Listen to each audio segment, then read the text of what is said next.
My wife confessed to cheating on me for 4 years because she was bored and left me for weeks. Now she wants me back. For 17 years, my wife, 39F, and I, 40M, had been wed. Our 3 girls are 11, 13, and 15. We have been together for around 23 years and were high school sweethearts. Although I don't know much, this is the only information I know. 3 days ago, my wife returned home from her job. On the 4th day, she had to go to work, but first she quickly packed an overnight bag and departed. Our oldest daughter was home when she left, so that's the only reason I know this. My wife was sobbing and upset that she was hardly able to speak when she tried to talk to her. She was on the verge of panic. None of our calls or texts are getting a response from her. I immediately called her parents, who eventually replied that my wife is safe with them and urged me to be understanding and patient. They only said that. I attempted to get in touch with her brother, sister, and a close colleague. Her brother claimed to know nothing, and her coworker claimed that 3 days prior, she had arrived at work in the morning but had left by midday. She only knew that. There hasn't been any communication with my wife or the children since. We're not hearing anything from anyone. I'm trying to get by without her here with my 3 daughters. All I can answer when the kids ask me what's going on or what happened with mom is that she's with grandma and grandpa and that we should be understanding and patient. I can't help but want to swiftly load up the kids and head over there without warning. Sitting here in limbo is terrible, and it's just 3 hours away. The children believe we got into a heated argument and are divorcing, but that couldn't be further from the reality. We never argue. The children are aware of this. I'm not sure what's happening, but could someone please explain it logically? I'm trying to handle everything without her, but my current mental condition has me thinking in circles. Your spouse would be the first person you would notify if someone died.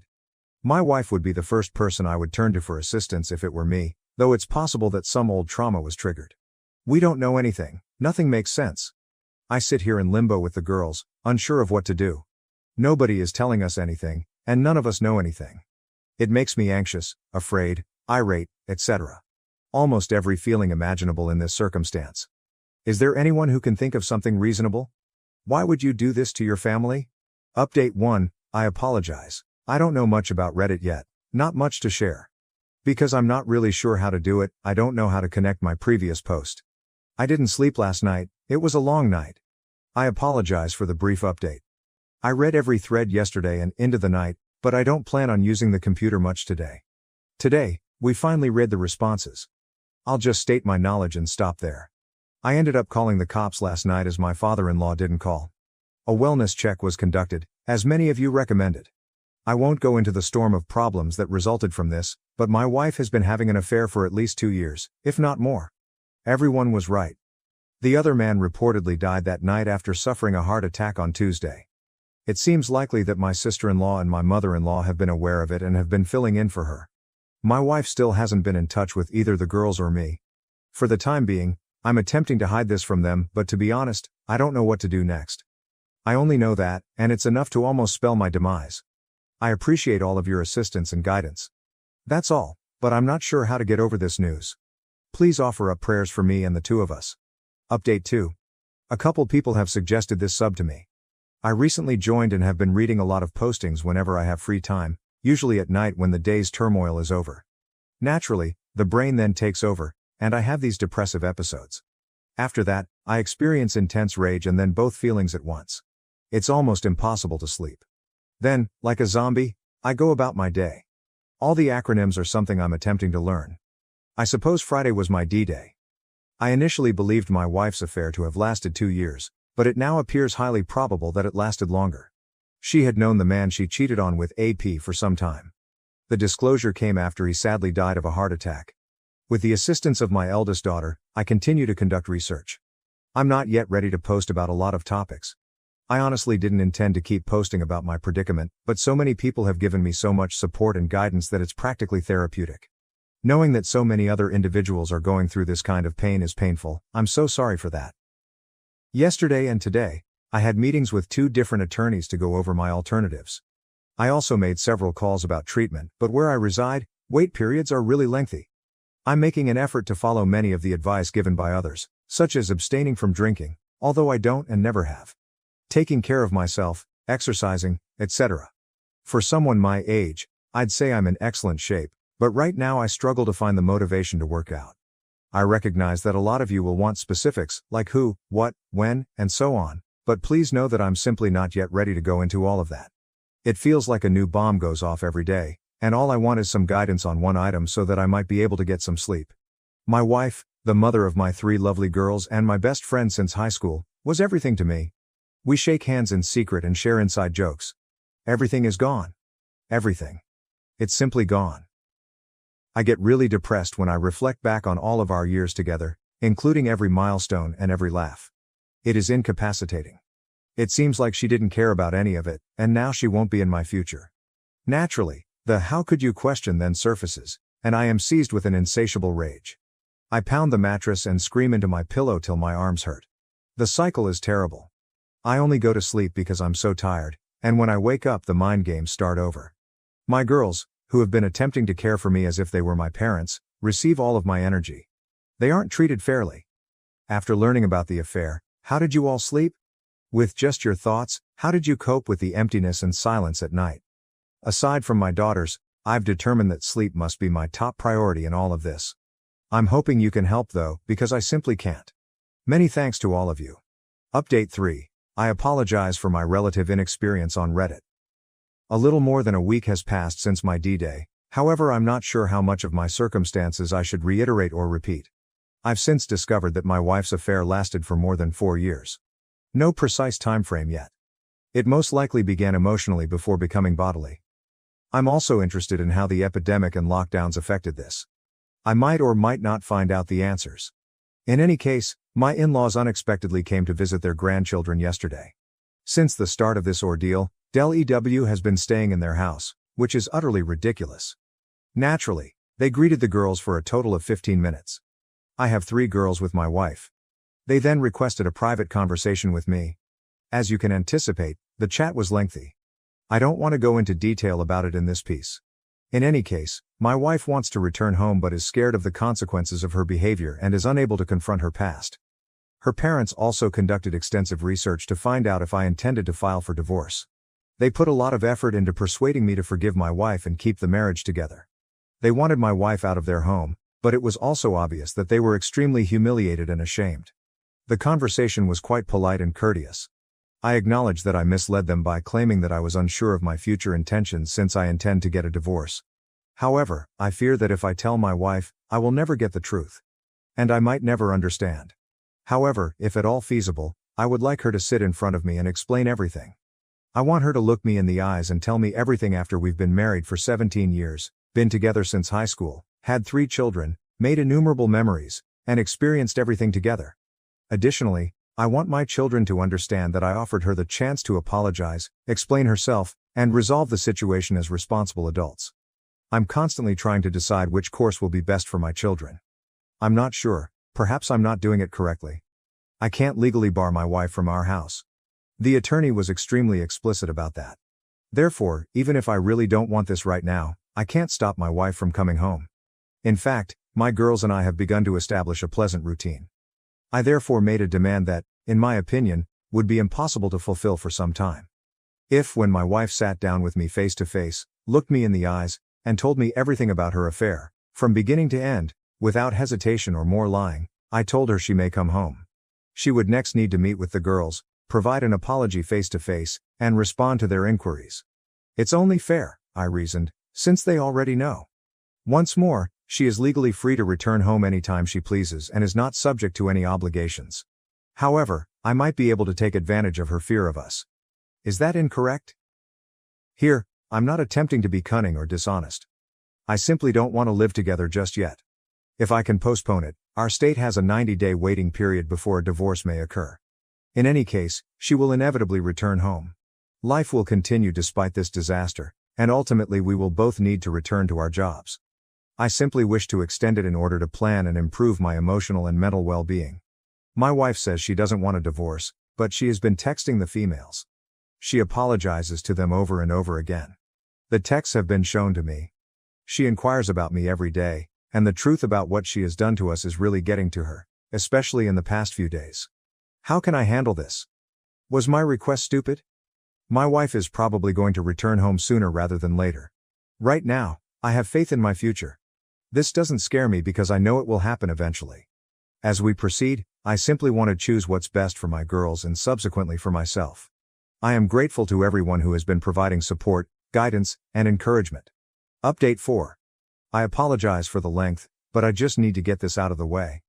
It will be a bit of an anticlimax.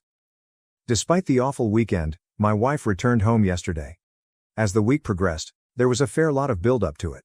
Normally, when she walked through the doorway, I would embrace and kiss her, but this time, there was just this incredibly awkward tension between us. Before she spoke, she really approached me and attempted to embrace me, but I turned her away. Unbelievable. As though nothing had occurred. Naturally, I begged her to tell me everything after she calmed down. She stated once more that she is not yet ready. The outcome was the same when we chatted on the phone earlier this week. She simply reiterated that she wasn't prepared for that when I maintained that the only requirement for her to return home was that she loved the family enough to justify her absence of over 3 weeks. I took a few long breaths and tried to gather myself, even though it took a lot to keep from screaming at her. I didn't succeed. I abruptly stated after the first of many lengthy pauses that she had been having an affair with a coworker for more than 4 years, that she had planned to leave me for another man, that she had ghosted her entire family, and that she now enters the room without meeting the one requirement I had requested, and that I wanted a divorce. I suppose this is where the strangeness began. It was clear from her facial expression and body language that she was unaware of my level of knowledge regarding her affair. She gave me a wide-eyed look before simply standing in the kitchen and gazing at the floor. She remained silent and stern. This is not what I was anticipating at all. Perhaps an emotional outburst, a tearful confession, or even her cursing and screaming at me, accusing me of having the affair. Not this response, but rather a somber, "Okay, let's sit down and talk this out." To be honest, we must have stood in complete quiet for 5 minutes in the kitchen. It was simply the most peculiar thing I had ever encountered. Both she and I were obviously at a loss for words. I had read all of your remarks and suggestions regarding my predicament. I even made notes. I had prepared myself for every eventuality this conversation could bring, with the exception of this one, while I sat in front of a mirror. I ultimately made the decision to document what I knew about her affair at that precise moment. I may have been foolish, but I told her what I knew, albeit with some assumptions about how she met AP, her sister's participation, what transpired during COVID, etc. All she could do was look at the floor. She didn't say anything, so I became more and more irate, but I did everything in my power to avoid becoming profane or raising my voice. At last, I calmed down. Another long uneasy pause followed. Sadness replaced anger when everything became clear. Then I gently questioned her about what I had done to make her leave. Was I ever loved by her? Was he worth it too? She remained silent. Didn't move. Remained motionless, nothing at all from her. No sobs, no regrets, no shouting, no justification. She simply stood with her head down, nothing. This was painful. Perhaps this was more painful than D-Day. Not sure whether I would have moved, I just stood there looking at her. Then, of course, things got worse. The whole interaction was being overheard by our girls. I'm just so damned foolish. Over the past few weeks, I've been putting a lot of effort into attending to their needs and putting them first, but after I confronted my wife, I became emotional and stopped caring about where they were. Our oldest daughter, who had a lot of pent-up rage, stormed downstairs and screamed. My wife hurried to the bedroom and locked the door. We are currently at that point. Before I went to sleep last night, I could hear my wife sobbing for the majority of the night. Only our youngest has attempted to communicate with her. The others have stayed away from her. I'm going to propose that she remain with her sister until we can complete the divorce, if I can muster the confidence to do so. However, she still calls this place home. If we all have to live with her, it will only be a sad situation. You were all right about my wife, and I was incorrect. I was mistaken about every year we spent together, every memory, and every moment that changed our lives. I thought she would fall to her knees and ask for forgiveness. I really believed that she would confess the truth and repent for everything that had happened over the previous 4 years, thus clearing her of any blame. We are not worth it to this woman, who once drove back to a farmer's market after realizing she had been handed $10 more in change than she was supposed to. She doesn't value me, perhaps I never was. What comes next? It was really unpleasant at home today. The daughters and I made an effort to continue as we had for the previous 2 weeks, but it is obviously not feasible. All I want to do is move on from this whole situation, from the divorce to the uncomfortable conversations to the anticipated battles, arguments, and drama. How did you handle having to live with your WS, especially if you have children? I am aware that this is only the start. I keep reading blogs that say things will get better, but I'm a long way from that. Right now, I can't stop wanting to yell at every opportunity. Naturally, I'm making every effort to keep the girls' minds calm, but I'm not sure whether I can sustain it for 3 months. Before all of this is finished, school will begin. This is my life now, I suppose. I appreciate everyone's strong interest in me. I'm not sure if the worst is over or not, but I would appreciate any help you can give me to get through this next stage. Update 5. Since my WW returned home and I found out about her affair, I've been in a horrible mood. For my daughters, I've been doing my best to pretend. I make an effort to think and speak appropriately, but tonight I must face the reality. It comes in waves, as many of you post every day, but tonight I was struck by a very large one and became somewhat agitated. My WW has yet to get a lawyer despite the divorce being filed. And once more, I'm attempting to be as gentle and patient as I can in this situation because I'm beginning to see the possibility of an uncontested divorce that we primarily manage ourselves. But I'm not sure after tonight. We've been living together throughout the week, and because WW works so near to our family home, she spends Friday evenings at her sister's and Sunday nights at home. However, if there is no traffic, her sister is an hour away.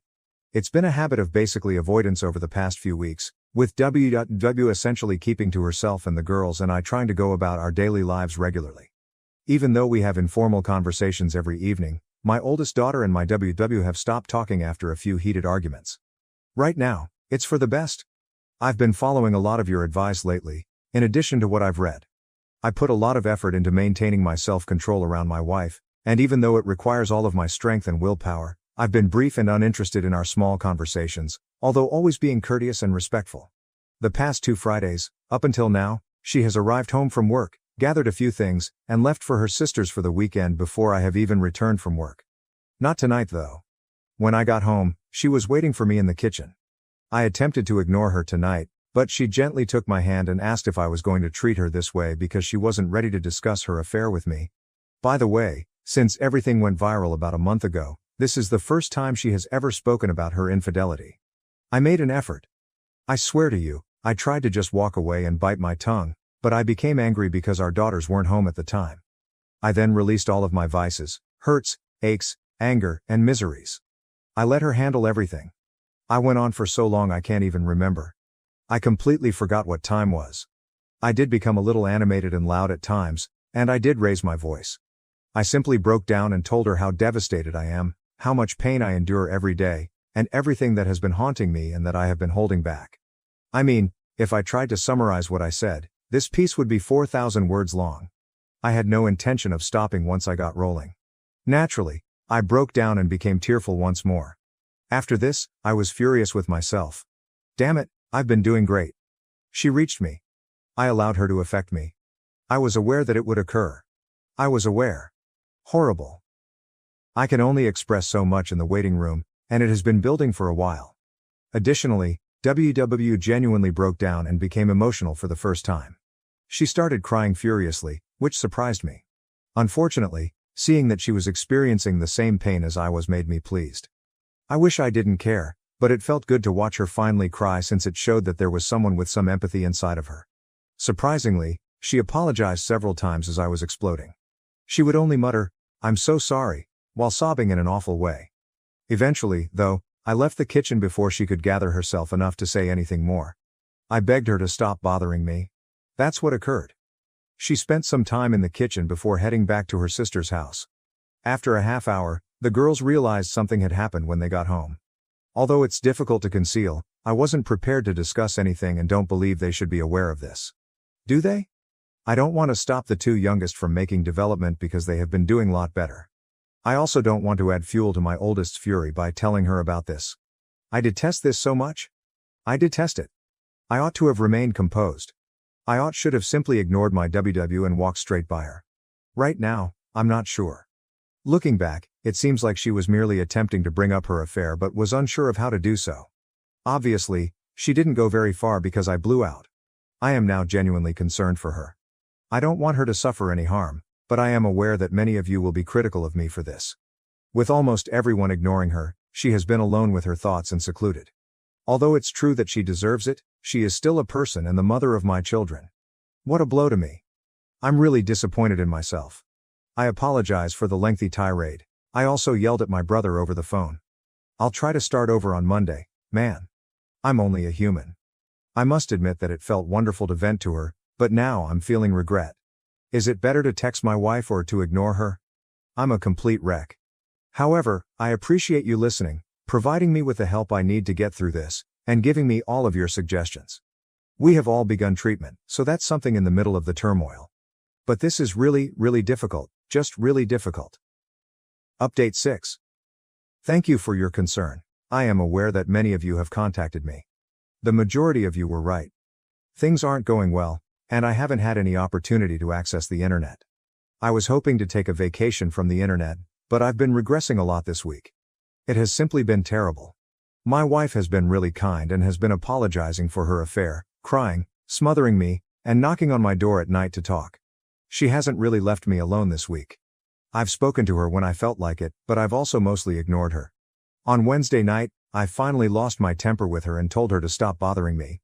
Then it occurred last night. After her affair blew up, my soon-to-be ex-wife returned home a little more than a month ago. Now that we've started this awkward cohabitation routine, she came into my room after the daughters had gone to bed and begged to speak with me alone. In contrast to how she had been approaching me all week, I fed her first, but in order to avoid making the same mistake twice in front of the kids, we finally went to the garage and sat in my car. I apologize for the lengthy apology. She filled me in on everything. We spent about 3 hours out there, she said. I'm not sure how much to divulge. I couldn't sleep, so I stayed up all night listening to her cry again. I also shed tears. I would then become so enraged that I would have to force myself not to walk in and yell at her. Then sob, then rage, and so forth. I apologize if I don't reply to anyone for a day or so, but I need to get this off my chest before I try to sleep. Having my WW apologize and ask for another chance all the time hasn't helped. I had to leave for a few hours tonight as well in order to avoid her. Simply put, being around her hurt so much. In any case, her sister introduced her to her AP approximately 5 years prior to COVID, seemingly with no romantic ambitions. However, he was a higher up at the company she presently works for and wanted to work for. She was able to convince him that her affair was not the reason behind her wish to change careers. However, it goes without saying that she had more motivation after changing employment. The AP started flirting with her once she was hired. Texting at first, followed by images, and then more texting. Then, right before COVID struck, things got physical. She wanted to tell me right away after confessing to her sister, but she chose to keep it to herself. Naturally, my wife claimed that she went NC with her AP shortly after, but he contacted her again as soon as the limitations and lockdowns were relaxed, and she continued to speak with him until the physical aspect of the affair resurfaced. She claimed to have halted the affair a few times out of remorse once businesses resumed operations, but she continued returning to him, thus it never ended. In essence, she provided a great deal of information. She recited the full 5-page packet of handwritten notes detailing her affair history, responding to questions as she went. She made false claims about weekend getaways with the girls, work-related travel, traffic bottlenecks, problems with her parents, shopping excursions, etc. The list was long, as I had expected. She told me so many falsehoods that I simply believed everything she said without question. They were merely a front to be with him though. It only made me feel worse to hear it all. Everyone was right. Her love, however, never truly wavered. She never became aloof during all of this, unlike what I frequently read. Although intimacy did shift, it wasn't enough for me to raise concerns. In any case, she acknowledges that she fell in love with AP and desired a life with him. He promised her luxury items, trips, and everything he could do for her. He was older, divorced, and unmarried. She claimed that the excitement of being with him was too great to resist and began to fantasize about fleeing her duties with the family. She remarked about how the everyday routines of family life bored her. She appeared to be honest, quite emotional, and extremely open. Halfway through, I started crying and lost my temper. As you can think, hearing it all hurt. Naturally, once she finished her confession, she told me how much she loved me and always would, and that she would stop at nothing to try to keep the marriage intact. Many of you anticipated this, yet it all seems so phony to me, as if it had been practiced. Having spent more than half of my life with this woman, I can detect when she is acting shady. I think it doesn't matter if I'm mistaken, but I was more composed than I was the week before. Nevertheless, I became irate and said a few hurtful things, such as making fun of her AP for having several girlfriends, of whom she was only one that he was prepared to discard. She appeared pretty offended about that. When I think about this moment, when she would finally reveal all the one-liners I might say to her or things I could say to hurt her back, a million thoughts crossed my mind. I couldn't think of hundreds of answers during the emotional moment the other night, but I knew I would ask. If AP were still alive and she had to choose between me and him, who would she pick? She hesitated and then whispered, "That's not fair." I pressed the subject, and then she eventually stated she'd, of course, select me. In reaction, I said that she was lying again, which was why I was divorcing her. The last thing she said was that she began to cry. We spent some time in the automobile. She continued to cry, but I was exhausted, so I simply informed her that we were divorcing and that we owed it to the kids to be there in their lives, to be good parents, and to get along amicably. In addition, I said that I hoped she was a decent enough person to end our divorce amicably and fairly after all the suffering she had caused me. That would demonstrate her true affection for me.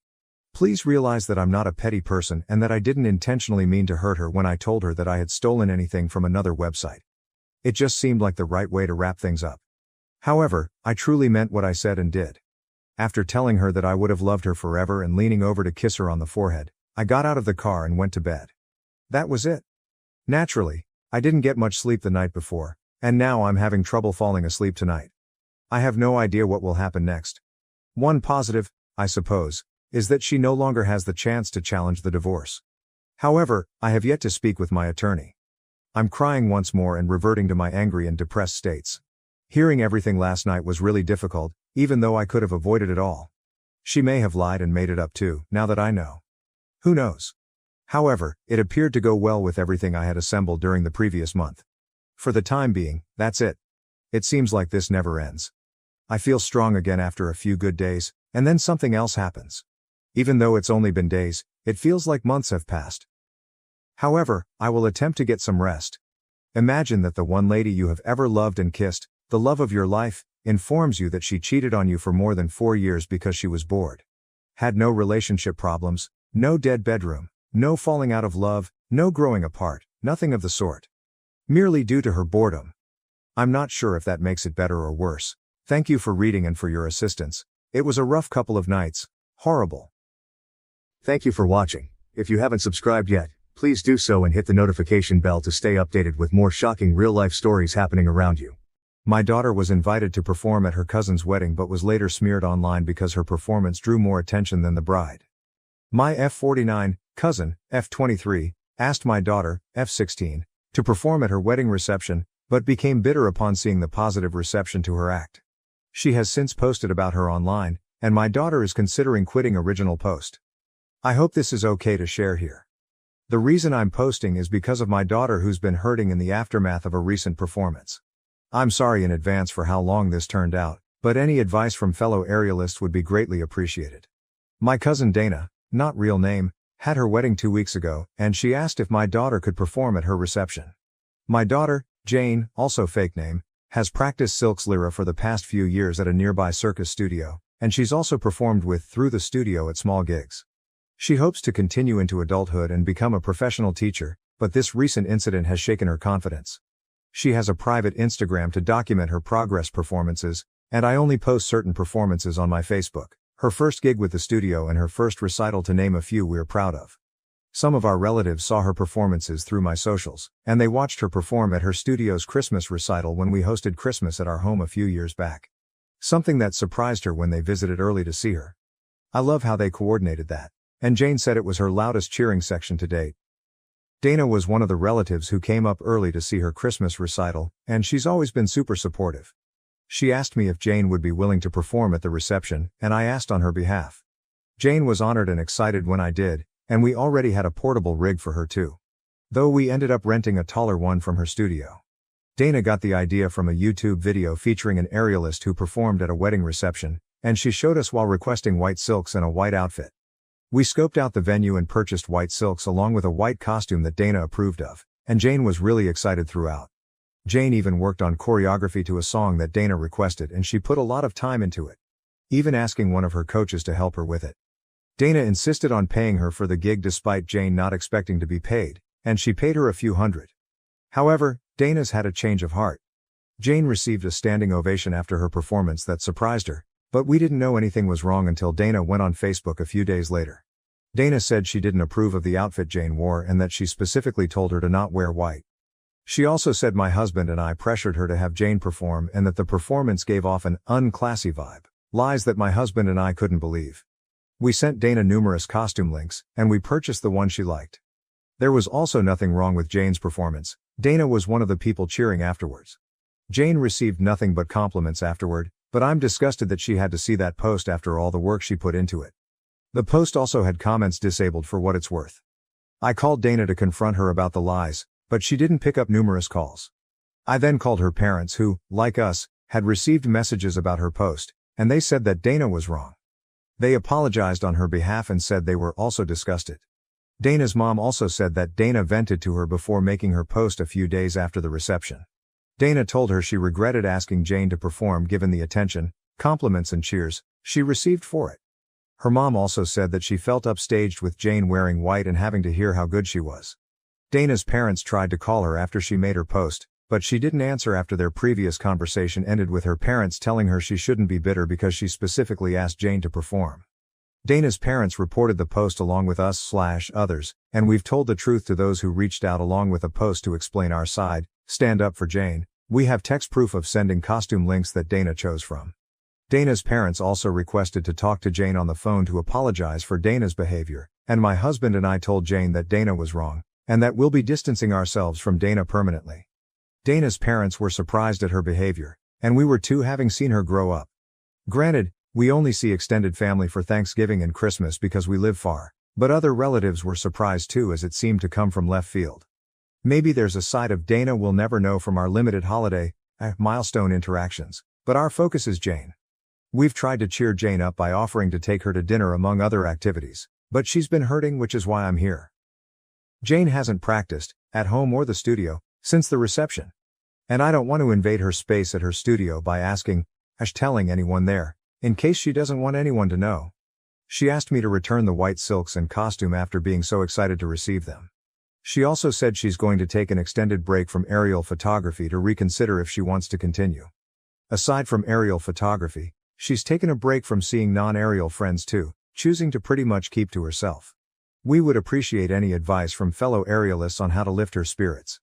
We remind her of how we're proud of her, along with the many compliments she received, but she's asked for space and to not talk about it. We're going to respect that and let time do its thing, but we'll consider any advice from other aerialists who can relate to the time and work she put in. Sorry for this being so long, but we appreciate anyone who reads and takes the time to reply. Comments from the first post. Some meat with skin. This is a rare story on this site where everyone, except the villain, does everything right. If this happened to an adult or even an older teenager, she would probably still be hurt, but be able to see that Dana is the one with the issue. But at 16, she's still forming her idea of herself. It sounds like she's taking this all on as a reflection of herself. I'm not someone who can be in the spotlight. My desire to perform hurts my family. I would really consider therapy. You could say all the right things to her, and I bet you have, but at 16 it's hard to hear your mom. Alternatively, and I'm sorry to say this, but is it possible that Dana's new husband gave Jane any inappropriate attention?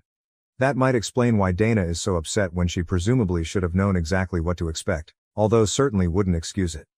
If there were any opportunities for Jane and the new husband to be alone, I would really look into that also, because it would also explain why Jane hasn't practiced since the reception even though the drama started a few days later.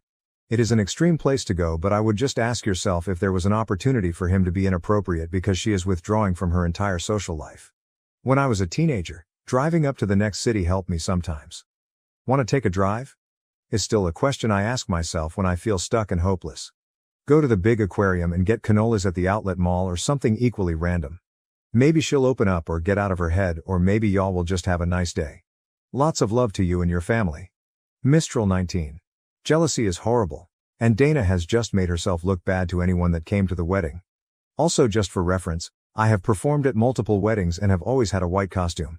It suits the theme and is no way comparable to a wedding dress. Leslie Barbnope. I always see aerialists in white at weddings. Take comfort in the internet OP, and hopefully they can use it as a defense with Dana. If she wants to be that way, just post the receipts of how she asked her what to wear, etc. If she's willing to say that for a 16-year-old. Or let it go, it'll pass, because I promise Dana will have some new crazy thing to do very soon. These types always do. Chelsea Sphere 89. The bride is petty, immature and ridiculous. First off, you must see that. Help her see it too if she doesn't already. When people show you who they are, listen. This is a painful, but valuable lesson that your daughter is learning very early in her performance teaching career. Just like any obstacle or difficulty in life standing between us and the things we desire, she has the choice to either let it beat her down, or let it lift her up and make more determined than ever. If she truly wants this and does eventually go on to be an aerial coach and/or performer, she will face even more challenges. This is only serving to prepare her to face those. Making art is vulnerable. Sometimes people won't like it. But that tells you more about them than about you most of the time. We'll love dogs. Dana wanted her wedding to be all about her, which is fair to an extent, but obviously not to this extent, and I think she was happy to have a beautiful performance done for her, but forgot that people will congratulate the performer, rather than the person who hired the performer. Given how extreme the response was, I would be a bit worried what someone else mentioned about the outside chance that Dana's husband said did something inappropriate, but my guess, and hope, is it's just a general attention thing. Regardless, it sounds like you and Dana's parents are handling things as best you can. Defending your daughter but respecting her privacy and boundaries sounds exactly like the right thing to do. Well done you. I would just continue to be there for your daughter in a low-pressure way and make sure she knows she has safe people to talk to whenever she's ready. Maybe see if there are any non-aerial activities any of her friends are down to do with her. Maybe something like rock climbing, which can feel less performance-oriented and attention-grabbing but can still feel fun for an aerialist because there's a fair amount of strength crossover.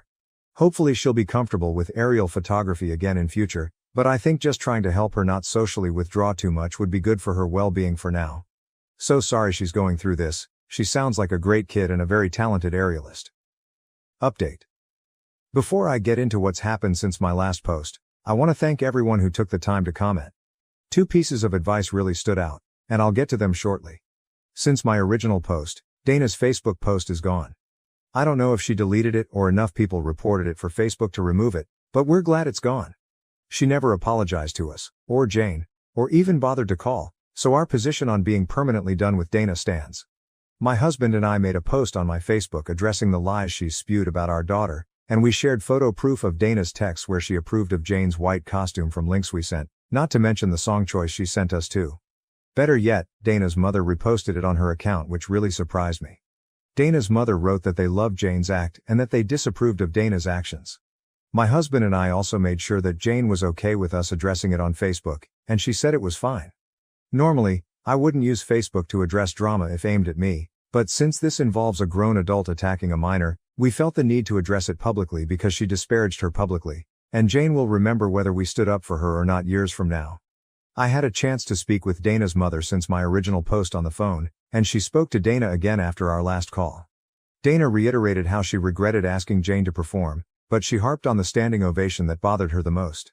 Dana told her that she expected Jane to get some polite applause, but that the overwhelming response really set her over the edge because she expected the loudest cheers to be when she and her husband entered the reception, but that went to Jane instead.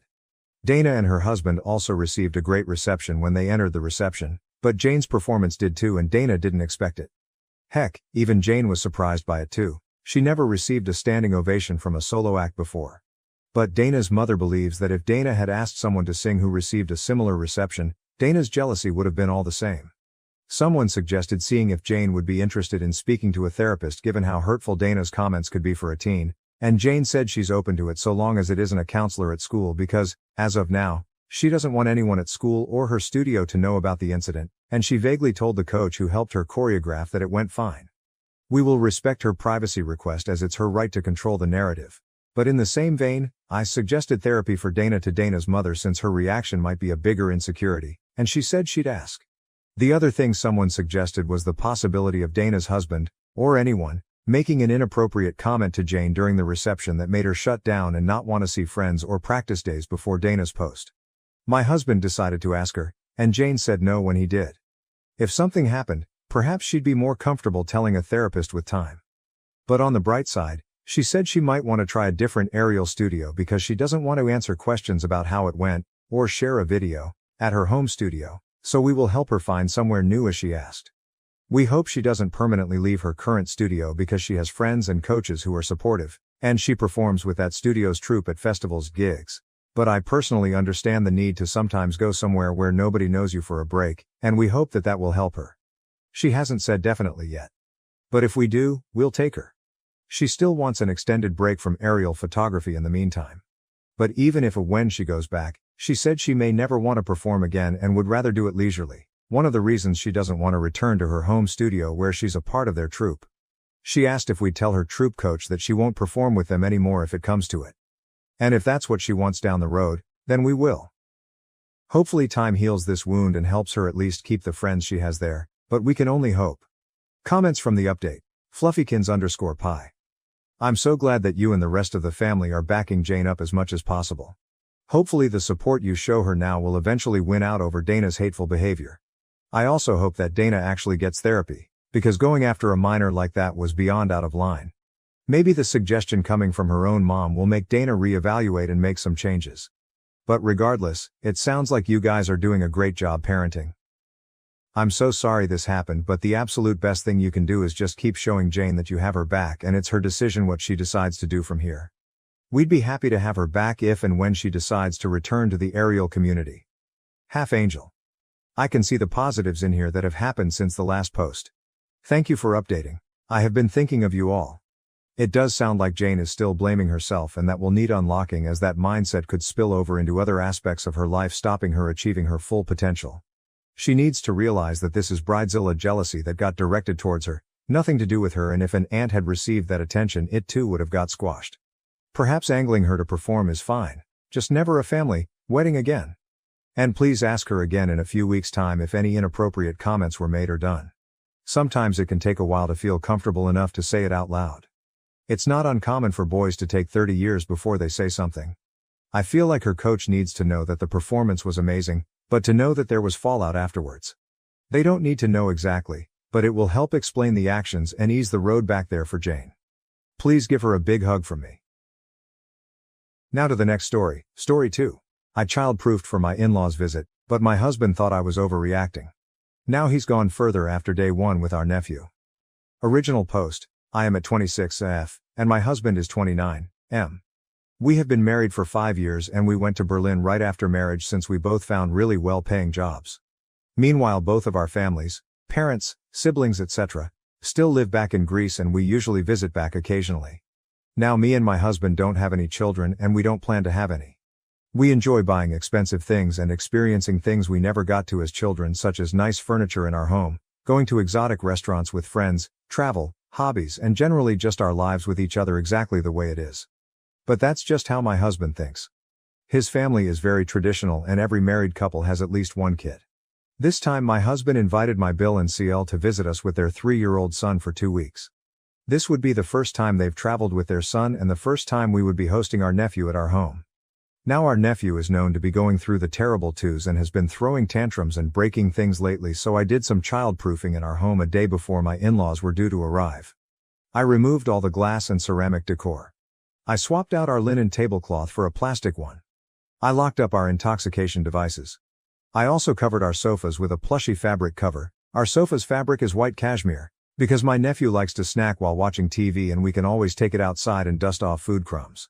I also changed my maid's schedule to come in 5 days a week instead of 3 so she can help prepare breakfast and make sure the house is tidy. However, when my husband saw all of my changes he kind of got upset. He told me he felt that I was preparing our house as if we were hosting messy and uncivilized people. And asked me why I don't make these changes when our friends in Berlin who have kids come over for dinner. He also said that he's never seen our friends make these sorts of changes in their own home for their kids. I don't understand this comparison at all. Coming over for dinner for 3 hours and staying at a place for a couple of weeks is very different. And we've visited our in-laws enough to see how chaotic their home can get to the point where my Bill and SIL keep mostly plastic items in their homes for convenience. AITA. Top comments. Tulip Afternoon, NTA. Instead of worrying the entire visit that their kid could ruin something expensive, the visiting parents can rest assured that the space has been child-proofed. As long as all the changes don't make the space uncomfortable, for example squeaky plastic couch covers or all decor being hidden so the place is bare, I think it makes a lot of sense. You are making the visit less stressful for everyone. Horror Reveal 7618. He told me he felt that I was preparing our house as if we were hosting messy and uncivilized people. He's quoting the definition of a toddler here. OOP is voted NTA Update 1. Same post. Edit. We hadn't spoken since we had our fight last night and my in-laws are supposed to be landing in the morning. My husband brought food from a restaurant I liked and told me he wanted to apologize. He told me he overreacted because he wasn't admitting to himself how different his brother is as a person ever since he became a dad, and that his life is going in a very different direction with more financial hardships too, and that makes him angry and helpless. He told me he misdirected his frustration at me and thought what I did was really nice, especially since he is more finicky than I am. I tried my best to make him feel not guilty and responsible for the lives and decisions of other grown-ups. But I'm so relieved he came around on his own. Update 2. Same post. Edit 2. So guys, it's officially day 1 of the in-laws visit, and my husband has now gone an extra step and put away most of the lamps in our house because they are glass and super dangerous for a toddler to be around. We have about 35 'cause we hate ceiling lights. When we picked up our in-laws from the airport and were driving them back, my nephew accidentally poured a bag of chips all over the back seat and floor mats. Everyone just laughed, but I know my husband was horrified inside, and now he's been vacuuming the backseat area for 2 hours now, lol. Oh, and in-laws super appreciated our baby proofing. Thank you for watching. If you haven't subscribed yet, please do so and hit the notification bell to stay updated with more shocking real-life stories happening around you. My parents kicked me out because of my sister. 6 years later, they're asking for help to support her and her 4 young children.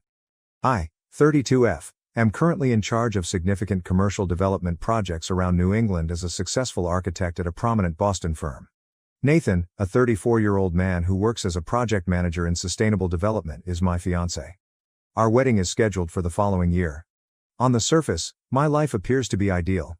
I have rewarding work, a wonderful relationship, and a lovely craftsman-style home that I designed extensive modifications for. However, I'm questioning everything because of a complex family situation that recently reached a breaking point. I must go into great depth about my family history in order for you to comprehend the current circumstance. I was raised in a Connecticut suburb in an upper-middle-class household. My mother, Phoebe, 56F, taught high school at a private school until she left 6 years ago, and my father, Richard, 58M, works as a corporate lawyer at a reputable business. Ashley, my younger sister, who is 30 degrees Fahrenheit, has always been the star of our family. Favoritism was evident from my earliest recollections, even if my parents would strongly dispute it if questioned. I received consecutive A's on my report card when I was 8 and Ashley was 6, and I was simply informed, "That's expected of you?" While Ashley received B's and was commended and brought out for ice cream because she was trying her best. Throughout our childhood, this trend persisted. Ashley's meager efforts were widely praised, while my accomplishments were anticipated and frequently disregarded. When I was 15, I recall one specific occurrence. I had been working on my design project for months, frequently staying up until 2 in the morning, in preparation for a national high school architectural competition. I received a minor scholarship as a result of placing second nationally. Ashley had an ordinary soccer match that day, so my parents didn't even make it to the award ceremony. "That's nice," they replied, barely taking their eyes off the TV as I brought my award home, before turning back to Ashley's dramatic account of how she nearly scored a goal. Even though my parents were clearly biased, I did well in school and in my personal life. I led multiple community service projects, kept a 4.0 GPA, and served as president of the student body. In the meantime, as Ashley approached adolescence, her actions became more alarming. When she began to slip out when I was 14, my parents told me to keep a better eye on her. She was caught stealing high-end makeup when she was 15, and they accused me of not providing her my allowance money even though she clearly needed it. The assumption that I should put Ashley's needs and interests ahead of my own was the most annoying aspect, not only the partiality. My part-time job at a local design firm, where I made coffee and filed papers, allowed me to save up $3,000 when I was 16. I intended to use it for a Columbia University summer architecture course. My parents, however, borrowed my cash to assist cover the repairs after Ashley, who wasn't supposed to be driving, smashed her boyfriend's car. They never fulfilled their commitment to reimburse me. I lost the chance to improve my college applications and the summer program opportunity. I was able to gain admission to a prominent architectural program in spite of these obstacles. In order to save money, my parents agreed to let me live at home while I was in college and to assist with my tuition.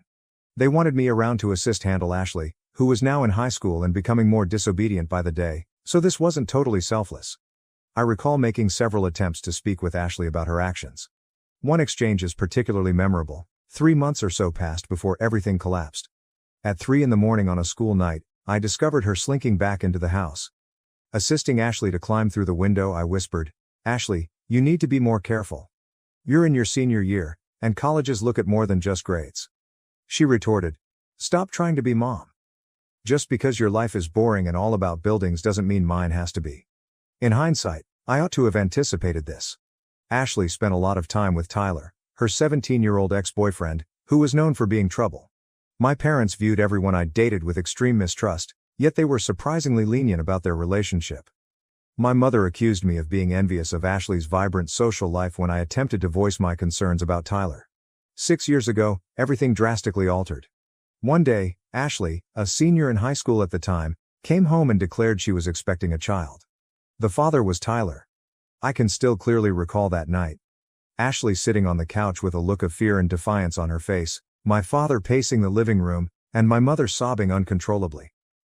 In the confusion that ensued, my parents somehow twisted the facts to accuse me of failing to keep a closer eye on her. My mother arrived in my room the following day with news that would forever alter my course in life. Without even looking at him, she stated, "You have to move out by the end of the week." I couldn't understand. What? Why? With Tyler moving in and a baby on the way, the house isn't large enough for all of us. Ashley needs your space. One approach to support your sister at this trying period would be to move out. I made an effort to reason with her. During my third year of college, I worked part-time at a nearby architecture business and maintained a 3.9 GPA. She insisted on finding me a cheap apartment close to university, even though I just requested for a few months. The worst thing was when my father summoned me to his home office the next day. He delivered another hit while seated behind his enormous oak desk, which he had always used to frighten clients. "We won't be able to continue paying your tuition," he stated in a cold, clinical tone. "That money is necessary for Ashley and the child. You'll figure something out since you're intelligent." I stood there looking at the man who had always emphasized the value of education and accountability, suddenly severing his daughter's ties after she had done everything correctly. The irony hurt. I packed my things that evening. My father stopped me in the driveway as I was packing the final box into my car. I briefly believed that he might reconsider. Rather, he gave me a piece of paper with a list of local women's shelters on it. He said, "Just in case," and went back inside. The next phase of my life was the darkest. For 4 months, I lived in my car and, for safety, parked every night in a different Walmart lot. In the architecture firm where I worked part-time, I would change in public toilets, take a shower in the campus gym, and keep my business attire in my locker. I took a second job working as a late-night barista, frequently juggling multiple jobs while attending classes. I asked a few family members for assistance, but they all turned me down. My 53-year-old Aunt Susan, who had always expressed her pride in my accomplishments, informed me that she didn't want to become embroiled in family strife. According to my grandparents, they were too old to handle the matter. I occasionally went days without eating a decent meal, barely making it on protein bars and coffee. I frequently slept off at my desk while working on my homework in the college library, which was open 24 hours a day. I kept my GPA the same in spite of everything. My escape was architecture. I put all of my suffering and willpower into my designs. My parents never once called to see whether I was still alive during this time. Ashley didn't either. After learning that she had given birth to a boy, I made one phone call, but it was awkward and short. After that, there was no communication for 6 years. I had to start over in my life throughout those 6 years. Despite working 60-hour weeks and living in my car and then a small room in a dubious area of town, I finished with honors. A famous Boston business was interested in my final thesis project, which was a design for a sustainable community center with transitional housing that received multiple prizes. Living in a small studio apartment and trying to save as much money as I could, I began my career as an entry-level architect. Every advancement was a triumph over my past. I was managing my own projects for 4 years. My area of expertise was sustainable commercial development, and I gained recognition for my creative ideas that put the needs of people and the environment first. 3 years ago, Nathan and I met at a seminar on sustainable development. During the Q&A portion of his presentation on green construction projects, I disputed one of his claims. He invited me to continue the conversation over coffee rather than becoming defensive. Dinner evolved from that coffee into the most wholesome and encouraging relationship I've ever experienced. Nathan is well aware of my background. He was present when I purchased my first home after getting expelled. When I signed the paperwork and broke down because I was so overcome by the fact that I finally had a place where no one could make me leave, he held me. He supported my idea to refurbish it and make it an environment that reflected all of my accomplishments over the years. Through mutual contacts, I occasionally learned tidbits about Ashley's life. Shortly after the birth of their baby, she wed Tyler, but the two of them split up after 6 months. By that time, she was expecting her second kid, but the father had entirely vanished after learning of the pregnancy. She had another kid with Marcus, the man she married 2 years later, but their marriage failed when she had an affair. She is now pregnant once more and doesn't seem to know who the father is. I got a call yesterday from an unidentified number right before bed. After 6 years of stillness, my mother called. She initially pretended nothing had happened, inquiring about my life and showing interest in my accomplishments. I briefly felt like that young child again, excited to tell my mother about my achievements. I even began to tell her about my recent promotion to senior architect and my engagement. Then she revealed the true reason she had called. In order to assist Ashley and her kids, my parents want me to return to Connecticut. They say they're too old to care for 4 small children, and my father will shortly be retiring. They even had the gall to claim that, as the successful sister, it is my duty to support the family. My mother said, "You've always been the responsible one," with that cunning tone I so vividly remembered in her voice. Now more than ever, Ashley needs her big sister. Family must remain united. A chilly chuckle erupted within me. Family have to stick together? I said it again. When I was sleeping in my car, where was this family? When I was barely eating and working 2 jobs? When there was nobody for me to turn to? I went on despite my mother's attempt to stop me. "You absolutely abandoned me, kicked me out, and stopped paying for my schooling in order to help Ashley. You expect me to sacrifice my life, career, and relationship in order to clean up your mess once more now that she has continued to make bad decisions and you're sick of dealing with the fallout?" I hung up after telling her that I would never again risk my life for Ashley. Since then, family members who turned down my request for assistance 6 years ago have been bombarding my phone with messages accusing me of being callous and asserting that family helps family. Nathan completely agrees with my decision to uphold my boundaries, but other people argue that since they are still family and retaliation won't mend old hurts, I should at least have a meeting with them. But this doesn't seem like vindictiveness to me. I saw it as defending the life I created on my own, after being deserted by those who were meant to keep me safe. Update 1. First of all, I want to thank everyone for their tremendous support and wisdom. My phone has been buzzing nonstop with messages from extended family members for the past 48 hours, which has been very taxing. The circumstances have changed in unexpected ways. My mother wrote me a long email detailing Ashley's children's daily problems, along with comprehensive pictures of my nieces and nephews. The oldest, who is currently in kindergarten, is exhibiting early behavioral problems. The second child's health issues necessitate regular medical care. Another is on the way, while the third is still a toddler. A communication from an old family friend who teaches at Ashley's old high school was what really got to me. She informed me that in order to pay for Ashley's costs and medical bills, my parents have been taking out loans. My father has delayed his retirement indefinitely, and they have already remortgaged their home. Ashley personally sent a direct message, which was the most unexpected development. She reached out for the first time in 6 years, not to apologize but to let her big sister know that she had changed and needed her. She talked about acknowledging her past sins and is attending therapy. Although I've seen this pattern before, I still have a part of me that wants to believe her. In order to keep both physical and emotional distance from the family, my fiancé Nathan proposed a compromise, providing financial support for the kids' schooling through a trust fund. It's an intriguing idea that would enable me to assist the defenseless kids without being embroiled in the family strife. All of this is still registering in my mind. Seeing those pictures of the children, who are innocent in all of this, has made me feel conflicted, even though my logical side knows I owe them nothing. When I make a choice about Nathan's suggestion, I'll provide another update. I need some time right now to process everything without having to deal with family pressure all the time. Update 2. Over the last 24 hours, everything has drastically changed. My mother called me in an emergency last night. Ashley had been involved in a severe vehicle accident. Another automobile ran a red light and collided with her car while she was driving alone. The situation was dire because she was pregnant. I got into my car and drove to Connecticut for 4 hours without giving it any thought. It felt unreal to enter that hospital.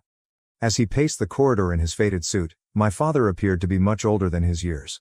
When she saw me, my mother lost it all. I hadn't actually seen them in person for 6 years. Although Ashley's injuries were not life-threatening because of the airbags, the doctors added, they had to perform an emergency C-section in order to save the baby. With a questionable prognosis, the premature baby is currently in the NICU. My biggest surprise was going back to the house I grew up in. I grudgingly complied with my parents' request that I remain rather than book a hotel. Entering my former room felt like entering a time portal. My old desk was still in its original condition, my architecture designs were still attached to the walls, And even my high school trophies were still neatly arranged. Everything was just as I had left it 6 years prior. Then it dawned on me that they hadn't actually converted my room into an area for Ashley. The whole needing the room pretext had been nothing more than a pretext. Another unanticipated emotional moment was meeting my nieces and nephews. I was astonished to hear Charlie, 6 million, the oldest, say, "Aunt Rebecca, I know you from the pictures." My parents had apparently informed them about their aunt, who constructs stunning structures, in spite of everything. After I assisted them in building a block tower, the smaller ones, Ava, 4F, and Lucas, 2M, who had been timid at first, quickly warmed up. After 3 days here, I'm learning new things that make my emotions even more complicated. I discovered a stack of unsent letters from my father while searching through some old documents for Ashley's insurance information. They were letters of apologies that he never mailed, all addressed to me and dated throughout the previous 6 years. Tears appeared to have soiled several of them. Yesterday, Nathan flew in to help me get through this. I became aware of how much these children deserve to be free from the chaos they were born into as I watched him engage with my nieces and nephew, using play to teach them basic engineering concepts. Ashley is still in and out of consciousness, but she is stable presently. The baby's condition is still dire. Although I've taken an emergency leave of absence, I have some important project deadlines to attend to in Boston next week. How I feel about things is still a mystery to me. My fury is still there, but it's mixed up with other feelings I can't quite put my finger on. The youngsters who somehow know about me, the preserved chamber, and the unsent letters are all making me rethink how I perceive the previous 6 years. I have to return to the hospital right now to get an update on the baby's health. Next week, when I return to Boston, I will write more. I'm just attempting to live day by day for the time being. Update 3. After spending another week in Connecticut, this time with Nathan, I just got back to Boston. It was a complex experience.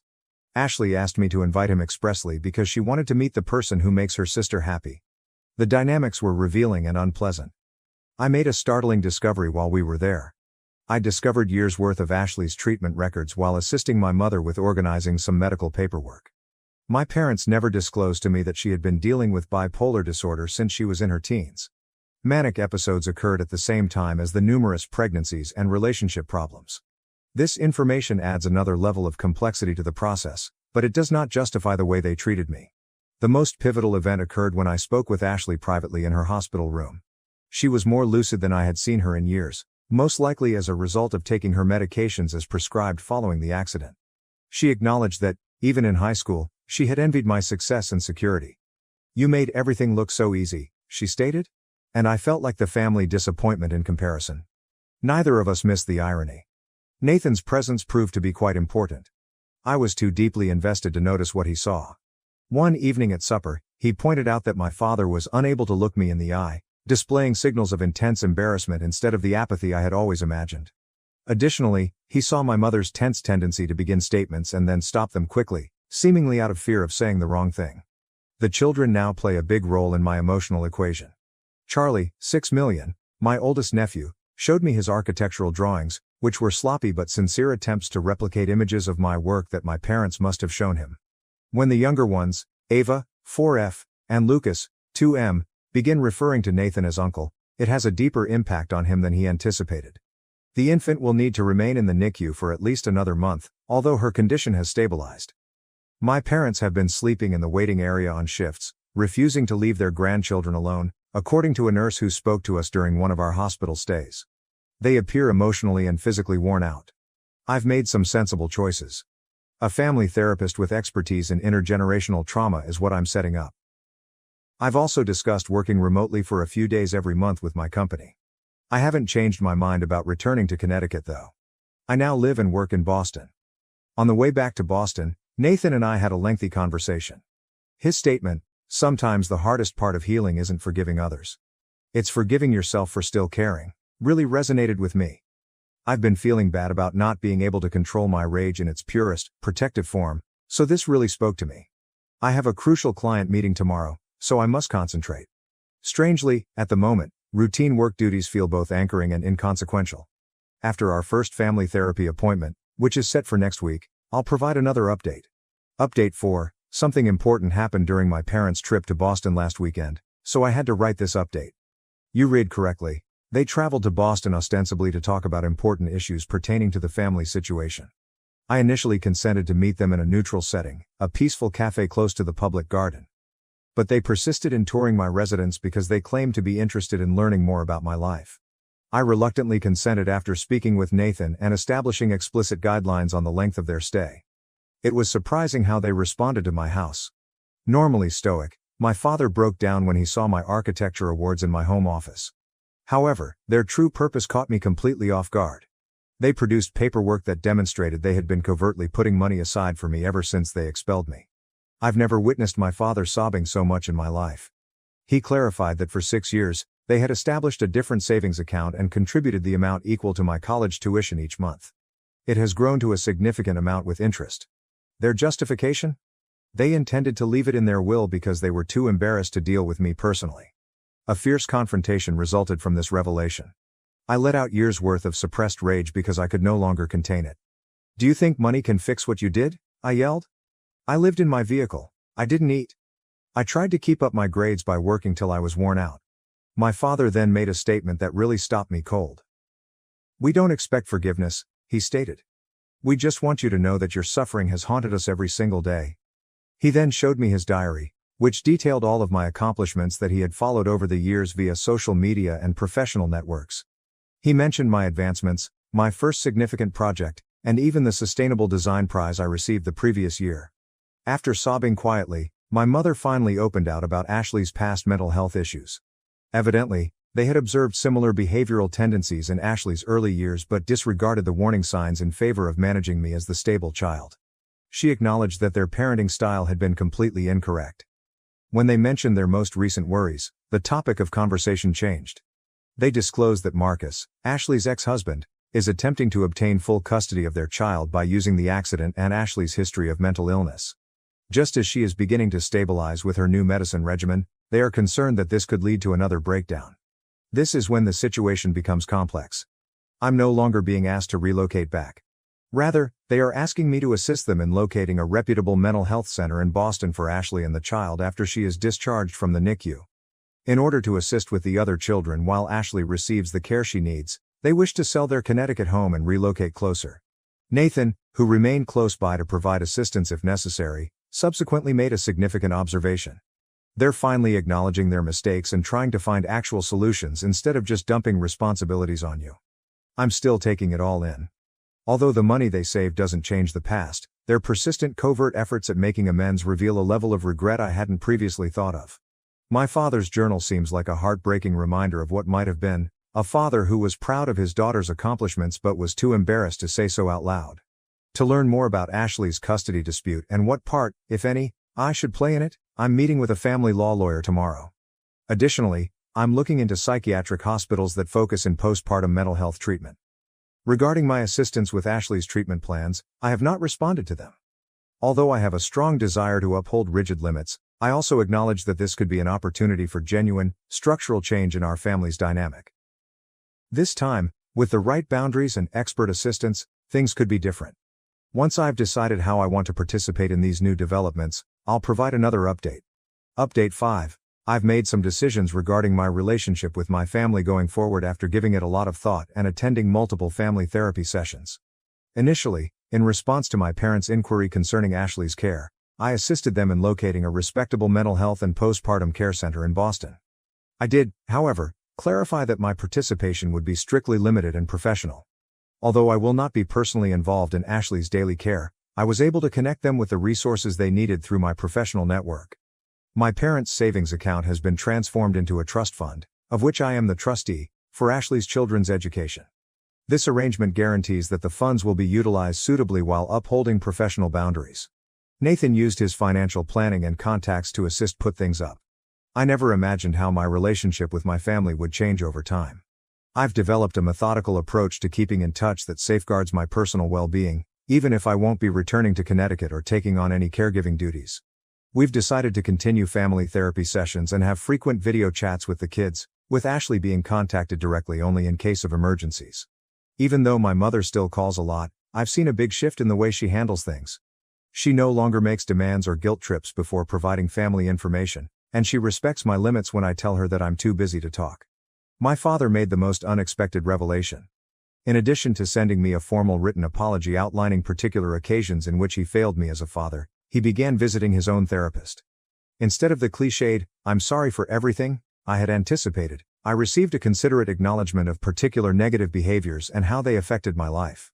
After being admitted to the treatment center, Ashley is beginning to show recovery.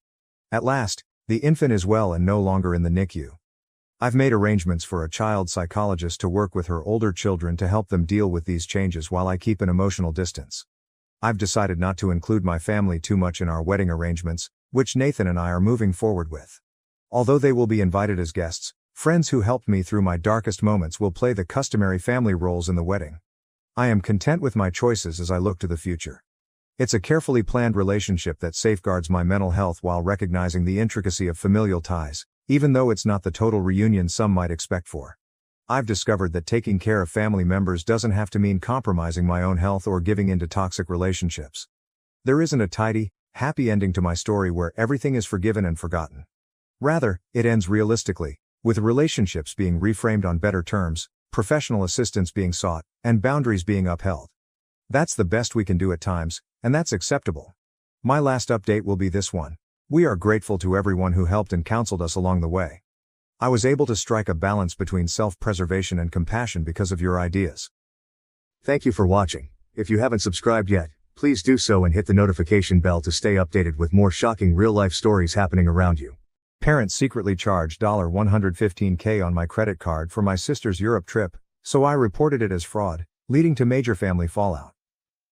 Though I never imagined I would be producing an article like this, here I am still in shock and bewilderment over what my parents have done. Alex, 28, has a younger sister, Emma, 22F, who recently graduated from college. Although our parents have always been, let's say, fascinating in their style of raising their children, this most recent act infuriates me. For background, I have always been the family's responsible one. After working hard in school, I applied for scholarships, and straight out of college earned a decent position in finance. Since I was 22, I have been financially independent. I am glad of what I have done. Emma, on the other hand, has always been the family's young darling. I love my sister, so don't get me wrong. Yet our parents have clearly pampered her. Emma was always obviously the favorite growing up. She was never forced to work a part-time job or help with housework. She acquired the newest appliances and outfits. Focusing on my own objectives and future, I tried not to let it disturb me too much. Nevertheless, occasionally the partiality was difficult to overlook. One specific event came to me when Emma was 10 and I was 16. Months of saving had gone into a new gaming system purchase. Excitedly telling my parents I was heading to the store to buy it, the day I at last had enough money. They answered shockingly, "Oh, we already got one for Emma last week, you are welcome to share hers." Though I was heartbroken, I tried to be happy for my sister and stashed my disappointment. Still, forward swiftly toward the present. Emma recently finished with a degree in communications. She worked hard and deserves to celebrate her accomplishment, hence I am actually proud of her. I also gave her a beautiful graduation present, a new laptop she had been coveting. I heard from my mother last week. She was bursting with enthusiasm, sharing with me Emma's ideal graduation present, a month-long trip throughout Europe. Thinking Emma's gift from our parents was a kind one, I was pleased for her. The shocking revelation then came. "We used your credit card to book it all," my mother remarked dismissively, as though it were the most natural thing in the world. "We needed the points from your card to upgrade some of the flights and hotels, thus we will pay you back, naturally." I had no words. What I was hearing defied belief. When I finally recovered my voice, I inquired about their expenditure. The response made me feel as though I had been pummeled in the gut. $155,000. $155,000 on my credit card without authorization or knowledge. Trying to keep my voice steady. "Mom," I continued, "you cannot just use my credit card without asking me. That's illegal. $155,000 is a lot of money." She discounts my worries. "Oh, Alex, be not too theatrical. It relates to the graduation of your sister. Family looks out for one another. Beyond that, we're good for it. Eventually we will pay you back." Finally. Even then, what did that mean? And because $155,000 is just casual about when. My mother wasn't hearing it when I attempted to explain to her why this was such a big deal. The effect on my credit score, the fact that I might need the credit limit for emergencies, the pure betrayal of trust. "You have always been so selfish," she remarked, her voice going icy. "Could you simply be glad for your sister? This is her big moment. Your penny pinching habits are trying to destroy it. What I was hearing defied belief. For complaining about an illegal $155,000 transaction on my credit card, I was seen as selfish. I hung up the call feeling a mixture of hurt, wrath, and incredulity. I tried to talk to my dad over the next few days, expecting he would be more reasonable, but he confirmed what my mother had said, that I was exaggerating, and I should encourage my sister more. Emma, for her part, appeared completely blind to the circumstances. She simply gushed about how thrilled she was about the trip and thanked me for helping her to graduate. When I tried to discuss it with her, I thought I was insane. Was I indeed the irrational one present? To contest the charges, I decided to phone the credit card company. However, to my astonishment, I found that my parents had booked everything online using my card details, which they had in case of an emergency. The credit card company said that it wasn't deemed fraud as I had provided them with my details. I now have a $115,000 debt, a maxed out credit card, and a family who believes I'm being self-serving for not wanting to pay for my sister's expensive trip. The individuals who are meant to love and encourage me have betrayed me, hurt and angered me. What to do eludes me. Though I know that would cause great family strife, part of me wants to call off the entire vacation. Another side of me wants to simply pay it off to save the drama, but $115,000 is a lot of money and the idea of the thing truly disturbs me. Furthermore, allowing this fall could set a standard for more financial mistreatment going forward. Is my reaction too strong? Should I just swallow it and pay for my sister's vacation, or should I stick to it even if it means maybe souring ties with my family? I could really use some guidance. I feel lost. Update 1. I appreciate all of your advice and encouraging words. The sheer reaction to my post really startled me. Reviewing your responses helped me to see that my anger over this scenario was not insane. I felt violated. Considering your counsel, I decided to proceed. I first escalated the problem by phoning my credit card provider once more. I detailed the circumstances, stressing that although my parents had my card information for an emergency, I had never approved this particular use. Following some back off, they decided to look at the charges as possible fraud. I then asked for a family Zoom call to go over the matter and texted Emma and my parents groupwise. Before acting more forcefully, I wanted to let them have an opportunity to write this. The call was, at least mildly intense. I began gently outlining why their acts were unacceptable, the legal ramifications, the mistrust, and the financial burden it placed on me. I informed them they had to immediately cancel the vacation since I had reported the charges as fraudulent. The response of my parents did not reflect what I had hoped. They were outraged, accusing me of being dramatic and seeking to spoil Emma's graduation party. My mother went so far as to add, "We raised you, clothed you, and covered your head with a roof. The least you could do is assist your sister in having a lifetime of travel." I inhaled deeply and answered, "You decided to have children. Your obligation as parents was to support us. It does not mean you are free to use credit cards under my identity." Emma, who had been calm up until now, started crying. She wailed, "I can't believe you're trying to ruin my graduation gift. You have always harbors envy of me. Why can't you simply be glad for me once?" Her comments stung, but they also sharpened my will. I knew this pattern of entitlement and favoritism ran deep, and it was time to create some clear limits. "Emma," I continued, trying to keep my voice soft but strong, "I'm glad for you and I'm proud of your graduation. But this vacation was booked illegally with money taken without permission. It's not okay and it's not a gift from me." At last, my normally quiet dad spoke up. "Son, we didn't think it was such a big deal. For crises, we have always had access to your card. As a family, we simply reasoned that this one occasion would be acceptable." What I was hearing defied belief. "Dad, this was not an emergency and $155,000 is not a small sum. You cannot only choose to spend my money without consulting me." Emma was crying, my parents were furious, and I felt exhausted but determined when the call finished. Insisting that I was overreacting and that they would reimburse me shortly, they refused to call off the trip. Following the conference, I moved forward. I told a buddy of mine, a lawyer, the circumstances. He cautioned me that, should I decide to take legal action, what my parents did was in fact illegal and grounds for legal action exist. I also reported the illegal credit card use by going to the police station. The officer I spoke with took down all the specifics and was sympathetic. He advised me that although following charges would probably cause a significant divide in my family, I was quite within my rights to do so. About what to do going forward, I'm still divided. I adore my family, on one hand, yet I get nauseous thinking about suing them. Conversely, their behavior is inappropriate, hence if I do not act strongly right now, This kind of behavior may resurface in the future. I have chosen to wait and see for now what results from the credit card company's inquiry. To stop any more illegal usage of my information, I also froze my credit. This whole scenario has let me know I had to set more rigid rules for my family. Though I've always attempted to be the peacekeeper, that is, to straighten things out and maintain everyone's happiness, I have let myself be repeatedly exploited in doing so. Though I'm hurt and outraged, I also feel an odd sort of empowerment.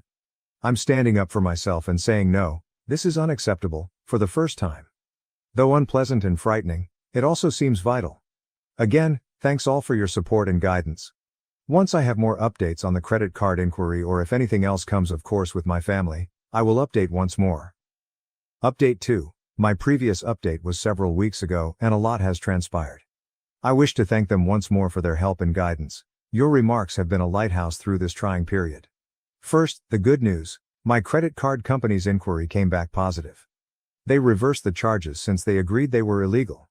Having that $115,000 weight off of my shoulders relieves a great deal. Now let's consider familial fallout. All hell exploded when my parents and Emma discovered the credit card dispute had caused the trip to be cancelled. Furious calls and texts swamped my phone. Saying I had destroyed Emma's life, my mother left an especially angry message labeling me a selfish, unappreciative son. Emma went to social media and shared a moving video about how her spiteful brother had ruined her dream graduation trip. A few of our shared friends and relatives began contacting me to find out why I was treating my younger sister so badly. The matter was spiraling out of control, and I knew I had to straighten the record. I posted a calm, objective piece outlining what had actually happened. How my card had been used without my consent and how I had tried to mend things with my family prior to acting with the credit card company. The reaction to my post was uneven. Some were encouraging, expressing dismay at the behavior of my parents. Others felt I ought to have just taken one for the team and let Emma travel. Finding out how many others felt it acceptable to conduct fraud as long as it was for the family opened eyes. A few days following my post, my mother's sister called me unexpectedly. She offered some family history I hadn't learned before and showed understanding of my circumstances. My mother apparently had a history of financial irresponsibility and has past taken advantage of family members. My aunt gave me her support and urged me to be firm.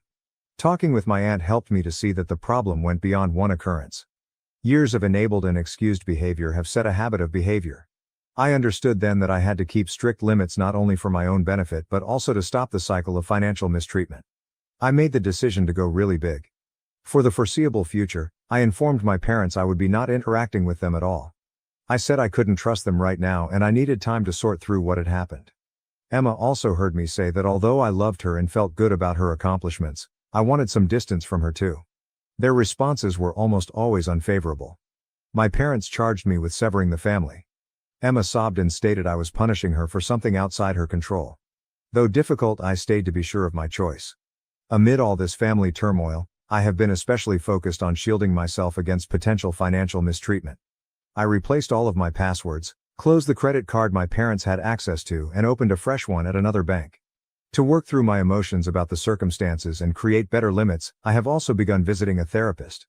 One unanticipated benefit of this whole process is that it has brought me closer to a few relatives and my aunt, who contacted me to provide encouragement. Knowing that not every member of my family finds what my parents did acceptable is good. Regarding Emma's graduation vacation, I learned via the family grapevine that her parents are still considering sending her someplace. Though I keep reminding myself that it wasn't my obligation to offer that for her, part of me feels bad about her missing the Europe vacation. I still find myself battling doubt and remorse. Sometimes I worry whether I did the right thing or too hard, but then I remember the violation I felt when I found out what they had done and I know I made the correct decision in speaking out for myself. Though it's a painful wake-up call, this event has also been a valuable lesson in self-respect and establishing limitations. I'm finding that love shouldn't have a price tag and that saying no, even to family, is okay. Again, I appreciate your support. For now, I'm concentrating on mending and moving forward. I will post should there be any noteworthy changes. Update 3. My last update was almost 2 months ago, hence I wanted to let you all know some advancements. Over this trying period, your ongoing support and guidance has been priceless. Let us start with the most urgent matter, the legal one. Following much thought and legal advice, I opted against charging my parents. This wasn't a simple choice, and I know many of you suggested I file a lawsuit. My attorney noted though, that since the credit card company had reversed the charges, Going for a criminal prosecution would be difficult and maybe expensive without any assurance of victory. Rather, we have formally written my parents a cease and desist letter telling them that any future use of my financial data will cause instant legal action. Now, on the family matter.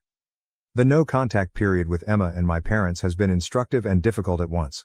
It allows me time to consider our family dynamics and concentrate on myself. Having regularly attended therapy, which has been quite beneficial in helping me to process my emotions and create better limits, about 1 month into the no-contact period, Emma sent me an uninvited email. Unlike her earlier crying claims, this email was refreshingly adult. She said she had given it much thought and came to see how mistaken our parents' behavior was. She felt bad about her first response and about not defending me. Emma said she had always known about the favoritism but had been too comfortable and afraid to question it. Though I was cautiously hopeful by Emma's email, I decided to go gently. Since then, we have had a few phone calls. From what I can see, she is actually attempting to grasp my viewpoint. She had earlier kept to herself some of her own experiences with our parents' financial carelessness. The aborted Europe trip seemed to be a wake-up call for her as well. Regarding my parents, they have been less ready to take accountability. From guilt-tripping emails to enraged voicemails, they have tried multiple times to reach me. One day, my mother even showed up at my apartment without warning, creating quite a disturbance in the corridor. Though it was tough, I stayed my ground and avoided interacting. The extended family dynamics have been conflicted. Some families have been encouraging, especially my aunt who first got in touch. She is now a great friend and ally. Others, using the "but their family" justification, nevertheless encourage me to reconcile with my parents. For my own mental peace, I have had to cut ties to some of these cousins. Positively, nonetheless, this circumstances has resulted in some unanticipated personal development. Spending the time and effort I used to manage the drama in my family has helped me to concentrate more on my own life and aspirations. I have started a new pastime, photography, and have been spending more time with pals that honor my limits. I have also made some really important financial choices. I started establishing a stronger emergency fund and have been more generous to my retirement funds. The value of financial freedom and stability has been really emphasized by this whole experience. Last week brought one especially fulfilling event. At work, I got a promotion accompanied by a significant wage raise. I might have felt obliged in the past to tell my family this news and the money gained. This time I celebrated privately with a small group of close friends, glad of my achievements free from guilt or obligation to share. Regarding Emma's graduation vacation, my aunt told me our parents ultimately sent her on a 2-week California tour. Emma apparently had fun with it. Looking ahead, I'm somewhat hopeful but yet wary. I have chosen to keep my parents under no contact for at least 3 more months. I need more time to recover and evaluate whether they can honor my limits. Emma allows me to gently restore our friendship, but I'm moving carefully and keeping clear limits. This encounter has really helped me to learn about the real meaning of family, standing up for myself, and establishing limits. Family, I've come to see, is about love, respect, and support as much as blood ties. The friends and relatives who have supported me during this struggle have shown me what actual family entails. About financial freedom, I have also gained a useful insight. Although I have always been frugal with money, this scenario has made me especially more alert. On all of my accounts, I have added extra security measures. I have also become more aggressive in safeguarding my financial data, even from relatives. Particularly during family gatherings I missed because of the no-contact policy, there have been times of uncertainty and grief. Mother's Day proved especially challenging, but I remind myself that my mental health and personal development depend on this distance. One unanticipated result of this is that I have started to be really helpful to friends handling personal family financial problems. Many people have come to me seeking guidance on establishing limits and handling financially reckless family members. Being able to guide others through the same circumstances makes one feel wonderful. Regarding my parents' financial circumstances, my aunt has told me they are having trouble. Apparently, they had been depending on my credit for purposes beyond Emma's vacation. This has caused some conflict between them since my dad holds my mom responsible for pushing too far with the credit card theft. Though part of me feels bad knowing they are facing money problems, I tell myself that their bad financial choices are not my duty to correct. Emma has offered some observations on how our parents responded to all of this. She adds they still don't really know why I responded so passionately. They can't understand why I'm making such a big deal out of it. They view their activities as natural family behavior. This ignorance irritates me, but it also helps me to realize that I made the correct choice in separating myself. After much thought on my early years and early adulthood, I came to see trends of financial and emotional control I had accepted. Though it's been a difficult journey, it also releases something. I'm learning to validate my own emotions and experiences apart from parental approval. Regarding my personal life, I have lately started dating once more. Dealing with all this familial drama, I had been reluctant to interact with anyone. But lately I came across someone who has been rather sympathetic about my circumstances.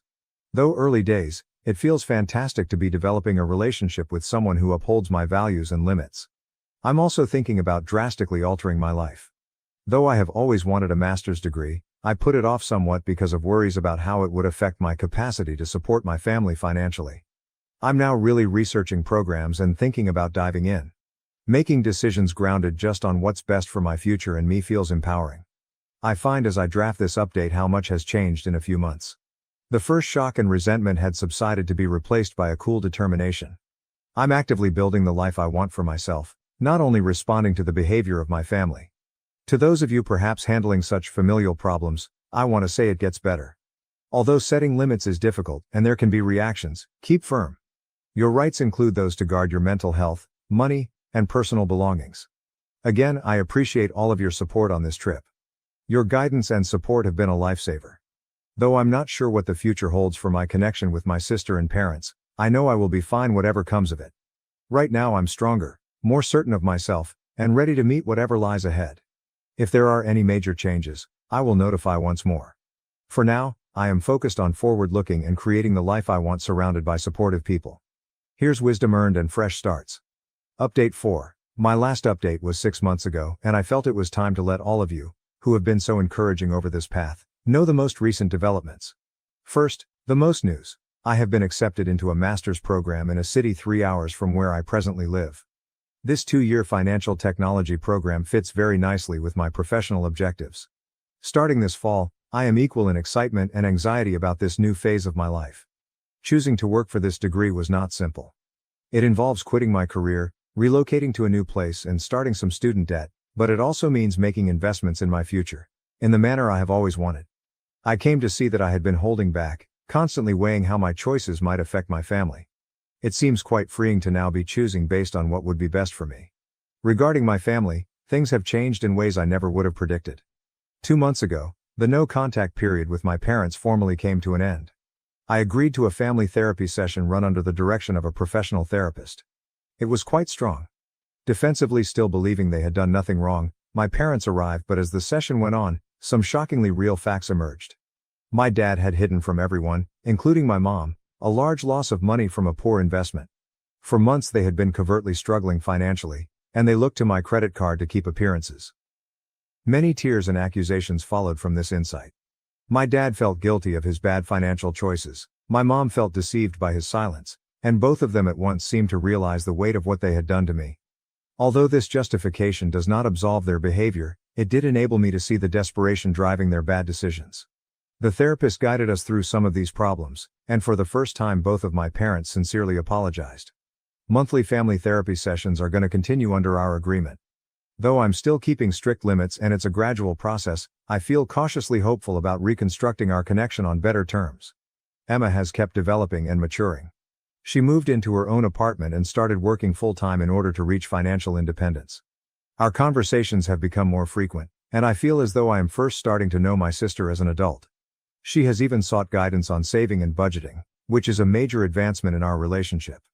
Personal-wise, the relationship I highlighted in my last update has evolved into something unique.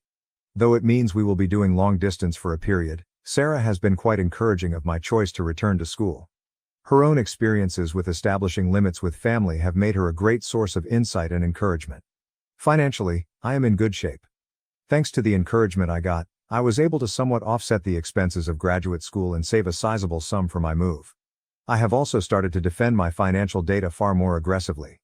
I recently had to turn down an attempt by a distant relative to guilt me into co-signing a loan. Though it wasn't easy, I stood my ground and felt good about imposing limits. I've been thinking about how much has changed since that first startling phone call from my mother concerning the credit card charges as I get ready for this next phase of my life. The hurt and resentment I had then have mostly disappeared. Instead, I now feel empowerment and self-assurance I never realized I had. This process has taught me so much. Even, and especially, with family, I now see the value of establishing and upholding limits. True family, whether related by blood or by choice, promotes your development and respects your boundaries. I have come to see that it is okay to give my own well-being and future top priority. Thank you to everyone who has tracked my narrative and provided encouragement and guidance along the road. During some quite trying circumstances, your words have been a lighthouse of strength and clarity. To anyone who might be experiencing similar family conflicts, know that it is possible to emerge on the other side wiser and stronger. I am excited and full of possibilities as I pack my flat and get ready for this new journey, not something I have felt in years. I'm glad of how far I have gone, and I am excited about what the future presents. I'll be busy with my move and starting school, hence I might not update again for some time. Nonetheless, I will always be appreciative of the help I have gotten here. Here are fresh starts, acquired knowledge, and the bravery to design the life we wish for personally.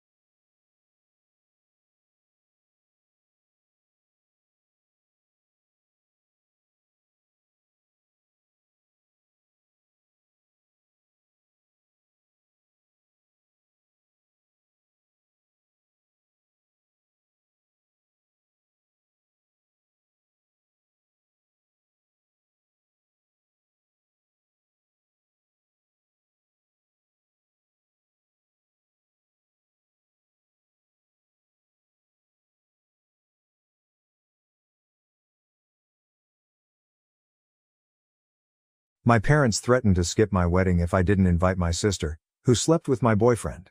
What happened next shocked everyone. I, 28F, never expected to be in this predicament, yet here I am. My sister Lizzie, 26F, and I used to be quite close growing up. We shared a room in our little suburban home, whispering secrets late into the night and daydreaming about our future. Lizzie was always the more outgoing one, with a talent for art and music, whereas I was the studious kind, constantly buried in a book. Despite our disputes, we remained linked. Our parents, John, 55M, and Mary, 53F, raised us to prioritize family above all else. Dad worked long hours as a construction foreman to support us, while Mom worked part-time and ran the family. They instilled in us a strong sense of loyalty and taught us the value of sticking together through thick and thin. Little did I know how much my familial loyalty would be tested in the coming years. I met Jake, 30M, in my sophomore year of college. He was a senior, personable and popular, with a love of books that mirrored mine. We bonded over our mutual love of classic novels, and we spent many hours in quaint coffee shops talking about our favorite authors. Jake was my first serious boyfriend, and I fell hard and quickly. After graduation, Jake opted to stay in town and work at a local publishing business. Our relationship grew stronger, and we soon began discussing our future together. We moved in together after graduation, sharing a small but comfortable apartment near the city center. Jake was always supportive of my marketing career goals and encouraged me to aim high. Meanwhile, Lizzie had decided to pursue her passion for art rather than attend college. She worked several jobs to support herself while attempting to establish a name in the local art community. I admired her tenacity and determination, even though our parents were dismayed by her decision not to pursue more study. Jake and Lizzie hit it off from the start. They shared an interest in indie music and abstract art, frequently engaged in passionate debates about the newest gallery openings or underground bands. I was overjoyed that my boyfriend and sister got along so well, never suspecting that their relationship would develop into something more sinister. 5 years into our partnership, Jake and I were doing well. We'd weathered the storms of early adulthood together, including job changes, financial difficulties, and the death of our beloved childhood dog. We had even begun casually researching engagement rings online, fantasizing about a future wedding and the family we would create together. In contrast, Lizzie's life was more turbulent. She moved from job to job, trying to make ends meet while pursuing her art. There were times when she'd crash on our couch, and Jake and I would assist her financially. I didn't mind, after all, she was my sister, and I wanted to support her goals. Everything changed on a wet Tuesday in April. I had a large presentation at work and discovered I had left some important data on my home laptop. Knowing Lizzie was staying with us that week, I contacted and requested her to send the files to me. She agreed, and I didn't think anything more about it. Hours later, after completing my presentation, I opened my inbox to locate the files from Lizzie, but there was something else, an email thread that Lizzie had mistakenly left open when she gave the files. My heart stopped as I read the letters between her and Jake, which contained intimate information and arrangements for their secret rendezvous. I felt as if the ground had vanished beneath me. I left work early, my thoughts reeling, and confronted Jake in our apartment. He attempted to downplay it at first, claiming it was just a few innocent flirtations, but as I revealed more of what I'd read, his justifications fell apart. Jake finally confessed to a 6-month romance with Lizzie. He claimed that it began innocently, late-night conversations when I was sleeping or working late, a common interest for art that grew into something more. He stated he never wanted to hurt me, that he was confused about his emotions. I couldn't endure hearing it any longer and urged him to leave. Confronting Lizzie was even more challenging. I approached her modest studio apartment, my hands trembling as I knocked on the door. When she opened it, her expression sank. She knew I had found out. Unlike Jake, Lizzie did not attempt to offer explanations. She looked me in the eyes and told me she'd fallen in love with Jake, that they hadn't planned it but couldn't resist their feelings. The following several months were a haze of agony and hatred. I moved out of the apartment I shared with Jake and stayed on a friend's couch until I could locate my own place. I put myself into work, picking up extra assignments to keep my mind occupied. I cut off all contact with Jake and Lizzie, blocking their phone numbers and social media profiles. My parents were devastated by the news. They attempted to mediate at first, encouraging me to hear Lizzie out and contemplate forgiveness, but I couldn't handle the thought of being in the same room with her. The treachery was too new, too deep. They eventually stopped pushing, but I could see the sadness in their eyes every time the subject came up. After nearly a year of treatment and self-reflection, I felt ready to date again. I first met Alex, 32M, at a charity fundraiser at the local animal shelter. He was tall, with nice eyes and a kind grin that put me at ease right away. We bonded over our mutual love of dogs and our volunteer experiences at the shelter. Alex was kind and compassionate as I discussed my past. He never pushed me to go faster than I felt comfortable with, always respecting my limits. Slowly but gradually, I found myself falling in love again, this time with a man who genuinely liked and admired me. 2 years into our relationship, Alex proposed on a morning trek to our favorite viewing point. It was simple, private, and beautiful. As we started planning our wedding, I felt a mixture of excitement and dread. The thought of walking down the aisle again triggered memories I'd rather forget. Everything was going fine until my dad mentioned inviting Lizzie to the wedding. They contended that she is still family and should be present on my special day.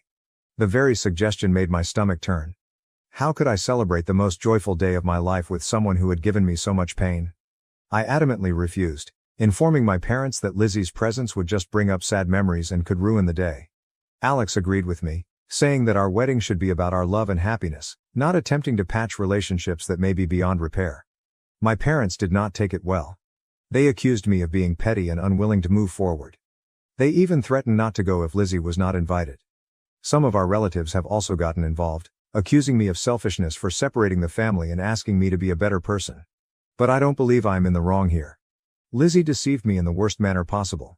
She slept with the man I expected to spend my life with. I fought hard to overcome that anguish and start a new life with Alex. I don't want anything to compromise my newfound contentment and calm. Reddit, am I wrong to not invite my sister to my wedding? Am I being petty, or do I have the right to remove someone who has badly injured me from one of the most important events in my life? Update 1. I'd like to thank everyone who left helpful comments and advice on my first article. The response was amazing, and it gave me the confidence to have a difficult but essential conversation with my parents. I invited them over to supper last week, determined to clear the air and establish some boundaries. The evening started out tense. Mom kept trying to shift the talk toward wedding plans, while Dad was unusually silent. After we finished our meal, I took a big breath and went in.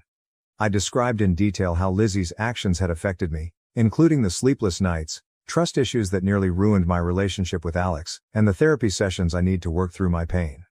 I told them about the panic attacks I used to get anytime I saw a couple that reminded me of Jake and Lizzie, how I'd lost weight because food tasted bad, and how I'd poured myself into work to avoid dealing with my feelings. To my amazement, Mom burst into tears midway through my explanation. Between sobbing, she acknowledged that they had pushed for Lizzie's inclusion out of remorse. It turned out that Lizzie's life had spiraled drastically after the incident. My parents told me that Lizzie had lost her job at the gallery where she had been working. Her drinking, which had previously been sociable, had progressed to the point that she was rarely sober. She'd been in a run of short-lived, destructive relationships, one of which left her in the hospital with a broken arm. Mom and Dad felt responsible for not seeing Lizzie's problem sooner. They scolded themselves for applauding her free spirit without acknowledging that she may have required more guidance and assistance. In their thoughts, inviting Lizzie to the wedding was a means to reintegrate her into the group and possibly help her get her life back on track. While I sympathized with Lizzie's hardships, I made it clear that this did not excuse her behavior or erase the anguish she caused me. I reminded them of all the instances they had assisted Lizzie financially and emotionally over the years, emphasizing how supportive they had always been as parents.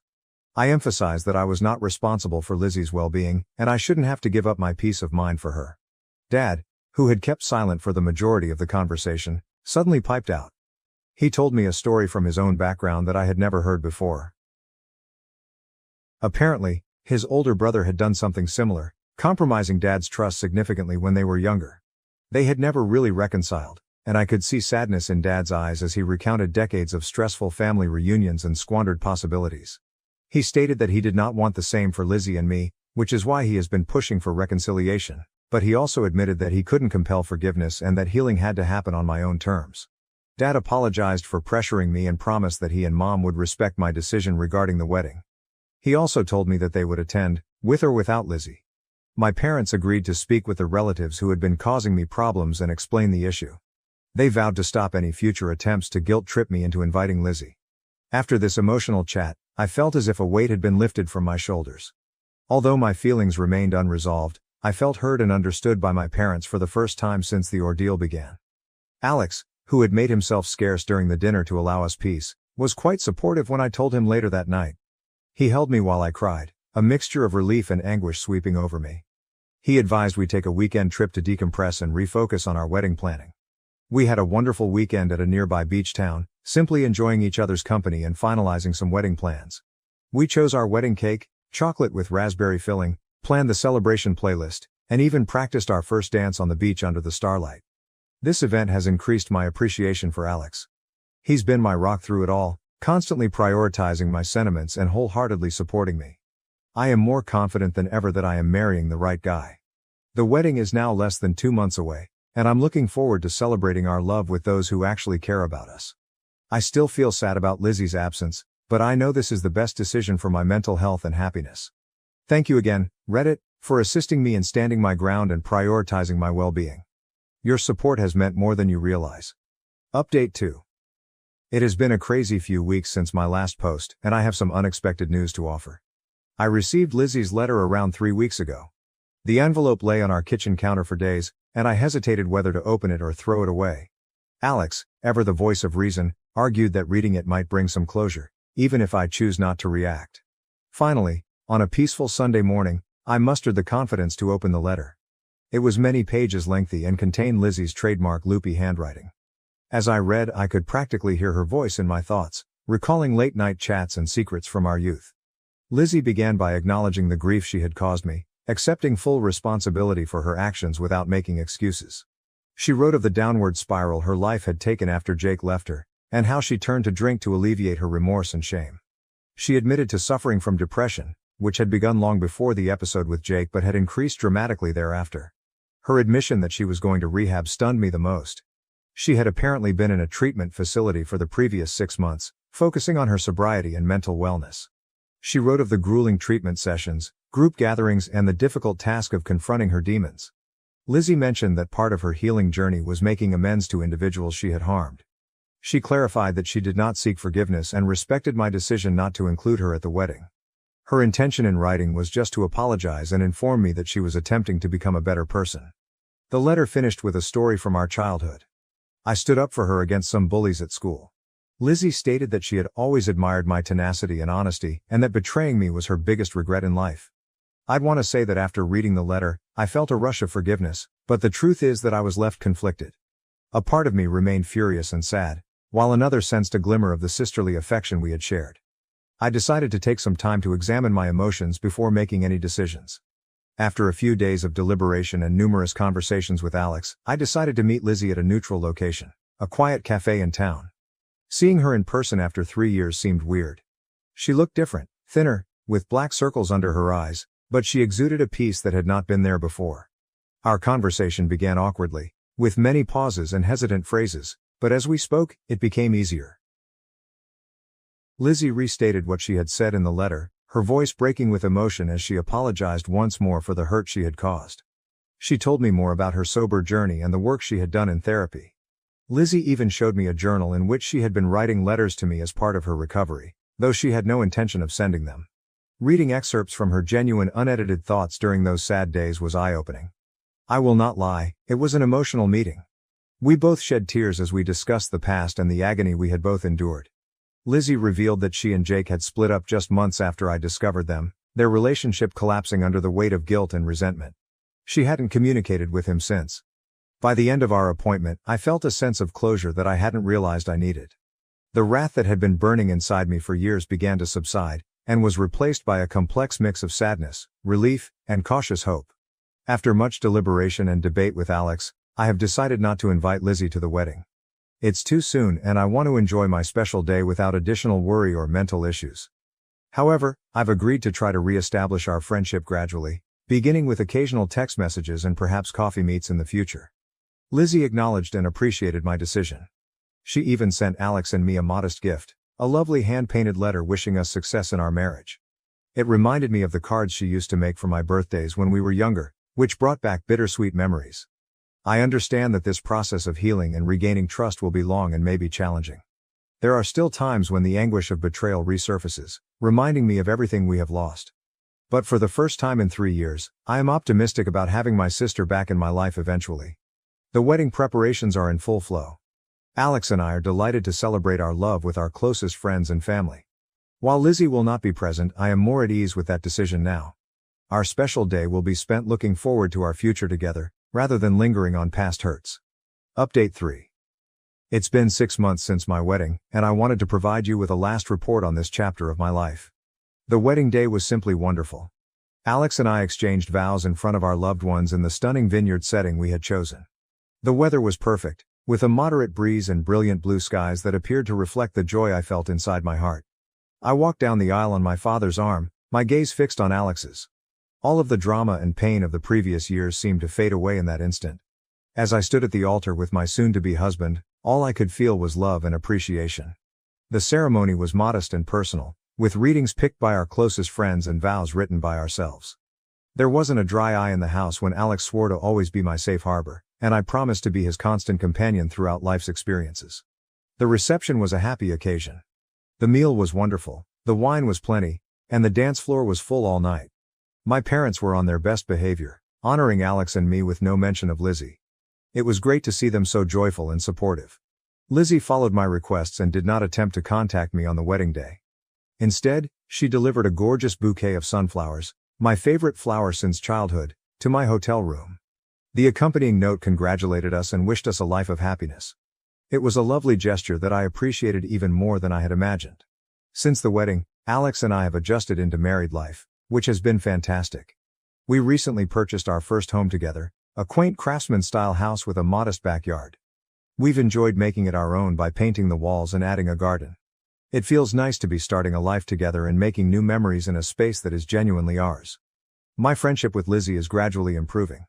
We've had a few more coffee meetings and are now texting on a regular basis. Our chats are still somewhat guarded, but there is a developing comfort between us that reminds me of our previous connection. Last month, we even ate dinner with our parents. It was a little awkward at begin, with everyone trying to avoid certain issues, but as the evening proceeded it became more like old times. Lizzie remains committed to her recovery and has been making significant improvements in her life. She's back in school, training to be a counselor for disturbed teenagers. She thinks her own experiences have given her insight into the difficulties that young people encounter, and she wants to help others avoid the mistakes she did. Seeing her progress and commitment to changing her life has aided me in my forgiveness journey. Lizzie recently inquired if she might exhibit some of her work at a local gallery. I hesitated at first, recollections of her previous artistic pursuits triggering conflicting feelings, but I decided to go.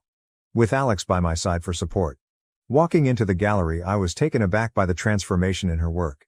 The chaotic dark pieces of her turbulent years were replaced by brilliant, hopeful canvases that appeared to throb with life.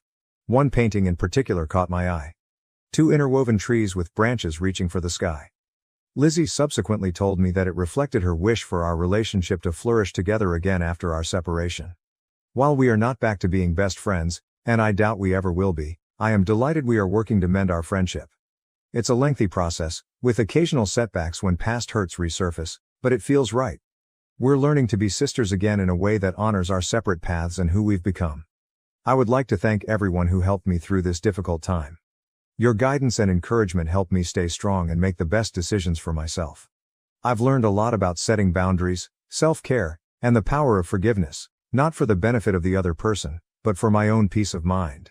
Looking back, I recognize that the healing process isn't linear.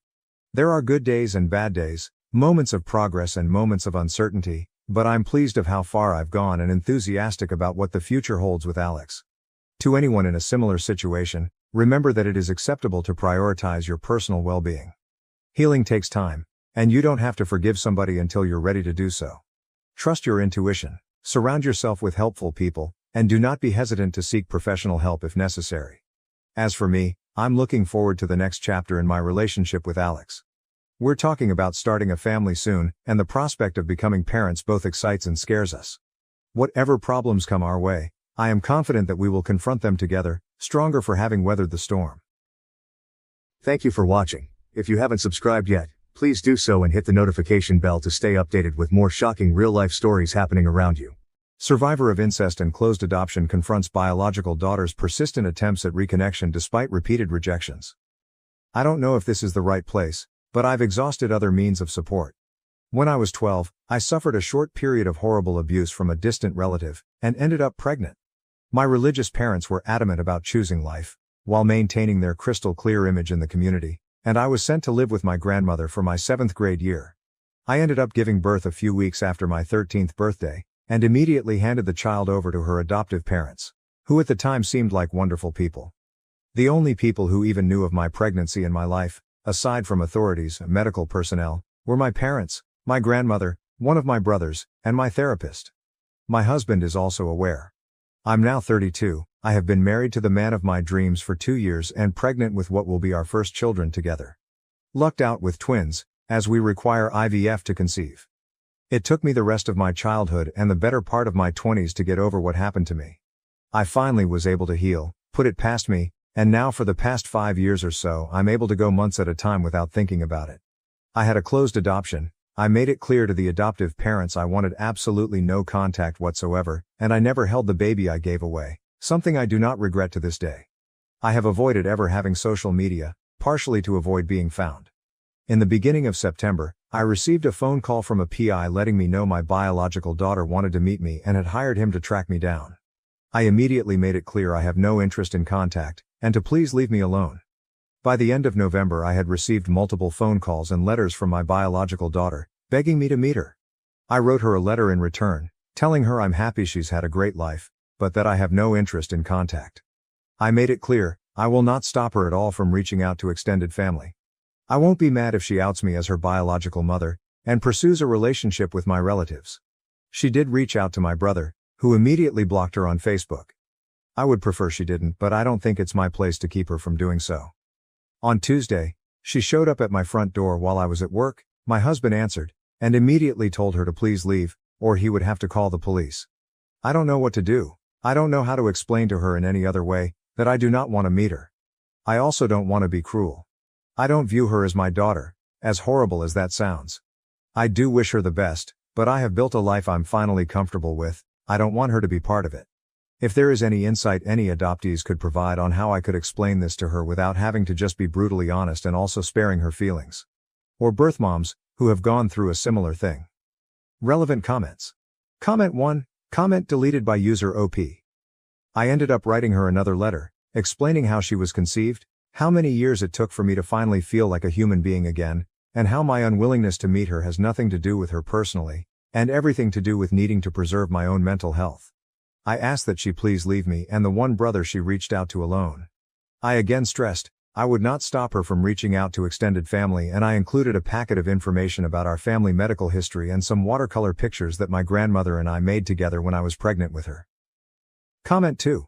Question. Did her adoptive parents know about the circumstances of her conception? OP.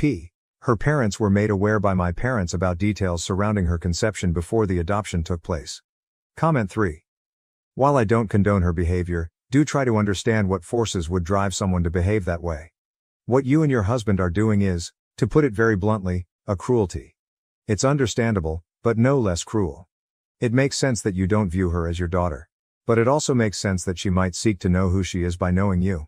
As an adopted kid growing up, I wondered endlessly about who I was, and I felt like the only way to get a sense of it was to track down biological relatives. Which I did do, and, funny enough, I experienced a little bit of what you described doing to her. It more or less worked out for me. She's a 19-year-old woman who just wants to know who she is. It actually may be healing for you also to erase the trauma of what you went through at 13, and giving up the child then, by replacing it with this new person, whom you may find you relate to as a peer, rather than your child. You may see her more as a younger sister, and that may actually be a great relationship for the two of you. The best situation I could see happening would be for you to welcome her interest, and accept her as a legitimate part of your life and family, for you and your husband to get over your resistance to the fact that she exists. I know my own birth mother's husband had to deal with this to a degree. Resisting her will actually just make things more unpleasant and have them linger, like the second shoe that never drops. While dropping the resistance may be the most peaceful path to her leaving on her own, or better yet, co-creating the kind of relationship that works for everyone involved. Obviously, as an adopted kid, I'm going to advocate for other adopted kids getting whatever they can to gain some closure about their own adoption experience. Adoption is, itself, traumatic. And it echoes throughout life. I think it would do both of you a world of good to hop on a phone together and for you to explain what your resistance is about. OP. Nothing will erase the trauma I went through at 12 and 13 years old. In the span of a little over a year, I went from a little girl who still played with Barbies, to being forced to go through the extremely traumatic birth of an unwanted child. She is welcome to be a part of the lives and family of my extended family. Someday when my own children are grown, they are free to know and love her. For my own life, I choose not to have her as part of it. As painful as it is, she is a physical reminder of the worst events that have ever happened to myself and my brother. Telling me it may be healing for me or erase my abuse, to get to know her is, in a way, condescending. At no point did I attempt to make a claim that I know her trauma, nor will I ever trivialize it. I will never know the loss she feels, or the pain and unique trauma that comes along with being an adoptee. I won't claim to know what's best for her to heal, or any other person. I wish her nothing but the best, but I won't be hopping on the phone with her anytime soon. I won't pretend to know your trauma, don't pretend to know mine. I wish you and your family happiness and health. Adoption is challenging, and it seems often tragic for many parties involved. Comment 3. Threatening to have your daughter arrested because she wants to meet you seems a bit excessive. OP, a woman who is a stranger to my husband, showed up at our front door, demanding to see his wife, me, in the middle of a pandemic, while I am 26 weeks pregnant with our first children. She was shouting demanding to see me, and he calmly told her to leave or he would get the police involved. I don't think he acted out of line, or in excess. Comment 4. You didn't say that in your original post. All you wrote was, on Tuesday, she showed up at my front door while I was at work. My husband answered, and immediately told her to please leave or he would have to call the police. OP, at the time, it didn't seem necessary to say. She, a stranger, that I expressed I did not want any contact with, presumably drove across state lines to come to my home, while I am knowingly pregnant during a pandemic to see me. I am sympathetic to everything she's going through, but it was extremely unsettling for my husband, and I don't blame him at all. He's understandably protective of me. Comment 5.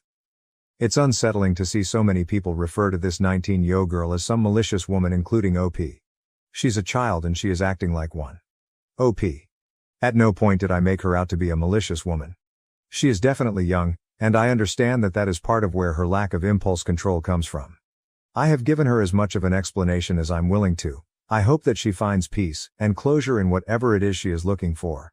Now that I have made her aware of the details surrounding her conception, I hope she can understand better why I make the choices I am making. I am someone who places a lot of value in having my space and boundaries respected. I don't feel I owe her anything. I was a child myself when she was born, and we are both victims of the same man who forced us into this situation. I do not view her as my daughter, and I do not view myself as her mother. I think we are two people biologically tied as parent and offspring, and tied by a series of extremely traumatic events that we had no choices in. I did not feel familial kinship for her while I was forced to keep an unwanted pregnancy, and I did not feel familial kinship for her when I was forced through a traumatic birth, and to be brutally honest, I do not feel familial kinship towards her now. I wish her well, and I hope she finds peace, but I do not feel in any way a parent to her. I don't know her trauma and will never know her trauma, in the same ways that she will never know mine. I don't think she has malicious intent. Comment 6. Yes, you did. But when confronted about that, several times, simply deny the misconstruction of the poor girl. OP. I have empathy for her. To a point. We all have the right to our boundaries being respected. Update. TLDR. When I was 13, I gave birth after being forced to go through a pregnancy that resulted from incest rape. The child was adopted through a closed adoption. After she initiated contact, sought a reunion, I declined wanting contact, and she has now shown up at my home twice. I reluctantly agreed to a phone call with said young woman today, and I know without a doubt that she is entirely unwelcome in my life. As stated in responses to comments in my original posts, I ended up writing my birth daughter another letter explaining to her the circumstances of her birth and why I do not want contact with her. I also included a few watercolors I did with my grandmother while I was pregnant with her, and an extensive packet of information regarding family medical history. I overnight FedExed it to the address I had for her. Sadly, in the late hours of last night, she showed up at my house again, this time while I was home, and pounded on my front door, screaming. My husband and I tried to ignore it, but we got a phone call from our neighbors that they would call the police if we didn't answer our door to handle the situation, and I honestly didn't want to start Christmas Eve with getting someone clearly going through the thick of it arrested. My husband spoke to her via our home doorbell alarm system thing. When this did not placate her, I literally barricaded myself in our bathroom, and he went out the back door, locking it, and then around the front to speak to her. I could hear him screaming at her, unpleasant, but apparently effective, because she finally left. This morning, I received a phone call from her adoptive parents apologizing to me, that they never fully disclosed how she was conceived, and that they helped fund the PI, which is how she found me, hoping it would lead to a more happy reunion. What they did tell me, they told her, that she was the result of rape. What they lied to her about was that it was my parents who made me give her away, and that I always loved her, chose life and wanted to keep her if I'd been older. All lies, and it seems she received a similar very religious upbringing that I did. I ended up agreeing to speak with her on the phone, facilitated by her birth parents, if she understood that now she has to leave me alone, or I will pursue legal advice, and will not hesitate to call the police if she were to ever come to my home ever again. I was very blunt with her, because I felt that she's already been lied to 100 times. It probably would have been better to do the conversation through a therapist, but honestly I'm just happy it's over. She asked me if I loved her as her daughter, the way I love the children I'm pregnant with. I told I have love for her as a human being, but that I would not lie and say I felt like a mother to her. That she's only 5 years younger than my own husband, and that I don't love her in any maternal way, but I do love her as my sister in humanity. She asked me if I wish I had an abortion. I said that at the time, I wanted an abortion. That the trauma I felt would have been significantly reduced if I were allowed to terminate the pregnancy forced upon me by my rapist. I also said I wouldn't go back and change what happened now, because she already exists, and I would never wish away her existence. She asked me about my faith and if I am still a very conservative religious background, that I guess she shares. I told her no, that I am not even a Christian. She asked me about my political beliefs and if I support murdering babies. I said I'm 100% pro-choice, that I'm a socialist and an anti-capitalist, but that I don't think being conservative makes you a bad person. Not really related, but I felt the need to say it. We talked about other things for a bit, mostly her asking me, because if I'm being honest, I don't really care to ask her anything about herself. She asked me if I forgave her birth father, and if I ever spoke to him. And if I would ever consider visiting him with her. I told her that I will never forgive him. That I don't ascribe to Christian ideas of having to forgive. When pressed further about information related to him, I told her to ask my parents for any further information, and take the time to read the second letter I wrote her. I provided her mother with contact information for my own parents. I'm hoping to close this chapter of my life. I can't imagine speaking with me gave her much peace, but I hope she's satisfied. My husband and I are now considering moving so that she can't find us again. I don't feel any better having spoken with her. If anything, I'm reassured about choosing never to see her in person. She seems like a broken person, and I hope she finds her own healing, but I do not want her as part of my life. She seems like the kind of person I wouldn't get along with, and would never respect boundaries. I get that she has so much trauma of her own, and I hope she is able to leave the religious community she belongs to, unless she's happy there. I don't feel guilty that her life wasn't everything it could have been. I do feel sympathy that she obviously has been raised in a similar toxic religious household. I am glad this is over. I've disconnected my landline, and am changing my cell phone number. I am going to restart therapy at the beginning of next year, and if she ever shows up at my home again I will be calling the police. Relevant comments. Comment 1. You did everything possible to help her while still keeping that boundary clear. I applaud you for that. I know this was very distributive to your life and she had no right to it and obviously crossed the line multiple times. It makes a lot more sense now hearing about the involvement of the adoptive parents and how they have hurt the situation. They should have never ever told her those things, never crossed a line with the PI and never encouraged her to keep pursuing this.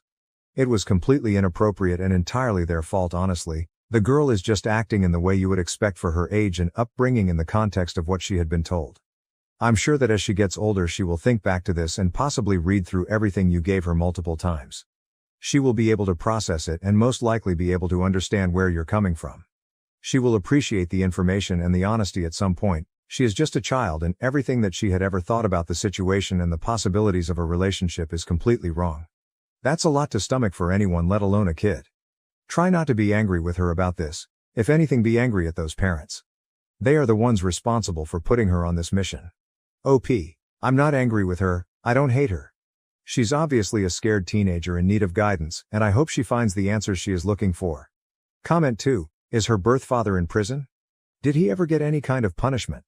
Also, I'm so sorry for everything that has happened. Being pregnant after a forced pregnancy is so hard.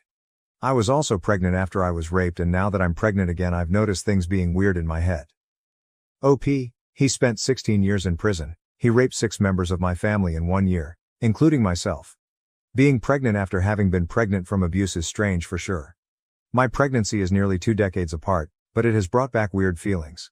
I literally chose this pregnancy. My husband and I used IVF, and sometimes I have to double think first thing in the morning of horror at the reaction of my baby bump. Comment 3. Comment removed by moderator. OP. I am now living in a hotel rather than staying in my house while I'm pregnant to avoid having to call the police on her. You're right in that, I don't know her. I don't feel overwhelming and hopefully warm love for her like a mother would, but I care about her as a person. I care for her in that I believe she deserves the very best life and answers to her questions, and emotional support. I just can't be the one to provide it. I am barely holding it together. I've done what I thought showed her respect while respecting myself. You have no right at all to ascribe intentions or feelings towards my actions. Comment 4. The adoptive parents completely disregarded their promise made when adopting her, to keep her safe. Nothing they told her kept her emotionally safe, and even put her in potential physical danger by encouraging and facilitating the hiring of a PI, which is what led to these late-night door poundings and overly emotional decision-making. I'm so angry at them for OP and for her. OP. They were unfair to her, and I'm angry with them for this reason, and not her. I'm so pissed they lied to her. I'm also a bit angry with my own parents, because at the time of the adoption I was told her parents were non-denominational Christians and not part of my parents' insane sect of Christianity. Comment 5. Wow, it just keeps getting worse. I'm really sorry. I'd be extremely angry with the adoptive parents as well. I might be more inclined to give my parents the benefit of the doubt and ask if they'd been lied to, as well, since the adoptive parents are obviously extremely dishonest, willing to tell reprehensible lies to their own child to avoid a difficult conversation. You mentioned that your parents have grown and changed immensely since this all happened. Would you be able to discuss this with them to get some answers and work towards closure, perhaps once you're back in therapy and have guidance? OP. I genuinely thought her parents were good people, all my life, or at least all her life. It never crossed my mind, they weren't. I would have fought harder for a better set of people had I known they were the same type of Christians as my parents. I'm definitely going to be speaking with my parents about this, with the facilitation of a mental health professional, when given the chance. Honestly, my parents were such jerks and liars when I was a kid, they genuinely may not remember telling this specific lie. They are pretty awesome people now, and have spent like 15 years working so hard to change. I obviously don't excuse their behavior ever, but I do think they will be open to talk about this, and admit their part. If you're talking about speaking with her parents, I really don't think that's going to happen. Comment 6. I just asked this some seconds ago. The parents who allowed to be raped and rug-swept it, are more deserving of empathy, consideration than the poor girl, innocent in all that mess. Come on. OP, I know my parents. They raised me. They are far, far, far from perfect. I don't see them all the time, but I have an established relationship with them that spans 32 years. My biological child is a stranger to me. I don't know her, I don't know her intentions. I haven't spent 100s of hours in therapy with her, over nearly 2 decades, picking apart and rebuilding our relationship. She's now come to my home uninvited, 3 times, After I've asked her multiple times to leave me alone, she's stalked me at this point, and I've done nothing but try to be sympathetic to her. My parents aren't perfect people, but they've spent over a decade fundamentally reassessing who they are, what they believe, and the role they played in the traumatic childhood of my brother and I. They respect every boundary I ask of them nowadays, they know the part they played and own up to how fucked if they were when I was a kid, and they are amazing parents to much younger brother than they ever were to my brother and I. My relationship with my own parents isn't up for debate here. OP, just to make it clear, my parents absolutely never allowed myself or my brother to be raped. OP, I never said they were more deserving of empathy than her. I don't think they are. Additionally, my parents, again, far from perfect, but did support my brother, myself, my maternal cousins, and my paternal aunt emotionally when we testified against our rapist. Comment 7. Comment deleted by user OP, I disagree. I was a child when I had her against my will. I begged my parents and then my grandmother to please not force me to give birth. I don't know what more could be asked of me. I made it clear I did not want contact with her.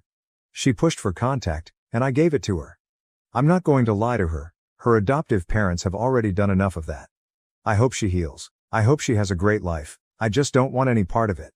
Honestly, I hope she has a great relationship with her biological grandparents, my own parents, if that's what she wants. I hope she meets them, and I hope they give her the biological connection she craves. They are entirely different people from when I was young, and I can honestly say they are good people now. I would not classify them as good parents when I was growing up, but decades and a lot of therapy can change things. I hope she finds joy. I hope she finds peace. Thank you for watching. If you haven't subscribed yet, please do so and hit the notification bell to stay updated with more shocking real-life stories happening around you. Selfish sister scheduled her baby shower. On my wedding day, expecting support, but karma struck as family chose my wedding over hers. I've come here to vent because I'm angry about the incident that happened a few days ago. The fact that my older sister, Portia, 30F, has a lot of main character energy irritates me in every manner. Since I've never been one to start arguments or drama, this has been the standard in both her and my lives, and I've usually never voiced my objections or said anything. But when she chose to throw her fourth child's baby shower on the same day as my wedding, it all came to a head. Naturally, I was devastated to learn of it just a few days prior to the wedding. I knew this small coincidence, as she described it, was intentional on her part because I had forced my family to RSVP to the wedding date months in advance. All it did was make me want to tear out her hair or mine. Since my family has always done things that way, I had a persistent suspicion that they would choose to attend her baby shower rather than my wedding. For as long as I can remember, she has always been the golden child, and I have always been the afterthought. I had hoped that this day would be about me, but I knew she was going to steal even this day from me because of her baby shower. I don't have the finest relationship with Porsche, 25F. I would largely blame Porsche's attitude and haughtiness, but I would also credit my parents' upbringing. In school, Porsche was an overachiever. She participated in sports, excelled academically, and was well liked by her peers and instructors. Her parents were quite proud of her. That being said, I was only mediocre. Academically, I wasn't very good, but I wasn't awful either. My parents said that I had no relevant hobbies, and the fact that I attended the same school as my sister only made this worse. Because I was so different from Porsche, not just in attitude, but also in abilities, all of my teachers, including the principal, used to be pretty shocked that we were sisters. We were compared all the time, and I was never good enough. My parents were not pleased with my lack of abilities. My favorite kid was Portia. Because she was a bright child, she was treated, pampered, and had everything done for her.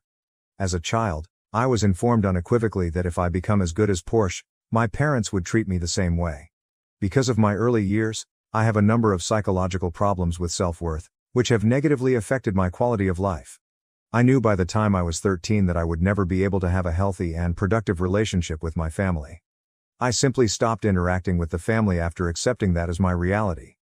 I stayed in my room, largely kept to myself, and drew for hours on end. No one ever took it seriously, and it was the only true pastime I had. In a sense, I was the extra family member.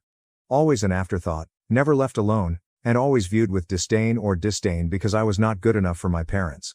Because I was too preoccupied scribbling to work hard and be a source of pride for the family like my sister, my mother even tore one of my sketch pads, calling me a scribbler. At that moment, I realized that no matter what I accomplished, they would only regard me as a smaller version of Portia and that I would never be able to compete with her, even if I tried, and I didn't want to. I simply ceased communicating with them as much as possible. Portia changed when she went off to college when I was 13. She had changed from being the good girl our parents had brought up. Without a doubt, she continued to do well, but she wasted money like crazy, refused to return home, and never answered their calls. My parents, I suppose, were affected by all of this and felt secluded and alone. After being parents to a single child for 18 years, the child suddenly showed little interest in them. That's when they started looking at me. They made an effort to bond with me and become closer, but I didn't want anything to do with it. I had been accustomed to being alone myself, so all of this attention only made me feel anxious. My parents wanted to play happy families, so I wasn't going to change the long period it had taken me to learn how to live alone. This infuriated them, and my situation worsened. They were always insulting me or yelling at me, and I could no longer stand it. Before attending college, I somehow made it through the following several years. Since then, I haven't had much communication with them. I can say that all of that doodling paid off because I have a degree in animation. I'm doing well for myself and got a decent job right out of college. I feel even more smug about the whole situation because this is not what anyone, especially my sister and parents, anticipated of me. Over the past 2 to 3 years, they have made numerous attempts to contact me in an attempt to become closer to me and other such things, but I have consistently graciously turned them down. I am more than content with the small family I have created for myself and no longer feel the need for them in my life. I reside with our adorable dog, Emma, and my fiancé, Edward, 29 months. I don't want them to interfere with my wonderful life, friends, or social circle. Before I started working, Portia got married a few years ago. I was obviously not invited. This is also one of the reasons I don't think their efforts to get back in touch are very sincere. When I was just a student, they didn't give a damn about me, but now that I'm successful, they're trying to be family and make amends. I am not one to be duped by their evil mask, and I can see right through it. I suspect that they are merely trying to reconnect with me in order to take advantage of me. She got pregnant immediately after graduating from college, had a shotgun wedding, and has never received a dime since because Portia doesn't work. The family had always assumed that since she was the smart one, she would be the one making the money and that I would fail. They are attempting to patch things up so that I can be their cash cow now that there is no chance of her giving them any money. Since the day I was born, my parents have been like this. My extended family has improved significantly. Throughout my childhood, my Aunt Rachel, who has constantly criticized my parents for their partiality, was like a mother figure to me. Naturally, these accusations were strongly refuted, but over time, the entire extended family learned the truth. They have encouraged me to maintain minimal communication, and no one has put much pressure on me to mend fences with my relatives. Up until around 3 months ago, my mother experienced a pretty significant health crisis. The diagnosis was difficult, and she spent weeks in the hospital. Since then, her quality of life has suffered greatly, and the doctors have stated that it will take a long time for her to get back to her previous state, if she ever does. My aunt claims that this served as a wake-up call for my mother. She cried for me, her baby, the whole time she was in the hospital. Since we had little to no communication for a few years, I wasn't informed about her health problems right away. However, a week after the incident, my aunt called to inform me that my mother was very ill and had come to the understanding that she had not treated me well. My mother has been crying non-stop since that day, pleading with me to contact her again because she knows she will die soon and doesn't want that to happen before I give her another chance to be a decent mother. I had struggled with this because I knew in my heart that my mother's desire to make amends stemmed solely from her need to avoid taking the blame for mistreating her own kid. It had less to do with me and more to do with her remorse. However, I was also aware that I would regret not speaking with her or at the very least getting in touch with her again. So, after giving it some serious thinking and receiving a lot of encouragement from my aunt and my fiancé, I made the decision to try it again and contact her. For us, it was emotional. She shed many tears and apologized profusely, but I simply told her to forget it and that I no longer wanted to discuss or interact with her about it. My father and I didn't speak for more than a few words since he wanted to be polite and is too proud to own his mistakes. During this brief reunion, Portia was not present, and I later learned that this was at our mother's wish. During our conversation, Mom had strongly disputed Portia's presence, and I've heard she was really upset about it, but she was unable to stop it. And now for the real thing. After the first few meetings, I must admit that I did not have much time for my mother because I was so busy with all of my wedding preparations. I could have, but I also wanted some leisure and was too stressed out from the heavy workload. Even after our alleged reconciliation, my parents were angry that I had not included them in the wedding planning process or assigned them any of the customary responsibilities that the bride's parents are expected to fulfill. Even though my mother was unhappy about the whole thing, she decided to ignore it, which is when I started to think that perhaps she was truly sorry. In contrast, my father was furious that he would not be the one to accompany me down the aisle. He even gave me a call to let me know that I was making him look like a bad father in front of everyone, so he was thinking of skipping the wedding. I informed him that nothing had returned to normal, particularly between us, even after everything had. He was also allowed to do anything he chose, which included not going, if he thought this was too offensive. That immediately silenced him, and he remained silent thereafter. I didn't communicate with her at all during this period regarding Porsche. She indicated that she would be attending, and I had just sent out the invitations. I reasoned that there was nothing else to discuss with her.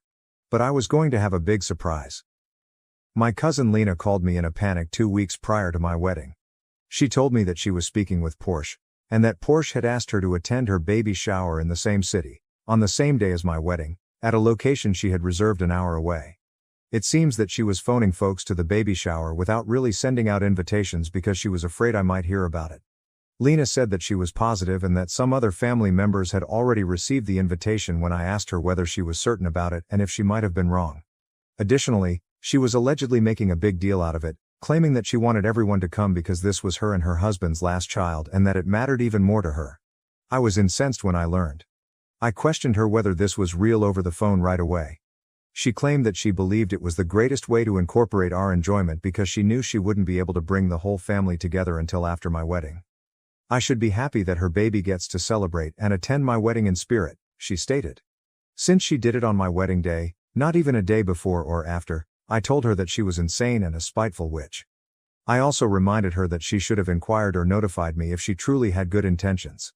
Just 2 days before my wedding, I was learning about it from someone else, which revealed to me what she was planning to do and how insane she was. She informed me that she was free to celebrate her baby whenever she pleased, that I had no right to call her names, and that I had no control over the date or what other people chose to do. She asserted that I had no authority to prevent guests from attending her baby's shower or traveling to my wedding if they so desired. I hate to confess it, but I had a full-blown mental breakdown and was completely at a loss for words. I simply couldn't handle the facts and was inconsolable. Even though he was angry, Edward, who was with me, knew just what to say. We made the decision that everyone we had invited would receive a note. We made an effort to appear as kind as we could, and the message said something like how we discovered that the dates had conflicted. Although we were pleased for Porsche, we were aware that some of our guests would have to choose between going to the baby shower and the wedding. Additionally, we informed them that we were not in the mood for any more drama with only 2 weeks left until the wedding and asked them to confirm their attendance with my maid of honor. The wedding is where I would see them. I instructed my maid of honor to record everyone who confirmed their attendance so that we could modify the catering and other arrangements appropriately. We would simply go to the courts and be married if everyone decided to come to the baby shower. Although it may seem like an exaggeration, I was certain that most people would prefer to attend her baby shower over my wedding because I had been ignored my entire childhood. I'm happy I was shown to be mistaken. I asked Zara, my maid of honor, 2 days prior to my wedding, if anyone had confirmed what the current situation was. She simply assured me that everything was under control and that I shouldn't worry about it. I still didn't know how many people had left me for Portia, so her response was not at all reassuring. She simply told me to relax and that she would handle everything.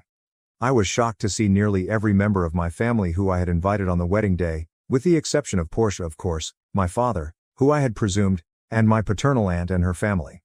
My mother, who is not the kind to do things without my father, was one of the people who made it, which surprised me greatly.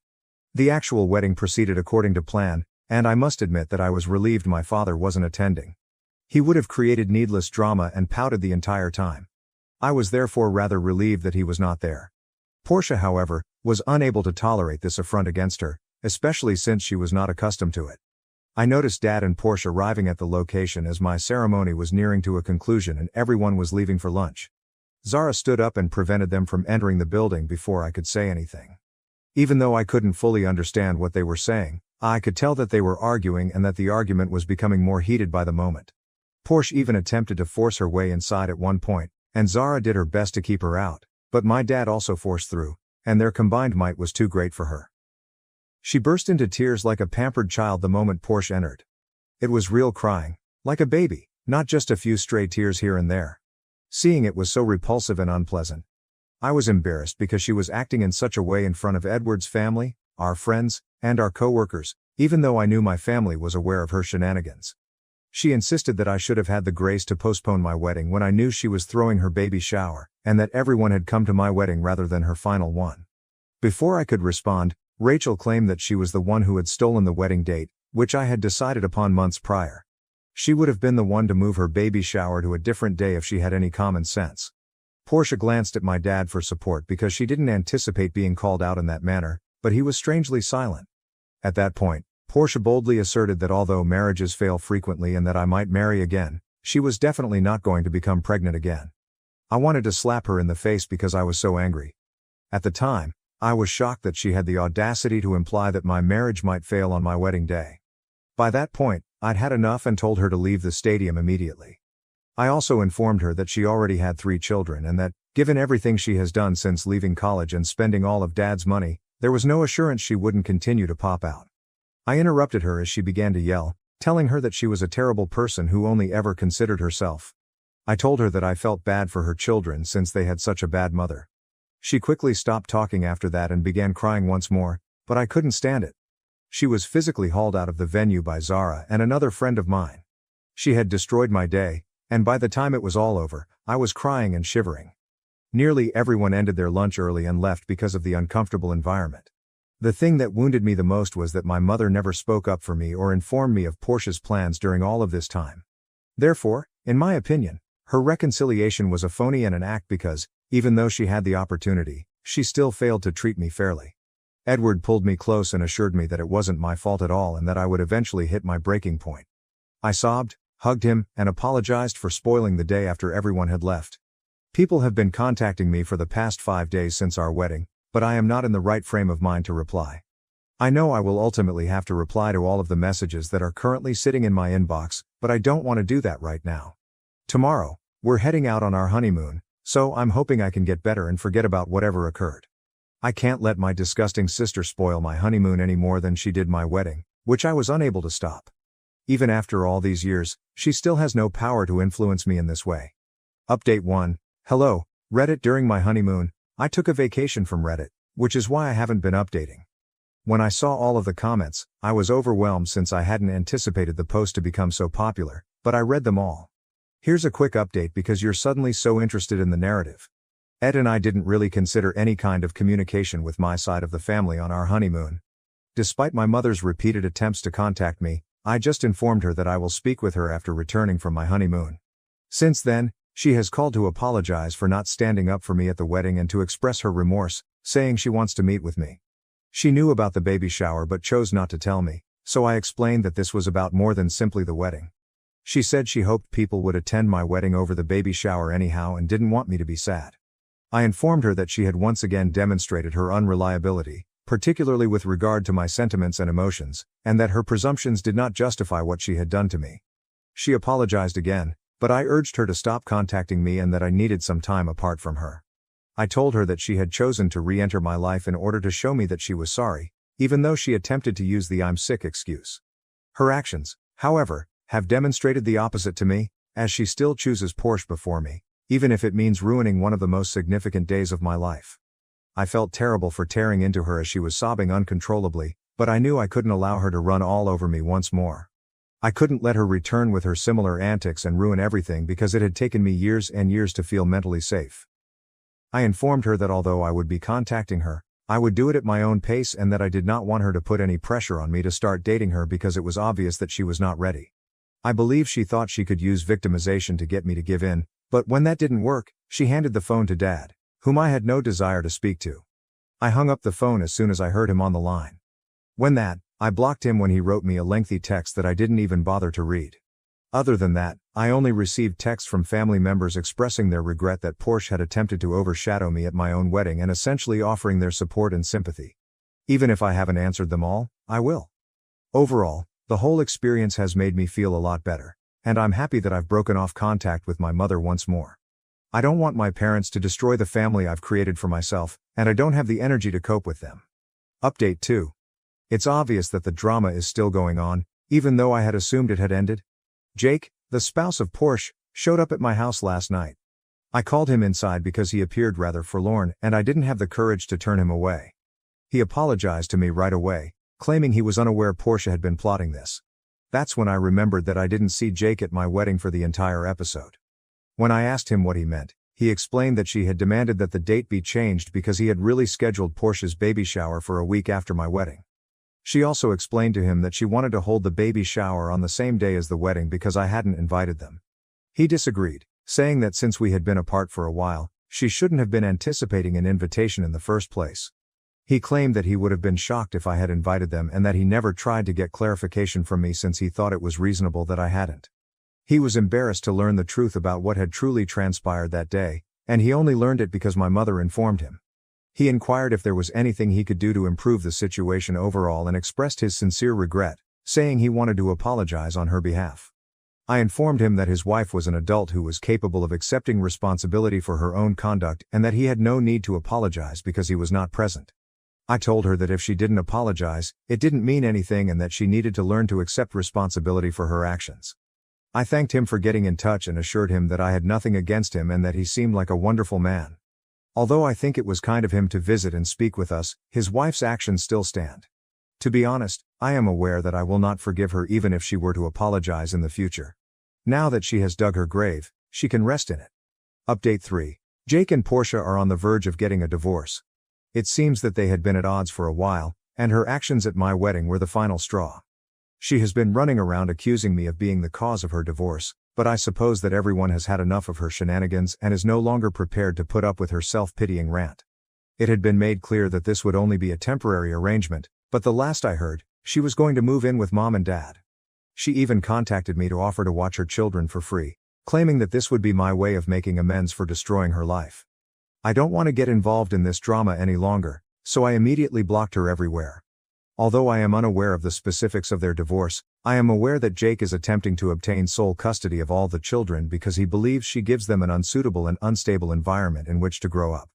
Although I am unsure of the outcome of their divorce, I am aware that she is in tremendous difficulties and that no one is currently prepared to assist her. So, it's unclear what will happen. I've completely bowed out of this whole mess and, consequently, my family. That's all I know. I lived a quiet and contented existence before they made the decision to contact me again, and this is far more bother than they're worth. My Aunt Rachel and a couple of my cousins are the only members of my family who I currently choose to be around because they were there for me during the whole wedding disaster. I have the utmost gratitude for their unwavering support. I'm going to be extremely protective of my boundaries going forward since they are the only people who deserve to be in my life. Thank you for watching. If you haven't subscribed yet, please do so and hit the notification bell to stay updated with more shocking real-life stories happening around you. My wife poisoned my family against me and took my daughter away, but years later, the truth finally came out. This is a story I never imagined I'd tell publicly, but after all that has happened, I need to get it off my chest. The previous several weeks have been nothing short of a roller coaster. Maybe someone out there can help me figure out if I'm really the terrible guy in all of this. I, 48 million, have experienced a tornado of emotions and experiences over the last decade, and it has all come to a climax in unexpected ways. It all began many years ago, when I married Laura, the mother of my daughter Emily. Laura and I were high school sweethearts, and at first, our bond appeared impenetrable. We were young, full of dreams, and eager to face the world together. But life has a way of tearing apart even the strongest relationships, and it wasn't long before the flaws in our relationship began to appear. Laura came from a wealthy family, accustomed to a life of luxury, whilst I grew up in a more modest home. Despite our disagreements, I loved her profoundly and did my best to provide for her in the way she was accustomed to. But no matter how hard I tried, it wasn't enough. The stress of attempting to meet Laura's expectations weighed heavily on me, and our marriage began to falter. Our relationship deteriorated, and we argued more frequently. I observed Laura appeared detached, as if her mind was elsewhere. I attempted to reach out to figure out what was wrong, but she continually dismissed me, stating that everything was okay. Only later, during the divorce proceedings, did I uncover the tragic reality. Laura had been unfaithful to me several times during our marriage. The revelation struck me like a ton of bricks. All those evenings I worked late to support our family, all the sacrifices I made to keep our marriage afloat, and she had been betraying me the entire time. Despite the grief and betrayal, my first priority was Emily, our daughter. She was just 11 years old at the time, and I wanted to do everything I could to be there for her. But that hope was dashed during the divorce settlement. Laura was determined to portray me as the villain in our story. She accused me of being emotionally distant and inattentive, and even hinted at possible abuse, all of which were false. But Laura was convincing, and she was able to turn my entire family against me, including my parents and siblings. They all believed her narrative and assumed that I had done something dreadful to push her to adultery. It seemed like I was stranded on an island, with no one willing to listen to me. The courtroom battle was ugly, and despite my best efforts, the judge sided with Laura. She was given full custody of Emily, while I was granted limited visitation rights. Laura destroyed even those few opportunities to visit my baby. She frequently forgot about scheduled visits, claiming Emily was unwell or had other commitments. I would volunteer to drive Emily to school or assist her with assignments, but Laura refused to let me play any significant role in her life. My family, who had always been close to Emily, supported Laura and helped her keep my daughter away from me. They were determined to remove me from Emily's life, and I was powerless to stop them. The years that followed were among the most agonizing of my life. It began subtly at first. Emily would be hesitant to visit me, preferring to stay with her mother. Even though it stung, I attempted to understand. After all, children frequently prefer one parent over the other, correct? However, it soon became evident that something more sinister was at work. Emily would come to our appointments with a laundry list of complaints, things I allegedly did or said that depicted me as the evil guy. I was perplexed since none of it was accurate. When I tried to talk to Laura about it, she dismissed my concerns or twisted the conversation to make it appear as if I was crazy or exaggerating.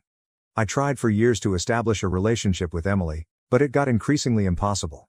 Phone calls remained unanswered, letters were returned unopened, and my attempts to visit her were met with animosity from Laura and my family. They all seemed intent on erasing me from Emily's life. The worst thing happened when Emily was around 13. She said bluntly that she didn't want to see me anymore. She spoke it with coldness, as if I meant nothing to her. I was devastated. I knew Laura had been telling Emily lies, but I didn't have the heart to drag her through a messy court battle. After all, she wanted to stay with her mother, and separating her from her mother would only exacerbate the situation. I didn't want to be the source of further trouble in her life, so I reluctantly decided to pull back. It was one of the most difficult decisions I'd ever made. I hoped that one day she'd grasp the truth and return to me, but that didn't happen for a long time. Years later, I gradually but steadily moved past that horrific moment in my life. I met Megan, and there was an instant connection between us. Because of my previous experiences, we took our time getting to know each other before getting married. Megan had 2 children of her own, so the majority of my time was spent with them, and we established a life together. While I adored my new family, there was always a part of me that wondered about Emily. How was she doing? What had she become? I contacted Laura several times over the years to inquire about Emily, but she never replied. I tried to convince myself that Emily was better off without me, but I couldn't get rid of the sense that I had abandoned her. Then, unexpectedly, Emily contacted me. She was 20 years old now, and her message was brief and straightforward. She wanted to meet and chat. She stated she needed to know more about our family, including why I wasn't there for her. My heart skipped a beat as I read her message. The prospect of seeing her after all this time made me nervous, but I was not going to pass up the opportunity to see my kid. I was scared but excited. Perhaps this was the moment I had been waiting for all these years. We planned to meet in a quiet cafe. I was nervous as I waited for her to arrive. When she eventually walked in, I barely recognized her. She had matured into a beautiful young woman, but the wrath and sadness in her eyes were undeniable. She had clearly been carrying a lot of anguish for quite some time. We sat across from each other, and the tension was evident. Emily didn't spend time getting to the subject. She needed answers. Answers I knew would be difficult to hear. I took a big breath and started telling her the truth. I did not hold back. I told her everything. How her mother and family had deliberately poisoned her against me, how they had twisted every scenario to make me look terrible, and how I had worked so hard to be a part of her life despite everything. I told her about Laura's infidelity and the lies she told during the divorce. I spent the next 3 hours laying out the facts of what had happened. I had brought up previous court records, text messages, and emails that corroborated my story. I wanted Emily to know that I understood what she had been taught about me over the years, and that I wasn't the monster she had been led to believe. Emily sat startled as I explained what had transpired. She grew up believing that I was the one who had abandoned her, that I didn't care enough to be a part of her life. She found it overwhelming to learn the truth. I could see she was absorbing everything, so I didn't press her to react. I knew that was a lot for her to take in. When she finally spoke, her voice trembled. She questioned me why I never fought back, Why I didn't do more to stay in her life. That question crushed me. I had to explain that I did not want to place her in the center of a court dispute and that I believed standing back was the best way to protect her. I wanted her to have a good upbringing, even if it meant she despised me for a while. But the truth was that I regretted not battling harder. I regretted allowing Laura and her family to control the story. Emily appeared to be gaining a better understanding of what had happened. She was outraged, partly at me, but largely at her mother. She couldn't believe Laura had gone to such efforts to make herself look like the better parent. Emily realized she had to take action. She stated that she wanted to confront her mother and lay everything out for everyone.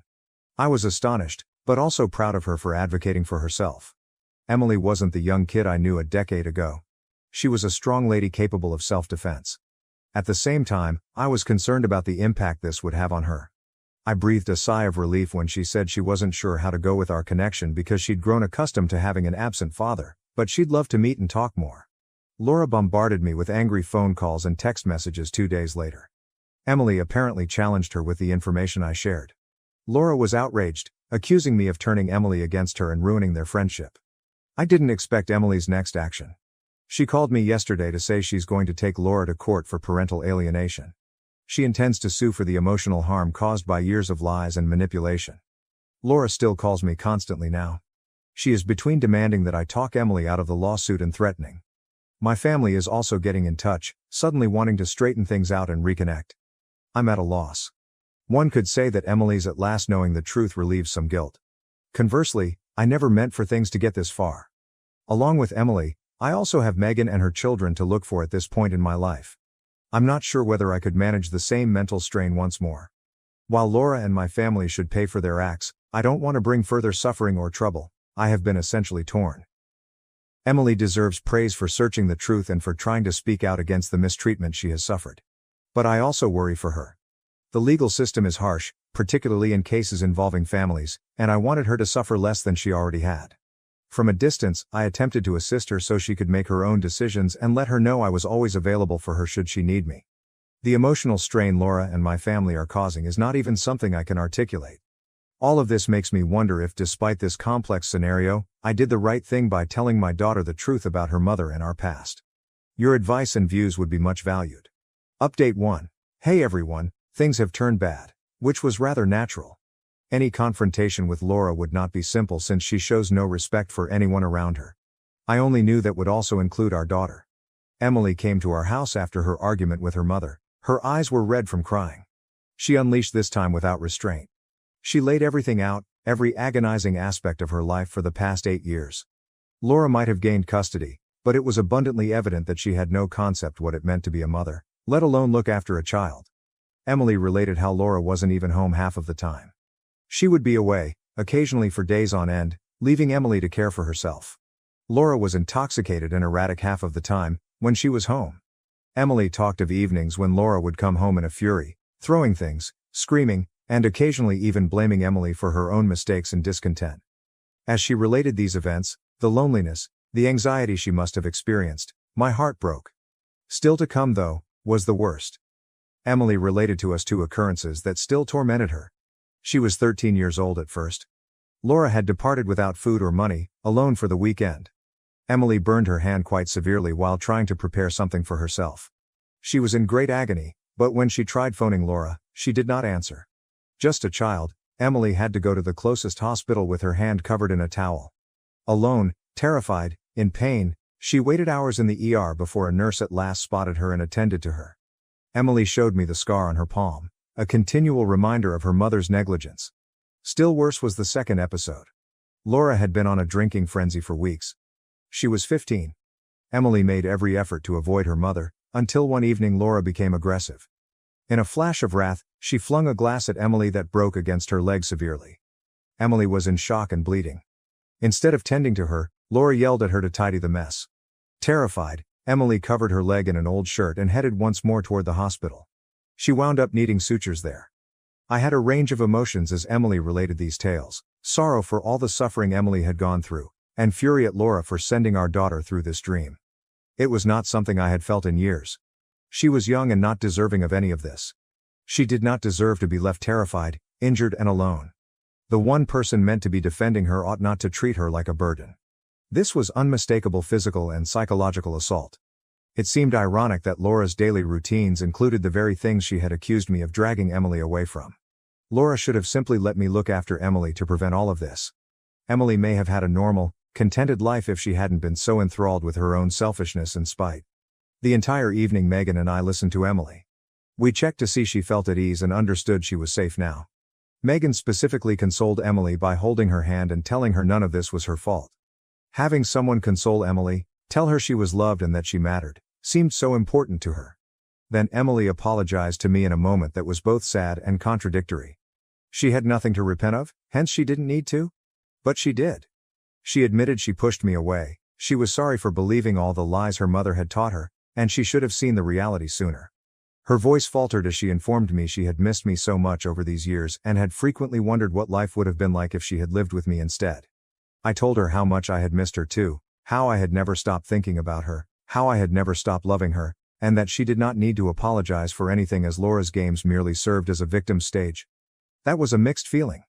Hearing her apologies hurt, but it also meant that we were at last re-establishing our relationship following all these years apart. I also came to see that I was done running from family strife and playing it safe. Though it meant facing legal conflict with my ex-wife, my daughter's well-being was at risk and I was determined to receive the apology and reparations she deserved. After a restless night of consoling and chatting, Emily and I hatched a strategy early the next morning. We were going to face my family about everything. Every lie, every act of neglect, everything Emily had gone through. I was done with them acting as though they were the ideal family while Laura had helped Emily to ruin her early years. The medical records, text messages, and even some old Laura voicemails Emily had preserved provided the evidence we needed. It was time to tell them just exactly what their complicity had cost. It was time to reveal the truth. Emily seemed anxious, but I could also detect a resolution in her eyes not previously seen. I was going to be right there beside her. She was ready to meet them and defend herself. At last, we would be getting the justice we both deserved, and I knew that whatever happened would be shared by us. Whatever transpires, you folks will be the first to know. It means a lot to have you understand my circumstances and provide constructive remarks. This is absolutely not the end, hence I will come returning with updates. Update 2. Hi everybody, hope everyone is doing fantastic. Think back to the family confrontation Emily and I had scheduled. Well, it happened and it was most certainly memorable. I agreed to pay a surprise visit together with my daughter. I saw the amazement on their faces as soon as we entered the door. They seemed unable to really handle seeing us together, united after all these years. They had never imagined that the years of isolation, manipulation, and deceit could be quickly reversed. Here we were nevertheless, poised side by side ready to face them. The first shock passed swiftly, and they hurried to present their customary worried front. The first person to talk was my mother, whose voice was tinged with phony anxiety as she asked Emily whether I had offended her or harmed her. The implication stung, not because I cared what others thought of Laura, but rather because it demonstrated how firmly they had embraced her story. Though it was a horrible idea, one they appeared to hold without doubt was that I would hurt my own daughter. Perhaps because it would help them to defend their own behavior, they were fast to accept the worst of me. But Emily was no more the terrified, bewildered child Laura knew, and I was not Laura. Emily stepped forward before I could answer. Her voice was firm, full of a quiet strength that made me proud. She urged them to abandon the act, to stop acting as though they cared when throughout the years they had done nothing to support her. Her statements were neither wavering or hesitant. She called them out for their indifference, for standing by while Laura ignored and mistreated her, and for helping to bring about the ruin of her early years. I observed as my siblings and parents struggled to hide their uneasiness. Their looks changed from pretended concern to something more like irritation. They disliked being challenged, particularly not by Emily, who they still considered as a child, someone who ought to be appreciative of whatever sloppiness of attention they had given her. But Emily was no child anymore, and she showed no interest in their empty apologies or explanations. Some of you have inquired how Laura simply set my own family against me. Our relationship has always been complex, underlying animosity and years of unresolved problems entangling it. My siblings and I had never been close. There was always a sense of one-upmanship, of competitiveness, that corroded any possibility of a real bond. Rather than encouraging harmony, my parents had sided with whichever child would have the greatest benefit for them at the time. Laura came to them intending to divorce me, and they saw it as a chance to vent their residual animosity at me. They had not given Emily or me any thought about how it would affect us. Their interests were more in seeing me push down a peg than in clearing past records. Emily gave out everything that had happened. How Laura had deserted her, how she had experienced trauma and injuries while they turned a blind eye, and I could see the anxiety rising on their faces. Particularly not by someone they had undervalued for so long. They were not used to being questioned in this manner. It was not only the words that stung, it was Emily's holding of them responsible, refusing to let their typical platitudes absolve them. Of course, we withheld some of what we had. Showing all of our cards at once was not necessary.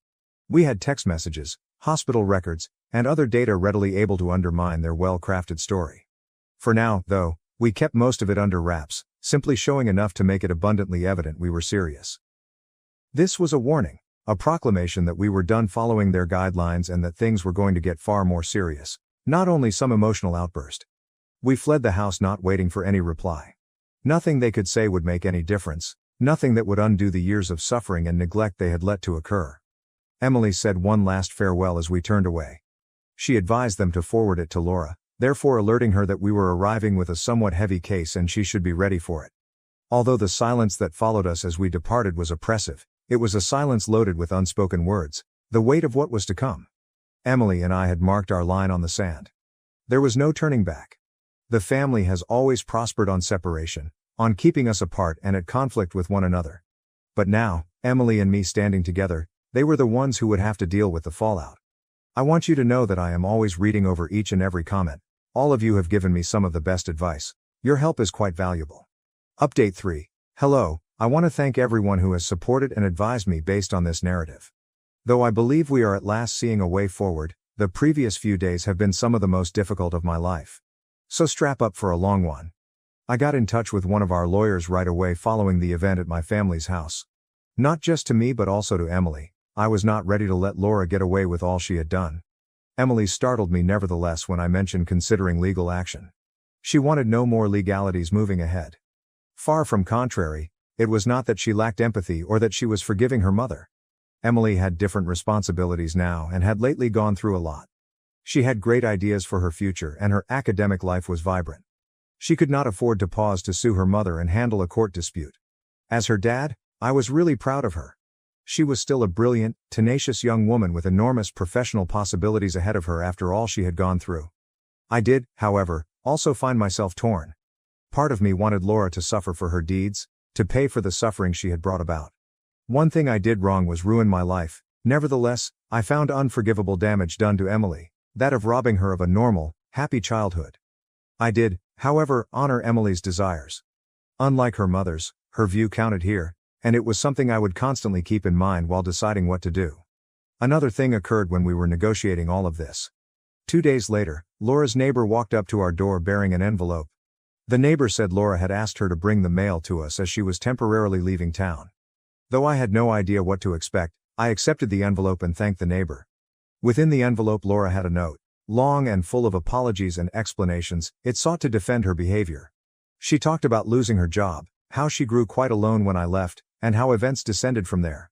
She finally landed another job, but it paid little, and she descended into more misery. Drinking became her coping mechanism. She said she never intended to hurt Emily, that she was simply so lost and overwhelmed by her own suffering. Laura continued to go into great detail about more of her challenges, seeking to depict a lady driven to the brink by events beyond her reach. But reading made me focus only on how hollow everything sounded. Laura was obviously trying to justify her actions and project an impression of victimization from her own experiences. But no degree of difficulty could excuse her treatment of Emily. She begged us not to go to legal war at the end of the letter. As a show of kindness, she pledged to avoid Emily. She also offered to pay whatever we felt was appropriate as reparations for the damage she had done. Emily's eyes showed grief as soon as I turned over the letter to her. She had not sought this apology, and it most definitely was not the resolution she was due. What kind of mother leaves her child like this and subsequently believes that money could possibly offset all the years of suffering and neglect?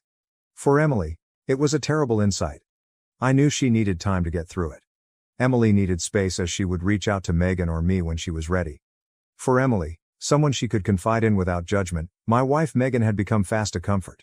Soon Emily became like family to all of us, developing a close relationship with Megan's kids. Although I wanted to assist, I knew Emily would gain more from Megan's support and viewpoint to help her to organize everything. Eventually, Emily came to me with her choice. She refused to go after a legal lawsuit. She wanted not to drag things out anymore or become mired in a nasty court struggle.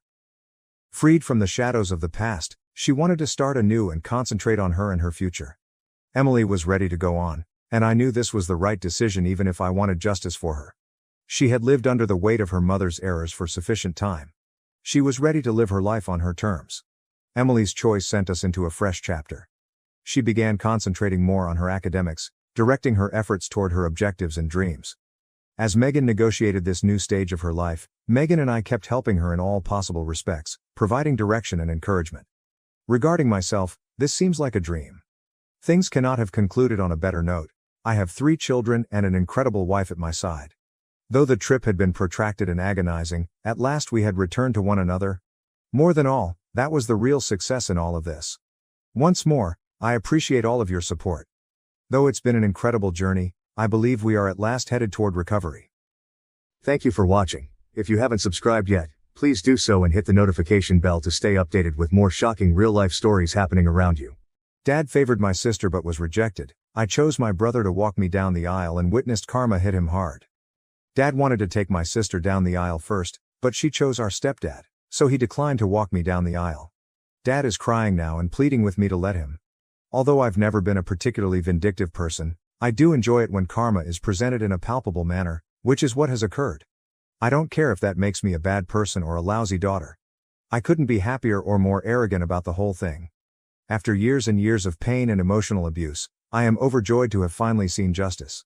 My father has made me feel awful as I've grown up. He suddenly remembers this daughter of his that he never really liked in the first place, now that he has no one else to rely on. Out of my 3 siblings, I, F31, am the middle one. Sarah, F29, is my younger sister, and Finley, Finn, M37, is my older brother.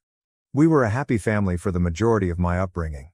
At least my mom, F59, did her best to be an equal parent, even though my parents had their preferences. My father, M65, is not in the same boat. Favoritism was clearly visible in his actions. His favorite person was Sarah, and since Finn was the son, he naturally felt a connection with him and they could bond over man things. I was, of course, left out of this dynamic. It began at a very young age. I've always had the impression that my father didn't think highly of me. I made a few attempts to express it, maybe by throwing fits because I was a challenging kid overall, but nothing I ever did got his attention. As I grew older, I came to terms with it. I believe Mom tried to make up for his partiality after noticing it. Because I would have remained invisible my entire life if it had been up to my father, I have always adored her for seeing me. Mom did her best to be an equitable parent, but as I mentioned, she was not flawless. She treated us the same and loved us equally. I believe Finn noticed that she made an effort to keep me from feeling excluded. He attempted to fill in after noticing my neglect and my tendency to be distant. When Finn was learning how to change automobile tires, he would ask Dad if I could come along. When Dad taught him how to drive, he made sure I was present. Dad didn't involve me in the chats, so I know it was him. I didn't experience abuse or anything similar. We received similar gifts if they gave them to us. For example, I received as many new outfits as either Sarah or Finn. However, Dad never provided me with any emotional support. Mom and Finn attempted to fill that void in my life for all that time.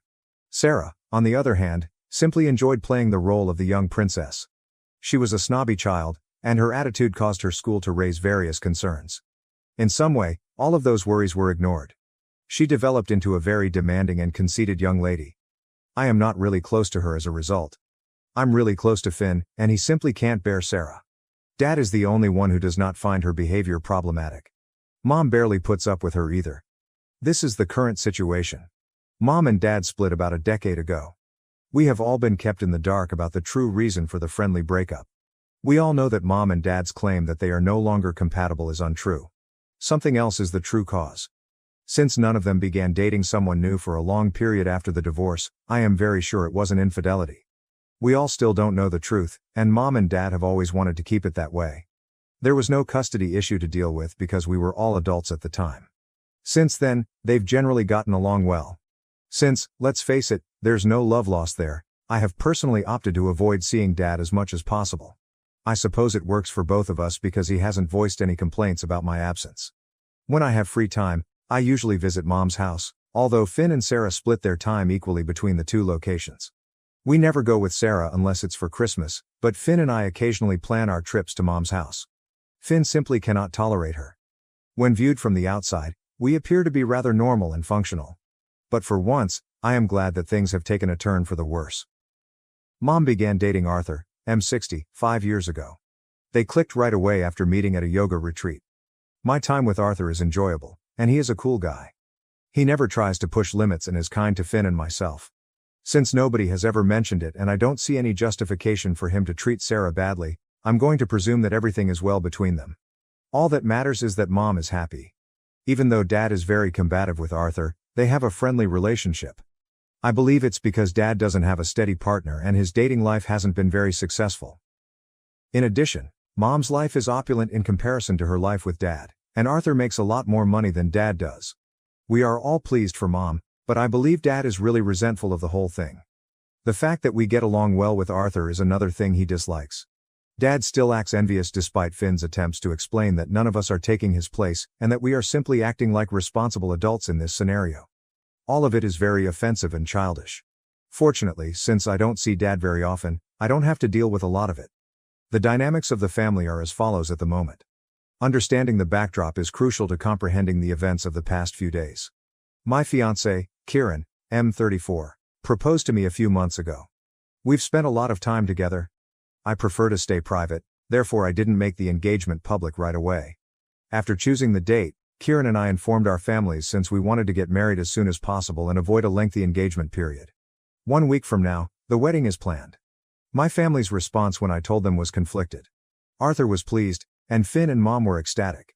Sarah appeared pretty unhappy, but Dad's response was fairly neutral. All of this took place during a video call, and I could see that she quickly ended the call after forcing a grin.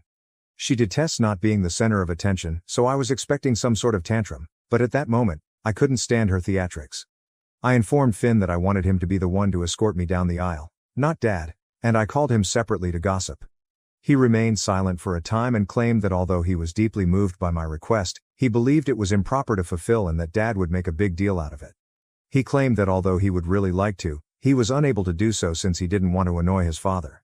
He said something that hurt me. He understood that I needed him to be there with me since he had been my male protector far more than Dad, and I informed him that I had come to him because I had been let down by Dad on multiple occasions. I hate to say it, but I also felt Finn was making sense, so I didn't argue with him about it. It was an emotional conversation. Gently, he assured me that it didn't matter if he escorted me down the aisle. It was crucial that my day be as uneventful as possible so that I could look back on it with joy and no resentment. If he were to assume Dad's position, he claimed, Dad would remain agitated during the ceremony and spoil the day and the memories for me. He was correct. I knew what Finn said would make my day simpler, if not perfect, and Dad was more than capable of pulling off such a ruse. Finn advised me to discuss it with Dad. I stated I would give it some thought and that I was hesitant to have him escort me down the aisle. Fortunately, Sarah and her boyfriend Zach announced their engagement 2 weeks later. After exchanging glances with Kieran, I knew she would try to steal the show at my wedding or do something else, but I couldn't help myself. Finn was also not very pleased. We were both aware of the timing, but we were unable to change it, so we kept quiet. One positive outcome of this is that Sarah's wedding is scheduled for approximately 5 weeks from now, 1 month after mine. The stars didn't align in her favor, so she had to be content to be the second bride in the family, even though she had really wanted to marry before me.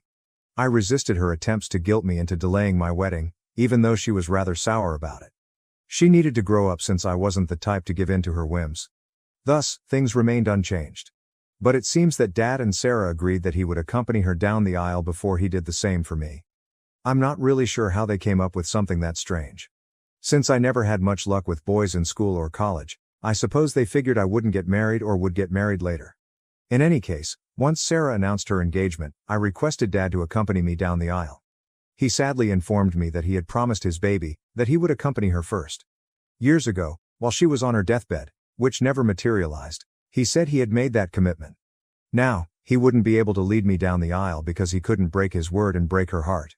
To be honest, I was thrilled because I didn't want him to accompany me down the aisle in the first place. I was dancing within as I feigned sadness and hurt. I assured him that even if it hurt, it didn't, I would accept his vow to Sarah because I respected it. I called Finn right away and informed him of the situation. He was upset with his father. Finn stated that he would have seized the chance to accompany me down the aisle immediately if he had known Dad would act in this manner. He said that I could choose whatever daughter I wanted to grant this privilege to if Dad could. I was too delighted to care if Finn was upset with Dad. In the end, it had turned out to be just what I had desired, and I am overjoyed. Despite the pressure of wedding planning, everything was going smoothly. Up until yesterday, when unheard of drama entered my life, drama for which I lacked the stamina, everything looked to be in order, despite my jitteriness and nervousness. Sarah told her father last night that he would not be accompanying her to the wedding. She requested Arthur to do it instead. We were all surprised by this. Not only that, she announced it via video call. She could have been more tactful about it, and it was cruel. We were all aware of Dad's excitement for her wedding. Because she and her fiancé wanted to save money for the honeymoon, he had even covered the entire cost. Dad had nearly mentally checked out of my life, and Mom and Dad were busy organizing 2 weddings. Since all of his attention was on Sarah, he had nothing to contribute or recommend and continued to show no interest in anything pertaining to my wedding. Furthermore, he had not made any financial contributions to my wedding. We were paying for it ourselves, Kieran and I. It had gotten to the point where I was depending more on Mom and Arthur's advice than on Dad's. In contrast to Sarah, Arthur was actively involved in my wedding preparations. Because of this, even Arthur appeared surprised by Sarah's request, or rather, her demand, and was unsure of how to react. When Mom finally stated that Arthur would love to do it, he continued to stare at her. I work in corporate, where terrible calls are almost a given, but that had to be one of the worst calls I've ever been on. Dad was crying. He began cursing out Arthur instead of discussing it with Sarah, and then hung up. And that was all. I didn't ask Dad how he was feeling, but I'm sure the others did. I quickly hung up the phone since I had too many other things to think about. Besides, this wasn't my problem. He didn't want to renege on the commitment he had made to Sarah. It was between them if she broke it. I didn't want or intend to step in. They were able to resolve it among themselves. I wasn't interested in becoming involved in trivial family matters at this time. I had no idea that it would soon cause me great annoyance. A few hours after his little princess dealt him a heartbreaking blow, Dad called me last night in tears. On the phone, he was crying and telling me that he would love to walk me down the aisle now and that he was foolish for turning down my offer. I was shocked by what I heard. It was astonishing how entitled they were. Although I was sorry for what had transpired, I gently explained to him that it was between him and Sarah. It had no bearing whatsoever on my wedding plans. I informed him that this had been decided months prior and that Finn was escorting me down the aisle. I also informed him that I was unable to make a last-minute modification. He promised to speak with Finn, saying that I didn't need to be concerned about Finn's disagreement because Finn was merely a placeholder for him. I explained to him that I didn't want to hurt Finn, not that he agreed. Dad didn't need to know that I didn't want him to be my father in the first place. I informed Dad that no swap was taking place, despite his insistence that he speak with Finn and make amends. The final step was for Finn to lead me down the aisle. He believed I was resisting because Finn wouldn't resign, and he was living in total denial. He was sure he could persuade Finn not to do it. After hanging up, I called Finn right away to let him know what was happening. It would be an understatement to say that Finn was furious. I informed him that I had always wanted him to be the one to reveal my identity when he asked what I wanted. Only at his encouragement did I ask Dad in the first place, and he was the first person I had asked. I replied in the affirmative when Finn asked if I was certain I wanted him to lead me down the aisle. Then he assured me that if Dad phoned him, he would correct him and that I shouldn't worry about anything. Since his favorite had sent him out, I told Finn that I didn't want any drama at the wedding and that Dad needed to realize that he couldn't just walk in anytime he wanted and use me as a stand-in daughter. Finn reassured me that there would be no alteration to the wedding arrangements and that he would make sure Dad knew about it. I haven't spoken to one of them since last evening. I'm getting so anxious about it. I truly don't have the energy to handle this turmoil at this time, and everything was going smoothly. I'm not sure if I should get in touch with them or hold off until I find out what transpired between Finn and Dad. I'm not even sure whether Finn has had a conversation with him yet. The anxiousness is making me queasy, and I'm at a loss for what to do. Update 1. Finn and I eventually spoke, and the situation is a complete mess, even worse than I had anticipated. Fortunately, he has taken care of the majority of it, so I won't have any issues. Finn claimed that he had been expecting a call from Dad to talk about the alleged change in plans, but the call never arrived. Finn recognized then that Dad was not going to talk about anything. Dad reasoned that since he had made the decision to accompany me down the aisle, everyone else must have agreed. After waiting a day for Dad to get in touch, Finn called him. Because I had mentioned something, he asked Dad if the arrangements had changed. In an attempt to appear casual, Dad said that because Sarah would no longer be walking me down the aisle, I had requested him to do so. Now, Finn, the more reasonable and level-headed of the three of us, is typically diplomatic. I was shocked to hear that he went completely crazy on Dad. Finn claimed that since they both knew I hadn't requested Dad to accompany me down the aisle, he urged him to stop being so rude.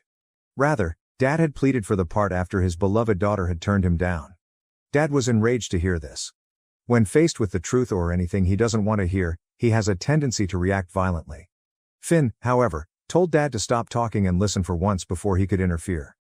Finn stated that considering how he had treated me over the years, Dad should be thankful that he was even receiving an invitation to my wedding. Then Finn relaxed. He later expressed regret to me for snapping at Dad, particularly so near the wedding, but he said he was unable to control himself. Finn longed for Dad to see his true self and shed the mask he was wearing.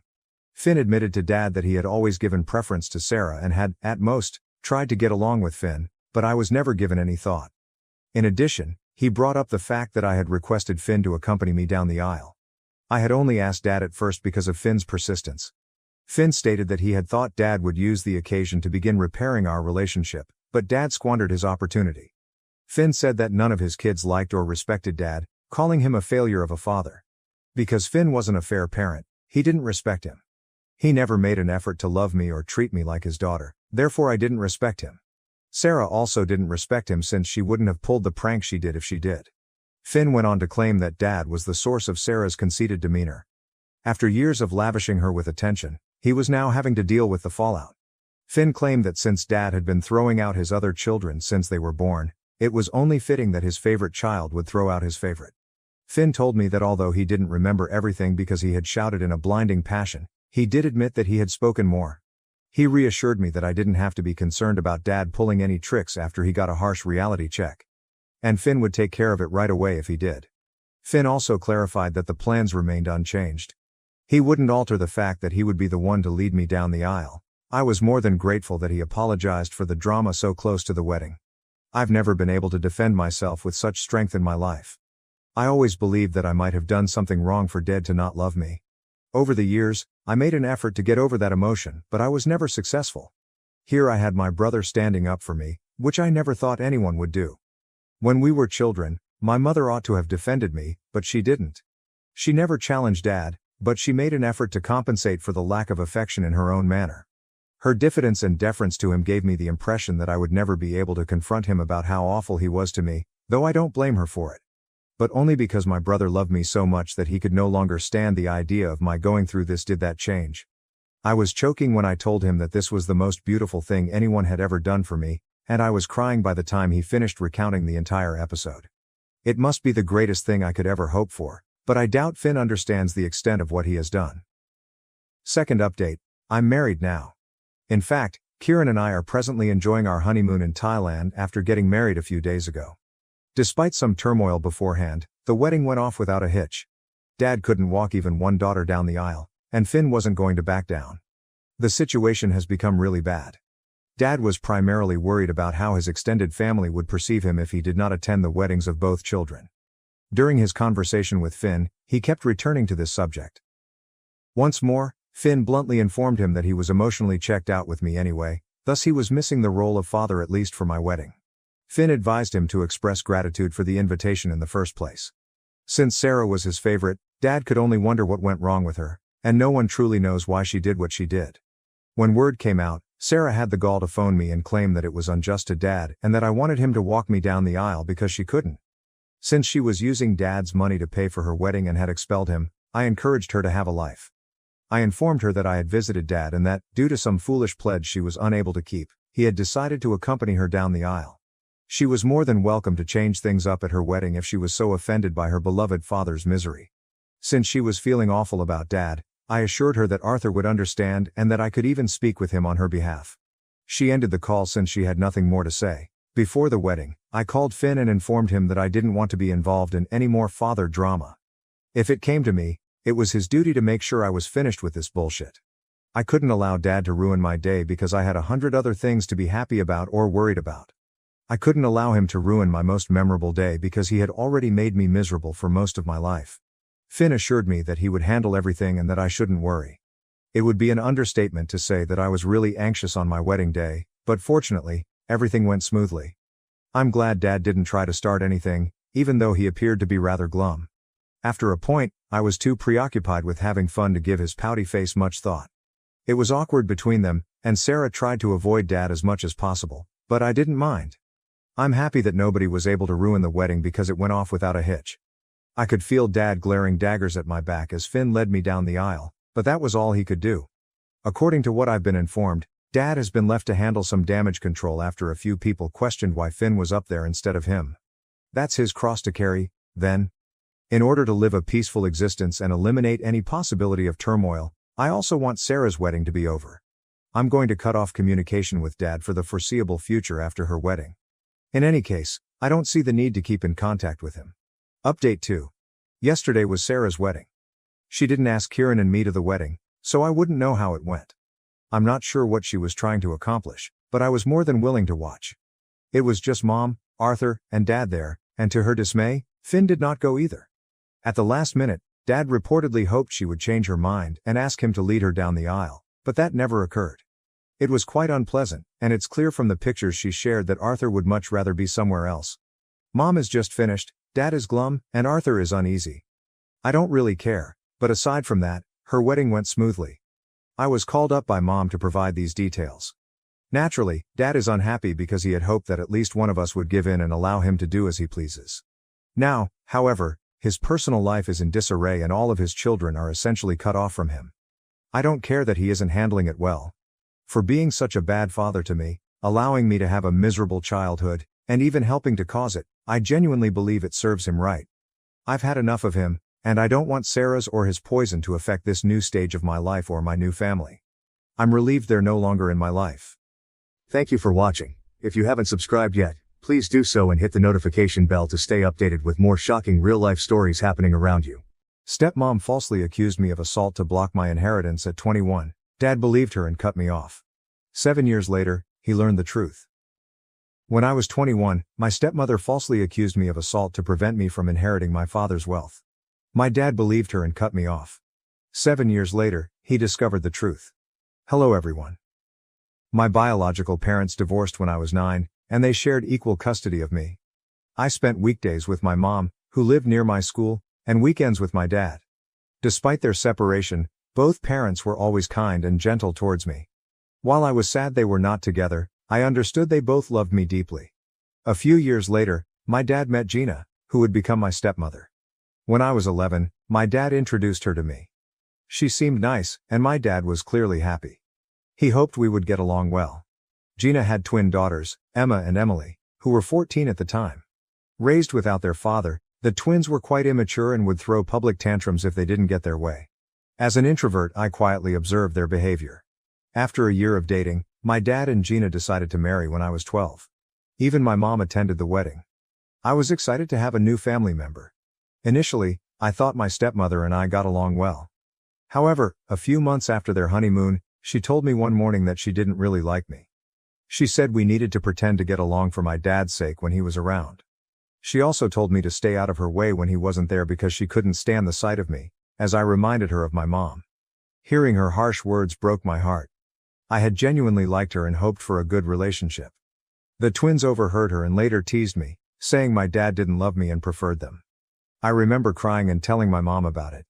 She immediately called my dad and gave him an earful. My dad assured her that my stepmom would never say such things and that I must have misunderstood her. The following weekend, when I visited my father, my stepmother appeared upset. She stayed silent in front of my dad, but as soon as he left, she angrily whispered to me, threatening that she would ensure I no longer had a dad in my life if I ever told my mom anything about her. She also warned that she would divorce my dad and take all his money, leaving him destitute if I didn't keep quiet. At just 12 years old, I was terrified for my dad, so I nodded in agreement. From that day on, Gina made it her mission to make my life miserable in every way possible. Being a child, I felt I had to endure it silently. Whenever we were alone, she would say hurtful things to me and I would stay silent, hoping she would eventually stop bullying me. She would insult my height and weight, calling me ugly. I hoped my dad would notice, but he never did. He believed Gina and I had a good relationship and would often force me to go shopping and eat out with her and the kids. She would use my dad's card to pay for our meals but wouldn't let me eat anything substantial at the restaurant. I was only allowed to have soup or dessert, no main course. I would sit there miserably, watching them finish their meals while crying quietly. I would return home hungry and she would force me to go to bed without eating. Many nights I cried myself to sleep, both hungry and exhausted from her cruelty. At that point, I was at my wit's end, scared, angry, and frustrated with both my stepmom and my dad. This is why I dreaded visiting my dad on weekends. Every Friday evening, I would try to avoid visiting by coming up with excuses like a stomach ache so I could stay with my mom.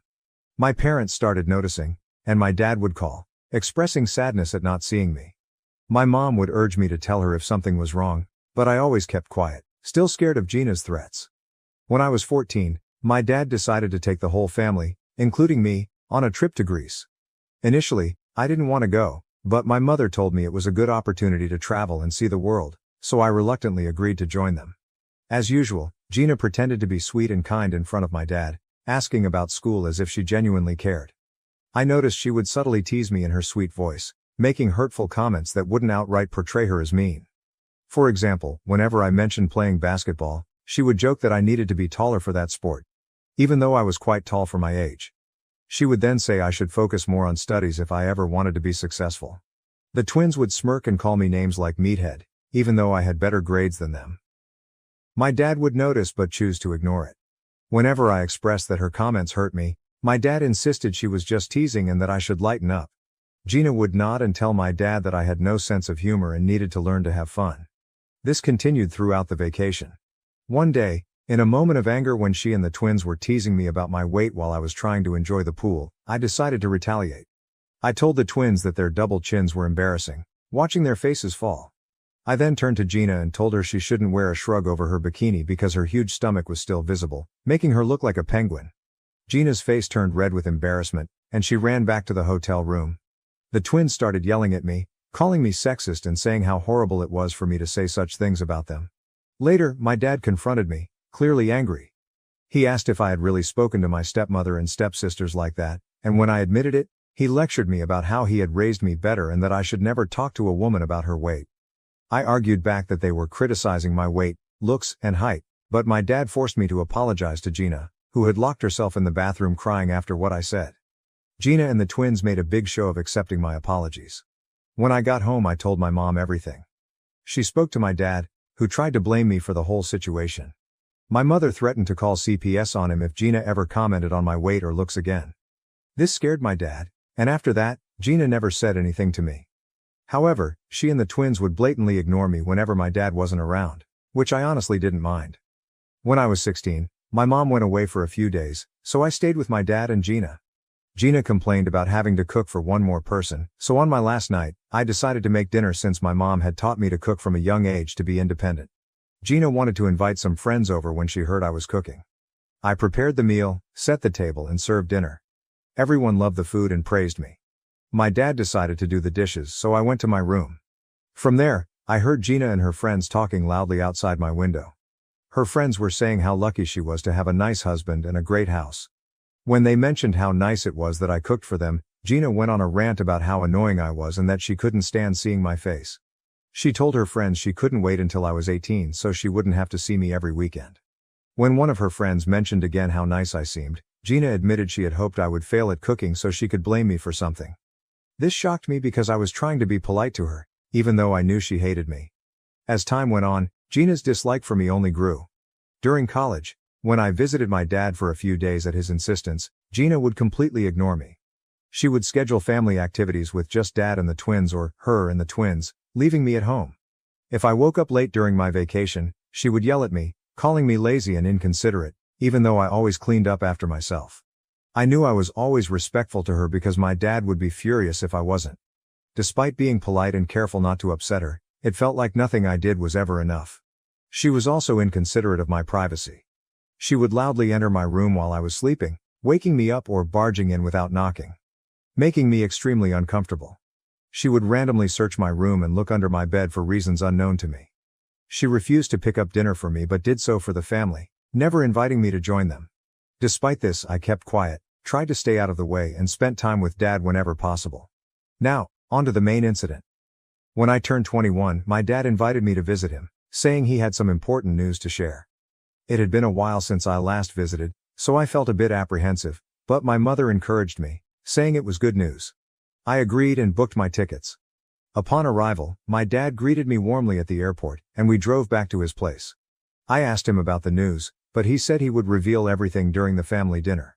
When we arrived, I noticed the twins were home too. It had been a while since I had seen Emma and Emily. They didn't acknowledge my presence, and I didn't acknowledge theirs either. That night, during dinner, my dad started by expressing how proud he was to have 3 wonderful children. He spoke about his gratitude for having such a loving family and wanted to share some exciting news. The atmosphere was positive, and I felt a sense of anticipation as he continued speaking. He looked at each of us with a smile, including Gina, who had been giving me icy glares all day.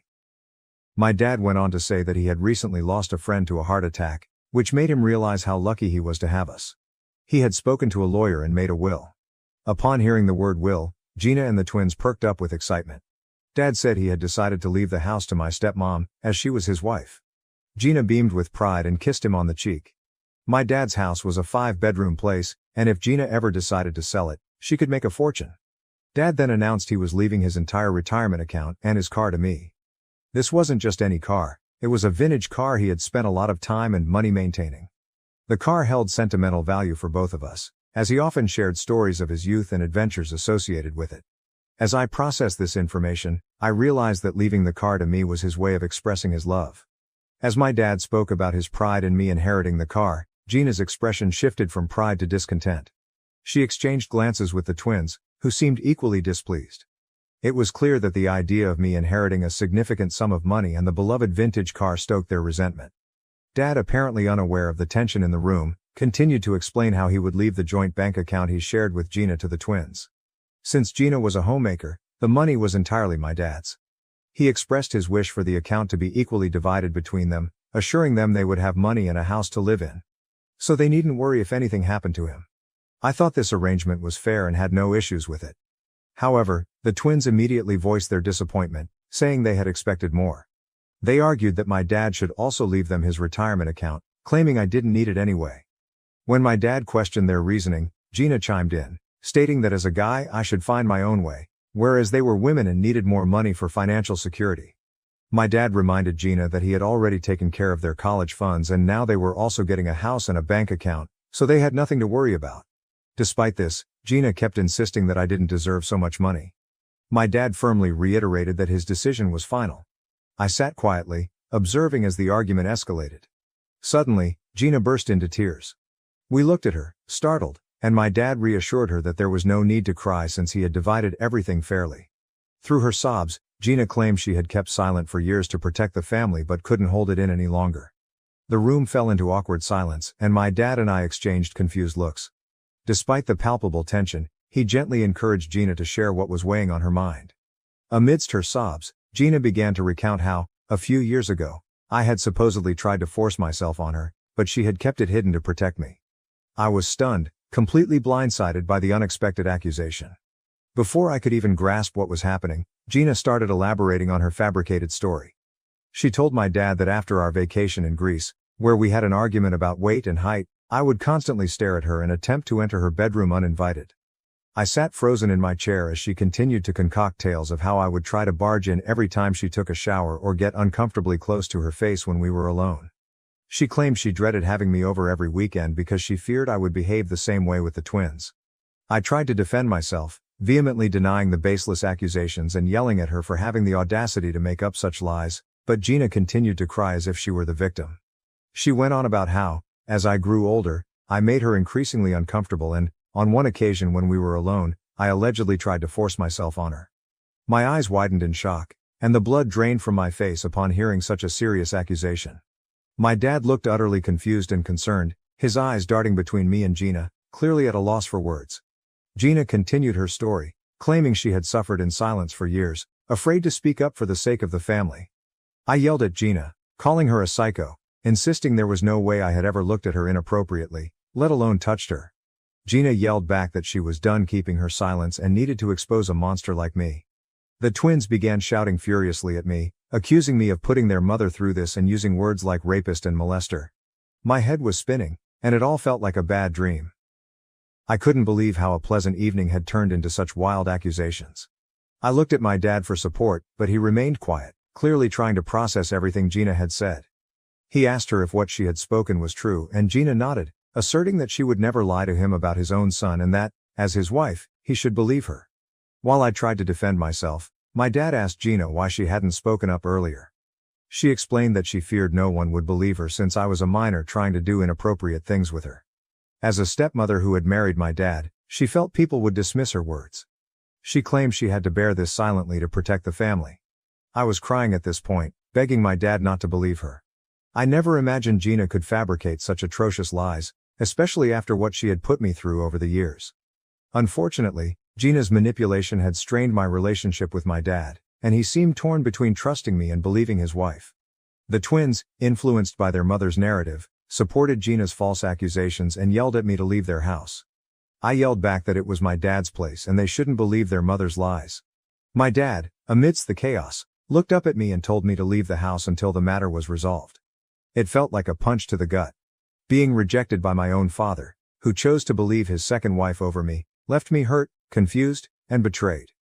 I packed my belongings and left the home I once thought was mine. I flew straight to my mother, who was shocked to see me at her doorstep. When I told her everything, she was furious and ready to confront my stepmom. But I asked her not to, knowing how unpredictable and dangerous Gina could be. If Gina could concoct such wild lies to get me kicked out of my dad's house because she was upset about the inheritance, she could do much more to ruin my life. I couldn't risk having her in my life any longer, which is why I decided to cut off my dad permanently. Since he chose to believe her, he didn't deserve to have me in his life.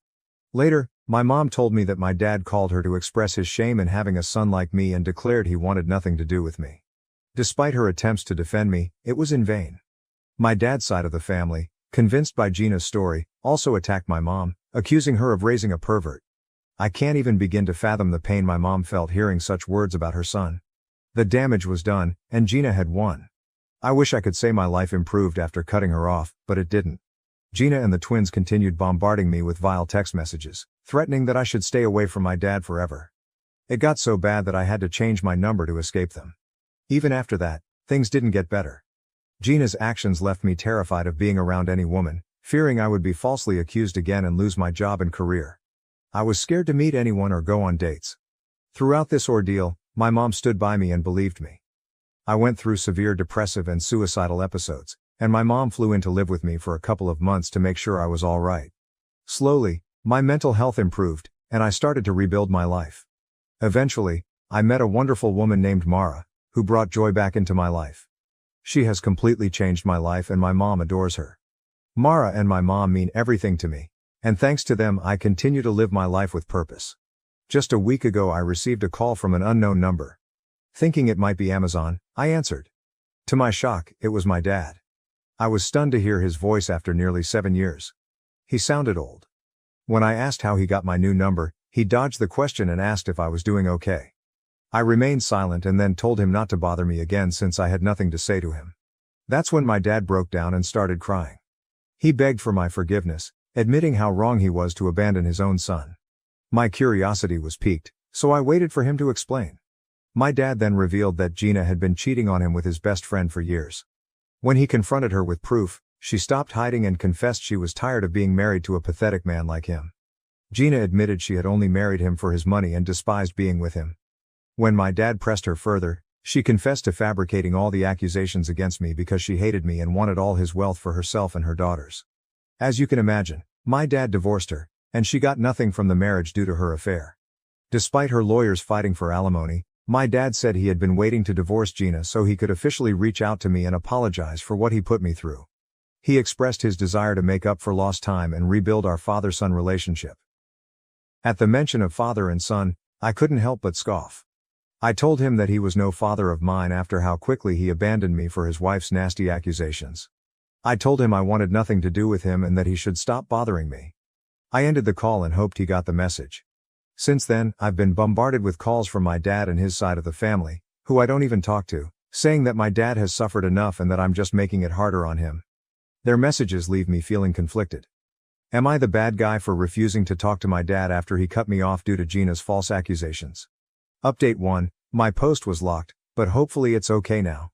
I've posted the link and tried my best with spacing. I'm on mobile. To everyone who offered support and advice, thank you so much. Your words helped me see things more clearly.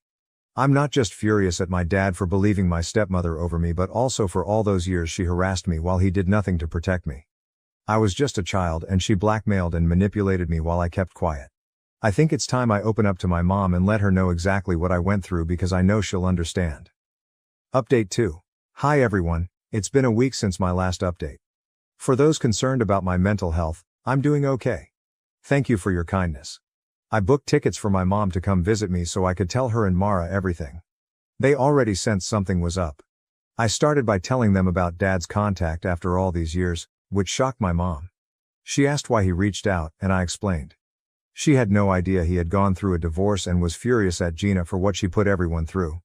Then I told them about how Gina would manipulate me when I was just 12 years old. I recounted how she bullied me when Dad wasn't around and threatened to divorce him if I ever told him. I didn't realize how traumatic these events were until I began to open up about them one by one. By the time I finished, I had tears streaming down my face. Mara and my mom were crying quietly as well. My mom immediately hugged me, repeatedly saying that I shouldn't have kept this all in and that it was okay to share. I cried for half an hour while my mom held me. Mara also told me that no child should have gone through what I did and that it was completely fine if I chose never to speak to my dad again since he should have protected me. My mom nodded, saying I had no obligations to explain anything to my dad because when I needed him the most, he chose to believe his wife over me. The only reason he was reaching out now was that he was lonely and had no family left. That's when I realized they were right. My dad perhaps never really loved me because if he did, he would have never believed I was capable of such things. Since then, I've felt much lighter after sharing my past with Gina out loud with my mom and Mara. I've blocked my dad and will continue to block any other family member who tries to interject in my life. I owe no explanations to those who chose to abandon me. Update 3. Wow, it's been 6 months since I wrote this post, and I can't believe how much my life has changed since then. I want to start by sharing some happy news. I proposed to Mara, and she said yes. My mom is thrilled for us, and we're considering moving closer to her because the schools are better there. Since both of us can work from anywhere, it makes sense for our future family. Thanks to advice from people on Reddit, I've also started therapy. It's helping me feel better, step by step. I'm trying to focus on the positive aspects of my life, like Mara and my mom. They've always been there for me, and I'm deeply grateful for their support. The past has been tough, but I'm looking forward to a brighter future, free from all the lies and drama.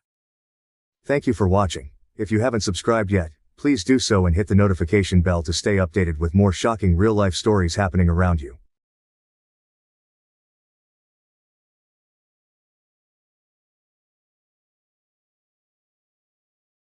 Karen demands VIP table claiming to know the owner, but I'm the owner, and she was left crying with a $4,000 bill after my revenge. Karen storms into the restaurant, screaming that she knows the owner and that we must give her and her group of pals the VIP table reserved for celebrities. The trouble is, I own the restaurant and have no idea who this lady is. But I decided to play along and see what happened. During the dinner, one of the girls asked me whether I thought my life was meaningless because I worked as a waiter. That's when I realized all bets were out, and I was going to exact my retribution. This is what I did. This occurred around Christmas and New Year's. My grandparents emigrated to Canada from Italy in the 1970s and established a restaurant. When they died, my parents took over the restaurant, which they grew and enlarged throughout the decades. I've been working at the restaurant since I was 15. As my parents became older, they retired and became snowbirds, spending the winters in Florida. They sold the restaurant to me a few years ago, but they kept a tiny percentage of the stock as a supplementary source of income in addition to their savings. As soon as I took possession, I modernized the old place. I rebuilt the restaurant, altered the logo, and contacted local and national newspapers to place advertisements. I invited food critics, bloggers, and vloggers. It was slow at first, and I began to fear that the loan I took out to undertake all of this was the worst mistake I'd ever made, that I had ruined 3 generations of a family company. But soon, it began to work. A local semi-famous YouTuber included us in one of his videos, which prompted more people to visit and review us. Even on a Monday, we were quickly seeing 5 to 10 times the regular volume of activity. We became a destination for large events, and it was not uncommon for a celebrity to stop up on certain evenings. I even invited certain high-profile clients to visit and cook for our guests. This cost a fortune, so we were completely filled for the holidays. People had to make reservations in July to get a table in December. It took years to get to this point. When things become busy, I don't simply sit in the back office. I'm on the floor doing whatever needs to be done, whether it's greeting customers, bussing tables, or mopping the floors. On nights with high-profile guests or events, I wear a jacket and take charge. One night, 6 women walked in. 5 of them appeared to be in their early 20s, with the leader looking to be in her mid-20s. My best assumption was that she was an elder sister of one of the females or an older sorority sister to incoming college students. I was greeting them at the entrance, and as they approached, Queen Bee Karen was telling the baby Karens how fantastic this restaurant is, how delicious the cuisine is, and how there might even be celebrities there. When she approached me, she explained that she required a table for 6. I responded, "Of course, can I get the name on the reservation?" She stared at me. She responded, "Oh, I didn't make one, but it's okay. The owner is a personal friend of mine. He said he always keeps 1 or 2 tables open for special guests and we can have one of those tonight." This is true for many high-profile restaurants, and I've been doing it recently as well. But I had no idea who this woman was, and she had never discussed any of this with me. I understood she was attempting to get in without a reservation, but she had chosen the worst person to try this with. I told her, "I am sorry, but we cannot seat anyone without a reservation.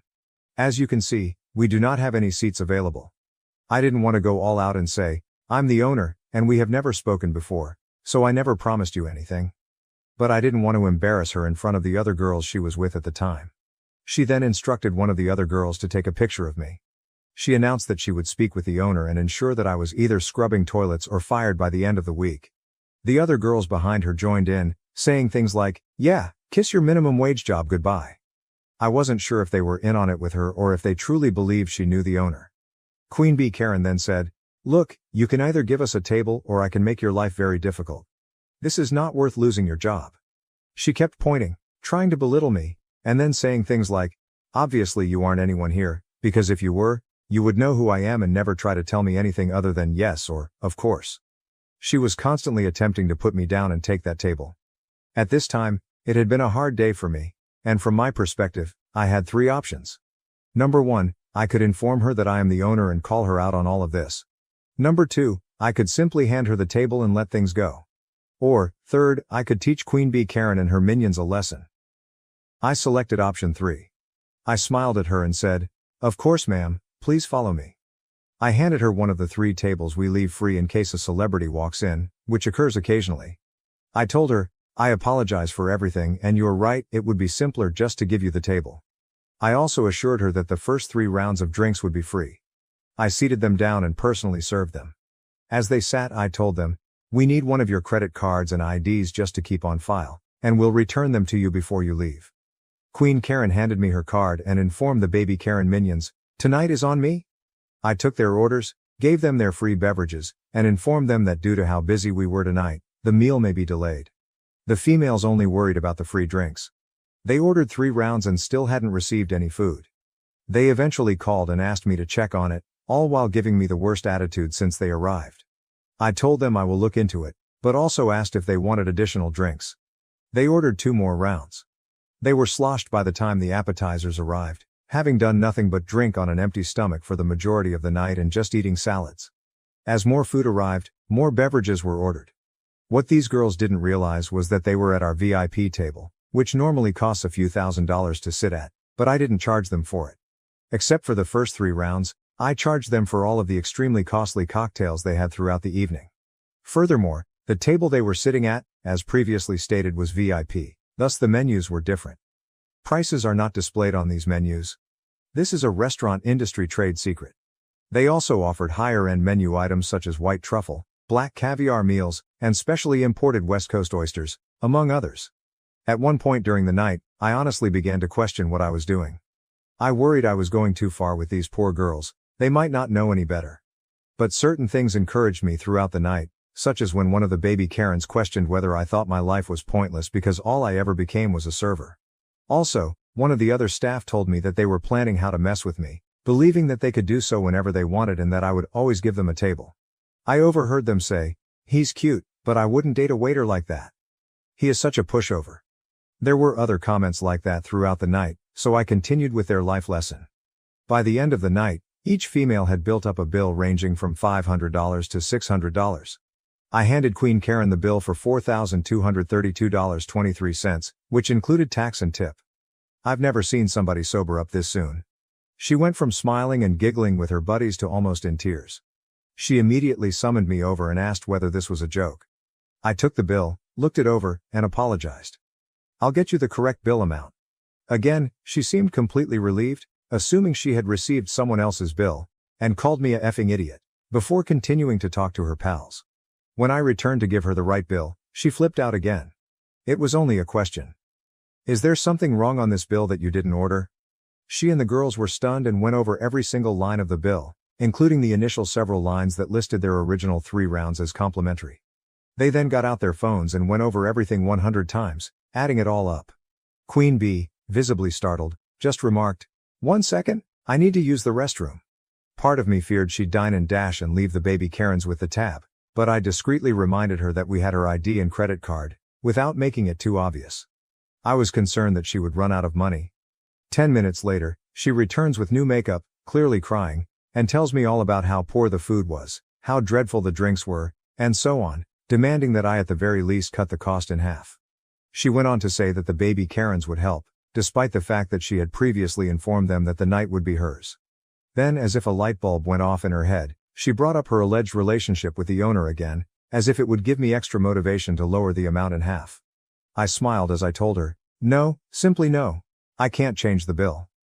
She takes out her phone and shows me a series of text messages from someone named after my restaurant, followed by the word owner. I instantly grasped what she had been doing in the bathroom, most likely changing one of the other Karen minions' contact names and erasing prior text to establish this new script.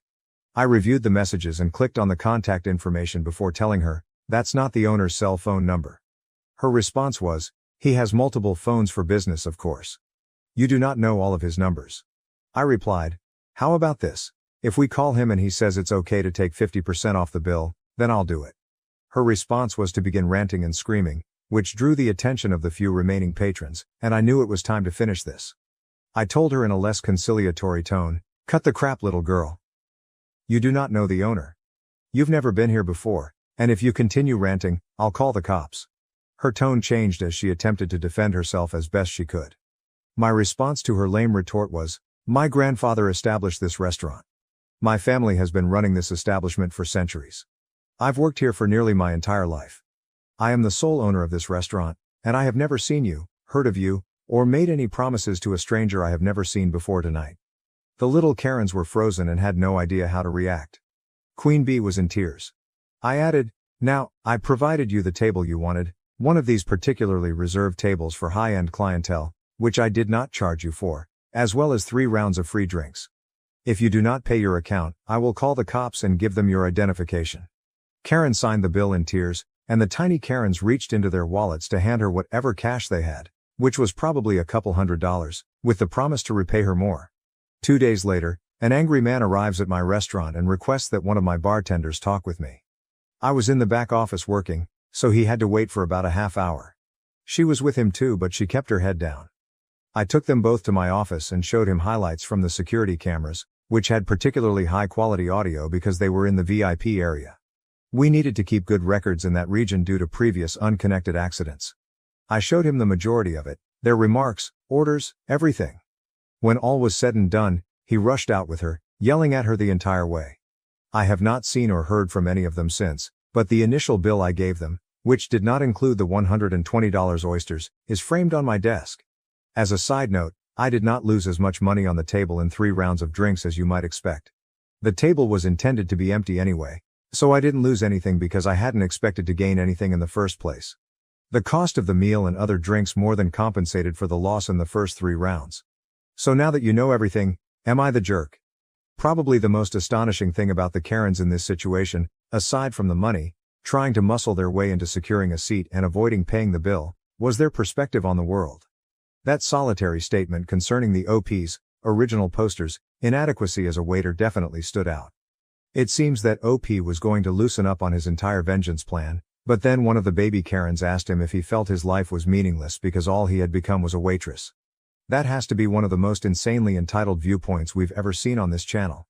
It may not be as exciting or insane as some of the other stories, but the fact that she actually sees the world in this way is simply sick. There is absolutely nothing wrong with having a job, regardless of the income.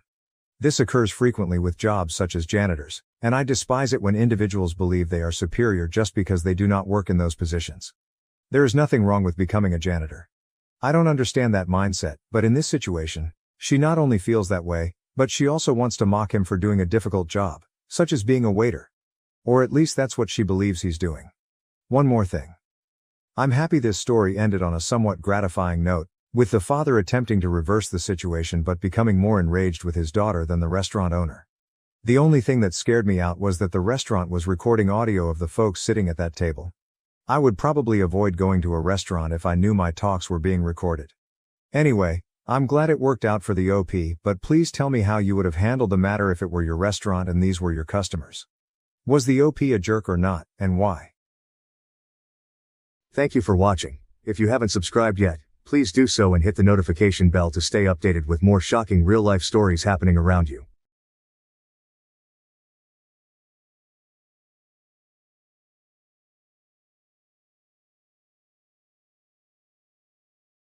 Recently, through my wife's friend, I accidentally discovered that she had been unfaithful for the past 20 years. I decided to end our marriage. My wife, 44 female, and I, 43 male, have shared 20 years of marriage, and our journey began when we were high school sweethearts. She was a senior, and I was a junior. Our relationship endured a long-distance phase during her first 2 years of college, while I finished high school and completed a year at community college. Eventually, we attended college in the same city, and from that point we have been inseparable, living together and building our life. We married the summer after my college graduation, and overall, our marriage has been wonderful. However, I recently initiated a divorce after uncovering that she had been involved with multiple men during those 2 long-distance years. Just after Christmas, we had a small reunion with a few of my wife's college friends. It was a cozy evening filled with laughter and reminiscing as we caught up over dinner and shared memories. During the conversation, my wife casually mentioned that we met in high school. She didn't clarify that we were dating back then, just that we had known each other since high school. One of her old college roommates exclaimed how remarkable it was that we met so young, had our wild college years, and still ended up together. I played along, jokingly saying I wasn't sure if my wife was as wild as I had been. At that moment, the roommate began to share a story, but my wife abruptly cut her off, saying she felt uncomfortable. Her sudden reaction made my senses tingle with suspicion. I decided to clarify things and mentioned that we actually started dating in high school and remained together throughout her entire college experience. An awkward silence fell over the table, and the rest of the evening was noticeably tense. As we were leaving, one of her other roommates pulled me aside and suggested I should have an honest conversation with my wife about what really happened during her college years. On the way home from dinner, I couldn't shake the uneasy feeling I had. So I asked my wife about what her roommate had hinted at. She kinda blew me off, saying it wasn't a big deal. I told her it was important that she be honest with me, but she brushed it off again, insisting it wasn't important. Her dismissive attitude only heightened my suspicion. When we got home, I decided to take a firm stand. I told her I was going to stay at my brother's house until she was ready to talk about what had really happened during her college years. The next day she came over, visibly anxious. She finally admitted to sleeping with several men during her first 2 years of college. She tried to downplay it, saying she didn't consider it a big deal at the time because we were long distance and she didn't think our high school romance would last. This revelation hit me like a ton of bricks. I pressed for more details, feeling a mix of anger and betrayal. She confessed that it was at least 10 different men, including at least 3 guys she had introduced to me as friends during my weekend visits, and 1 guy she was still in contact with. Hearing this, I felt a surge of emotions: anger, sadness, betrayal. I knew our marriage couldn't survive this. I told her I wanted a divorce, and would start the paperwork as soon as possible. True to my word, I began the process on January 2nd. Her attempts to downplay her actions and dismiss my feelings only solidified my decision. This wasn't just about the infidelity. It was about the lies and the disrespect that had spanned decades. Her family and most of my family are telling me I shouldn't throw away my marriage over a few mistakes. They keep saying that everyone makes mistakes and that I should forgive her for the sake of our long history together. But to me, this isn't just about a few mistakes. It's about a pattern of behavior that spanned years. Cheating on me with multiple men for 2 years is not something I can overlook. No matter when it happened. The fact that she continued to maintain relationships with these guys right in front of me, even introducing them as friends, is an unacceptable level of disrespect. Our children are 17 and 19, practically adults, and I believe they will understand why I need to end the marriage. They've seen us as a loving couple, and I hope they realize that my decision is about preserving my self-respect and integrity. I feel like I'm losing my mind with the number of people telling me to overlook years of infidelity and decades of lies. Everywhere I turn, I hear voices urging me to forgive and forget, to salvage what we've built. They tell me I'm being unreasonable, that I should focus on the good times and the life we've shared. But how can I, when every memory is now tainted by the knowledge of her betrayal? It's not just the act of cheating. It's the deceit, the lies, the continuation of friendships with those she cheated with. How am I supposed to trust her again? How am I supposed to look at her the same way, knowing what she did, and how she dismissed my feelings when I confronted her?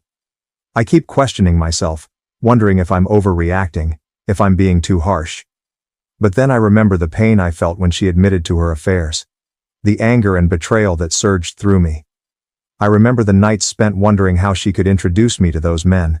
How she could maintain those friendships without a hint of guilt. It's not something I can simply get over. It's a fundamental breach of trust that has shattered our marriage. Am I wrong for leaving? I don't think so.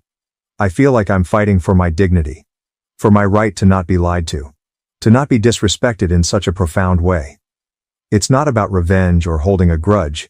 It's about acknowledging that some lines, once crossed, cannot be uncrossed. I'm writing this because my wife and a few of her friends have been telling me it's normal to sleep with other people in a long-distance relationship, and that I'm the odd one out for not doing the same. I felt like I was being gaslit and needed an outside perspective. Since we live in a state with a waiting period to finalize a divorce, I thought it would be wise to get some insight before things are set in stone. After hearing these comments, I see a handful of people agreeing that it's common to sleep around in long-distance relationships, but they seem to be a minority. During those 2 years of college, we saw each other a couple of weekends a month. I lived about 3 hours away from her college, so while it was long distance, it wasn't like we were separated by the entire country. We didn't go months without seeing each other. The 3 guys I met while she was in college were introduced to me during parties. These weren't formal introductions, just casual meetups at social gatherings. The topic of me being her boyfriend never really came up, so I have no idea if they knew we were in a relationship. One of these guys is still in our lives because he married a mutual friend from college. He isn't some secret contact she's been messaging on the side. He's someone we've both been in touch with regularly for years. After finding out about my wife's infidelity, I spoke to him a few times to understand his side. He told me he had no idea we were dating back then and has since blocked my wife on social media out of respect for me. Some people have questioned how her college roommates didn't figure out the timeline at our wedding. The answer lies in how we handled our marriage celebrations. My wife and I had a very small ceremony with just close family in Texas. Later we went back to the East Coast and threw a big party for our friends. We skipped the typical wedding reception traditions where couples share details about how they met and their journey together. Because of this, her roommates never pieced together that we started dating before she went to college. They seemed to assume that we only started dating during the year we both lived in the same city and then moved in together. This gap in their understanding explains why they never questioned the timeline or suspected any infidelity. I was open to therapy or some kind of attempt to save the marriage. I genuinely believed that with some effort we might be able to work through this. But her constant insistence that what she did was perfectly normal and that I'm the one who's overreacting has been too much for me to handle. She keeps telling me that sleeping with other people in a long-distance relationship is commonplace, and that I'm being unreasonable. The only time she showed any remorse or even offered to reconcile was when I started filing the divorce paperwork. That brief moment of contrition quickly evaporated, and in the last week, she's reverted to her original stance, insisting that she's right and I'm overreacting. This back and forth is why I feel like I'm being gaslit. It seems so obvious to me that her actions were a major betrayal. Yet I've got my wife and others telling me that it's normal and that I'm the one who's making a big deal out of nothing. Her dismissive attitude only adds to my confusion and frustration. I tried to communicate how deeply her infidelity hurt me, hoping she would understand the gravity of the situation. Instead, she minimizes my feelings, treating them as an overreaction to something trivial. It's like she's rewriting the rules of our relationship and expecting me to accept them without question. This constant invalidation of my emotions is maddening. I feel like I'm being manipulated into doubting my own perceptions and feelings. Her refusal to acknowledge the seriousness of her actions, coupled with her attempts to normalize infidelity, only deepens the rift between us. It's not just the cheating itself, but her inability to recognize why it's a big deal and why I feel so betrayed. I'm at a point where I need to protect my own mental and emotional well-being. I can't continue in a marriage where my feelings are dismissed and my trust is shattered. Her lack of genuine remorse and her insistence that I'm the one who's out of line make it impossible for me to see a path forward together. I'm not overreacting. I'm standing up for myself and my right to a respectful, honest relationship.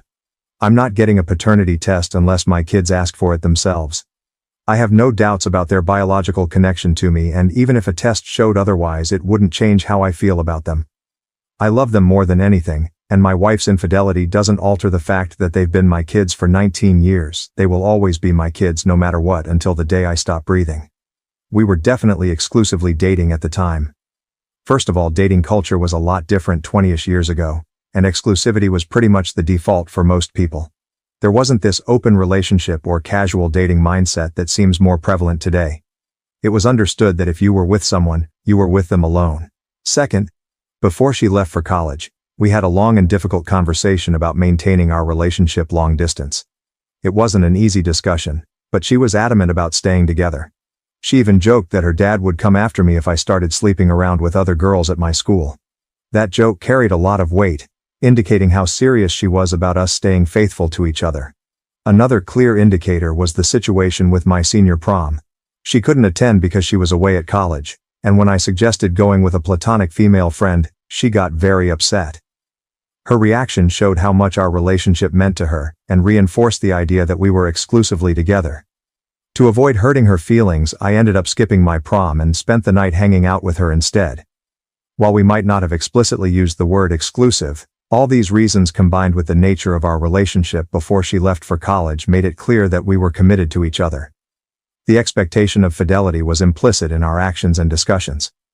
I followed up with the friend who suggested I should have an honest conversation with my wife. She revealed that 10 guys would be on the low end, and mentioned that there was at least one pregnancy scare during those years, which I had no idea about. Honestly, the number of guys isn't the main issue for me. What really matters is that my wife seems completely incapable of understanding why her actions were wrong and why I feel so deeply betrayed.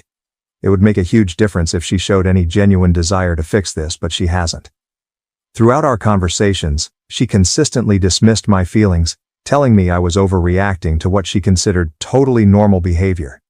She didn't express any regret or consideration for the hurt she caused until she realized I was serious about filing for divorce. Only then did she get defensive and angry. But even in that moment, it was clear her concern was more about the consequences than about my feelings. The lack of remorse was evident. She didn't offer to fix things or suggest ways we could work through this until I had already started the paperwork and notified her that I had a lawyer. It wasn't about repairing our relationship. It was about damage control. This response reinforced my belief that she doesn't grasp the depth of her betrayal. It's not just about the infidelity itself, but about her ongoing disregard for my feelings and our marriage. Her dismissive attitude, especially in the face of such a serious issue, left me no choice but to move forward with the divorce. I believe we can manage co-parenting.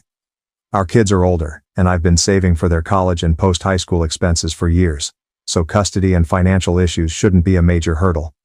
We're both financially stable and earn good incomes. I'm open to therapy if she's willing, but at this point it feels more about becoming effective co-parents and finding closure rather than saving our marriage. I've taken steps to move forward with the separation. I hired a lawyer who drafted an intent to separate documents and sent it to her via certified mail. This isn't an official divorce paper filed with the state. It's more of a preliminary step, ensuring she has the opportunity to hire her own lawyer if she wishes to contest it. The actual divorce process will likely span several months. For now, I'm not fully moved out. I've been staying at my brother's place while I figure out a more permanent living situation. Regarding the timeline, the dinner with her friends occurred on the 26th. That night I went to my brother's house to cool off and give her some space to reflect. Over the next 4 or 5 days we had multiple conversations and it became clear that she didn't think she had done anything wrong.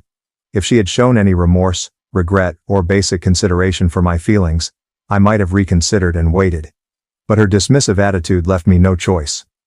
So I found a divorce lawyer and we quickly filled out the standard intent to separate agreements, which were sent the same day.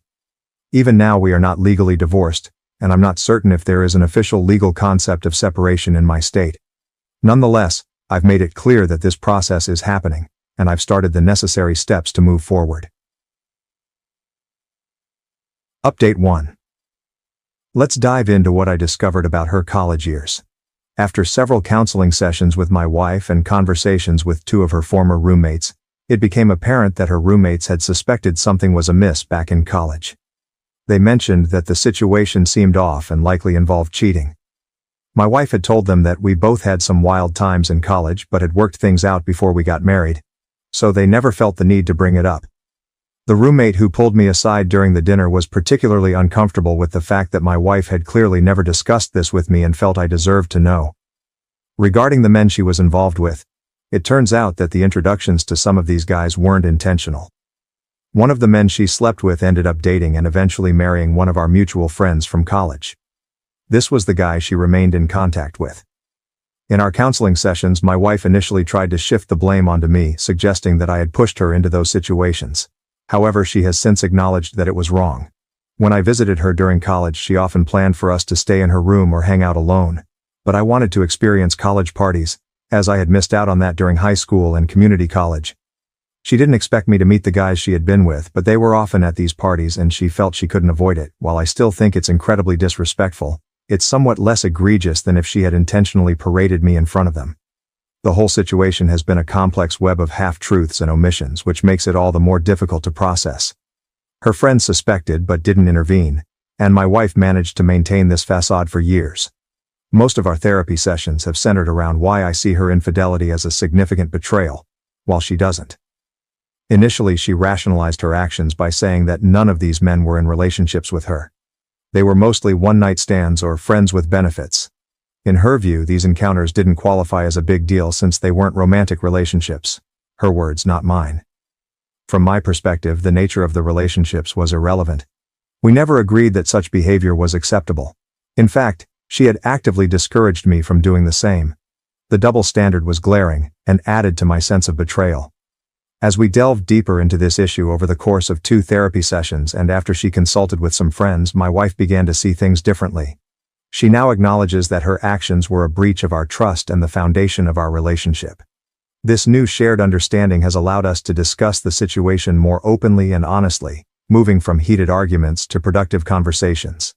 This shift in our dynamic gives me some hope for our future as co-parents. While the prospect of saving our marriage feels out of reach, being able to communicate honestly about our past can help us establish a healthier relationship moving forward. This is crucial for the well-being of our children and for navigating the complexities of co-parenting effectively. Now here's why I'm 100% committed to getting a divorce. 2 pivotal things came to light that made it clear I needed to end the marriage. First, about 10 years ago, we hit a rough patch and went through a period of almost 2 years without any intimacy. She had mentioned that our physical relationship was becoming monotonous, so I tried to bring some excitement into it. Nothing extreme, just some light roleplay and items you'd find at a novelty store. However, it turned out she was fixated on some intimate experiences from her college days, which she is not comfortable discussing. She wanted me to recreate those experiences, but when I did, it made her feel awkward and guilty because it reminded her of other men she had been with. The fact that she insists these experiences were meaningless, yet they still affect our marriage, tells me they were more significant than she's willing to admit. Second, she confessed to flirting with coworkers during business trips since the pandemic ended. Although she claims nothing physical happened, it did progress to the point where she went on a date with one of her male colleagues. For me, that was the absolute deal breaker. These revelations shattered any remaining trust I had. The first issue showed me that past experiences were still haunting our present despite her claims otherwise. The second issue made it clear that she was willing to cross boundaries again, even after everything we had been through. These 2 factors combined made it impossible for me to see any hope for salvaging our marriage. We have informed our children that we are getting a divorce. We explained to them that it stemmed from some bad decisions made during college, decisions that we've been unable to move past. During the conversation, my 19-year-old, who is currently in college, directly asked if I had been unfaithful to my wife while she was away at school. This question caught my wife off guard, but she bravely admitted to our children that she was the one who cheated. We have both agreed to refrain from sharing any more details with the kids. It's essential to protect them from the more painful aspects of our past. I reassured them that despite the separation, both of us remain fully committed to being there for them. I emphasized that we are in therapy to ensure we handle the divorce in the best possible way for our family's well-being. Furthermore, I made it clear to the kids that if they ever feel the need to talk about the situation, whether with us or a therapist, they have my full support. I want them to know they can express their feelings and seek help without any hesitation. It's crucial for them to understand that their emotional health is a top priority for both of us, and we are doing everything we can to navigate this difficult time together as a family. We've begun discussions with a mediator to figure out the best way to proceed with the divorce. Unless something changes, it looks like we can part ways amicably. Both of us are financially stable, free of major debts, and with our kids being older, custody isn't a significant concern. The past few months have been tough, but I'm managing. I'm actually thankful that my last post gained so much attention. It validated my feelings and pushed me to seek counseling with my wife. To be fair, my 19-year-old daughter has had her share of difficult relationships. She's been hurt by boyfriends who either cheated on her or abruptly left her for someone else. Given her past experiences with untrustworthy men, it's understandable why her initial thought might be that I was the one who cheated. Adding to her suspicion is the fact that I was the one who left the house. In her eyes, seeing her father leave the family home might have seemed like an admission of guilt or wrongdoing. Her experiences have understandably shaped her perspective, making it easier for her to believe that I could be at fault. When cheating came up, my wife made it clear that she was the one who being unfaithful. To be honest, I'm not overly concerned about the narrative here. From what I can tell, my wife hasn't said anything negative about me to our kids. Moreover, considering her recent admissions of flirting and cheating, along with her readiness to file for a joint, amicable divorce after just 6 weeks and 3 counseling sessions, it seems she was more prepared to move on than I was. This readiness on her part makes the logistical aspects of the divorce smoother, but it does sting a bit to see her having an easier time walking away from a 20-year marriage than I am. I'm fairly certain she's already looking for a new partner. During our meeting with the equitable divorce mediator, she explicitly mentioned that we are still married until the divorce is finalized and that any infidelity before that date could jeopardize our amicable settlement. This statement struck me as somewhat ironic given that our divorce is rooted in infidelity. Nevertheless, my soon-to-be ex was visibly annoyed when this topic came up. Additionally, I suspect that my current living situation, crashing in the guest room, might be hindering her prospects of moving on quickly. At the end of the day, I'm doing my best to come to terms with the end of our marriage. I've been attending therapy on my own, in addition to our couples sessions, to help me cope. I'm mentally bracing myself for the likelihood of encountering the coworker she only dated again. However, I'm hopeful that I'll find a new place and move out before the divorce is finalized. If everything goes smoothly with the mediator, we should be divorced by summer. I'll have my own place and she can just date whoever she wants. Update 2. My wife and I have finalized our divorce and everything is now official.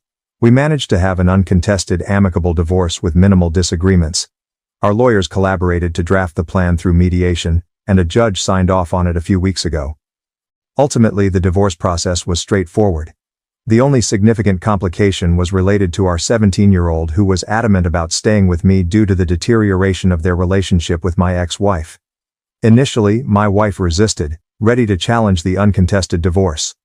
However, our son made it clear that she could either allow him a few months to process and rebuild their relationship or force him to stay with her until he turned 18 and risk never seeing him again. Although I felt my son's stance was a bit harsh, it did prompt my wife to back down. We moved forward with the agreement that I would have primary physical custody until his birthday later this year. Throughout this period, I've encouraged my son to remain open to mending his relationship with his mother. Despite the actions she took before he was born, she did care for and love him for 17 years.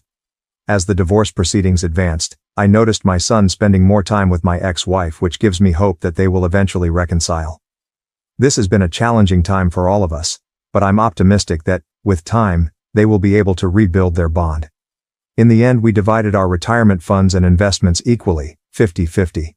My wife really liked the house, whereas I didn't, so she kept the house and most of the furnishings.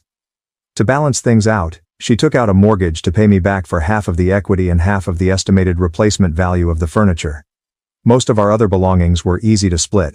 She kept her car, I kept mine, and we divided our personal items like my music gear and her hobby equipment along with clothing and personal effects. For anything that was harder to divide, we agreed to sell it and split the profits. Thankfully, we had already documented most of our valuable items and electronics for an insurance rider we added to our home insurance a few years ago, which made this process smoother. Things have been going well for me personally.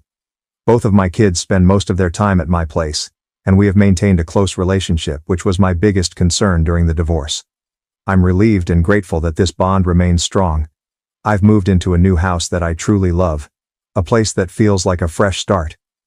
In a nod to my midlife crisis, I traded in my old minivan for a sleek Lexus LC550, a decision that has brought a surprising amount of joy.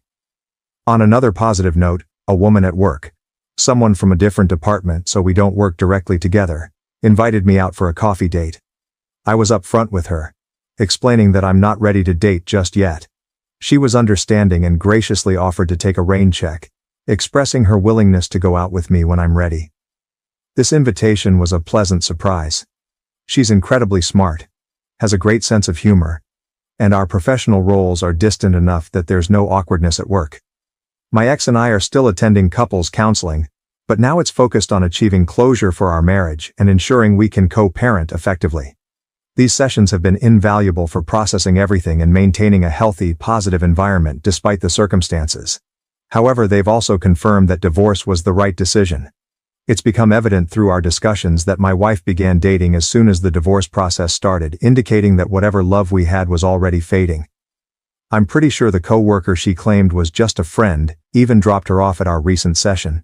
Surprisingly, this didn't really upset me, which is a clear sign that I too was ready to move on from the marriage. In the end, healing from the betrayal will take time, but I feel like I'm making good progress and can confidently say that the divorce was the right choice.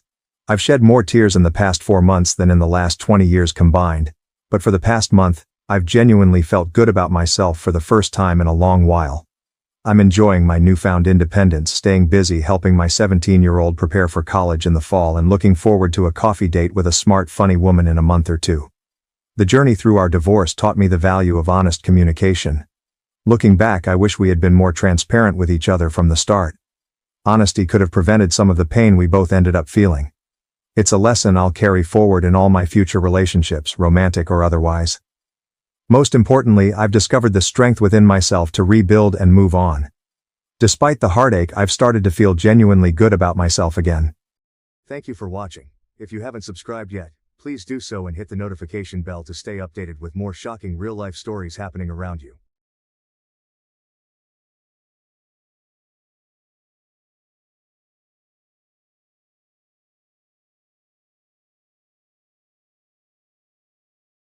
Twin brothers' lies destroyed my life. My parents kicked me out, and now after years of neglect, they're asking for my money.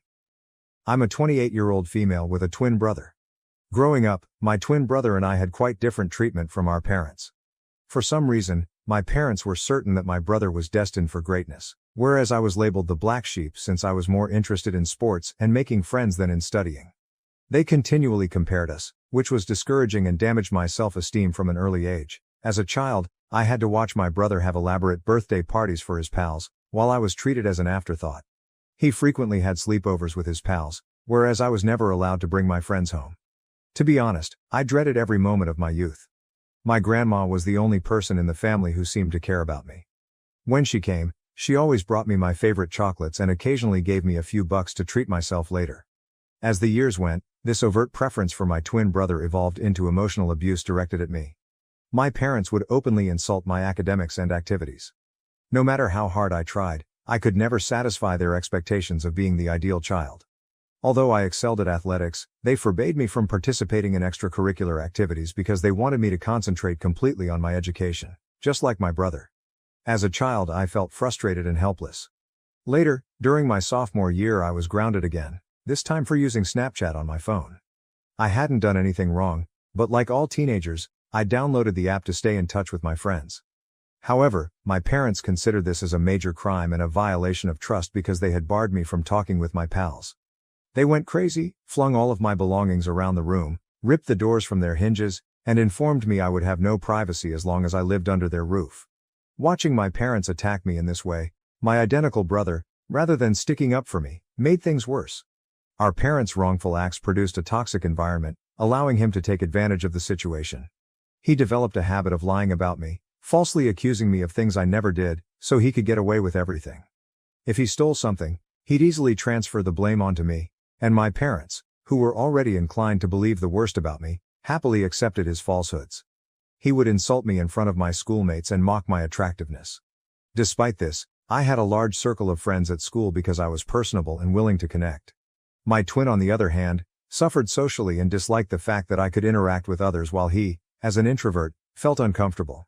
This jealousy boiled over during our 14th birthday party, when none of his buddies came up. I'm not sure why they did that to him, but in stark contrast, my friends treated me to ice cream, and I had a fantastic day. This irritated my brother even more. To get retribution, my brother started spreading false tales about me at school, depicting me as a spoiled brat. He falsely accused me of physically assaulting him at home since our parents loved him more. He escalated the situation without my knowledge. To fake proof, he would punch himself, causing injuries such as a black eye or a bruised shoulder. The next day, he would boldly stroll into school, exhibiting his self-inflicted injuries as proof of my alleged assault and fabricating stories. When our parents questioned him about the injuries, he would lie, claiming that they were the result of innocent activities such as playing football with friends. The lies and his supposed black eyes gained traction, and many began to believe his twisted account of events. It didn't take long for whispers to spread, and my friends began to look at me suspiciously. At first, I noticed minor changes. Friends who used to converse with me in the halls seemed distant, and invites to group hangouts grew fewer and farther between. It was as if a switch had been flipped, and people were unwilling to engage with the allegedly pampered girl charged with violence. One day, I got the confidence to ask my ex-best friend what had happened between us. She said that my twin brother had been circulating falsehoods about me. She disclosed the specifics of the lies he had told everyone, accusing me of actions I had never committed. I was stunned to hear her remarks. The emotion was a combination of incredulity and betrayal, as if the ground beneath me had given way. My brother, whom I grew up with, was spreading lies about me, accusing me of things I would never even consider committing. It was a betrayal that struck deep, leaving me with a knot in my stomach and a sorrowful heart.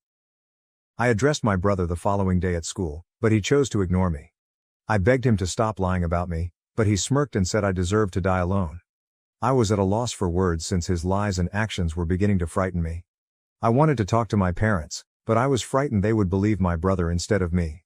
Isolation stung, especially since I had always been open to establishing friends. My brother's jealousy-fueled lies seemed to be breaking apart the bonds I'd made over the years. The rumors spread among teachers as well.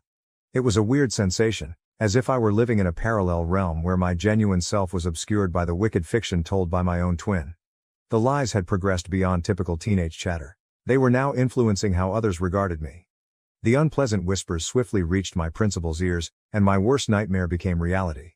The principal summoned me and my brother, along with our parents, to his office to discuss the purported rumors. I sat there, my heart racing, as the principal demanded the truth. I believed my brother would finally come clean, but he doubled down on his lies. He told the principal that the reports were real and depicted me as a bully who beat him up when our parents were not around. I could not believe it. Shock rushed over me as my brother continued to tell this twisted story about how I was furious at him for receiving more attention from our parents. He held to his story like a glue, despite the fact that it was all lies. After hearing my brother's story, my mother burst into tears and clutched him like he was a hero. My father tried to console my brother, assuring him that it was brave of him to speak up and that he would ensure that nothing bad happened to him. Following that day, I attempted to defend myself, arguing with the principal that everything was fabricated. I felt as if I was drowning in a sea of accusations, desperately trying to get to the top, but my brother persisted, saying that I was this furious, violent person who took out my emotions on him every day. My mother's tears flowed as she grabbed onto my brother and gave me accusing stares. It was like fighting against a wall of belief in my brother's fabricated story. My principal sharply chastised me, stating that the school did not accept bullying and that these were grounds for suspension. I begged him not to suspend me, but he shook his head, saying he couldn't simply let it go. I implored him, tears flowing down my cheeks, attempting to explain that I hadn't done anything to my brother. The principal sternly informed me that I would be suspended for 10 days so that others would not bully anyone. It hit me hard, and I began crying even more, virtually asking him to reconsider. My parents, outraged and embarrassed by the incident, hauled me out of the principal's office. I didn't want to leave. I wanted to argue my case and make them understand, but they weren't having it. We left the school, my heart full of frustration and embarrassment. When we came home, things changed drastically. My father started packing my belongings out of the blue. I was stunned, perplexed, and had no idea what was going on. My mother asked him what he was doing, but he simply yelled that he couldn't allow me live in the same house as my brother anymore. I was crying, virtually on my knees, and begged my brother to give them the truth, but he remained cool, unmoved by my feelings. My father kept packing my belongings before throwing the bag into our foyer. I clung to my father's legs, asking him not to kick me away. It felt as if a nightmare were happening. He informed me that a bully like me did not deserve to reside in his home and that he would call his mother, my grandmother, to come and pick me up if she wished. It felt as if the world had collapsed beneath me.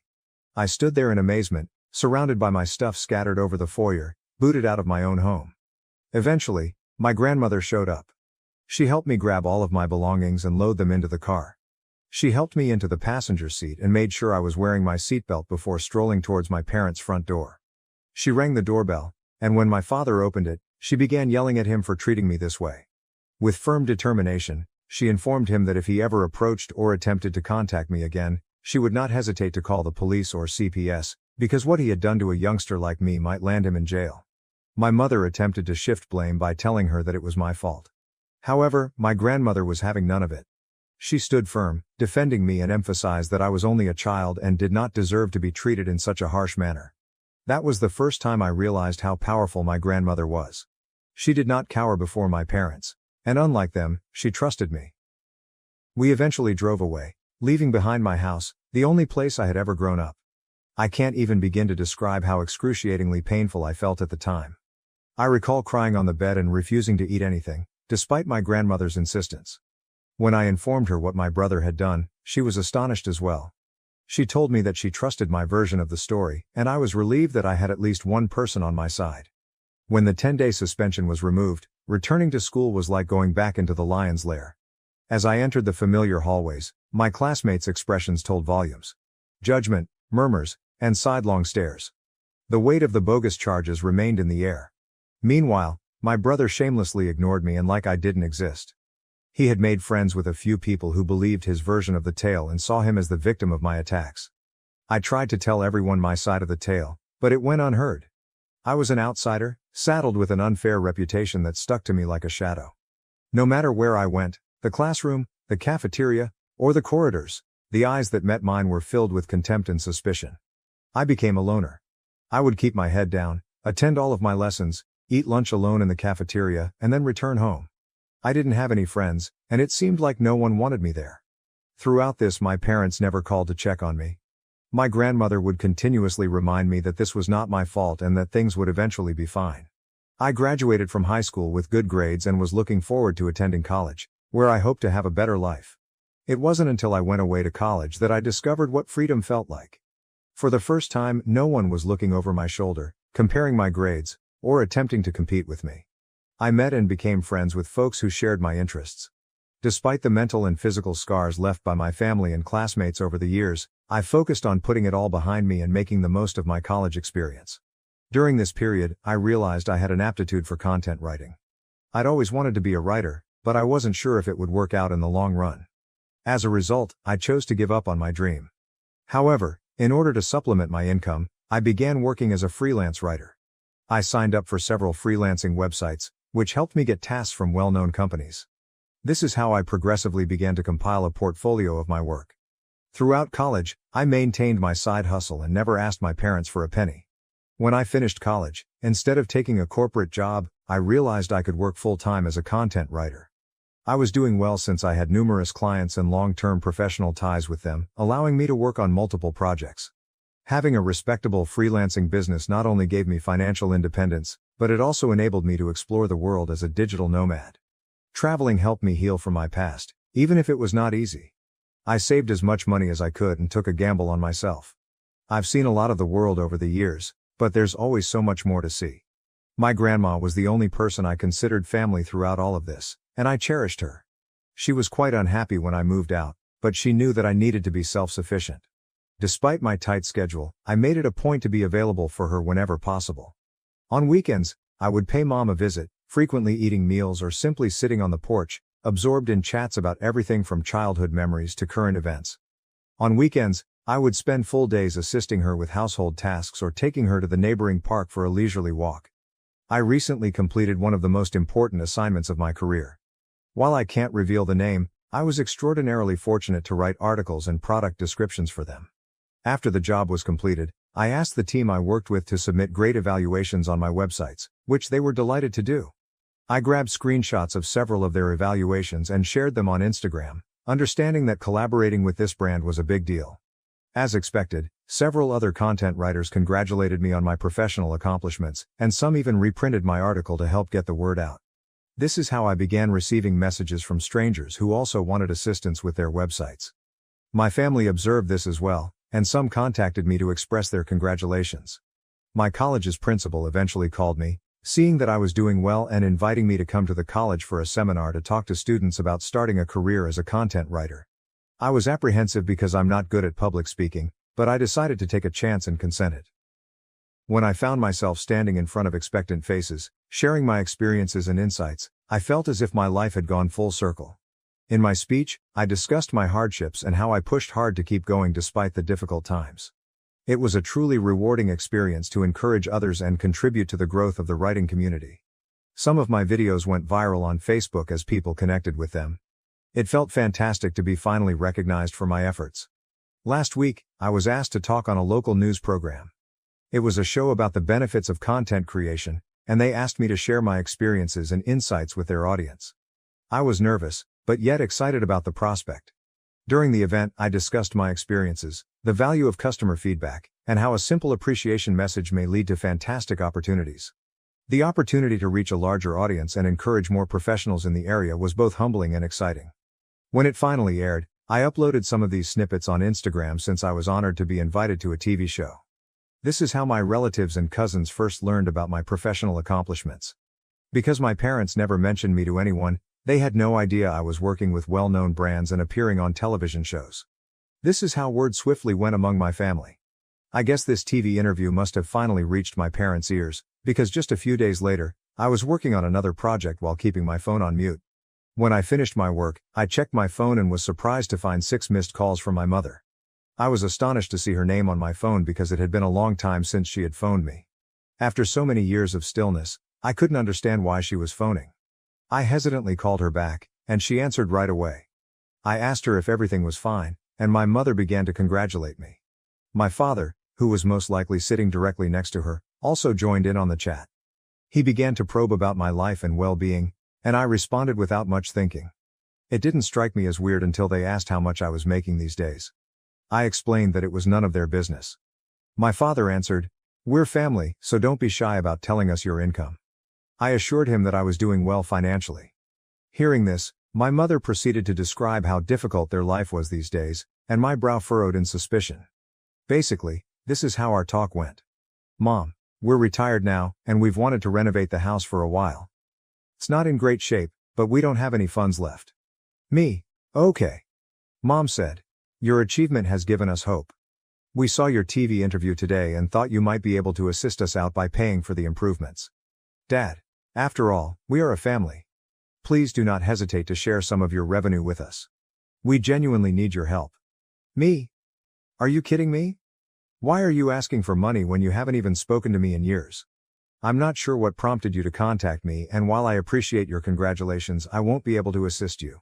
Hearing this, my mother began telling me that I was being selfish and that I needed to support them as a family. My father emphasized that as my parents, they deserved to be cared for, and that this was the least I could do. I was so angry at this point that I wanted to tell them off. Suddenly, I had an idea.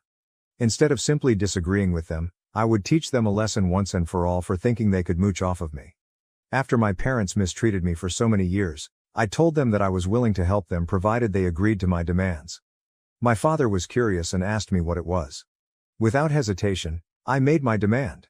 If they wanted my assistance, they had to openly confess, in front of our family and friends, that my brother was the mastermind behind the false stories that had harmed my reputation.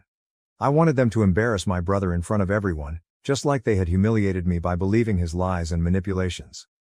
I wanted them to accept responsibility for their acts and recognize the anguish they had caused. Hearing about my untenable state, my father began to question the necessity of such an admission. My mother told me that this was all unnecessary and that we could have a private discussion without engaging others, but I stood firm. This was a non-negotiable requirement for any further aid they wanted me to provide. As the tension rose, my father raised his voice, establishing his authority as my father, and began to underline that it was my responsibility to assist my family in need. My mother, in a last-ditch effort, persuaded me to do the right thing and assist them, citing the years they had spent raising me. I couldn't help but see the irony in their sudden attractiveness. I reminded them of the past, that they had kicked me out, and that my grandmother, not them, had reared me. They became increasingly angry, but I told them unequivocally that if they wanted to approach me and request financial aid, the truth had to be acknowledged publicly, and my brother had to face the consequences of his conduct. Since this talk, my parents have been calling me often, but I'm ignoring them. I'm beginning to regret even phoning them back that day. I'd like to know if I'd be a complete idiot if I didn't aid my parents. Update. It's been a crazy week since I last shared my story, and the outpouring of support and encouragement has been astounding. It's encouraging to know that I'm not alone at this moment. I'm happy everyone believes that I shouldn't interact with my parents or even contemplate assisting them after everything they've put me through. I gave them such a requirement since I knew they would be unable to comply. I know they love my brother too much, and even if they've realized by now that it was all his lies, I know they'll never put him through what they did to me.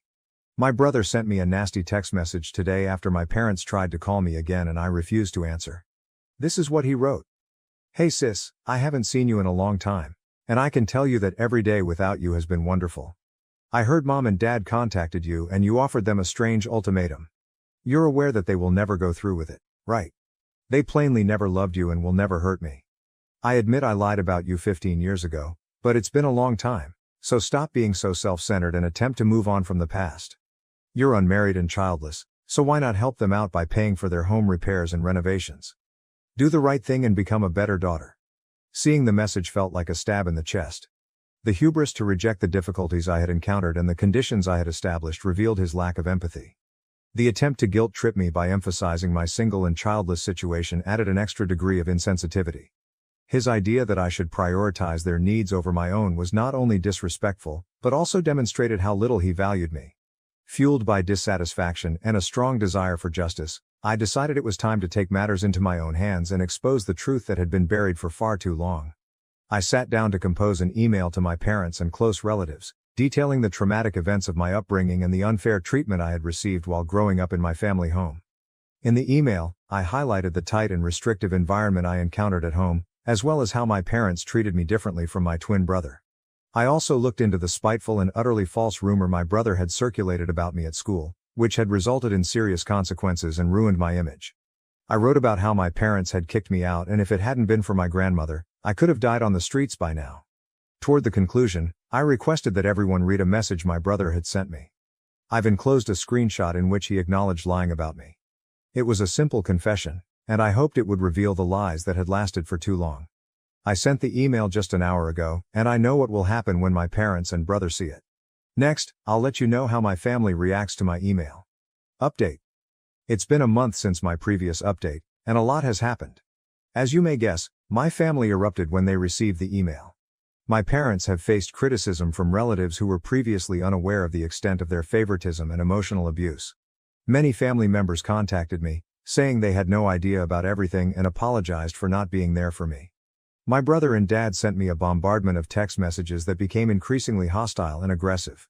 So I contacted a lawyer, who issued them a cease and desist notice. It basically told them not to approach me again, and if they did, they would face severe legal penalties. I guess this spooked them since they stopped calling me. My grandmother believes I did the right thing by telling everyone what occurred, and she fully supports me. She is the only person who is important to me, therefore I'm delighted she has my back. Update. It's been 2 months since my last post, and I'm pleased to say that everything is going well in my life right now.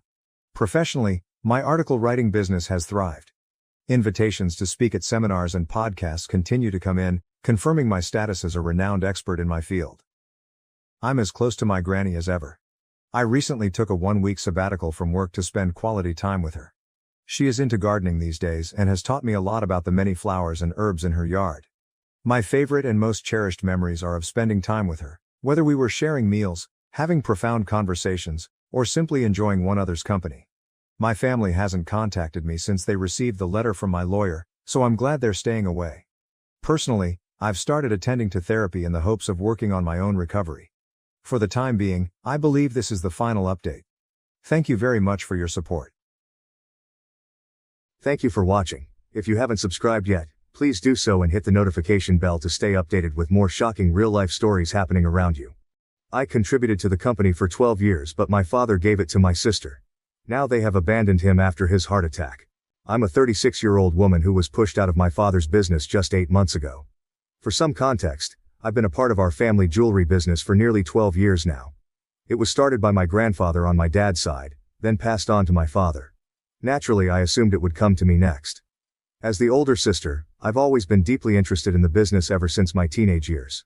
My dad constantly reassured me that I would eventually take over the business because my sister, who is now 33, never showed any interest in having a career.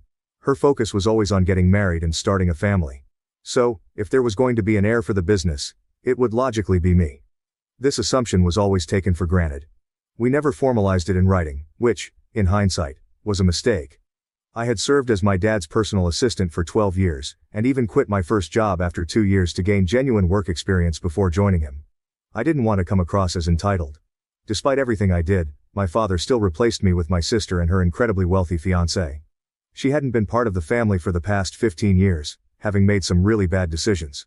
My parents decided to cut her off right after she turned 18. She had announced she wouldn't be going to college because she wanted to explore and find herself. That didn't sit well with my parents. They gave her an ultimatum: either go to college or leave. True to her nature, she chose to leave and moved in with her boyfriend at the time. Their relationship didn't last, and they broke up within 6 months. Afterward, she came back to our doorstep, asking to be let back into the family. Before leaving, she had said awful things to my parents. She claimed she didn't need them anymore and was better off without a family like ours. She said we weren't good enough for her because her boyfriend's family was doing much better financially. She really put us down and humiliated us before she left. When she came back, my dad told her the conditions he had set still stood. She now had to agree to go to college and get a degree, no matter what field she chose, or she could stay out. My sister tried to argue and fight her way back into the family, but my dad remained adamant, so she had to leave once again. This time she vowed never to come back again. For the next 15 years, we only saw her at family events, never otherwise. Whenever she had a life update, we heard about it through other relatives because she refused to speak to us directly. My mom and I tried reaching out several times, but since we remained on good terms with my father, she wouldn't talk to us either. She was incredibly proud and stuck to her word. She didn't come back until my dad tried to re-establish contact with her himself. She figured out her life on her own, though not in the way we expected. True to her promise, she never went to college because it didn't interest her. She lived with a friend for a few months, then got a job and started working to fund the life she wanted. It turned out to be good for her, and she matured a lot along the way. She switched jobs frequently but had been working at an advertising agency for the past couple of years. We knew all this because she kept in touch with other family members, who kept us updated. She knew we were informed about her life. About a year ago, my dad fell seriously ill, and we thought we might lose him due to severe heart problems. The cardiologist warned us it looked grim unless he made significant lifestyle changes. At that moment, my dad decided to contact my sister to end their estrangement. Given how much she had matured over the past 15 years, she finally decided to rejoin the family. When she first visited us, she came alone. We didn't talk much about her life. We were too busy reminiscing about the past. She didn't make it all about herself and didn't share much about her current life. We knew about her professional life from our relatives, but her personal life remained a mystery. She seemed happy to be back, and we all focused on her reconciliation with my dad. It was an emotional reunion, and I was thrilled back then, unaware of what was to come. During her second visit, she brought her fiancé, which shocked us all. She revealed that she had been dating him for 3 years and they had recently gotten engaged. No one else in the family knew, which explained why we hadn't heard about it. They had kept it a secret. The flow of information wasn't one-sided. Thanks to our relatives, my sister knew our father was having some health issues, but she didn't realize how serious it was, which is why she hadn't visited. She felt it wasn't appropriate to announce her engagement at the time, so she kept it private. But now she believed it was time to introduce him to the family, so she brought him along.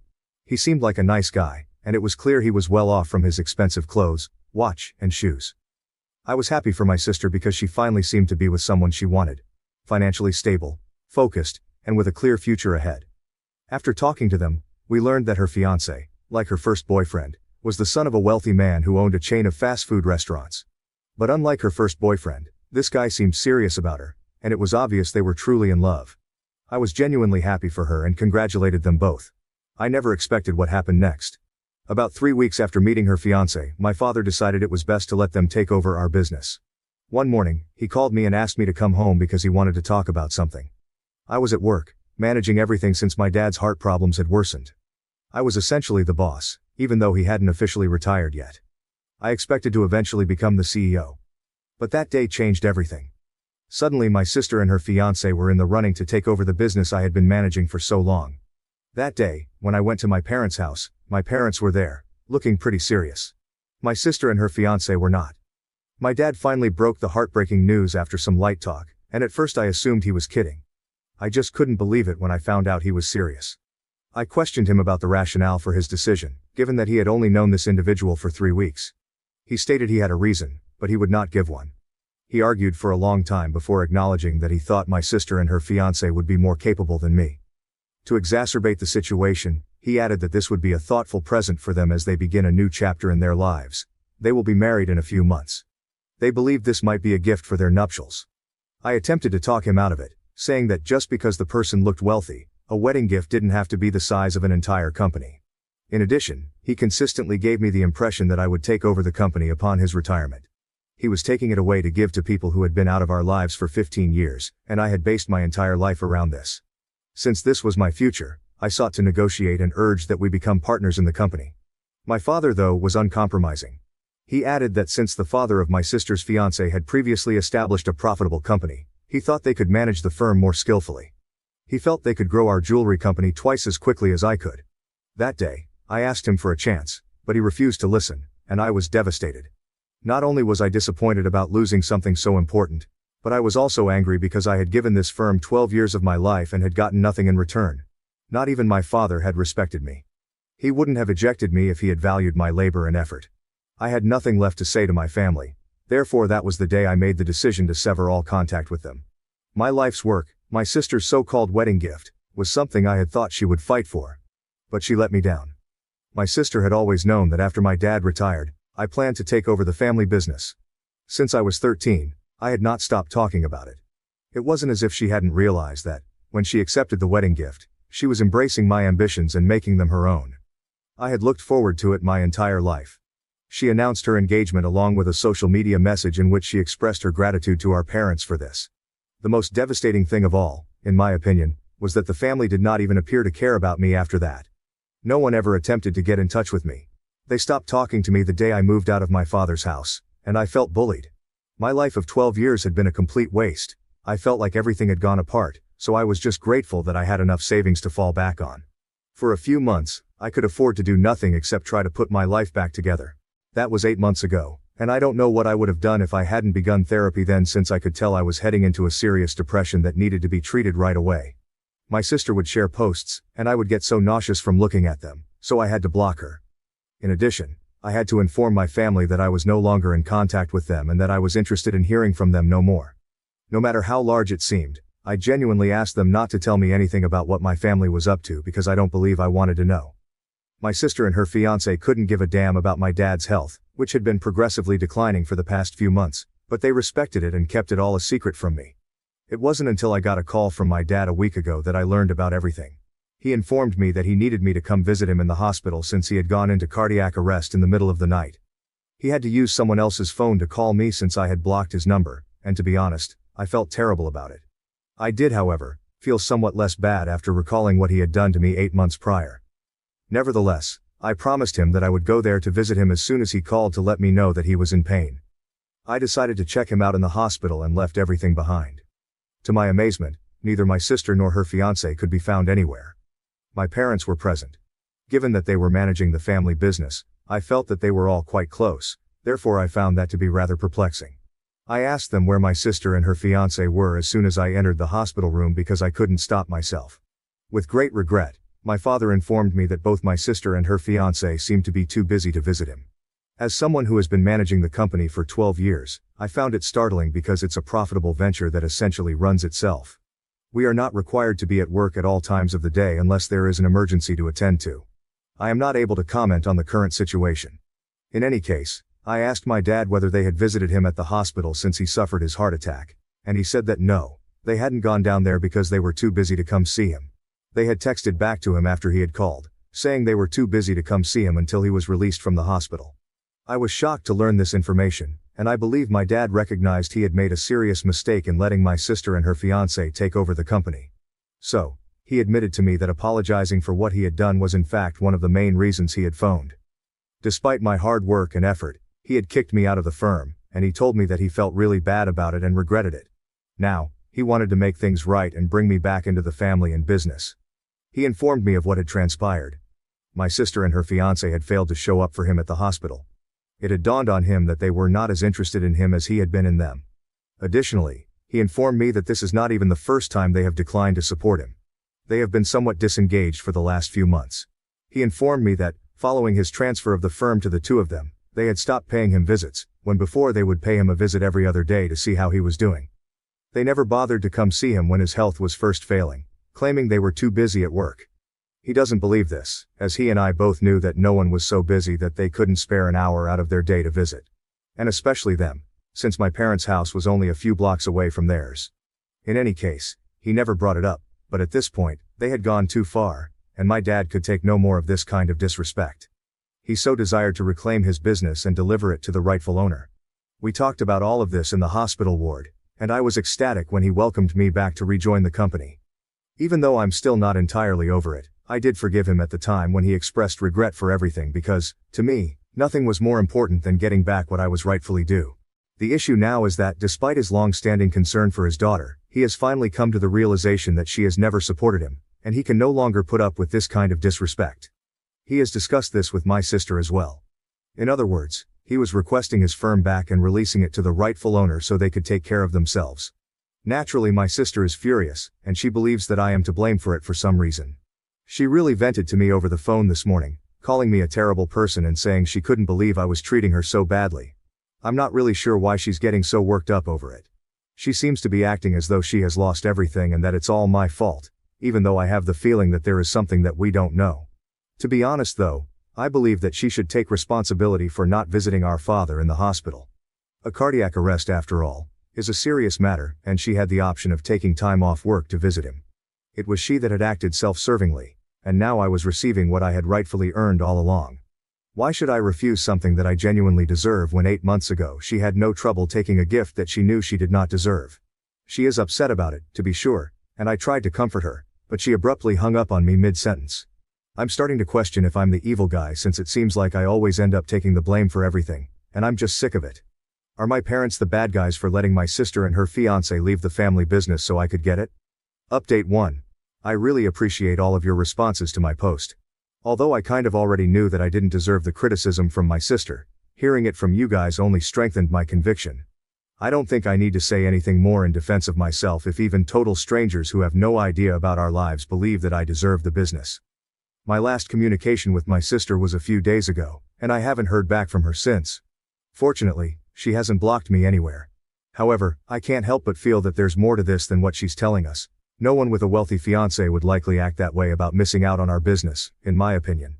Though I can't confirm anything, I have a feeling that her fiancé might be up to something more than it appears. In the original post's comment area, a few of you had asked me about this. At the time, I didn't think it was relevant, so I didn't respond. However, based on what I've heard, his dad's business has been suffering losses for the past year or so, and I don't think her fiancé and his family are doing well financially right now. This, in my opinion, was their strategy for infiltrating our family business and finally seizing control. I'm still not sure why specifically my sister acted the way she did when she learned that I was being asked to return to the family business and that she was being asked to step down. She shouldn't have to worry if her fiancé is wealthy and has his own business, but she was still heartbroken.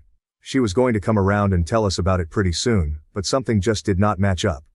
In any case, we are fortunate that my father refrained from signing any contracts or paperwork and did not formally transfer ownership of the company to my sister and her fiancé, since it may have led to a great deal of difficulties for us. They were working under him in the role that I had held before, but he remained the CEO. He was preparing them to take over in the future, but I don't think that will happen now. My father informed me that although my sister is very distressed, he is not able to take care of her at this time. He's already talking to a lawyer and getting the paperwork ready so I can take over as soon as possible and it can be made formal and official. He just wants to sign everything over to me so that I can handle it all. That's what he's going to do. I'm just really excited, and I don't even think that my sister's dramatic outbursts can put a damper on this for me right now. Update 2. Hello everyone, it's been a few weeks since my last post, and I just wanted to let you know that I am now the official CEO of my dad's jewelry company. Now that the turnover is complete, I can declare with formal authority that I am in control. I was certain that this day would arrive, but my sister caused a few delays in the proceedings. Approaching her, she seems utterly unhappy about all of this, so I suppose I can at last admit it. My theory was correct. In reality, she and her fiancé were working very cunningly to infiltrate and take over our family business, so that they would have a backup plan in case her fiancé's father decided to sell his business. My sister was the one who had instilled in my father the notion of accepting them back into the family by transferring the company to his prospective son-in-law, and he had regrettably fallen for it. All of this was just recently revealed to me after I got back in touch with my father, who admitted to me that he was not acting rationally. He was being avaricious because he had somehow thought that a man from a well-known business family would be more capable of managing everything than I would be. He had initially planned to keep me in the role I had been in up until that point, but he lost his cool when I informed him I would not be interested in the business if I did not end up leading it, which resulted in these 8 months of complete suffering for both of us. Fortunately, he realized his mistake just in time, and we managed to avert a major catastrophe, as my sister's fiancé and his father currently have zero reputation in the market. People had been telling me that his father's company was about to close, but I hadn't bought into it because I knew that my father would get in touch with me if something like this happened, and he had assumed that I would get in touch with him if something this significant was going to occur. It was fairly stupid of us to not reach out to each other as a result. However, my sister has finally acknowledged what she was attempting to accomplish and set aside her ego in order to talk to me. She contacted me a few days before the announcement that I would take over as CEO, informing me that she and her fiancé were in dire need of work because they didn't know how long his dad would be able to work. She was pleading for assistance now, so I told her I would give it some thought. Hiring them is not a problem for me. It's only that knowing what their initial objectives were makes it impossible for me to ever trust them again. That's the reason I'm currently experiencing some strange feelings. While I really want to support her, how can I even hire someone I don't trust? I requested her to give me some time, and so far, she has complied, but I'm not sure what else I should do. Update 3. I have made the decision not to hire my sister and her fiancé.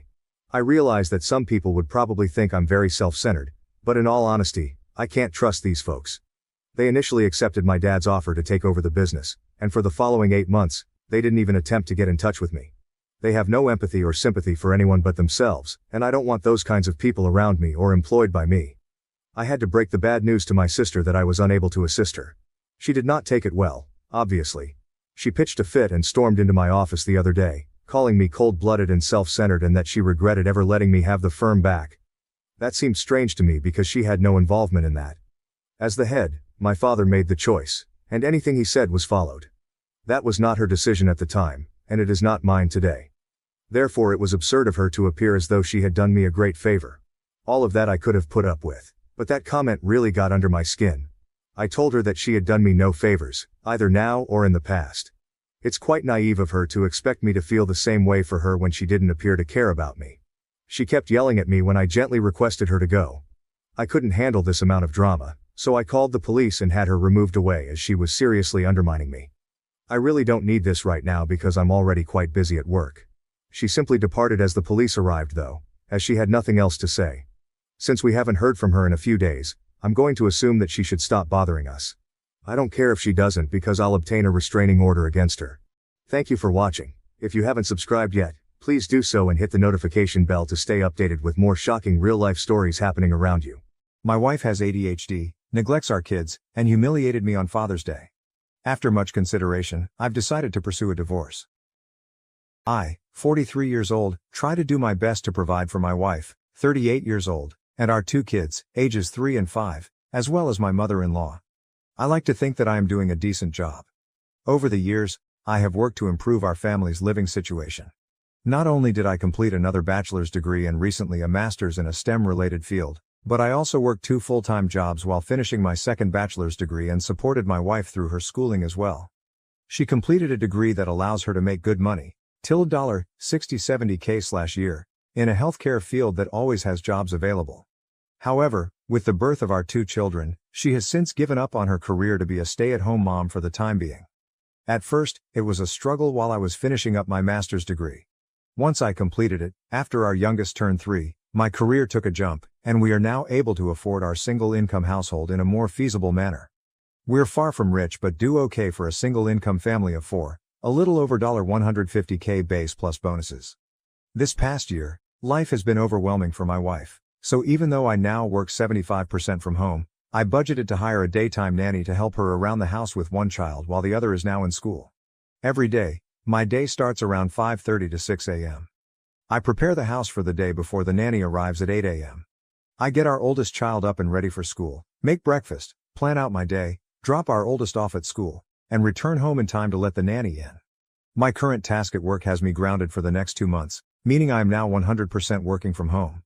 While this is nice, I am busy in meetings all day as my role involves managing teams on a global scale and overseeing industry projects. For the past month and a half, I have noticed that despite my wife claiming her life at home is stressful, her day starts at 10 a.m. After a week of working from home, I asked my mother-in-law and the nanny if this was always the case, and they both responded that it varies, sometimes earlier, sometimes later. My wife literally wakes up, cooks, and then spends time scrolling through her phone or shopping online, which brings me to my concern. I am glad I can provide her with this lifestyle since we both grew up with limited means. I understand the possibility of postpartum depression, the stress of having kids, the feeling of being unfulfilled, and the fact that I may not be the best husband.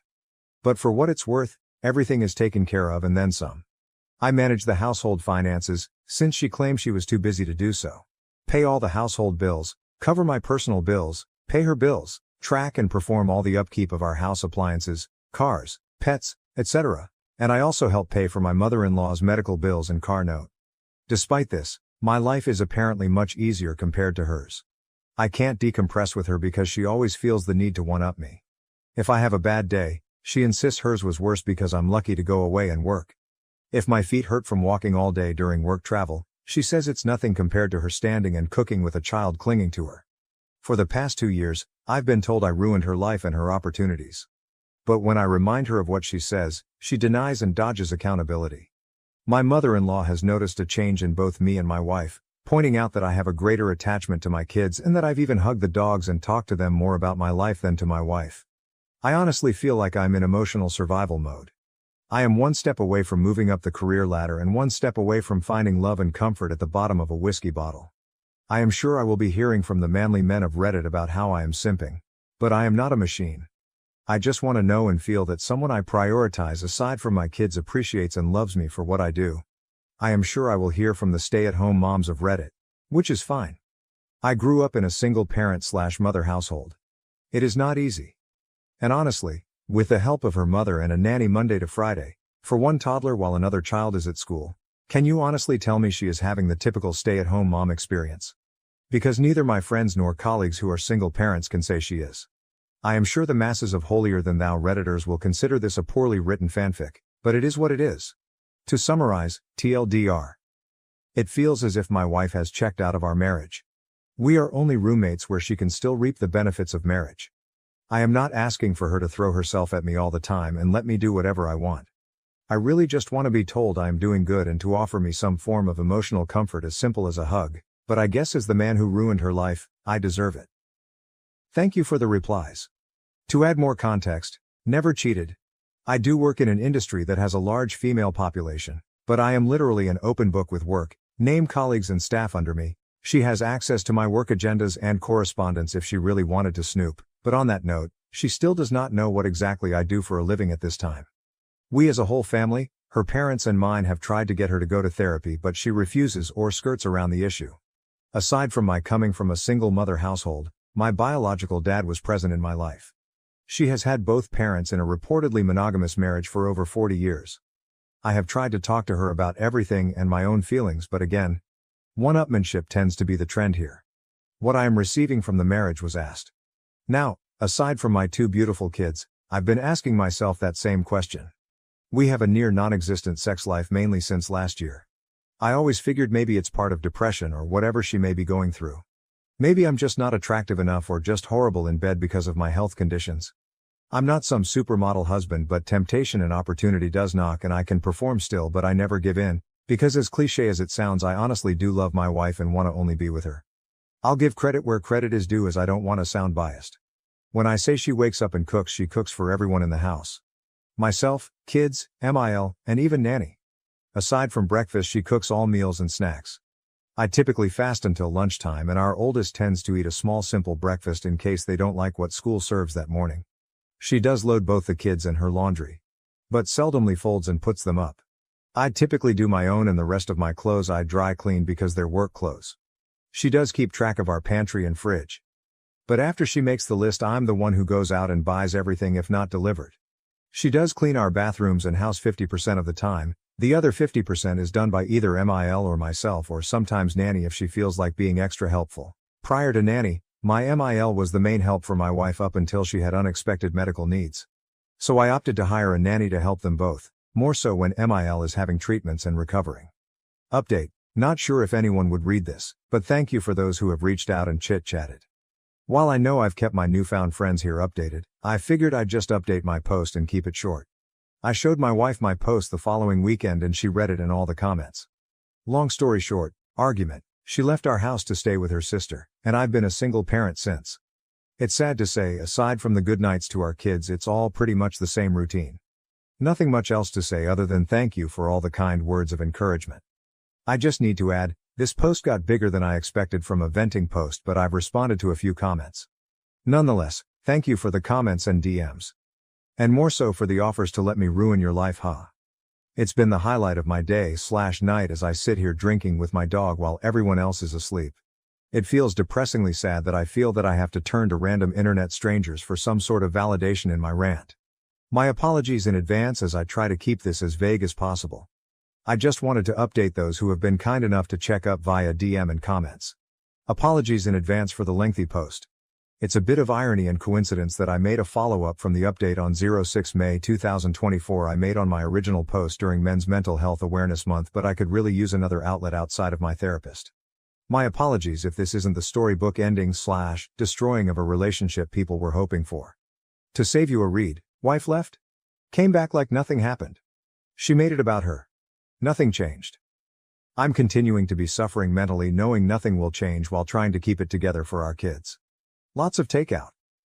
The day after she packed up and left, my wife attempted to come back and take the kids with her to her sister's. Naturally, I was against this, and thankfully so was her whole family, including said sister.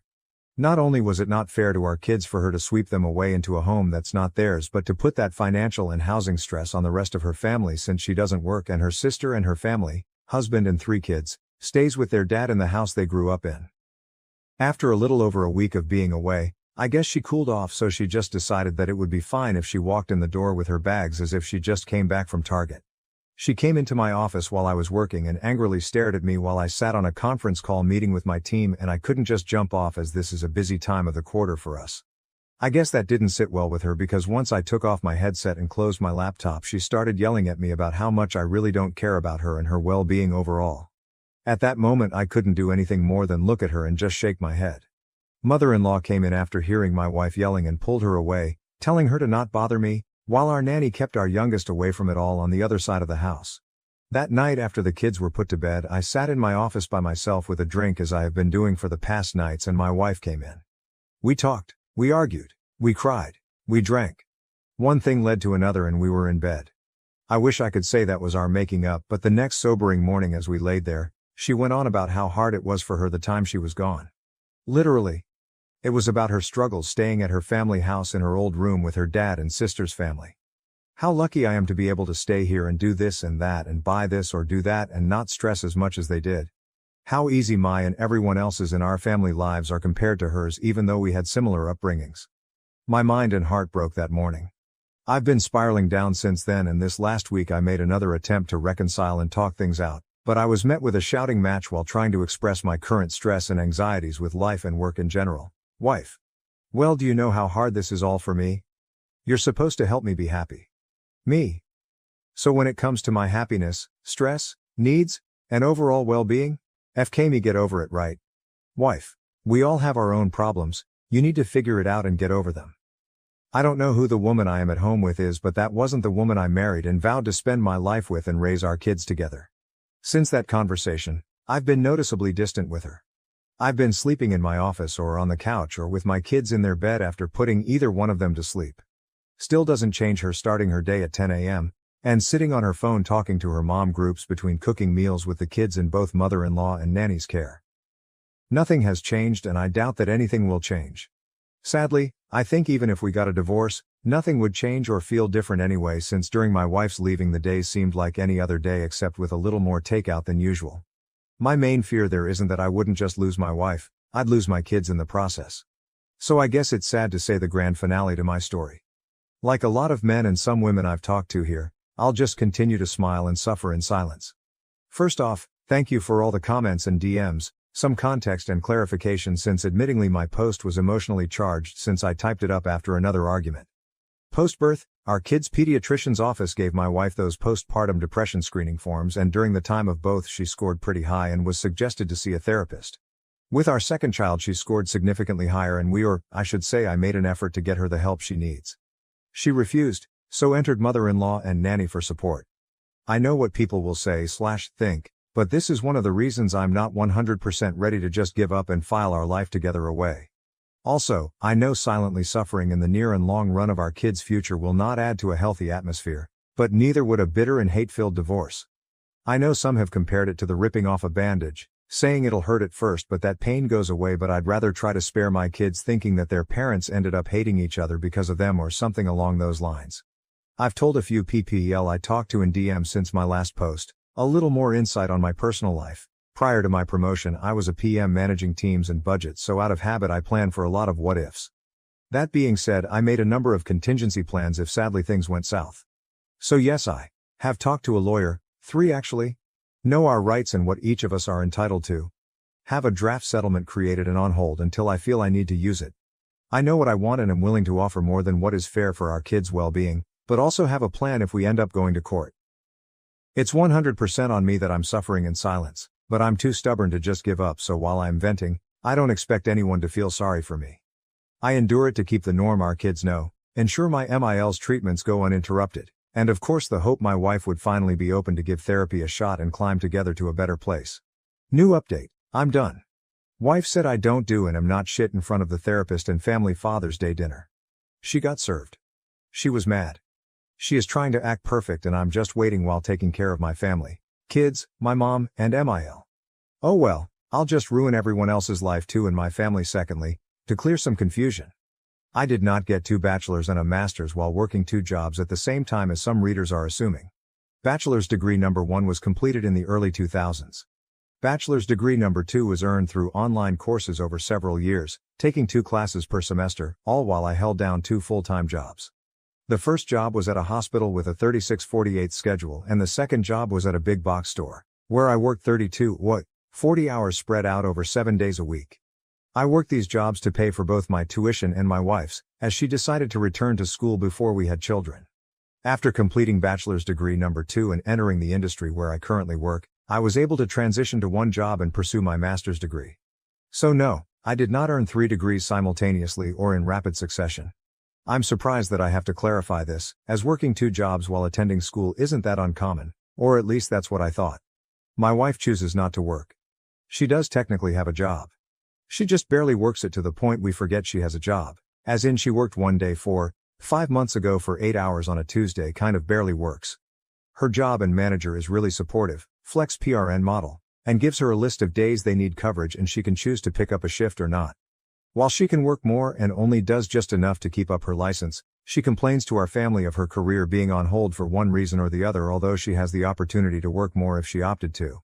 All things considered, she has an available supportive circle around her for either decision she falls on. Our family, her job, and I have made multiple offers and taken many steps to open that door for her to go back to work. That is nanny, MIL moved in to help, I work from home, her crazy flex PRN schedule, etc., etc. But here we are. I am and have been in therapy for myself already. Aside from what I deal with at home, my work can be very debilitating in regard to my mental health as well as physical at times. Since I can't find the support I need mentally and physically at home with my wife, I've opted to attend therapy rather than find comfort with someone outside of the home or at the bottom of a bottle. I've tried to express this to my wife, and as mentioned in my previous post, she has a habit of one-upping me. And here we are. My in-laws are still married. Given the circumstances in our home, my MIL moved in to help out my wife, while my SIL and her family moved back into their parents' house due to their own reasons. SIL and her family can save money while getting back on their feet, and my wife and I benefit from MIL's help, and we can keep a closer eye on her while she undergoes bi-monthly treatments. My wife, by means of questionnaires, is highly suspected to have PPD alongside with a history of symptomatic OCD, ADHD, amongst other ailments that over the years she refused to get evaluated for or refused to accept results given. I knew what I was getting into, and I loved and accepted my wife for these flaws as she did mine at the time. Spare me your gut. I don't feel sorry for you, or pity. I am like every other man who fell in love and wanted to give my person the best of me and the world I can offer. But again, here we are. There are many men who identify strongly with traditional masculinity or the red pill ideology who complain and say that I am simping over my wife. While I respect your opinions and perspectives, I will outright say that if this situation were only affecting my life, I would have left a long time ago. As one Redditor mentioned in a previous comment that stuck with me, I am the kind of person who will take a bullet for his kids. Perhaps it was meant in a different context, but I am committed to protecting my children from any physical or mental harm. I am willing to metaphorically take the bullet as needed. I believe that other fathers would similarly respond to the duty to protect their children, and that's why I endured as much as I have. For the time being, I would prefer that my wife direct any problems towards me rather than our kids. Thank you all for the comments and reaching out. I've met many strangers who have become great Reddit pen pals, and some who have been in the know of every step that has been progressing to this point. I am surprised at how far this has gone, from other subreddits, other platforms, and even YouTube. Love me, hate me, say it's all fake, no matter where you stand, thank you for all the constructive comments and DMs to check in. Our kids and myself are going to be alright moving forward. Now for the update. The end of an era. This will be shorter than some expected, as really there's not much to say but just satiate the questions some of you may have had and give people the satisfaction of the I told you so moment on Reddit. After a hard push from our family via an intervention, my wife and I finally attempted to go to marriage counseling. I'm sure many of you can guess how well that went. Blame, tears, regrets, gaslighting, with a side of I am the reason for her life being ruined and horrible. Again. Just this time in front of a licensed therapist instead of Reddit or mom groups. In the end, everything the therapist suggested and noted went over her head and ignored as it was against the grain of her status quo. One thing I guess worth saying was the therapist asked if she could recall when she last truly felt happy. Her response was about 12 or so years ago. Please note, 12 years ago she was still in her 20s, childless. Living with her ex. A vastly different time and position in life. I know it's petty of me, but I guess if that's when she was last happy, it wouldn't be that far of a stretch for her to find that happiness again, since her ex is in the same apartment, job and place in life that he was 12 years ago. Which is fine, if that's how you want to live life. I try not to judge, but in my 40s with kids, going clubbing 3-4 days a week is not my jam anymore. And of course, I don't want my kids around a mom and company who drowns themselves in White Claws. To add, I know some will ask. I know and can confirm she hasn't physically cheated on me, but can't confirm if she did emotionally, if that's the right term. After said therapy session, I checked all her phone records and didn't see anything out of the ordinary, but I also didn't bother to check apps like IG or Snapchat. I know I'm probably boring, but shout out to all the Costco dads whose Sunday Funday includes making rounds with kids for samples. The following weekend was Father's Day, and this year is expected not that big of a celebration as it is for many dads out there. Our family got together to celebrate with a BBQ and just simple family time, and my wife treated it like any other day. Sleep in, get up, cook, phone, shop. Attempt to play with kids, phone. During said family BBQ, my wife said she felt ill, so she sat around most of the day while the rest of the family as a whole made the experience enjoyable. When everything was set up and the family all sat at the table, her parents and sister's family, my mother, our kids, admittingly it was a great spread. Nothing extravagant, but just a great meal for everyone. I was conversing with my brother-in-law about both of our kids' school Father's Day activities, and I assume my wife overheard when I mentioned that it was a little sad to see some kids sit alone without their fathers during the breakfast with dad event I attended. She blurted out with a laugh loud enough for the whole room to hear, "It's not like you do anything anyway, I could have gone instead." At that moment I was red and at a loss for words, sitting there processing what she said in my head, while the dining room went dead silent. My MIL broke the awkwardness and in response said, "Well, maybe if you feel that way, one of you should divorce the other." My wife looked at my MIL confused that she would respond with that and laughed mockingly in my direction and with her hand pointing at me said, "As if another woman would want a man like him. Just look at you." While the room sat silent. I was angry, heartbroken, confused, and embarrassed all at the same time. In manly man fashion, I just nodded my head in silence, stood up and picked up my keys and got in my truck and drove off to get a drink while trying to ignore the cries of the rest of the family and our kids telling me to stay. I don't know what was said or done while I was out of the house the rest of Sunday, because I couldn't bring myself to check our house cameras. But when I returned early Monday morning, the house had a completely different feel. As usual, I woke up around 6, got the house and our oldest ready for school drop-off. Checked emails, checked messages, nothing out of the ordinary. As I was getting dressed to leave, my wife laid in our bed snoring lightly. All I could do was look at her and think of what we had, and now lost. I've decided. I'm done. I can't do this anymore. I texted my lawyer that morning to move forward with serving her. Fast forward to last week, she was served at our home, reminder to people I had no choice but to be there because I work from home. She had, I guess what you could call a mini meltdown and came into my office screaming how could I do this to her. Her mother intervened, and that was met with me supposedly turning her whole family against her. But I digress. I probably would have felt bad if it wasn't immediately followed by the rest of her week acting as if she's been this active and attentive wife and mother the past few years. Sure, people can say she's making an attempt, but she's made many attempts, and historically we fall back to where we've been. For those curious, I am aiming for full or at least majority custody of our kids. I already and will continue to cover all the expenses for our kids, insurance, tuition. Both of our kids will be attending private schools come fall, medical bills, etc. My MIL has given me the courage and strength that helped supplement my own mother's support throughout this. Basically, she is what I hoped the kind of mother-wife my wife would have been to our kids and me. Out of respect for my MIL as well as per my own mother's shared wishes, I will continue to help oversee and contribute financial help if needed during her treatments. While some may feel I should cut their whole family off, I know the hardships pushed onto a family while dealing with cancer and have dealt with it firsthand as a family member and care provider on both sides of the desk. All in all, I'm prepared to go to war if needed, but I just want a clean no-fuss divorce. My wife has no alimony coming, so sorry for the Redditors and mommy gang Facebook groups saying she needs to divorce me first and get that sweet, sweet alimony money. 1. We live in a state that does not typically enforce alimony. 2. She has a means of gainful employment immediately. 3. To help curb any possible problems, I will cover her insurance and bills until either divorce is finalized or when she gains full employment. So that's that. I'm done and waiting for the steps to be taken for everything to be finalized. Sorry it wasn't as exciting of a story with plot twists as some may have hoped for, but that's life. Not sure I'll update this once it's all finalized, which probably won't be for a few more months depending if we go to war or not.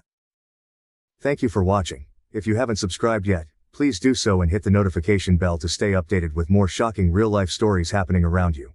My sister got my wife fired, but karma struck when her $2.5 million fraud scheme was exposed, leading to her downfall. Thelma, 35F, my sister, who is 32M, has always been fiercely competitive with everyone, particularly when it comes to professional accomplishments. Since she was a straight-A student who was accepted into a prominent college and immediately after graduation found a distinguished career, Thelma was always our parents' golden child. Thelma never forgot that I was a more typical student who took a few years to figure out what I wanted to do. Being the successful member of our family has become Thelma's entire identity. She is a senior manager at one of the leading IT businesses in our city. Her accomplishments are continuously praised by our parents, who also use her as an example for the rest of us to follow. She lives in a fancy home in the greatest area of town and earns a very decent living. Every family get-together becomes an opportunity to highlight her most recent bonus or promotion. 3 years ago, while both of us were speaking at a tech conference, I met my wife, Libby, 30F. Libby had the most amazing work ethic I had ever seen, and she was intelligent and motivated. She was from a very different family than ours. When she was 6 years old, her parents left Vietnam and took on several professions to support themselves. While maintaining stellar marks and eventually receiving her degree in computer technology, Libby had to work during high school and college to support her family. The thing that truly appealed to me about Libby was her humility in spite of her success. She never disparaged others or boasted about her achievements. Rather, she was constantly attempting to guide younger developers and make others successful. We bonded right away since we both enjoy coding and solving problems, and last year, after 2 years of dating, we were married in a modest ceremony. Thelma had never been fond of Libby. I initially assumed it was simply her customary aloofness toward strangers, but it soon became apparent that Thelma viewed Libby as a danger. Thelma would frequently make subtle jabs about how Libby was squandering her skills at a smaller company, despite the fact that she was leading the engineering department at her startup and producing creative work. That's cute, but at a real tech company like mine, or you should apply for a junior position at my company if you want to do actual important work, were some of the remarks she would make to break up Libby's employment stories. Our parents never mentioned Thelma's actions, and when I attempted to confront her about it, they blamed me of being overly sensitive and said that Thelma was only attempting to support Libby in her professional endeavors. Libby never took the bait or got into a fight with Thelma, and she always responded to her remarks with elegance. To Thelma's seeming annoyance, she would simply smile and shift the topic. When Libby received an amazing job offer from the same business where Thelma works, but in a different department, 6 months ago everything truly came to a head. Better income, more responsibility, and the opportunity to oversee significant initiatives that could significantly impact the industry made it Libby's ideal position. She would be in charge of financial technology integration across several divisions, which was Libby's area of expertise at her firm. Thelma usually dominated the conversation. So when we broke the news to her during a family dinner, she became extremely silent. Our parents were ecstatic, discussing how the sisters-in-law could get together for lunch and how wonderful it would be to have both of their daughters working for the same esteemed organization. Thelma merely shoved food around her plate and said something ambiguous about how hiring practices must be evolving. Libby was doing well when she started the job. She was already making strides toward simplifying some of their antiquated systems, and her team adored her. Every day, she would return home with excitement, sharing with me the difficulties she was facing and the advancements she was making. She was happier than I had ever seen her in her career. After only 2 weeks in her new position, Libby was abruptly called into HR and immediately let go. They said they had found that Libby had misrepresented her prior projects and employment experience on her resume. Libby was caught off guard. In her life, she had never told a lie. It didn't make sense because they had called all of her references and confirmed her prior job during the lengthy interview process. Libby was heartbroken. When she came home, she sobbed for hours, claiming she didn't comprehend what had transpired. HR refused to even look at her copies of all project material and employment records. Like criminals, they simply escorted her out of the building. I began looking into it since something didn't make sense. I requested a friend of mine who worked in IT at the company to investigate the situation because he owed me a favor. I was furious at what he found. Thelma had brought fake proof that Libby had forged some of her employment history to HR. In order to give the impression that Libby had misrepresented her position and accomplishments at her former employer, she had really produced fictitious emails and supporting paperwork. Thelma made no attempt to refute it when I challenged her about it. She stated that someone with Libby's past didn't belong at a prestigious company like theirs and that she was defending the company's brand. She blasted Libby for not being our kind of people, and expressed her frustration at seeing underqualified diversity candidates occupying unworthy positions. My sister's candid discussion of her preconceptions was something I had never heard her do before, and it sickened me. I expected our parents to be as appalled as I was when I told them everything. They said that rather than making a huge deal out of it, we should deal with it within the family. They stated that Thelma most likely didn't mean any damage and was simply anxious about her job. They advised Libby to simply look for new employment and move on, stating that there were many other organizations that would be better suited for someone with her experience. Karma caught up to Thelma last week. Her own supervisor found out that she had been fabricating reports to exaggerate the performance of her team. She was promptly fired. Now that she needs money to pay her mortgage and other payments until she gets a new job, she is frantically texting and calling me. It seems that she has already spent all of her savings on her opulent lifestyle. Our parents are placing a lot of pressure on me to do the right thing and help Thelma maintain her house because they believe that family comes first and that she's still your sister. They keep stressing that Thelma made a mistake but that she is family, while Libby is just an in-law. I declined. Just as she left Libby alone after purposefully ruining her career, I told Thelma she was on her own. Thelma broke down in tears and apologized profusely, claiming that I'd been cruel and that she had made a mistake. However, I don't think she genuinely feels regret for what she did to Libby. She merely apologizes for needing assistance after being exposed for her own deceptions. Even though my sister might lose her house, am I the jerk for not helping her? Although it's not as good as the job she lost, Libby has since obtained another one. However, I'm still upset over Thelma's actions. I don't think I can ever forgive someone who intentionally wounded my wife because of their own prejudices and anxieties, despite our parents' constant insistence that I'm being too harsh and that I need to forgive my family. Update. Since my last post, things have become a lot messier. Thelma decided to start what I can only characterize as a smear campaign against Libby across our entire extended family after I declined to assist her with her financial issues. She seems to be attempting to change the past such that she is the victim in this whole situation. Thelma brought a wholly made-up account of what happened to our extended family. In fact, she claimed that it was Libby who had been deceitful and manipulative. She falsely claimed that Libby had applied to her department on purpose, it was a whole other division, and had started attempting to appropriate Thelma's projects and claim credit for her work right away. Thelma stated that she had to notify HR of Libby's access to private documents pertaining to her team's projects in order to safeguard both the business and herself. She presented Libby as a corporate spy who had married me in order to gain access to Thelma's position inside the corporation. She even implied that, knowing that I was Thelma's brother, Libby had singled me out at the tech conference 3 years prior. In actuality, Libby was unaware of Thelma's existence until after we had been dating for a few months. The majority of our extended family seemed to be fully believing Thelma's falsehoods, which is the saddest part. Once a huge fan of Libby and a constant praise of her cuisine, our Aunt Linda now refuses to even look at her. Uncle Bob, who works in tech recruiting, even called me to warn me about how Libby might be using me to go up the corporate ladder. Our cousins have been making ambiguous remarks on social media about snakes in the family and gold diggers who destroy families. They have been phoning and emailing me nonstop, accusing me of betraying my own people for an outsider who attempted to destroy my sister's career. They don't seem to care that Thelma was fired for her own dishonesty. They have concluded that Libby must have planned that as retaliation as well. It's truly amazing the mental acrobatics they're employing to paint Thelma as the victim in all of this. My parents, who before at least seemed to be impartial, are now completely on Thelma's side. In fact, my mother had the audacity to tell me that she should have seen Libby was troubled from the moment she met her. Along with other blatantly racist remarks that sickened me, she said things like, people from her background often have different values about honesty. Go back to her own community where she wouldn't cause problems for our family, my dad advised Libby.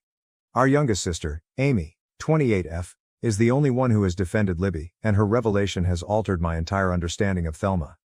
At last, Amy broke down and shared with us a story that occurred 5 years ago. Shortly after graduating, she had applied for a junior job at Thelma's company. She aced every interview and had outstanding credentials. Her application was abruptly denied because of character issues, even though the team wanted to recruit her. Amy learned that Thelma had also gone to HR at the time with unfounded claims that Amy had cheated in college. It seems that Thelma had fabricated emails from Amy's college to bolster her allegations. Thelma had threatened to use her connections to blacklist Amy in the industry if she ever told anyone, so even though Amy was distraught, she kept silent about it. Amy was so disturbed by the incident that she ultimately accepted a job in a totally other industry. Thelma lost all control when Amy told her account in our family group chat and included screenshots of Thelma's threatening communications from that time. At 11 p.m., she stormed into Amy's flat, banging on the door and yelling that Amy was a traitor who was attempting to ruin her life. Amy claims she had no idea what secrets Thelma was referring to, but she was threatening to reveal all of her secrets. Additionally, Thelma promised to ensure Amy never again worked in the city. Amy had to call the police to get Thelma off the property because she was so scared. It's terrifying to hear my sister sound so insane after she captured a portion of Thelma's breakdown on her phone. Thelma was even more incensed after the cops warned her about harassment. Our family is now utterly divided. Our parents continue to support Thelma, claiming that Amy must have misinterpreted what transpired 5 years ago and that she is merely envious of Thelma's accomplishments. In an attempt to portray Amy and I as permanently jealous troublemakers, who are just out to harm poor, successful Thelma, they are accusing us of being disloyal and ungrateful for banding together against our sister when she is already down. They have even begun bringing up all of our childhood transgressions. I've begun compiling all of the proof of Thelma's behavior, including the police report from her breakdown, the testimonies from coworkers who saw her behavior, the phony emails she made about Libby, and the threatening text she sent to Amy. After reviewing everything, the legal staff at Libby's new workplace believes we have a solid case against Thelma and her old employer for defamation and wrongful termination. However, my parents are now threatening to disown Amy and me if we destroy our sister's life over a misunderstanding. They claim that if we don't drop everything and help Thelma get back on her feet, they will write us both out of their will and that pursuing legal action would demonstrate that we were never truly family. Since she doesn't feel safe in her own apartment, Amy is currently staying with us. Despite her own trauma from everything that has transpired, Libby has been a tremendous support system for her. Even though I'm more convinced than ever that confronting Thelma is the right thing to do, it still hurts to see my family fall apart like this. Numerous unpleasant facts about my family have come to light as a result of the entire scenario, which I suppose I always knew existed but never wanted to confront. I used to believe that Thelma's will to excel and her competitive nature were simply acts of ambition, but now I realize that they are a much more sinister and damaging trait. Update. Everything we believed to be true about Thelma's behavior has been totally disproved. Rachel, a former coworker of Thelma's, contacted Libby via LinkedIn last week. We were all surprised by what Rachel, Thelma's assistant manager for the previous 2 years, disclosed. Although it was undoubtedly a contributing factor, Rachel claims that Thelma's sabotage of Libby was motivated by more than just professional jealousy or prejudice. The true cause was much darker. Libby's new position would have provided her direct access to financial records and system logs, which may have revealed Thelma's years of falsifying the books, despite her best efforts to conceal her own illegal acts at the company. Documentation from Rachel demonstrated that since Thelma was promoted to senior manager, she had been routinely manipulating the performance metrics for her department. To make it appear as though her team was earning millions of dollars in fictitious revenue, she had set up shell businesses, faked contracts, and created phony client accounts. For years, she had been using these fictitious accounts to embezzle company revenue, taking a portion of the phony contracts and transferring it to her personal offshore accounts. Thelma went into a frenzy when Libby started working for the company and was given the responsibility of auditing and integrating all of the financial technology systems. Given her reputation for being meticulous and her experience with system integration, Libby would have unavoidably found out about Thelma's department's anomalies. Thelma fabricated the CV fraud narrative just 2 weeks into Libby's job, which is why she acted so swiftly to fire her. In reality, Rachel had been compiling proof of Thelma's deception for months, but because of Thelma's industry ties, she had been too afraid to come out. Rachel ultimately made the decision to take action after witnessing how Thelma had ruined Libby's career in order to defend herself. She had amassed records of strange money transfers, screenshots of phony client accounts, and copies of false contracts that all pointed directly to Thelma. We gave the police and the company's internal inquiry team all of this material. Thelma had embezzled more than $2.5 million in the previous 3 years, according to the probe. Her activities constituted securities fraud since the fictitious performance figures she disclosed had also affected the company's stock prices. However, the most heartbreaking discovery concerned our parents. When the detectives began tracking down the funds, they found that sizable sums had been going into accounts that belonged to our parents. They eventually acknowledged that they had been aware of Thelma's fraudulent conduct over the previous year after being presented with this evidence. Not only did they know, but they had been actively assisting her in concealing the funds. They had established offshore accounts and produced a paper trail that made the stolen money appear to be genuine investments by using their legal connections. They asserted that since Thelma was the one who stole the money, they had not technically committed any crimes and were only defending their daughter. I was disgusted by their attitude when I questioned them about their involvement in all of this. They said that because Libby claims to care so much about family, she should understand their actions. They even attempted to claim that Libby's assistance in paying her parents' tuition expenses was equivalent to helping Thelma steal millions of dollars. They didn't seem to see the difference between assisting to cover up enormous fraud and working honest jobs to support your family. Their attitude was the worst. They were just sorry they were found, not sorry for what they had done. In fact, according to my mother, none of this would have surfaced if Libby had been more understanding about her place and had discreetly departed the company when Thelma requested it. They continue to blame Libby for everything, claiming that her rigid job choices pushed them to take extreme steps. The involvement of our parents has upset Amy. She had always believed that our parents were simply too forgiving of Thelma and that she was the only toxic member of the family. Amy's entire opinion of our family has been completely destroyed by learning that they were complicit in her misdeeds. She can hardly sleep and has been experiencing anxiety episodes. Thelma is currently facing criminal charges from the firm for fraud and embezzlement. In addition, they are looking into a number of her close co-workers who may have participated in the plot. Although our parents are being investigated for their part in concealing the stolen funds, they have not yet been charged. Thelma is no longer there at all. She stopped answering all messages and cleaned out her home in the middle of the night. My parents say they don't know where Thelma might have gone, but the police are searching for her. I don't believe them at all, considering how they've previously assisted her. Third update. Our family has experienced pain as well as justice in this story's last chapter. 2 weeks ago, Thelma was apprehended for attempting to enter Canada using forged documents. Our parents, as we thought, had assisted her in hiding in several places during her attempt to escape the country. In order to escape a longer term, she ultimately accepted a plea bargain. In addition to 3 years of supervised release, she will spend 2 years in federal prison for embezzlement and securities fraud. Thelma's scam was far more extensive than we first believed, according to the company's inquiry. Since she was initially promoted to management 6 years ago, she had been stealing money and falsifying statistics. In order to hide her tracks, she had also been blackmailing a number of lower-level staff members, threatening to destroy their careers in the same way that she had done to Amy and Libby. All of this has been made possible by the tremendous assistance of Libby's new employer. Following the public revelation of Thelma's transgressions, Libby received a formal apology from her previous employer along with an offer to resume her job. They have given her a sizable payout for wrongful termination in addition to returning her to her previous position with a promotion and full back pay.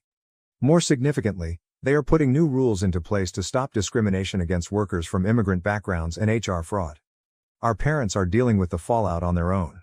Their cooperation with investigators helped them avoid criminal charges, but their role in Thelma's crimes is now well known in our town. Since the partners didn't want to run the risk of their reputation being damaged by association, they were compelled to leave their legal practice. They no longer hold the same position in all of the social circles they once controlled, and the majority of their pals have turned away. Rather than expressing regret, they have intensified their efforts to place the blame on others. Before Thelma was sentenced, they even attempted to write a letter to the judge accusing Libby of manipulating circumstances to accuse Thelma out of jealousy.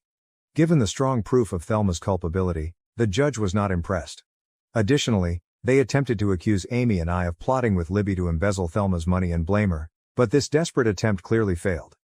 Amy has begun to put her life back together. While she searches for a new job away from our parents' influence, she has temporarily moved in with us. The business has also extended an offer to her, admitting that Thelma's bogus accusations were the reason behind her dismissal 5 years prior. After years of Thelma's manipulation and our parents' toxic behavior, she is finally receiving therapy.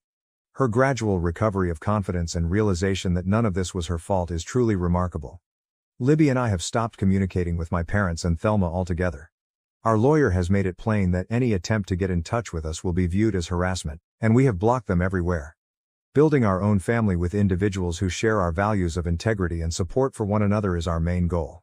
After seeing all the proof, a number of our cousins who at first thought Thelma was lying have apologized, and we're carefully mending our ties with those who appear to be truly sorry.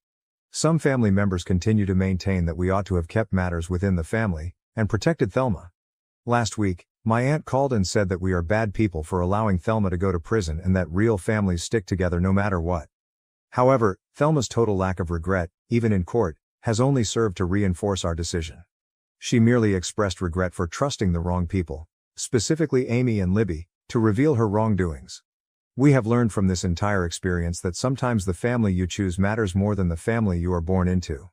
Instead of the poisonous allegiance and corruption that Thelma and our parents attempted to impose on us, Libby, Amy and I are forging a new sort of family founded on integrity, respect and genuine support.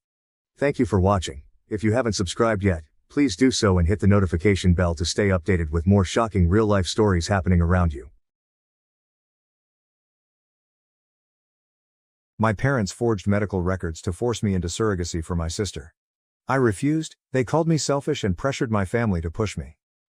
I never imagined that I would be writing this post, but following last week's events, I need a different viewpoint. My parents abruptly contacted me after 13 years of little communication, stating that they needed to talk about something significant. Greg, 43M, my husband, was concerned that something odd might be happening, but neither of us could have foreseen what would happen. Emily, 44F, my older sister, has always been the family's golden child. As a child, it was obvious that she was everything my parents could have ever hoped for. Intelligent, athletic, attractive, and seemingly flawless. She was frequently praised by them, who referred to her as their perfect princess or golden apple. 2 years after Emily's death, I was an unexpected surprise. In my parents' perspective, being unexpected wasn't my only sin. I was born prematurely and had a severe cardiac issue that had numerous operations and ongoing care during my early years. Even though my grandparents paid for the majority of the medical bills that insurance did not, my parents never let me forget how much of a financial burden I was. We could have taken that vacation if we didn't have all these medical bills. Or Emily's college fund would be bigger if we didn't have to deal with your hospital stays, are examples of the passive-aggressive remarks they would make. Their treatment of us was a sharp and terrible contrast. My accomplishments were hardly recognized, But Emily's little victories were honored with parties and gifts. In high school, I recall winning a writing contest at the state level. Emily had a regular soccer practice that day, so my parents were unable to attend the award ceremony. The everyday small things that truly brought home to them how different we were from them weren't simply the significant events either. Emily was well aware of her status as a golden kid and made the most of it. Knowing that our parents would never support me, she would frequently bully me. When I was 12, I was shoved down the stairs by her after I unintentionally touched her science project. For weeks I had a huge bruise on my back. My mother's reaction? You should be more careful around Emily's things. That was it, just another reminder that I was less valuable than her possessions, with no care for my hurt or retribution for Emily.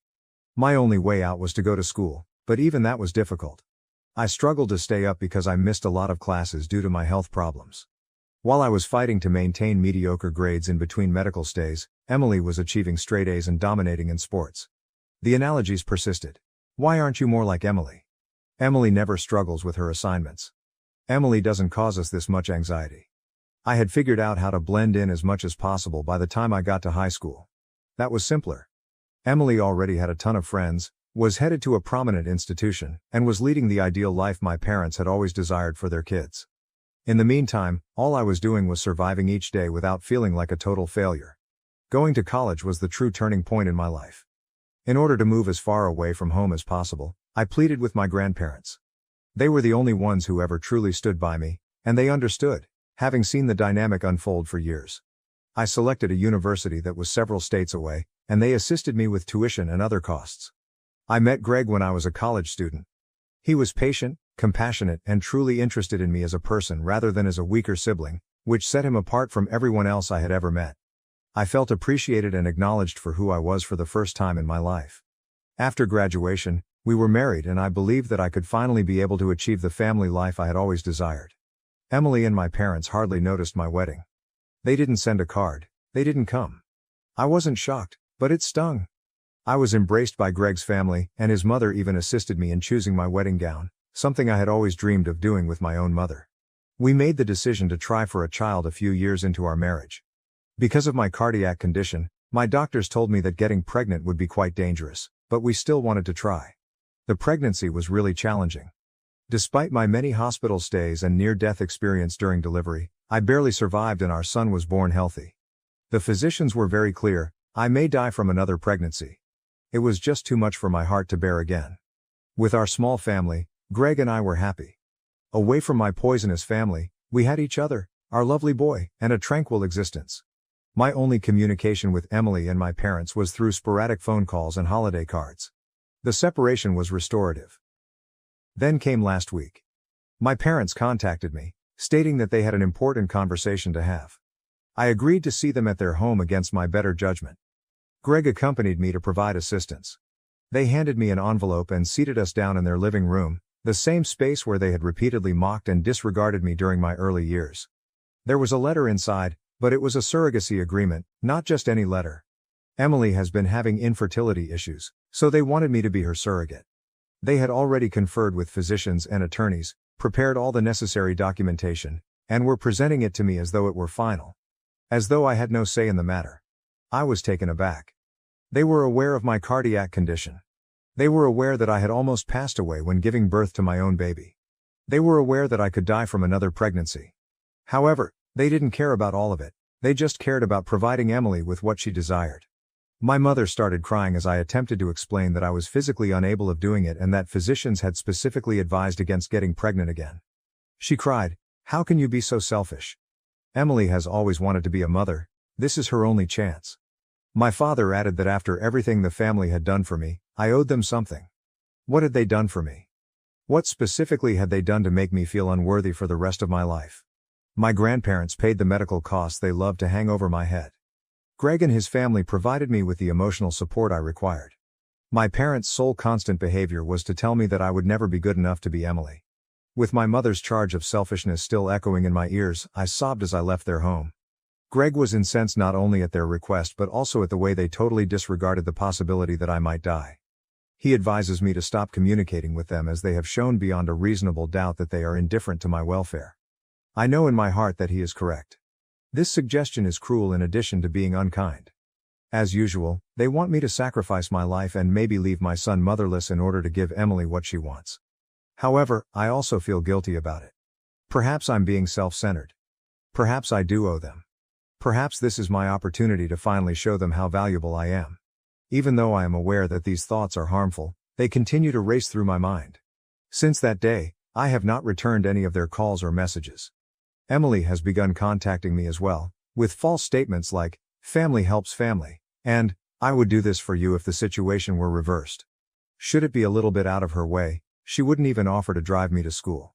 My son is on my mind all the time. If something were to happen to me while I was pregnant, he would be the one who would suffer the most. He needs his mother and is innocent in all of this family drama. How can they expect me to risk leaving my child an orphan in order to satisfy Emily's demands? Am I being self-centered? I've been told throughout my life that I'm bad for prioritizing my own needs. However, this is now about my son, my husband, and my life, not just about me. But I'm being tormented by guilt. I need a different viewpoint. Is it incorrect of me to decline to serve as my sister's surrogate? Should I put myself in danger to fulfill her desires? How can I handle the manipulation and guilt? Update 1. A week has passed since my last post, and things have gotten far worse than I anticipated. My family's calls and messages haven't stopped vibrating on my phone. Emily has been sending texts that manipulate emotions non-stop. This is my final opportunity to have my own child, and I've always wanted to be a mother. Remember how I always looked out for you when we were kids? She even dared to ask. That one almost made me laugh. She must remember our early years quite differently than I do. She sent a particularly nasty email yesterday, saying, "Mom was right about you. You always thought about yourself." I suppose that almost dying while pregnant is merely a pretext for not assisting me. It was a powerful blow. Instead of treating my near-death experience as a valid medical issue, they are exploiting it as proof of my selfishness. Even worse are my parents. I'm ruining Emily's sole chance at happiness, Mom has been telling any relative who will listen over the phone. She is portraying me as this cold-blooded monster who refuses to assist her dying sister. However, Emily is not dying. She is simply unable to conceive naturally. They're behaving as though Emily's wish to have a biological kid is more significant than my actual risk of dying. This morning, Dad sent me a message that truly went too far. "You've always been a letdown, but this is a new low. This is your way of repaying us for giving you life. By denying your sister the experience of being a mother." I wanted to reply that they didn't really give me life.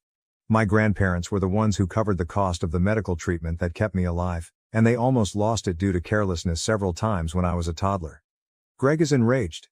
I dissuaded him from driving to their house and confronting them. Even though I would have loved to watch him reprimand them, I informed him, they're not worth it. Rather, we engaged in a lengthy discussion about our future. Greg reminded me, this isn't just about you anymore. It has to do with our son. He might lose his mother as a result of what they're requesting. Nobody has the authority to force you to take that risk. Of course, he is correct. I feel no remorse for turning Emily down when I see our son. He needs his mom to be well and living. We have made the decision to act decisively.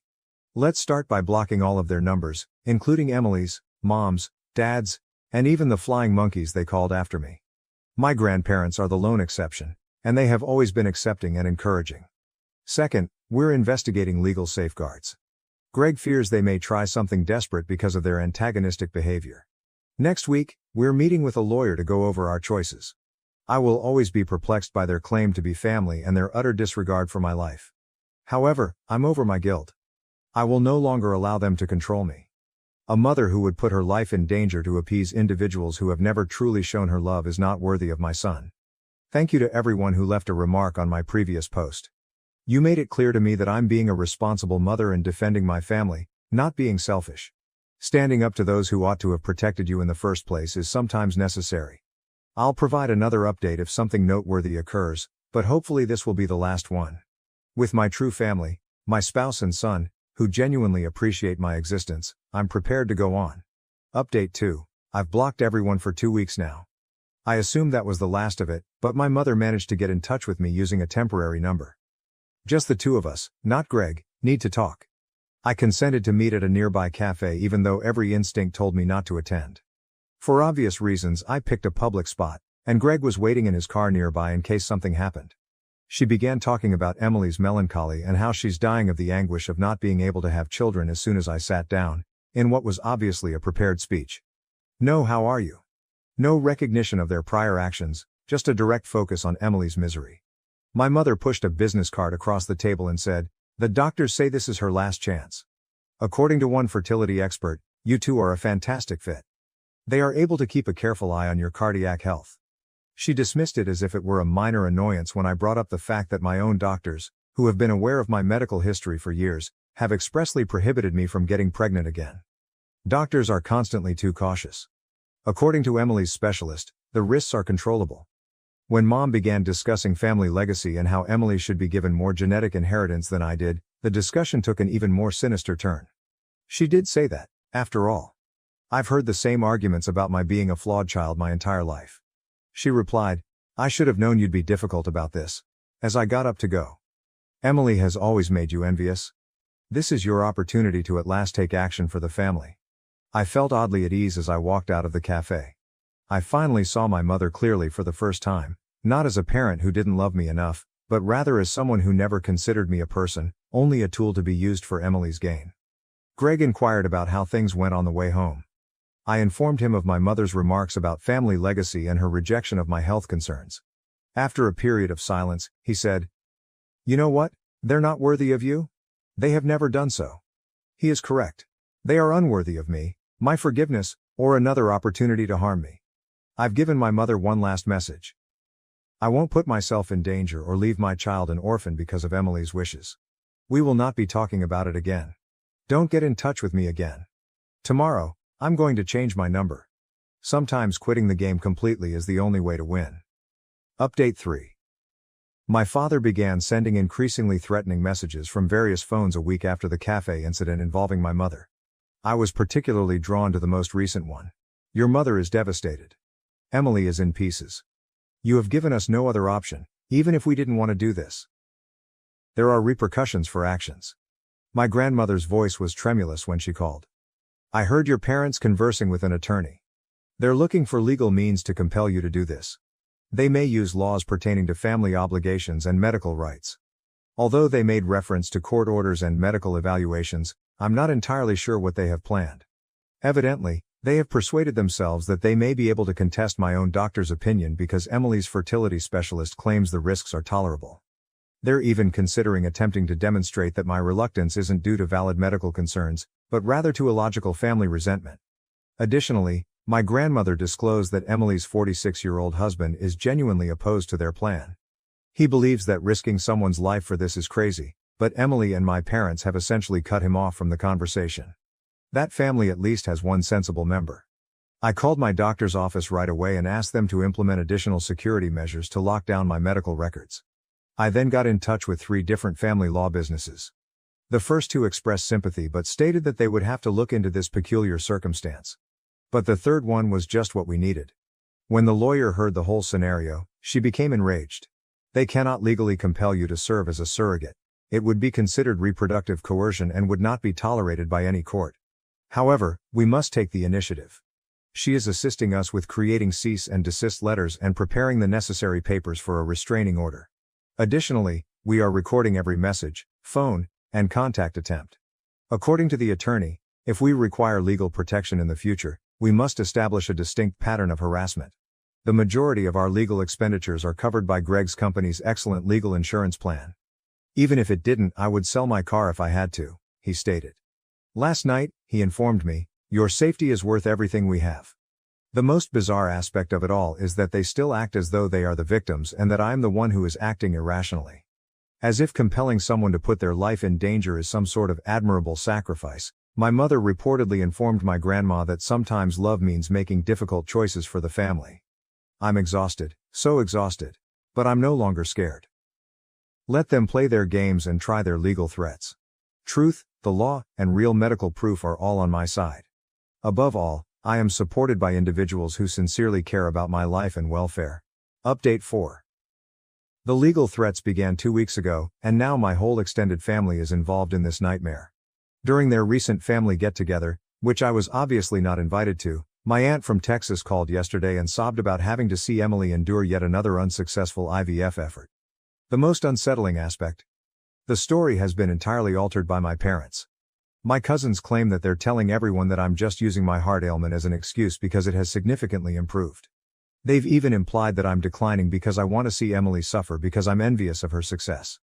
The cryptic Facebook postings that my mother's sisters have begun sharing about selfish family members and the value of sacrifice for family were what truly caught me off surprise. Everyone in the family is aware of who they are referring to, even though they aren't specifically addressing me. I've received messages from some distant relatives I haven't seen since I was a child expressing their disappointment with my decisions.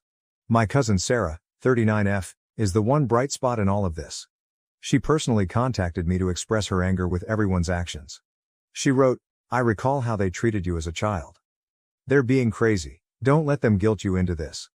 At the next family get-together, she even volunteered to talk about her personal encounters with my parents' partiality. These flying monkeys are unaware that last night Emily's husband spoke with Greg in secret. He fears that because of all this harassment, Emily and my parents will end up in legal hot water. He attempted to reason with them, but they aren't listening to anyone because they are so focused on achieving their goals. I've already made up my mind.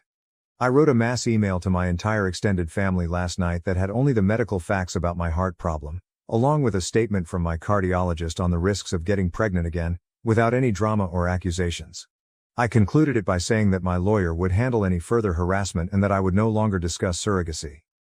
Then, with the exception of my grandparents and cousin Sarah, I blocked every member of my family. Greg assisted me in creating new social media profiles for close friends only, using a different identity. It's strangely freeing, but it seems like entering witness protection. Yesterday, my youngster questioned me about why we no longer see Grandma and Grandpa. I told him that sometimes we have to avoid individuals who don't respect our limits, even if they are family, even if it breaks my heart. After giving it some consideration, he remarked, "Like when Tommy at school doesn't stop when I say no. Children are more capable of understanding than we realize." I've learned from this whole experience that my true family isn't always the folks with whom I share DNA. It's the people who love me without conditions, who respect my right to life and who cherish my presence above and beyond what I can do to others. Update 5. I sent out a bulk email to the extended family a month ago. The result was different from what I had dreaded, yet it was precisely what you would expect. Genuine peace is something I've never experienced before thanks to my new phone number and secret social media profiles. Through my grandma, I heard what is likely to be my mother's final message to me. "You've let this family down for the last time. You put your self-interest ahead of Emily's happiness. You shouldn't anticipate being welcomed back." Oddly, I felt a tremendous sense of comfort instead of pain as I read those words. What I've understood all along, that my sole worth was what I could do for Emily, was now expressed aloud. This morning, my lawyer called to let me know that Emily was contacted by her fertility clinic. They wanted to make it clear that they had never authorized surrogacy agreements involving a person with my medical background. It seems that neither Emily nor my parents had ever brought up my cardiac ailment. This only serves to highlight their lack of concern for my well. The most unexpected result.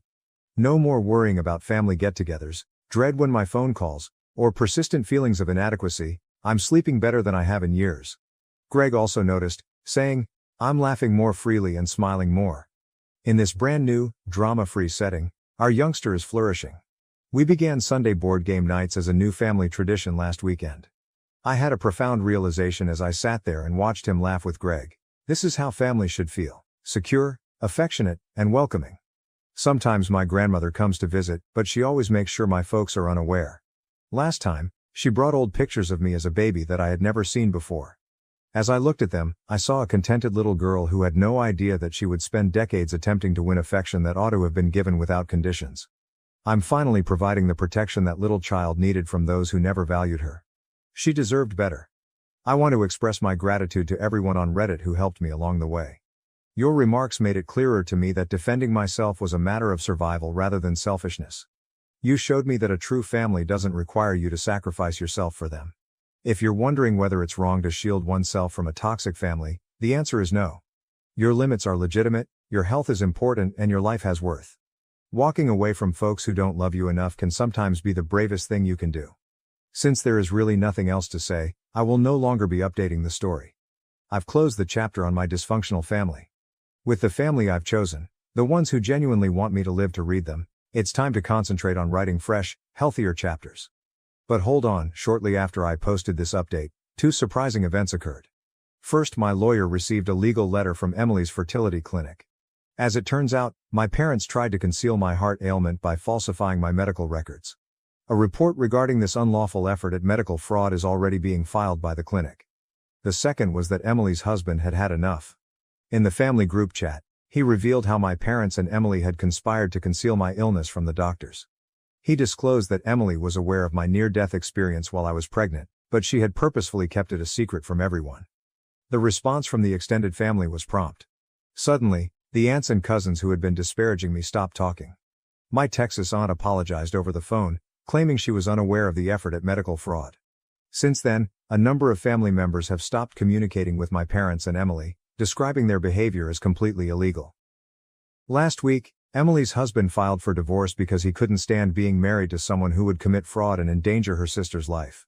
My parents' flawless story about their precious child was ultimately shattered by this. Emily and my parents have been banned from all of the medical facilities that are associated with the reproductive clinic. According to my attorney, they might be subject to severe legal repercussions for their effort at medical fraud. Seeing their flawless facade fall apart after their own deeds were exposed feels like poetic justice. Even though I never sought retribution, all I wanted was to be left alone. You are truly set free by the truth. For those who wanted an update on the repercussions, let me say that sometimes people who spend their entire life controlling other people end up controlling themselves. Emily and my parents did this to themselves. I'm simply living my best life with folks who genuinely appreciate it while keeping a safe distance. Reddit, thank you. Your assistance has been amazing along our journey. When I initially wrote about the demand for surrogacy, I was overcome with self-doubt and remorse. Your remarks gave me strength and demonstrated to me that true family is about more than just blood. It's about love and respect. This community demonstrated that strangers can occasionally offer greater support than one's parents. I will always be appreciative of the way you gave me freedom and a voice. Thank you for watching. If you haven't subscribed yet, please do so and hit the notification bell to stay updated with more shocking real-life stories happening around you. My wife divorced me, went on vacation with her affair partner, thinking she'd get my parents' trust fund, but instead, she got a lawsuit. Hello, I'm Aaron, a 30-meter person, and I'm just going to try to write everything down here. I've known my pals have been friends with me my entire life because they claim that I'm the trust fund baby. They always attempted to get close to me, assuming I would be sponsoring alcohol at parties and holding extravagant parties all over the world. But every time I proved to be nothing like that, they abandoned me. My parents do have a sizable trust fund for me, but I am aware of how hard they have worked to earn it. I am aware that money wasn't created overnight and that my father's business may be destroyed by a single error. I therefore put a lot of effort into building on what my father began every single day. But I came so close to making that one error recently. I didn't date anyone while I was in college, except for Ashley, my wife, the love of my life, and 28F. I'm not the kind to casually date or hook up with women. My goal was to date in order to get married. But I drew all the wrong kinds of company when word got out about my parents' wealth. You know, having money makes you popular and makes others want to live off of you. I did occasionally sponsor alcohol and lend money to some of my friends, but nothing extravagant. Nothing that one would anticipate from a trust fund baby. I think it's okay to do things in moderation. In fact, it's crucial because you have to be a member of society. I therefore made an effort to be liked by everyone, although I hardly ever trusted anyone. I met Ashley at my graduation celebration. I struck up a conversation with her informally as she didn't seem to know me. We hit it off right away. After exchanging phone numbers, I took her to McDonald's for our first date. We had an incredible time. I fell in love and she didn't seem to mind that our first date wasn't particularly spectacular. My first love in life was Ashley. She wasn't dull and didn't seem to be making a concerted effort to win my approval. She was just being herself. She was also incredibly intelligent. I seemed to obtain an image that was beyond my budget while I was with her, and I felt normal. She didn't seem surprised at all when I took her to meet my parents after we had been dating for a month. She seems to agree that I was wealthy and impartial. That gave me hope that she wasn't at all put off by my money. She probably wasn't surprised because that was part of her strategy from the beginning, but I didn't realize that at the time. Winning me over was a well-planned tactic because she was well aware of who I was and that I was not seeing anyone. When she met with my parents, she exuded elegance. I fell deeply in love with her because she was so charming. The first female I ever took home was her. My parents were ecstatic about me. She never took any expensive presents from me during the year we dated. The fact that we weren't yet married was the only explanation for her refusal. After a year, I asked her to marry me. She was my parents' ultimate sweetheart. Since she wanted to work to increase our wealth, she told my parents that she only had one request and that they never asked her to quit her job. My mother gave her a hug and expressed their happiness that I had found a wife who was so encouraging. Ashley earned a respectable salary while working for an IT company. My parents threw a party for our second anniversary. They declared their intention to offer Ashley a present and suggested adding her name as a beneficiary in addition to mine. They introduced Rob, the trustee, and Ashley to everyone else.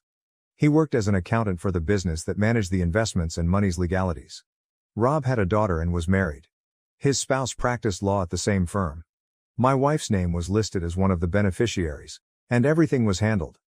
Ashley had a great relationship with my parents and always tried her hardest to make them happy. As part of her career, she also traveled and worked a lot. Later on, I discovered that whenever my parents hosted a party, she would travel with her affair partner. She constantly wanted to go and looked beautiful.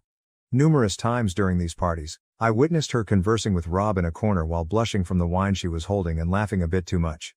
And even though I was naive and infatuated, I never once considered the possibility that she might be having an affair with Rob.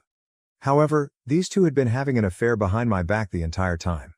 In retrospect, Ashley surprised me. She is a true professional actor. The idea of ever suspecting her felt sacrilegious because of how beautifully she treated each of us. She was merely waiting though. My parents died within 6 months of one another, about 7 years into our marriage. It was simply too hard to manage all the emotions and still keep the business operating, so I threw myself fully into my profession. Ashley began revealing her actual self for the first time in years at that point. She remained aloof after the funeral. I attempted to give her space since I believed she might be coping with her grief in her own manner. She didn't inquire about my well-being or mention anything about the death of my parents. I found that odd, but I also subconsciously chastised myself for not being able to express my feelings. It took me about 2 weeks before I made the decision to leave work early and speak with Ashley about it. On the way back, I purchased a bunch of pink roses. Since I had my own key, I opened the door and confronted Rob. I asked him if he had come to discuss the trust or something since I was perplexed. Ashley emerged with 2 luggage from behind him. That's when I realized Rob had 2 suitcases too. "Oh dang," Ashley remarked, glancing at me, "I meant to do this quietly. I was going to leave you a note to inform you that I'm moving out, but I suppose we'll have to do it in person now. I'm leaving you, all right?" "Yes, you heard correctly. And yes, after we get back from our trip to Italy, I'll be moving in with Rob. Your parents ensured that I would receive sufficient funds to cover it. We're divorcing then. Rob will now file for divorce as well. Don't look like a helpless puppy now. Are those flowers for me?" "Thank you, I'll take them. Goodbye." Before I could ask her to wait, they had already left. There was silence after I heard the motor revving up. My wife of 8 years abruptly left me. Is the phrase, "the world crashing down in front of you," familiar to you? Well, that sums up my feelings the best. I didn't leave the house for 2 days. I kept the blinds closed. Cup noodles and chilled meals were my only sources of sustenance. I was afraid of the silence, so I never switched off the TV. I had no desire to take a bath. Someone rang the doorbell on the 3rd day. I assumed they would eventually go if I didn't answer the door, but that didn't happen. Whoever it was pressed the bell longer and harder each time it rang. The ringing continued for several minutes after that. Someone was now hammering on the door. "I know you're in there, open up right now," a woman's voice said. "I won't go until I have a little conversation with you." I assumed it was Ashley, but then I recalled that she and Rob were on vacation in Italy. I felt a new surge of melancholy at the concept. I dragged myself out of bed and began opening the door because the banging and knocking wouldn't stop. A woman with red hair wearing a 2-piece suit was waiting for me when I opened the door. It appeared as though she would eat my head off. "Your wife fled with my husband," she remarked. "It won't assist anyone to sit here and be a wimp. In 15 minutes, get up, take a bath, and enter the living room. We have a lot to discuss." As soon as I didn't answer, she opened the door, met my eyes and said, "You stink." "Okay, Mom," I said before I went to the restroom. "I heard that," she yelled back. I laughed in spite of themselves. After my bath, I felt somewhat human again, and the living room looked immaculate when I got back. The kitchen was no exception. Rob's wife, Sandra, gave her introduction. She explained that she had been attempting to contact me at my workplace for the past 2 days but was unable to do so, so she ultimately made the decision to come to my house. She was serious. What she was telling me was unbelievable. Sandra claimed that, similar to me, she was unaware that Rob was unfaithful to her. Only 2 days ago, when he left the house and promised to send his assistant to get the rest of his belongings, did she find out. Her world was broken, just like mine was, but she didn't mope about it. She began to dig. She started by looking through Rob's laptop. There, he kept his work belongings, but he was hooked onto Facebook. She quickly combed through his conversations to discover who he was having an affair with. She swooped like a hawk once she was certain. She was very certain that Rob was withdrawing funds for his personal purposes after reviewing all of the documents pertaining to my trust fund. He was being helped by one of the beneficiaries, who was none other than Ashley, so it began little enough to go unnoticed, but ultimately he had grown confident and reckless. Although she wasn't lying, I kind of wanted she was. Sandra was prepared to destroy them because she had all the evidence. Sandra said, "I have a little daughter," while I was still unsure. "I'll get every last dime out of Rob, and I'll completely destroy Ashley. What you believe doesn't matter to me. I only wanted to let you know. If you do not wish to participate, you're under no obligation to do so." She exuded confidence and determination, and I knew from a way that I could trust her. I was on board then. We exchanged handshakes. We were working on a scheme that would cost my ex-wife a lot of money while she was on vacation in Italy. Rob and Ashley had returned from their 10-day vacation in Italy. Sandra and I wanted to see how they would react when the penny dropped, so we waited for their call. I had been at work on a Monday when Ashley called. She went on a tirade as soon as I answered. "What on earth is going on? What does Rob mean when he says we're having problems? Where's my money too?" "You mean the money from my parents that Rob used to buy you presents and most likely the apartment you moved into," I said. "I hope my lawyer got back to you. It's Rob's wife Sandra, who also happens to be employed at the company." Before she could utter another thing, I hung up and told her I had to leave. That day, Ashley was waiting outside when I left work. She blocked my path as I proceeded toward my car, pretending not to notice her. I had known her for a long time, but I had never seen her so upset by anything. She requested me to explain things to her since she seemed to be having trouble understanding Rob's nervous account of what happened and wanted to hear it from me in simple terms. I informed her that I had learned about the divorce petition from her attorney. The only difference was that she would not receive a single dime. The expression on her face, oh boy. She never would have imagined that this would be taking place. I saw the panic rising within her. After experiencing a moment of cruel pleasure, I felt a great deal of guilt for placing her in this predicament. It's hard to see someone you care about suffer, and I still loved her. I had to leave as soon as possible to avoid being manipulated by her. I brushed her aside and headed for my car. From behind me I heard her yelling. She was requesting that I stop. "How could you do this to me?" was the final thing I heard before getting into the car. I wanted to lash out and tell her that I could ask her the same stupid question because I felt like I was being stabbed. Instead though, I got into my car and left. In my rear-view mirror, I could see her, completely confused, taking care of the automobile. Rob, meantime, had received notification that he would be leaving the organization. He was damaging the company's reputation, and it seems that word had gotten out. Since many customers had contacted to request contract termination, firing Rob was the greatest damage control measure the company could take. Sandra arranged for the best counsel because she had several friends who were lawyers. She was confident that she would win the lawsuit and be granted custody. As I drove home, Sandra was providing me with all of these information. I felt a lot lighter. I wrote this up after returning home. I wanted to let out my frustration after my encounter with Ashley. Is Ashley being treated too harshly, in your opinion? Update 1. Hello to everybody. I have an update now. A week has passed. I appreciate you helping me and getting me back up when I was feeling quite lost. I showed him this Reddit article during our first therapy appointment. It's a good coping mechanism, he said. According to him, it's normal to mourn the person you lost, in this case, Ashley, so it makes sense that I would feel extremely overwhelmed once I revealed the truth. I'll try to give you all a summary of what transpired this week. Ashley gave me another call. Her voice was softer this time. She spoke in a muffled voice, as if she had been sobbing. I was asked if I had eaten dinner. "Do you want me to come over and cook it for you?" she said after I declined. I was surprised. She stated she would be at my house in 30 minutes, so I assumed she interpreted my silence as a yes. No, you won't," I responded, finally finding my voice. "Are you serious? You want to come here, make me supper and set up a playhouse after what you did?" "No, darling," she said. "We can talk, even though I know things haven't been well." At the time, I was going crazy. At this moment I believe I yelled, "Bad? Do you think what you did was bad? Simply awful? It was evil. It was self-centered and cruel. You're going to hell with it. I would never again want to see your face. What the devil is wrong with you? I felt like throwing up at the next thing she uttered. I should stop overreacting, she said. For me, I believe it marked a turning point. At this time, I saw her true self, a woman who didn't regret her acts at all and would do it all over again in a heartbeat, despite the remorse I had been feeling for hurting her. The call was a trap, an attempt to control me. She was unaware of my realization and continued to complain about how I was portraying her in the lawsuit as a gold digger, even though she was actually making money and had a job. I wanted to let her know that I had paid off all of her student loans, so if she was now living nicely, it was thanks to my family and me. She claimed that the only reason she wanted to visit was because she believed we should have a conversation and reconcile, and that I should drop my case since it was useless.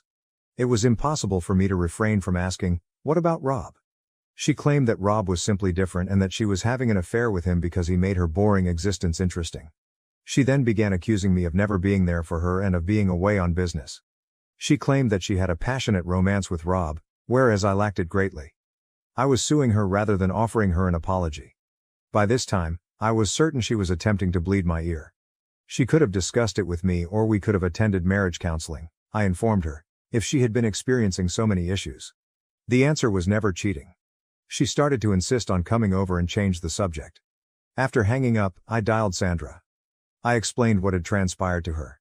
Sandra requested that I call her back and invite her over. I will also come over, she responded. She requested me to comply in order to find out her true intentions. I ended my conversation with Sandra and dialed Ashley instead. When she picked up, she sounded so arrogant. She claimed she will be there in 30 minutes and that she knew I would come around. Sandra arrived before Ashley did. There was not enough time for her to explain her plan, and I was unaware of it. She wanted me to make Ashley sit in the dining room after she went inside. Sandra stated that she would appear in this play in a special capacity. About 40 minutes later, Ashley arrived, and it was clear that she had tried to appear presentable. She did look nice. She entered, gave me a kiss and started to go to the bedroom where Sandra was. I halted her and requested that she take a seat in the dining room. "But why, sweetheart?" She pouted as she turned to face me. "Was it easy for me to forfeit my rights? Was your affection so feeble? Baby, will you not stand up for us?" It was then that Sandra emerged from the bedroom. Ashley muttered something along the lines of, "What the hell?" as she appeared too astonished to talk. "Ah, finally, we meet the woman who is dating my useless husband Rob the cheater," Sandra stated with a smirk to Ashley. "You did indeed forfeit your right to the bedroom, I see." Ashley turned to face me and said, "How could you so simply replace me? After stealing all of my joy, you're having an affair with Rob's wife. We owe a lot of money, and now we won't even receive the money from the trust fund. Rob is currently unemployed, and it's unclear who released the information. I could also lose my job. You're incredibly self-centered." "What do you mean we have debts?" Sandra interrupted. "Is it comparable to a joint loan? Are you withdrawing the money and assisting Rob and Miss BL or what?" Ashley swung her around. "Then absolutely, I was. Rob has had my support from the beginning. Do you believe he could have organized such a thing himself? Of course I aided him. Not like you, wicked witch. You have treated him in a condescending manner. He chose me over you for that reason. Leave this place. When your husband is unemployed, how are you able to be here? Why in the world don't you support him and make a statement in his favor?" After giving me a charming smile, Sandra informed me that she believed I should send Ashley home. The task was completed. After receiving the signal, I held the door open for Ashley. Ashley hurled a barrage of insults at us as she walked out. What just happened?" I asked Sandra as she was leaving. Sandra winked at me after pressing stop on a tape. "We got a confession, Aaron," she exclaimed with excitement, her eyes gleaming. "We'll destroy them." She heard me say, "I'm not letting both of them escape. That's Sandra for you, my friends. She is cruel and cunning. I would be afraid of her if I were Rob and Ashley. She simply performs her job too well." Sandra admitted before leaving that she was the one who had clearly leaked the Rob news. I informed her that I was picking up on her intelligence and that I had at least deduced that she was involved. "I'll keep you guys informed. At last, the game is starting. Update 2. I'm back with an update, which I think is a bit early, but I couldn't wait to share it with you all. Sandra is an incredibly vicious murderer. She explained everything in detail and submitted the recording to Ashley's employer. In the note, She stated that someone who would go to such efforts to deceive her loved ones wasn't a trustworthy employee and would likely attempt to steal money from them if she saw a chance. Sandra also had a long-standing friendship with one of Ashley's business colleagues.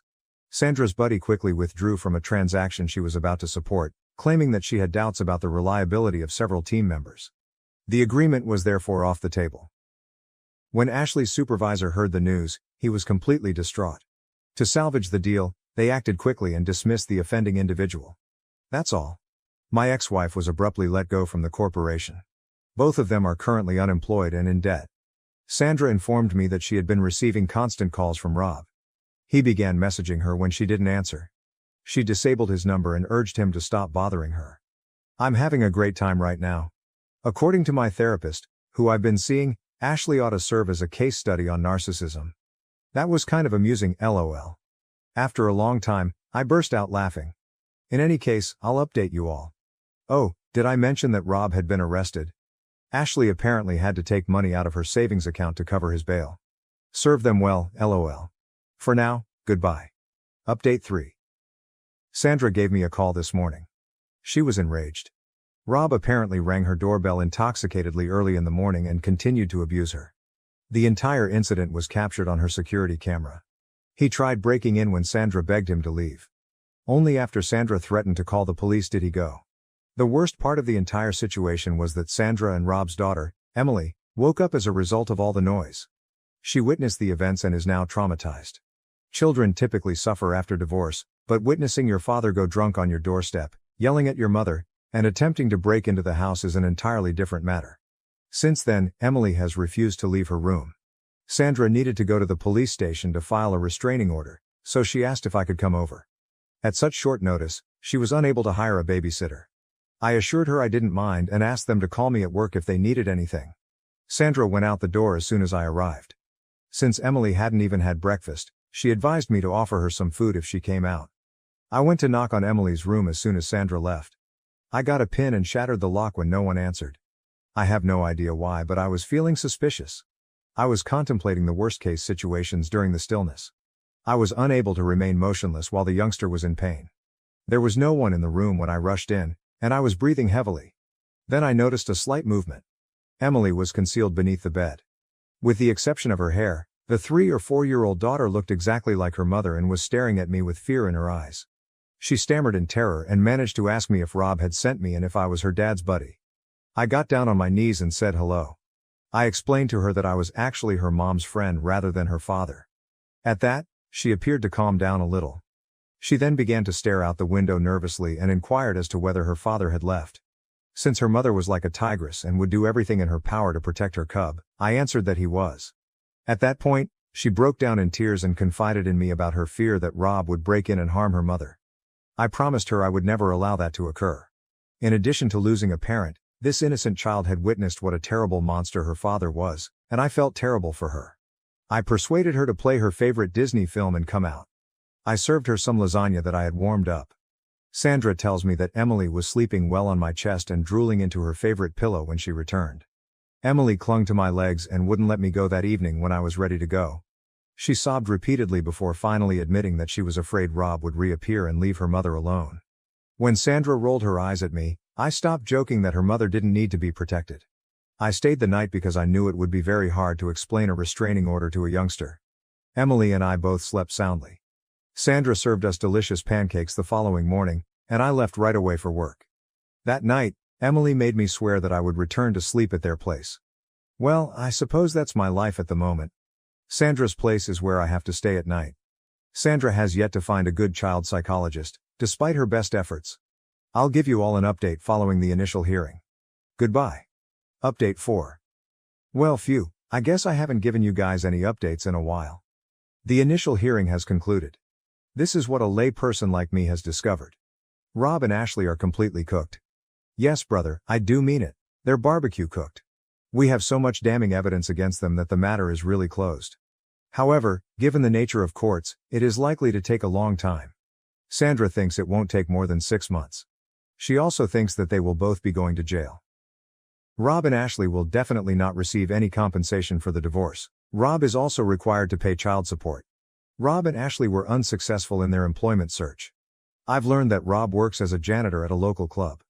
We witnessed Rob being assaulted by some loan sharks outside the court. For that man, things are looking bleak. He's done. He rushed to Sandra when he saw her outside the court and collapsed at her feet. We now know better, yet he persisted in pleading with her to take him back. According to Sandra's attorney, Rob won't even be granted visitation rights because the case is so strongly in Sandra's favor. Thank you for watching. If you haven't subscribed yet, please do so and hit the notification bell to stay updated with more shocking real-life stories happening around you. My husband has informed me that he intends to go on a gaycation with his Bill in Ibiza. How should I handle this? Original post. Hi there, I really wish I didn't have to make this post, but here goes. So me and my husband have been happily married for about 16 years, give or take. We both have stable careers, good family life, and are fairly fortunate despite the cost of living racking the UK right now. We have 2 boys, 15 and 10, and up until this Sunday, thought we had it pretty good. We argue sometimes of course but never get too bad, and we have a pretty decent sex life with some exploration, but I won't get into that.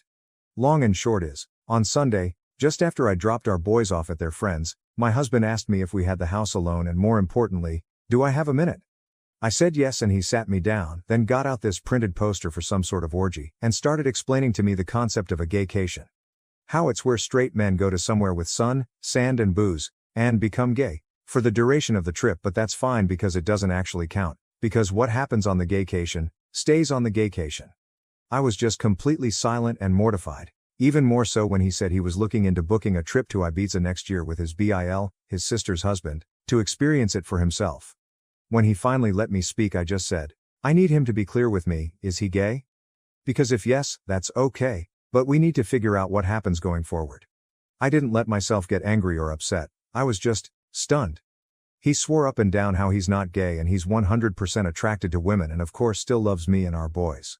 So I said, well, do you think you're bi maybe? And he got very defensive, saying how I need to drop the accusations and that this is the beauty of the gaycation. It allows straight men to experience gayness without actually being gay and how it's like going to an aquarium.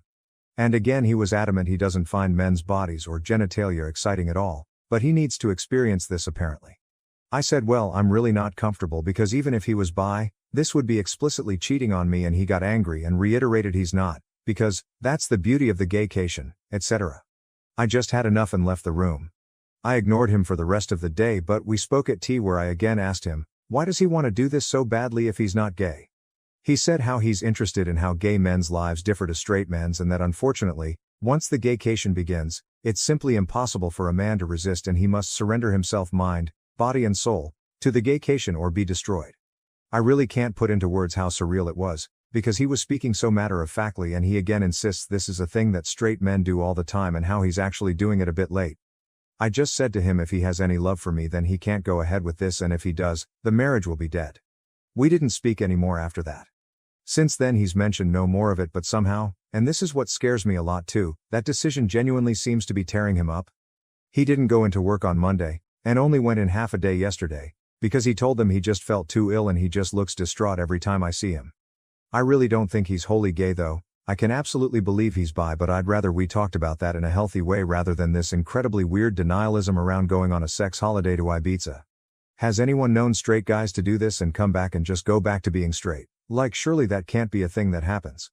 I'm so out of my depth here and I just don't know how to even initiate the conversation. For the record, I also haven't mentioned it to his sister yet. I don't know how I'd even break it to her. Thanks for any help, I just don't even want to think so. Being able to get this out there has helped even just a little bit. Edit. Wow, this blew up. This has been incredibly sobering and I think I've now confirmed what I already knew to be the case. The marriage is dead, one way or another. In a way I was in denial about that. I have contacted my SIL and she initially screamed at me, calling me a liar and even insisted I was trying to steal her husband. She rang me back shortly after, apologized and admitted she was in deep, deep shock. I have asked my parents to look after the boys and we're going to meet tomorrow to discuss this deeper. I have also texted my husband and told him he will need to make alternative accommodation arrangements, but he will not be sleeping here tonight and a bag will be waiting for him. Not sure if the mods want to lock the post or not, but I think I've got my answers. Thank you for all the kind words, especially Champion Flight, who really gave me the good dose of reality I needed. P.S. I see a lot of people asking about the aquarium, and at risk of doxing myself, there is a pretty famous aquarium in the UK called the Deep. At the very end you walk through a tunnel that goes underneath the main fish tank, so it's quite immersive, I suppose. My husband explained the aquarium thing and that it's a bit like that. You go there and you observe the fishes, you even get a bit up close, but you never actually enter the water, get emotionally invested, or become a fish wa gay, so it doesn't really count. It was a very bizarre analogy, and I pointed out it still makes no sense, and he just got more in a huff and how I just don't get it. And frankly I still don't. Relevant comments. Commenter 1. Your husband isn't proposing a gaycation. He's proposing cheating on you with men while using magical thinking to pretend it doesn't count. The fact that he's planning this with his sister's husband makes it even more disturbing. His bizarre explanation about surrendering mind, body and soul isn't straight man curiosity, it's someone desperately trying to justify exploring his sexuality while keeping his heterosexual marriage. His depression about not being able to go isn't about missing a vacation. It's about being forced to confront his sexuality without his convenient, "what happens in Ibiza stays in Ibiza," excuse. His meltdown over not going shows how desperately he wants to avoid facing this reality. I read over this multiple times and I guess the worst part is I know you're completely right. OOP should consider about the divorce. OOP. I wanted to avoid the divorce option, but I guess it's the only option, isn't it? Commenter 2. So this is just a thought. But I'm wondering if he was really planning on doing the gaycation or if that was just a cover to try to get you to agree to it. What if the real plan was to get with women while he's down there? That. I hadn't really thought of that, TBH. And now the thought terrifies me. From the way he was talking about men, the fact he had a poster for a gay orgy, I mean it's one hell of a bluff surely. Commenter 3. Tell him you are gonna have a straight action while he's gone and you are going to surrender mind, body and soul to other men. Honest to God, if my husband proposed this to me, I'd use his time away to pack up, move out and have divorce papers waiting for him. Update. November 28, 2024. So when I last posted, I'd contacted my husband to tell him he wouldn't be staying at home tonight and a bag would be waiting for him. As you can imagine, we argued. Quite badly. I won't go into the specific details, but no, I'm 100% on board with the fact at a minimum he's bi, might even be gay altogether. We've had arguments in the past, but I've genuinely never seen him have such a childish tantrum before, screaming about how I just don't understand the gaycation, absolutely despise that phrase now, and insinuating I'm actually homophobic because I refuse to allow him to participate in this cultural exchange with the gay community. A lot of you asked him if it'd be acceptable if the roles were reversed, and I did say would it be acceptable if I went and slept with other guys during that week. Like fucking clockwork, he was very angry and offended, saying it's completely different because a gaycation means nothing and what happens on the gaycation, stays on the gaycation, etc. So doesn't actually count. Whereas I'd just be straight up cheating? Well, I turned it around on him. No, but you see, what happens in Manchester stays in Manchester. It doesn't mean anything, it doesn't count. It's like birdwatching. And I think it got through to him. He went all quiet and then started crying, admitting the thought of me sleeping with another man is destroying his heart, but relationships need sacrifices, so agreed, while in tears, that when he goes on the gaycation, I'll get 1 week in Manchester to do whatever I want. He doesn't want me to, but that's fair in a twisted way, he supposed. I told him to get out of my house.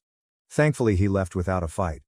I know it's incredibly petty, but I also drained the joint bank account, legal in the UK, so he couldn't try to use it against me. About an hour later, I got rang up by his mum, my MIL, who just screamed and screamed at me about being a cheating whore, how I was horrible, what about the kids, etc. When I finally got my composure back, I just said, ask your son about the gaycation. Obviously at first she got angry, but I said no, just ask him about the gaycation. He'll explain, but she called me a fucking joke and hung up. Later on, getting into the evening, I got another phone call from her in floods of tears. She was very apologetic and I told her she doesn't need to be the one to apologize. She was so upset she put Phil on the phone, and while he sounded calm, I could just sort of tell he was on the warpath. Again, very apologetic, and said he overheard that phrase, asked my husband, and husband initially said no, it's nothing, before explaining how it's a modern thing, men to do, etc., and gave them the same spiel about how what happens on the gaycation, men cannot resist the gaycation, how a man must surrender to the gaycation, etc. Phil just said they told him to leave or they'd call the police, don't care where he goes, but he wasn't staying there. Husband tried to call me while I was on the phone, but I just ignored it, and Phil just said he was so sorry for me and they have my corner in this, so. That's one thing. Told them to be there for their daughter because it sounds like Bill is involved. Husband didn't tell them that. And Phil just said he had to go because he was so angry. Got a text from my husband after the phone call which was all weirdly rambly, saying about how I'd abused the gaycation to destroy his marriage and destroy his life, and again insisted I, and his parents, were homophobic for doing such a thing. Told him we'll talk when he grows up and blocked his number. I took a day off work myself to have the locks changed this morning, so that's 500 pounds gone, but whatever, at least I know he won't be coming back. I'm going to look into how to proceed with a divorce and then we'll move from there. Oh, of course, there's also my brother-in-law. So I haven't yet met with Sil. She was in such a state and has taken this far worse than I have for reasons that'll be clear soon. We're going to maybe try tomorrow, but we did talk over the phone and I eavesdropped on the conversation with her husband where she put her phone on speaker and I went on mute. Her husband got home earlier, she made him come home, told him there was an emergency, and just said to him, "Can you please explain what a gaycation is?" She told me afterwards she was praying he'd look confused, or just be like what, or anything like that. But instead he just sat her down and explained that a gaycation is a new thing where straight men go to gay hotspots and participate in gay sex acts, but it doesn't count because there's no investment and because what happens on the gaycation stays on the gaycation. He said it's like writing down angry thoughts and putting them in a drawer. You never have to see them again. Whole time, Sil is in tears as he just calmly bats off the same points my husband did about how it doesn't count, and he even did the whole thing. It's impossible to resist, you must surrender or be destroyed shit. I seriously think they must be speaking to a dominatrix or something. Are there even male doms? Because surely neither of them are that into this to actually make that up on their own. I really don't want to go into what was discussed, for her sake, but it did become very apparent to me that the Bill is into sissy hypno porn and at times conflated that with the concept of a gaycation. There was this utterly surreal moment where Sil is just trying to wrap her head around this while also in floods of tears, and he explains, so genuinely, so matter-of-factly, that for most men, the gaycation is either a one-time or annual thing, but some men go on the gaycation for years, and others simply never return, because they use hypnosis and mind control to be totally feminized, into a state of permanent pseudo-gayness. She said in disbelief, surely if you're taking it up the arse willingly because you want to, that makes you gay, and he said no, because that's the beauty of the gaycation. You can do all this gay stuff but you don't interact with the wider gay life experience. She asked him if the sissy stuff is what he wanted and he said, not on a long-term basis, and was adamant this is something all straight men do, but she wouldn't get it because she's a woman. Then there were more insinuations of homophobia. Well, that marriage is dead too, I suppose. The whole ordeal ended when she said to him he has a choice to make, and he said, no, he doesn't need to make this choice because the beauty of the gaycation is that it allows him to keep his marriage because it doesn't count. She said that's not the choice is whether he's leaving the house that night or she is. Only good thing he did was leave. Me and Sil spoke about it after that, and I'm just still utterly stunned. I understand she's gone to her parents for support. What exactly did we do to have our lives destroyed in such an abrupt, bizarre, embarrassing way? Per some advice, I'm going to look at devices and bank statements to see if I can find any definitive proof of cheating. After that, I suppose I'll figure out how I tell the boys why their father won't be coming home. Edit. Spoke to another Sil. My husband's family is older sister, him, younger sister, original Sil, and gave her a skimmed-down version of it. She asked her husband, and thankfully he was deeply confused, but then mentioned about 2 years ago at a birthday party, he was approached by my husband and Bill about signing up to some online boot camp around BDSM crossdressing. He assumed they were taking the piss out of him, so told them to fuck off and never really thought of it again. The fact that this has been going on for that long is making me want to throw up. P.S. For the poster who said about divorce options, I'm actually going to look into adultery because plain and simple that's what this is. Top comments. Commenter 1. Your husband and Bill are deep in a shared delusion that's destroyed 2 families. Their identical talking points about surrender and destruction prove this was coordinated. They're not just planning to cheat, they're already involved in some online community that's warped their thinking. The fact that they both instantly launched into the same script about gaycations shows this isn't spontaneous. You made the right call, draining the account and changing the locks. Their attempts to flip this into accusations of homophobia show how desperately they're trying to avoid responsibility. The identical language, the bizarre aquarium and bird-watching analogies, the talk of surrender or be destroyed. They're in some online echo chamber that's completely divorced from reality. When your husband agreed to let you have a Manchester week while crying, he revealed the whole lie. He knows exactly what this is, cheating. He just wants permission to do it while denying you the same. The talk about hypnosis and permanent feminization reveals just how far this goes. Get a lawyer, protect your assets, and document everything. This will get worse before it gets better. Focus on protecting yourself and your children, Because they're too far gone in their shared fantasy to see the destruction they're causing. What a pathetic hill for two men to die on. They destroyed their marriages, traumatized their families, and alienated their parents. All while insisting none of it counts, because they made up special rules about it. They want to cheat without consequences, and they've found an online community that validates this fantasy. Thank you for watching. If you haven't subscribed yet, please do so and hit the notification bell to stay updated with more shocking real-life stories happening around you.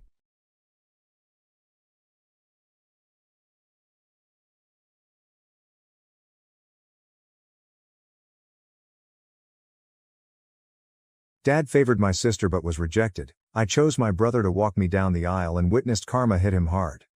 Dad wanted to take my sister down the aisle first, but she chose our stepdad, so he declined to walk me down the aisle. Dad is crying now and pleading with me to let him. Although I've never been a particularly vindictive person, I do enjoy it when karma is presented in a palpable manner, which is what has occurred. I don't care if that makes me a bad person or a lousy daughter. I couldn't be happier or more arrogant about the whole thing. After years and years of pain and emotional abuse, I am overjoyed to have finally seen justice. My father has made me feel awful as I've grown up. He suddenly remembers this daughter of his that he never really liked in the first place, now that he has no one else to rely on. Out of my 3 siblings, I, F31, am the middle one. Sarah, F29, is my younger sister, and Finley, Finn, M37, is my older brother. We were a happy family for the majority of my upbringing. At least my mom, F59, did her best to be an equal parent, even though my parents had their preferences. My father, M65, is not in the same boat. Favoritism was clearly visible in his actions. His favorite person was Sarah, and since Finn was the son, he naturally felt a connection with him and they could bond over man things. I was, of course, left out of this dynamic. It began at a very young age. I've always had the impression that my father didn't think highly of me. I made a few attempts to express it, maybe by throwing fits because I was a challenging kid overall, but nothing I ever did got his attention. As I grew older, I came to terms with it. I believe Mom tried to make up for his partiality after noticing it. Because I would have remained invisible my entire life if it had been up to my father, I have always adored her for seeing me. Mom did her best to be an equitable parent, but as I mentioned, she was not flawless. She treated us the same and loved us equally. I believe Finn noticed that she made an effort to keep me from feeling excluded. He attempted to fill in after noticing my neglect and my tendency to be distant. When Finn was learning how to change automobile tires, he would ask Dad if I could come along. When Dad taught him how to drive, he made sure I was present. Dad didn't involve me in the chats, so I know it was him. I didn't experience abuse or anything similar. We received similar gifts if they gave them to us. For example, I received as many new outfits as either Sarah or Finn. However, Dad never provided me with any emotional support. Mom and Finn attempted to fill that void in my life for all that time. Sarah, on the other hand, simply enjoyed playing the role of the young princess. She was a snobby child, and her attitude caused her school to raise various concerns. In some way, all of those worries were ignored. She developed into a very demanding and conceited young lady. I am not really close to her as a result. I'm really close to Finn, and he simply can't bear Sarah. Dad is the only one who does not find her behavior problematic. Mom barely puts up with her either. This is the current situation. Mom and Dad split about a decade ago. We have all been kept in the dark about the true reason for the friendly breakup. We all know that Mom and Dad's claim that they are no longer compatible is untrue. Something else is the true cause. Since none of them began dating someone new for a long period after the divorce, I am very sure it wasn't infidelity. We all still don't know the truth, and Mom and Dad have always wanted to keep it that way. There was no custody issue to deal with because we were all adults at the time.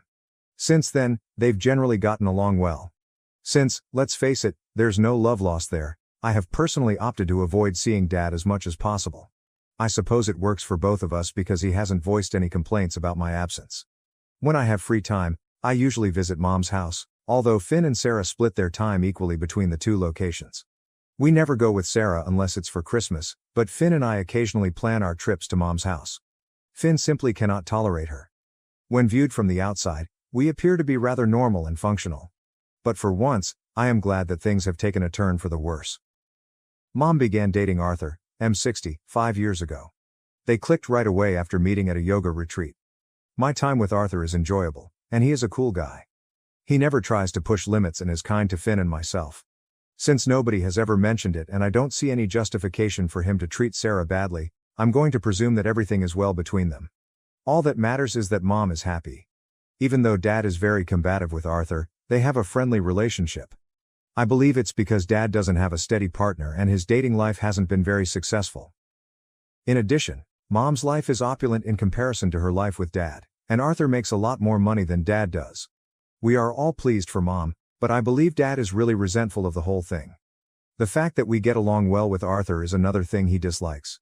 Dad still acts envious despite Finn's attempts to explain that none of us are taking his place and that we are simply acting like responsible adults in this scenario. All of it is very offensive and childish. Fortunately, since I don't see Dad very often, I don't have to deal with a lot of it. The dynamics of the family are as follows at the moment. Understanding the backdrop is crucial to comprehending the events of the past few days. My fiancé, Kieran, M34, proposed to me a few months ago. We've spent a lot of time together. I prefer to stay private, therefore I didn't make the engagement public right away. After choosing the date, Kieran and I informed our families since we wanted to get married as soon as possible and avoid a lengthy engagement period. 1 week from now, the wedding is planned. My family's response when I told them was conflicted. Arthur was pleased, and Finn and Mom were ecstatic. Sarah appeared pretty unhappy, but Dad's response was fairly neutral. All of this took place during a video call, and I could see that she quickly ended the call after forcing a grin. She detests not being the center of attention, so I was expecting some sort of tantrum, but at that moment, I couldn't stand her theatrics. I informed Finn that I wanted him to be the one to escort me down the aisle, not Dad, and I called him separately to gossip. He remained silent for a time and claimed that although he was deeply moved by my request, he believed it was improper to fulfill and that Dad would make a big deal out of it. He claimed that although he would really like to, he was unable to do so since he didn't want to annoy his father. He said something that hurt me. He understood that I needed him to be there with me since he had been my male protector far more than Dad, and I informed him that I had come to him because I had been let down by Dad on multiple occasions. I hate to say it, but I also felt Finn was making sense, so I didn't argue with him about it. It was an emotional conversation. Gently, he assured me that it didn't matter if he escorted me down the aisle. It was crucial that my day be as uneventful as possible so that I could look back on it with joy and no resentment. If he were to assume Dad's position, he claimed, Dad would remain agitated during the ceremony and spoil the day and the memories for me. He was correct. I knew what Finn said would make my day simpler, if not perfect, and Dad was more than capable of pulling off such a ruse. Finn advised me to discuss it with Dad. I stated I would give it some thought and that I was hesitant to have him escort me down the aisle. Fortunately, Sarah and her boyfriend Zach announced their engagement 2 weeks later. After exchanging glances with Kieran, I knew she would try to steal the show at my wedding or do something else, but I couldn't help myself. Finn was also not very pleased. We were both aware of the timing, but we were unable to change it, so we kept quiet. One positive outcome of this is that Sarah's wedding is scheduled for approximately 5 weeks from now, 1 month after mine. The stars didn't align in her favor, so she had to be content to be the second bride in the family, even though she had really wanted to marry before me. I resisted her attempts to guilt me into delaying my wedding, even though she was rather sour about it. She needed to grow up since I wasn't the type to give in to her whims. Thus, things remained unchanged. But it seems that Dad and Sarah agreed that he would accompany her down the aisle before he did the same for me. I'm not really sure how they came up with something that strange. Since I never had much luck with boys in school or college, I suppose they figured I wouldn't get married or would get married later. In any case, once Sarah announced her engagement, I requested Dad to accompany me down the aisle. He sadly informed me that he had promised his baby that he would accompany her first. Years ago, while she was on her deathbed, which never materialized, he said he had made that commitment. Now, he wouldn't be able to lead me down the aisle because he couldn't break his word and break her heart. To be honest, I was thrilled because I didn't want him to accompany me down the aisle in the first place. I was dancing within as I feigned sadness and hurt.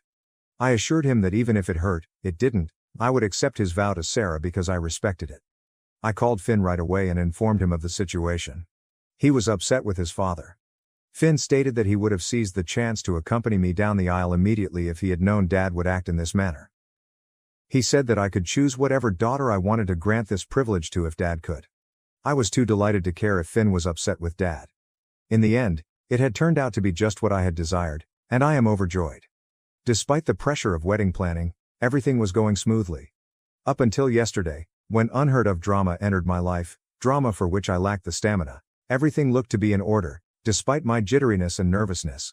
Sarah told her father last night that he would not be accompanying her to the wedding. She requested Arthur to do it instead. We were all surprised by this. Not only that, she announced it via video call. She could have been more tactful about it, and it was cruel. We were all aware of Dad's excitement for her wedding. Because she and her fiancé wanted to save money for the honeymoon, he had even covered the entire cost. Dad had nearly mentally checked out of my life, and Mom and Dad were busy organizing 2 weddings.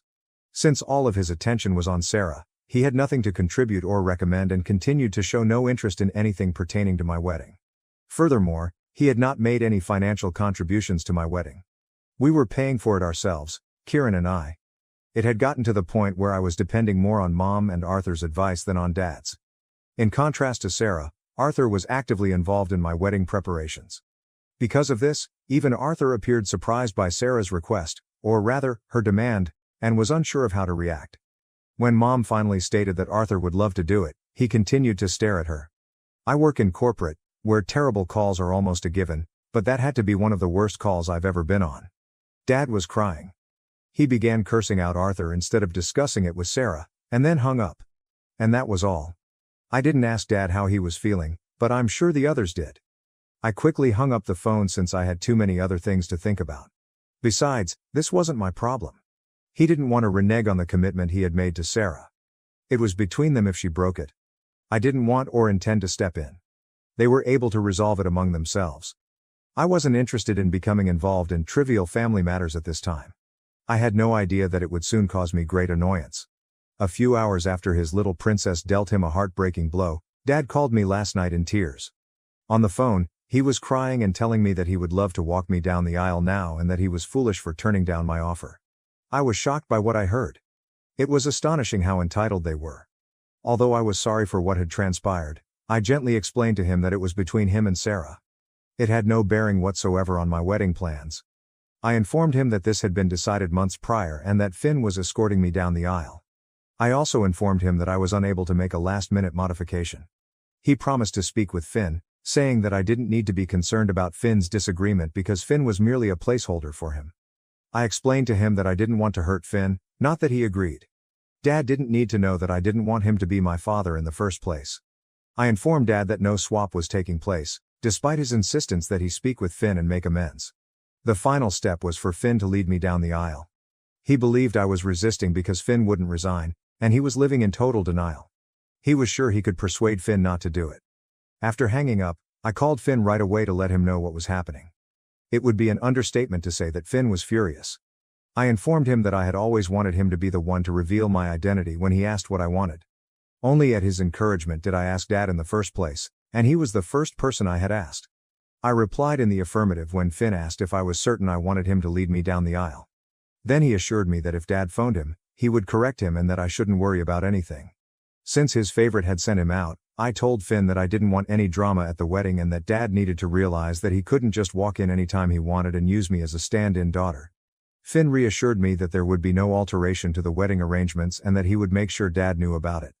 I haven't spoken to one of them since last evening. I'm getting so anxious about it. I truly don't have the energy to handle this turmoil at this time, and everything was going smoothly.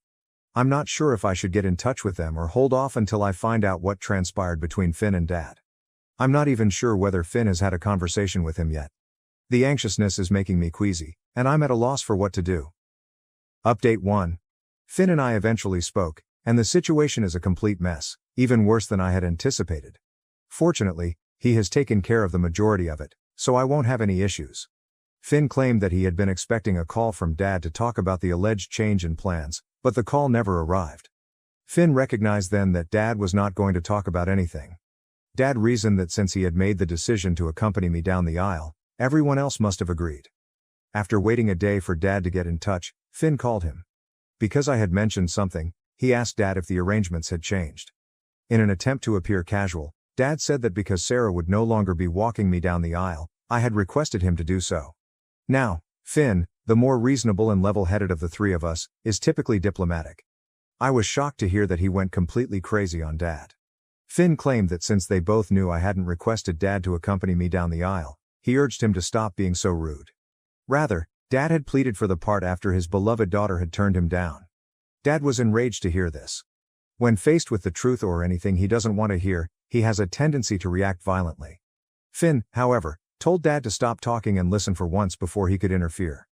Finn stated that considering how he had treated me over the years, Dad should be thankful that he was even receiving an invitation to my wedding.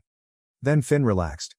He later expressed regret to me for snapping at Dad, particularly so near the wedding, but he said he was unable to control himself. Finn longed for Dad to see his true self and shed the mask he was wearing. Finn admitted to Dad that he had always given preference to Sarah and had, at most, tried to get along with Finn, but I was never given any thought. In addition, he brought up the fact that I had requested Finn to accompany me down the aisle. I had only asked Dad at first because of Finn's persistence. Finn stated that he had thought Dad would use the occasion to begin repairing our relationship, but Dad squandered his opportunity. Finn said that none of his kids liked or respected Dad, calling him a failure of a father. Because Finn wasn't a fair parent, he didn't respect him.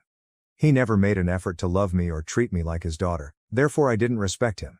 Sarah also didn't respect him since she wouldn't have pulled the prank she did if she did. Finn went on to claim that Dad was the source of Sarah's conceited demeanor. After years of lavishing her with attention, he was now having to deal with the fallout. Finn claimed that since Dad had been throwing out his other children since they were born, it was only fitting that his favorite child would throw out his favorite. Finn told me that although he didn't remember everything because he had shouted in a blinding passion, he did admit that he had spoken more. He reassured me that I didn't have to be concerned about Dad pulling any tricks after he got a harsh reality check. And Finn would take care of it right away if he did. Finn also clarified that the plans remained unchanged. He wouldn't alter the fact that he would be the one to lead me down the aisle. I was more than grateful that he apologized for the drama so close to the wedding. I've never been able to defend myself with such strength in my life. I always believed that I might have done something wrong for Dad to not love me. Over the years, I made an effort to get over that emotion, but I was never successful. Here I had my brother standing up for me, which I never thought anyone would do. When we were children, my mother ought to have defended me, but she didn't. She never challenged Dad, but she made an effort to compensate for the lack of affection in her own manner. Her diffidence and deference to him gave me the impression that I would never be able to confront him about how awful he was to me, though I don't blame her for it. But only because my brother loved me so much that he could no longer stand the idea of my going through this did that change. I was choking when I told him that this was the most beautiful thing anyone had ever done for me, and I was crying by the time he finished recounting the entire episode. It must be the greatest thing I could ever hope for, but I doubt Finn understands the extent of what he has done. Second update, I'm married now. In fact, Kieran and I are presently enjoying our honeymoon in Thailand after getting married a few days ago. Despite some turmoil beforehand, the wedding went off without a hitch. Dad couldn't walk even one daughter down the aisle, and Finn wasn't going to back down. The situation has become really bad. Dad was primarily worried about how his extended family would perceive him if he did not attend the weddings of both children. During his conversation with Finn, he kept returning to this subject. Once more, Finn bluntly informed him that he was emotionally checked out with me anyway, thus he was missing the role of father at least for my wedding. Finn advised him to express gratitude for the invitation in the first place. Since Sarah was his favorite, Dad could only wonder what went wrong with her, and no one truly knows why she did what she did. When word came out, Sarah had the gall to phone me and claim that it was unjust to Dad and that I wanted him to walk me down the aisle because she couldn't. Since she was using Dad's money to pay for her wedding and had expelled him, I encouraged her to have a life. I informed her that I had visited Dad and that, due to some foolish pledge she was unable to keep, he had decided to accompany her down the aisle. She was more than welcome to change things up at her wedding if she was so offended by her beloved father's misery. Since she was feeling awful about Dad, I assured her that Arthur would understand and that I could even speak with him on her behalf. She ended the call since she had nothing more to say. Before the wedding, I called Finn and informed him that I didn't want to be involved in any more father drama. If it came to me, it was his duty to make sure I was finished with this bullshit. I couldn't allow Dad to ruin my day because I had 100 other things to be happy about or worried about. I couldn't allow him to ruin my most memorable day because he had already made me miserable for most of my life. Finn assured me that he would handle everything and that I shouldn't worry. It would be an understatement to say that I was really anxious on my wedding day, but fortunately, everything went smoothly. I'm glad Dad didn't try to start anything, even though he appeared to be rather glum. After a point, I was too preoccupied with having fun to give his pouty face much thought. It was awkward between them, and Sarah tried to avoid Dad as much as possible, but I didn't mind. I'm happy that nobody was able to ruin the wedding because it went off without a hitch. I could feel Dad glaring daggers at my back as Finn led me down the aisle, but that was all he could do. According to what I've been informed, Dad has been left to handle some damage control after a few people questioned why Finn was up there instead of him. That's his cross to carry, then. In order to live a peaceful existence and eliminate any possibility of turmoil, I also want Sarah's wedding to be over. I'm going to cut off communication with Dad for the foreseeable future after her wedding. In any case, I don't see the need to keep in contact with him. Update 2. Yesterday was Sarah's wedding. She didn't ask Kieran and me to the wedding, so I wouldn't know how it went. I'm not sure what she was trying to accomplish, but I was more than willing to watch. It was just Mom, Arthur, and Dad there, and to her dismay, Finn did not go either. At the last minute, Dad reportedly hoped she would change her mind and ask him to lead her down the aisle, but that never occurred. It was quite unpleasant, and it's clear from the pictures she shared that Arthur would much rather be somewhere else. Mom is just finished, Dad is glum, and Arthur is uneasy. I don't really care, but aside from that, her wedding went smoothly. I was called up by Mom to provide these details. Naturally, Dad is unhappy because he had hoped that at least one of us would give in and allow him to do as he pleases. Now, however, his personal life is in disarray and all of his children are essentially cut off from him. I don't care that he isn't handling it well. For being such a bad father to me, allowing me to have a miserable childhood, and even helping to cause it, I genuinely believe it serves him right. I've had enough of him, and I don't want Sarah's or his poison to affect this new stage of my life or my new family. I'm relieved they're no longer in my life. Thank you for watching. If you haven't subscribed yet, please do so and hit the notification bell to stay updated with more shocking real-life stories happening around you. My husband refused to take me to the hospital during labor, choosing lunch with his family instead. What should I do? I'm Selena, 30F, a new mother to Eddie M., who is only a few days old. I wish I could say that my family is happy right now, but they aren't. Everyone around me is pointing the finger at me because I am now going through a divorce. I understand that being a single mother is difficult, but I would stop at nothing to rescue my son from the poisonous atmosphere he would have been in had I not left that marriage. I need some frank feedback because I've made some terrible blunders. Since high school, Robert and I have been dating, and he has been kind to me. He planned dates, got me flowers, took me to get my nails done, and did all the other romantic things that girls like. His mother and sister were the only things he valued more than me, and I never objected to that. I suppose I interpreted it as a positive sign. I actually thought, oh well, he treats the women in his life so well, he is a real gentleman. If I ever get to marry him and become his wife, he will probably treat me even better. I can't even begin to explain how mistaken I was. The hunt ended the moment I married him. The taken for granted phase was the next stage. You don't realize emotional abuse all at once. You realize it over time. When you truly love that man, it's also quite hard to leave something like that. Now that I think about it, I should have recognized that Robert was incapable of setting limits or setting priorities, but love blinds you. Both my mother-in-law, Mill, and sister-in-law, Sil, wore long trains of white and were maid of honor at my wedding. Robert stated it didn't really matter and that I was ruining our special day by being sulky when I brought up the fact that the bridesmaids and maid of honor were expected to wear pink. I should just concentrate on something else instead. But that was not all. They were in every photo, even interfering with the couple's candid shots. My husband said, "The kiddo is just having fun, let her be," in response to the photographer's request that my Sil stop since he was becoming tired. With her in the frame, I'm confident the photos would look better. My Sil is not a child. Next year, she will tie the knot at the age of 25. That day, I felt so ashamed that I came to the realization that I had been mistaken about Robert all along. I was already Robert's wife, though, so it was too late. The one bright spot was that we were able to move in after our wedding because my cousin and his wife had given us a house as a wedding present. Although we didn't spend much time with my in-laws, Robert never stayed at home with me and instead visited them every weekend. He said that we would go on the vacation after his sister was married so that his sister and prospective brother-in-law could accompany us when I pointed out that we didn't even go on a honeymoon trip. It's important to note in this regard that his sister was unemployed and his future brother-in-law was a freeloader. She laughed it off when I tried to explain that marriage entails a lot of financial responsibility and that her brother would handle all of her financial obligations. I didn't bring up the topic again since I knew there wasn't much I could do about it without Robert's assistance, which he didn't provide. Yes, the warning signs were begging to be noticed, but I believed I could save our marriage. I have no idea why I chose to play Bob the Builder, but there I was, attempting to gain his favor by gaining the favor of his family. I chose to accompany Robert after realizing that he would not spend a single weekend with me. His mother and sister were not happy to see him the one and only time I visited. Even more unexpected was the presence of my sister-in-law, Sarah, 26F, and her freeloading fiancé, Dylan, 26M. In essence, I was the only one who was never invited to participate. I explained that I had come to surprise them and that I had brought a cake with me. As though Sarah had told the greatest joke in the world, they all chuckled when my sister-in-law added, "A nasty surprise, I see."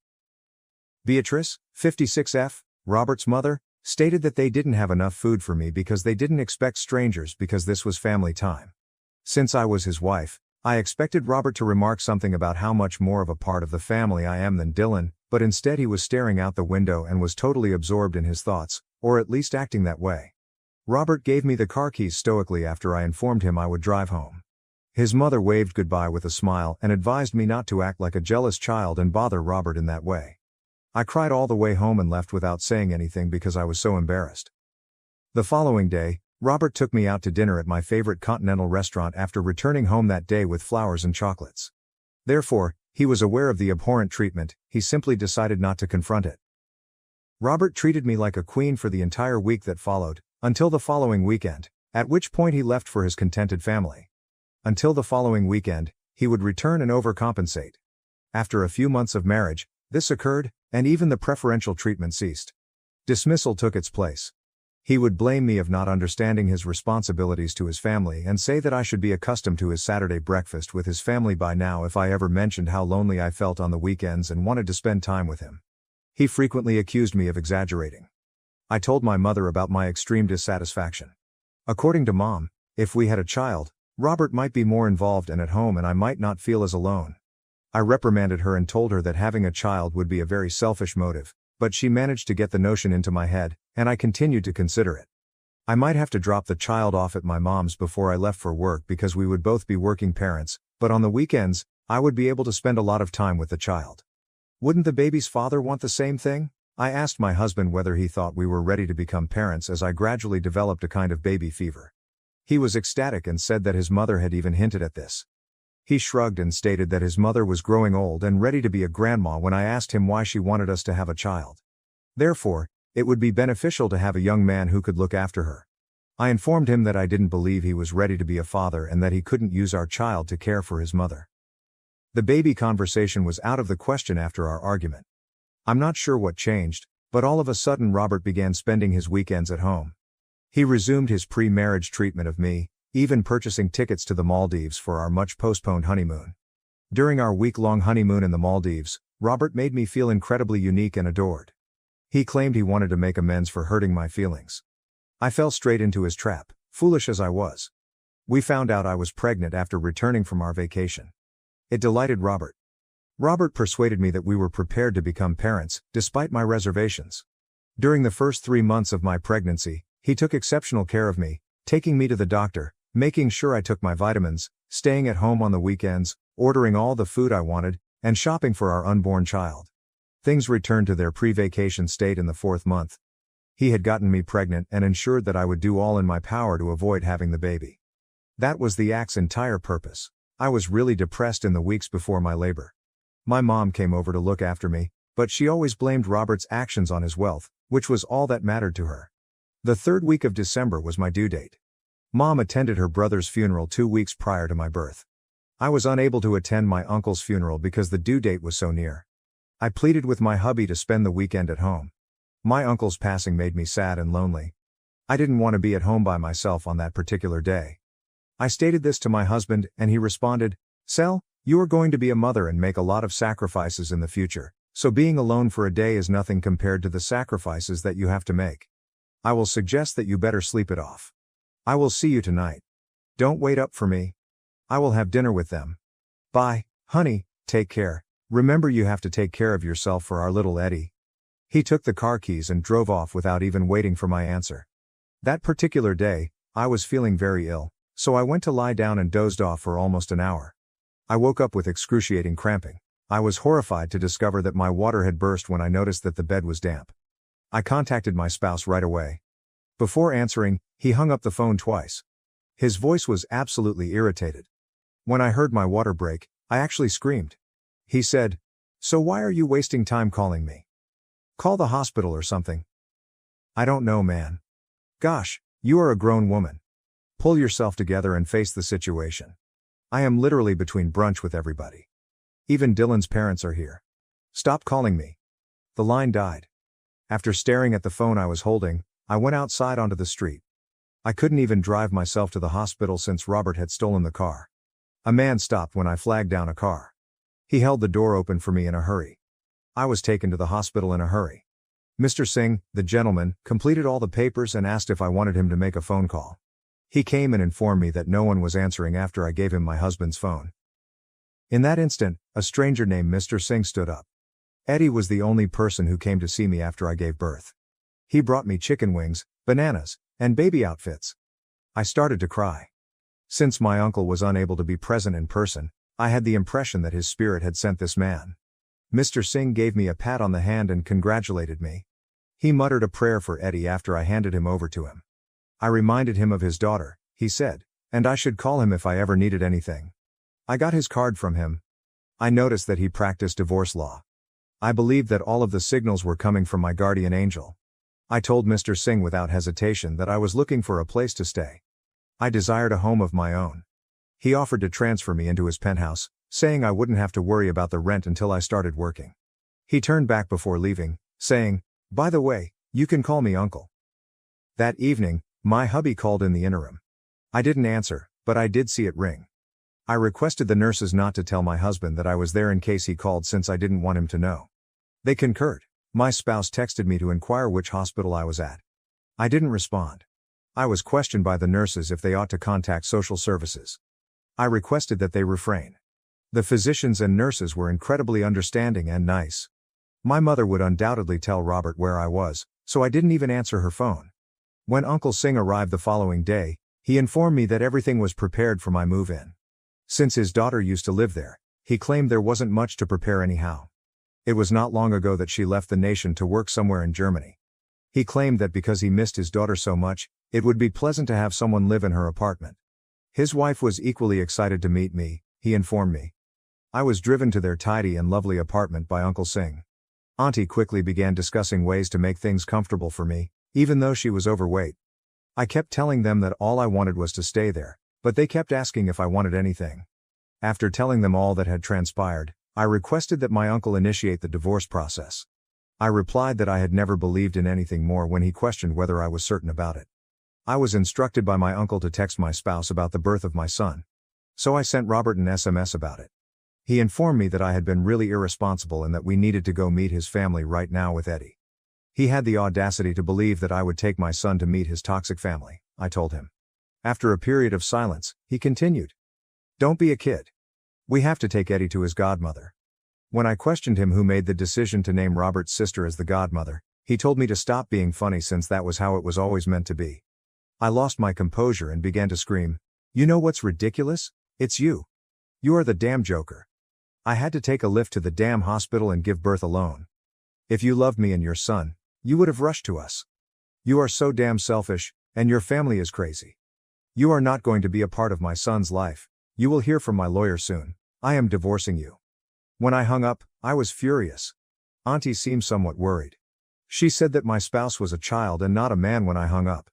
For the first time in a long time, I laughed. When my mother called, she went on and on about how awful I was and how Robert had called to let her know what had happened. She informed me that because I had taken my son away from them, their family was pursuing charges. It seems that I am a self-centered mother who only cares about herself, so I should be hauled to court and have my son taken away from me. They claimed that I was unfit to be a mother because of my depression. I informed my mother that I didn't care about their opinions since I was confident I would win the case and be granted sole custody of my son. I ended the call and made the decision not to answer any more calls from my relatives. In order to augment my income, I began applying for freelance jobs. Even though I had a job already, I needed more if I wanted to provide for my son comfortably. My phone began buzzing nonstop with texts all of a sudden. Dylan's entire family and my in-laws were sending me hateful texts. They were calling me a villain in derogatory terms since I had destroyed their family. "The only thing that is saving you right now is the fact that you don't know your address. Otherwise, we would totally come over and teach you a lesson, you stupid cuss words," they said, threatening to break into my house and take my son by force. Auntie grabbed the phone out of my hand as I was shivering from reading these texts and said, "You're going to eat and get some rest. I will look after Eddie till you wake up." You are not going to check your phone and not stress. Your uncle will take care of everything.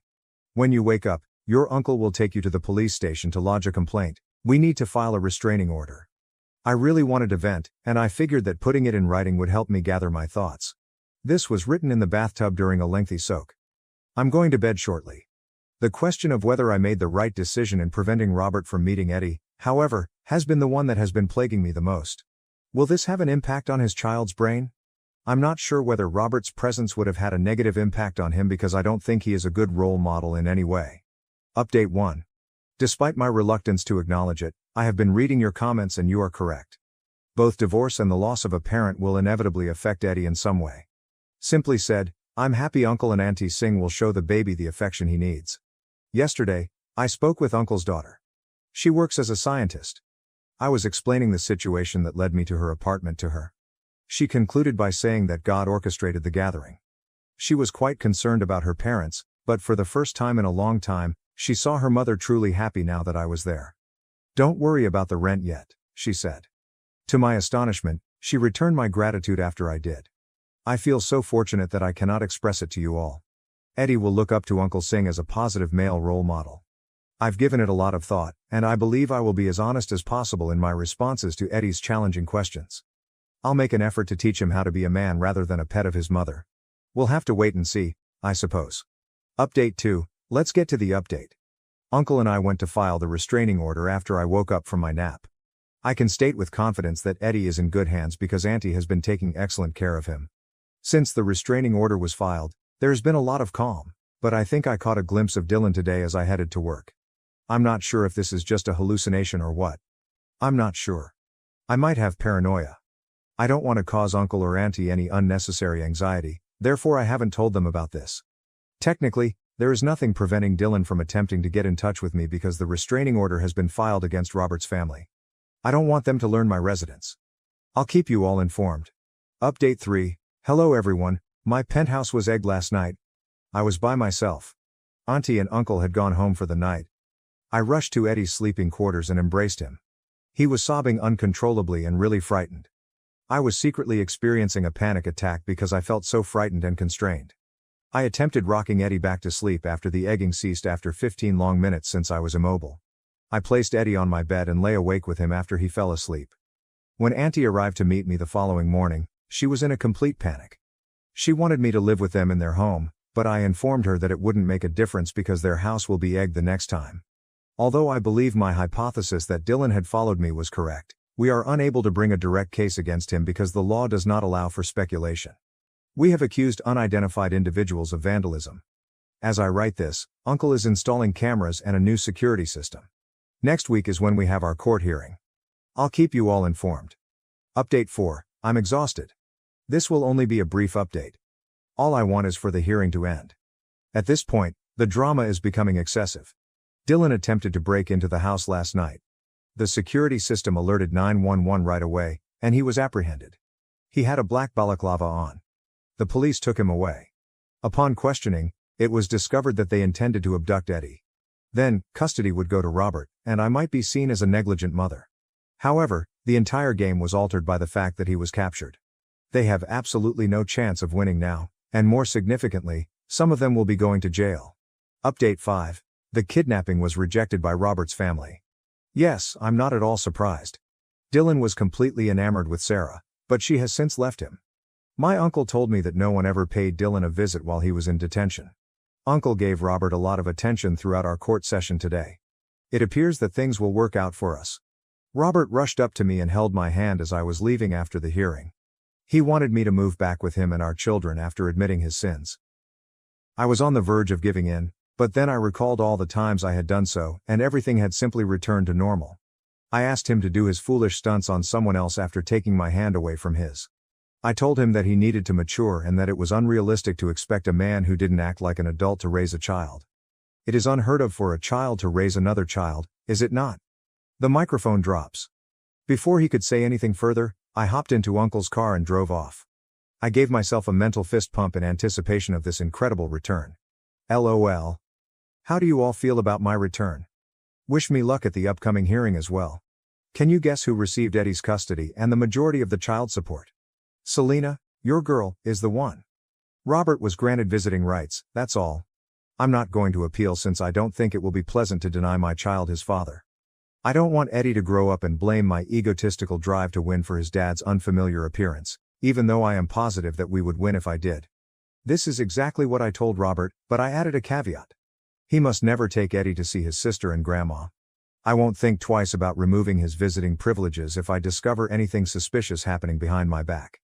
In addition to my usual career, I have secured a highly lucrative freelance position. Additionally, I am establishing a blog for new single mothers, which is becoming very popular. I already have some sponsors. I invite you to see my blog as well. I can't express how thrilled I am to be a new mother. Right now, motherhood is going nicely for me. Being Eddie's mother makes me happy. In addition, my mother has returned. She finally believes that I made the correct decision in leaving that marriage after the abduction attempt. She thanked uncle and auntie excessively and apologized to me. She cried as she saw her grandchild for the first time. She cursed Dylan while cradling Eddie. She expressed her disbelief that someone would genuinely attempt to harm a child in such a terrible way. For a youngster, nothing hurts more than being taken away from its mother. I wholeheartedly concur. Dylan is still on trial. Uncle claims that he will undoubtedly go to jail given the evidence against him. Sarah, meantime, is already married to a wealthy elderly man she met at a party.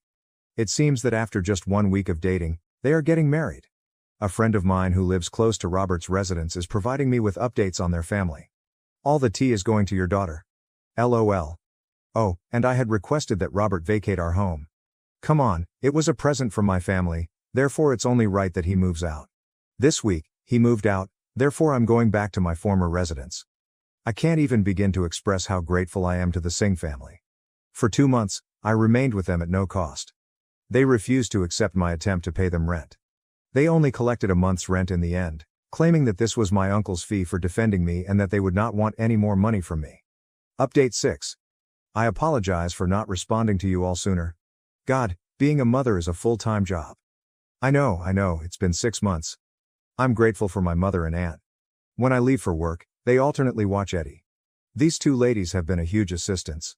After returning home and enjoying some delicious and nourishing meals, I play with Eddie till he falls asleep.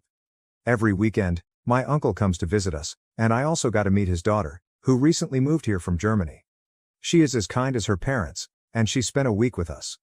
I asked her to be my son's godmother just before she left for Germany.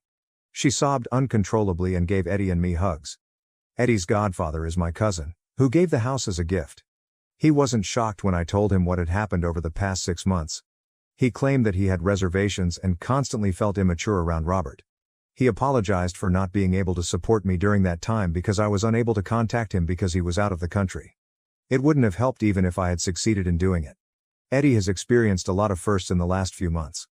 After learning to roll over, he attempted to crawl. He spoke his first word as well.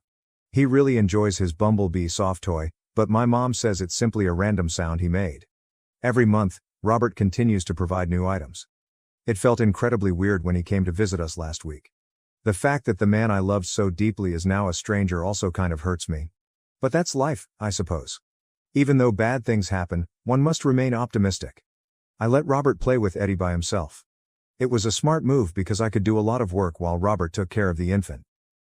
Robert had put baby Eddie to sleep before I finished all of my job. He appeared incredibly small and frail as he lay on Robert's breast. Robert was partly sleeping, and the thought of what might have happened made me very sad. According to my therapist, it's normal to feel this way and not feel bad about being sad for Robert. After gathering myself, I took a photo of the father and son.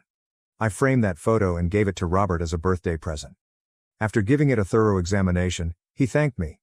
Being a father has, in my opinion, caused him to undergo a major transformation. Thank you for watching. If you haven't subscribed yet, please do so and hit the notification bell to stay updated with more shocking real-life stories happening around you. My mom and sister spent years trying to push me back into my ex's arms, but I married someone else, and now we're expecting a baby. When I was 16, I started seeing my best friend. Together until I graduated from high school, he proposed and I turned him down. My family asked me to rethink as we may have a lengthy engagement or pledge to reunite, and there was much turmoil with them. For a while, my relationship with my 36-year-old brother weakened. The one with my sister, who is 32, never recovered. She got intolerable when she started dating my ex's brother, as she was confident my ex was the ideal fit for me. My siblings invited my ex everywhere, including several family holidays, but I said nothing since he was their friend as well. That is until my sister started advocating for our reunion. No matter the circumstance, my sister tried everything from try to arrange for us to share a room during holidays to setting us on blind dates. One invited my ex to it. I had enough after a time and urged my parents to step in. They stopped inviting my ex to events or letting him tag along so much and were upfront with my siblings. It was only marginally better, but while my brother withdrew, my sister did not. It all came crashing when I ran across my husband on a semester abroad. We simply clicked even though he attended another university but from a different nation. For me, it was fantastic. We started dating a year ago. Except for my sister, my family was really glad for me. She persisted in saying I would grow out of the honeymoon phase. I obviously didn't, and I would quit talking to her if she pulled anything else after many battles and tried to get me back with my ex. After that caution, what does she do? She appoints one of her friends as my husband's date, asks me to spend all my time with the bridal party, aka my ex, and makes me her maid of honor. The poor girl tried to pass at my husband, and we didn't know until we were at the reception. Since we are not married, my sister stated it was acceptable to explore things with others. I left the celebration, and the next day I chatted with my brother and parents. I said that although I won't force them to make decisions, I will not interact with my sister ever again and will cut off all communication with them should they try to mend things between us. While my dad and brother indicated they would support my choice, my mom was distraught and sought to compromise. Apart from 2 tries from my mother, over 6 years I haven't spoken, written, or anything with my sister. From gifts to tantrums, my sister has tried everything to mend with me, but I hardly interact with her at all. If we're at a family dinner or gathering, I just pretend she doesn't exist. She tried to generate drama or made snide remarks at first, but she gave up when nobody supported her. She would not be involved in any planning even though she did have a meltdown upon learning she was invited to my wedding. According to my brother, his relationship with my ex has worsened subsequently and he feels bad for continuing along for so long. Though they are not as close now, they still talk. The problem? I finally said we are having our first child. My mom's birthday was several weeks ago. Though my first granddaughter, this is not the first grandchild. Except my sister, everyone was really delighted. My mother observed that and asked me for tea one other day. Though my sixth sense warned me not to attend, I wanted to be optimistic. When I arrived, my sister's automobile caught my first attention. Then there was my sister, her husband, my ex, and his lunch as I walked in the door. Since my childish approach has lasted for so long, they wanted to intervene. My ex said he was merely trying to be romantic, but he realizes I wouldn't value it. His mother apologized already. I should forgive her since I was only hurting his sister for wanting the best for me. I was just texting my dad, brother, hubby, and looking at my mom incredulously. My brother-in-law had the guts to tell me I was a nasty person and I should learn how to act like an adult since I am now pregnant. My mother then started reading a letter about how hurt her daughters weren't close, how my sister was wrong but she was well-intentioned, etc. My sister then read her letter, started to cry and told me essentially another form of what the others did. I sat there until my brother showed up. I said nothing to anybody. Beyond anything I have ever seen, he was furious. He took my items and informed them all he was truly disgusted and disappointed. We left and remained in his car until my dad and husband showed up. By then I was just crying and he kept apologizing. I'm not sure what occurred there, but I emailed everyone except mom, including my lawyer's contact details attached, and said I never want to be bothered by any of them ever again. Should they, I will report it to the police. Nobody has got in touch, but my dad told me from experience that my mother and sister are hysterical. They assured him they hope to fix things and for my sister to be in my baby's life, maybe even acting as a godmother. Right now my dad is living with my brother. While some family members don't, others help me. Since my sister is now following the narrative that my husband is keeping me away from my family, I have even had mutual acquaintances phone me concerned about her well-being and asking me what happened. Although I detest having my business open to the public, I did follow the public path and shared a lengthy Facebook post about everything that happened. Though it wasn't exactly planned, I believe my sister, brother-in-law, and ex are deserving of dragging. Now my mother has been inconsolable, which makes me uncomfortable, but not as horrible as she made me feel with her little intervention. A few days ago, I agreed to meet with her and set the ground rules for any future contact, including therapy, family therapy, explicit boundaries, no sharing of information about me with my sister, and separate holidays. Above all, She will definitely be cut off should she ever do anything similar once more. She is ready to do it even though she feels this is excessive. She believed it meant instant access to baby news and that it was all fixed, but I explained to her it is a process and she has to show she has changed. My dad and brother continuously apologizing for not halting their refusal to interact with my sister earlier. Since they were able to go on and flourish, we have forgiven them. Though my MIL is dubious if cutting my mom's access to her grandchild is the best course of action, my husband supports whatever I decide upon. She feels it is finally my choice. About what to do with my mom, I'm conflicted. Commenter. What is their rationale now that you are expecting? Should you quit acting out make-believe with your husband and come to see your happily ever after resides with your ex? Regarding your child, what? Will your ex and his family welcome her? Oop. Although my sister says she is not trying to bring us together anymore, I cannot take away her opportunity to be an aunt. She stated I'm a poor sister since I spend so much time with my fantastic sisters-in-law. Of course, I disagree with her. My problem is knowing what to do with mom. Commenter. She wouldn't be your best friend without you dating your ex. OOP stands for, though I wish I could tell you, I have no idea her mental process is. My spouse believes she is simply psychologically sick. The ex, he still owns the mixtapes and CDs I created for us while we were dating, which is the most ludicrous and terrifying thing. He still finds great value in those objects, which are roughly 20 years old. Commenter. I'm kind of amazed your stalker ex, and yes, I will call him that, is still in your brother's life. Said another way, hold strong with your mother. No deadlines, she must prove she can follow your guidelines. Your sister has to live with the results of her deeds. OOP. To be fair to my brother, he did start to cut him off when I informed my parents I was somewhat uncomfortable with my ex always there. I lived away for college but would see my family on breaks. He also worked very hard to make my husband welcome, which degraded his relationship with my ex even more since he felt betrayed by my brother. My husband is one of my brother's closest friends nowadays. He only talks to my ex about our nephew or to avoid being nasty.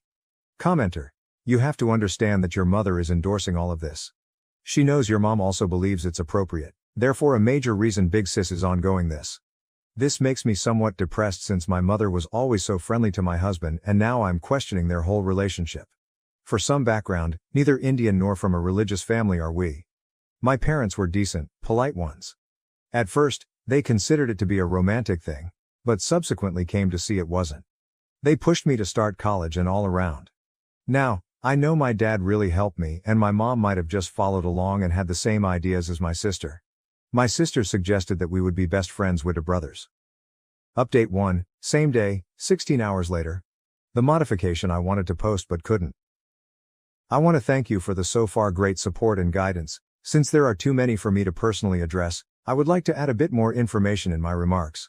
I broke up with my ex when I was 18. He is 47 today. Our separation sprang from my unwillingness to be engaged or married. The fixation of my sister on wanting both of us to be best friends and brides drives her insistence. Although my mother has always been rather kind to my husband, I am starting to believe it was all a show, which makes me rather depressed. Although he has 2 children with an ex and has been with other people since the separation, my ex has never been married. Given he has only ever wanted to marry me, my sister feels that is a really romantic thing to do. I should also emphasize that his compulsive actions go beyond myself. From the grapevine, I know he was quite similar with his children's mother. Now he is focusing on me since my sister is supporting it since she wants his help in returning me to my good graces so she can be a good aunt. When I informed my parents I was somewhat uncomfortable with my ex always there, my brother did start to cut him off. I lived away for college but would see my family on breaks. He also made a very great effort to make my husband welcome, which degraded his relationship with my ex even more since he felt deceived by my brother. My husband is now among the closest friends of one of my brothers. He only talks to my ex over our nephew, the son of my sister, or to avoid being nasty. Although I suppose only my dad was in agreement, both of my parents seemed to be encouraging of my not wanting to be around my ex so much. We would enjoy quality time together, thus my mom told my dad she was making my preferred tea and cookies on the day of the tea party, but he could remain. Thinking it would be a great sentiment from my mom, my dad left to hang with my uncle. Right now he is really irate. When they met, my husband tried very hard with my sister. Now he simply dismisses her and thinks she is mentally sick. Though we don't know whether she is or not, her behavior cannot justify anything. Their official perspective is that it would be best for me to confront the core of my problems with my sister, hence they invited the ex and his mother. Furthermore, my spouse and I are from the same race. We are not really religious, neither Indian. Neither my ex nor my spouse have any financial differences. If such exists, it would benefit my husband. Finally, the circumstances infuriate my sisters-in-law, both the wife of my brother and the sisters of my spouse. My husband's sisters and he will be discussing her comment with their mother. My brother and his wife are debating permanently cutting off all communication with my mother. They would let her visit my nephews for a while in between either. The more I read, the more I believe I might have to go no contact with my mother for the benefit of my child. Thinking all their interactions were phony breaks my spouse, and he becomes even more angry that she made me doubt I was a nice person. Although I know my family still has a lot of talks to go concerning my mother, I will surely be getting a restraining order against my sister and the ex. Here is the appropriate semi-update on the current situation of my family. My mother said she knew better even after we spoke. She claimed I am a nasty person and that she will be obtaining either custody or rights pertaining to grandparents. Though I am nothing like what she describes, I still panicked, so we wrote her a letter about it. Moving permanently, my dad informed her he could stand by her terrorizing his child. Also choosing to go no contact are my brother and his wife. Though I understand it appears somewhat abrupt, I believe I understated the degree of hopelessness I experienced following the intervention. Later on, my husband advised them to consider very carefully what they valued and to be friendly and open to everything but would not raise a child in a poisonous environment. Reason 3,271,637. I love my hubby for this. My mother and her fakeness really break my hubby. She will never get anything from him, he says, which is as much retribution he wants. My MAL was informed about her comment by my husband and sisters, who also helped her to see why it was rather out of line. She is, as many of you would guess, a very devoted mother from a lovely family. My dad and brother keep atoning for any part they contributed to this. It astounds my dad that we have reached this position. For him, he claims, everything is still strange. Still, they claim they are ready to assist me in battling any foolish struggle my mother or sister might muster and back me no matter what. Update 2. I would like to thank you for the nice words and encouragement. I chose to publish it here so it wouldn't be removed as the original was. Though they are both wonderful and terrible at the same time, I am trying to keep upbeat about everything. Sitting my nephews down, my brother and his wife told them Grandma was sick and tried to hurt Auntie Diamond and the tiny cousin. Grandma might not be living with them anymore, they said, but that does not mean she loves them less.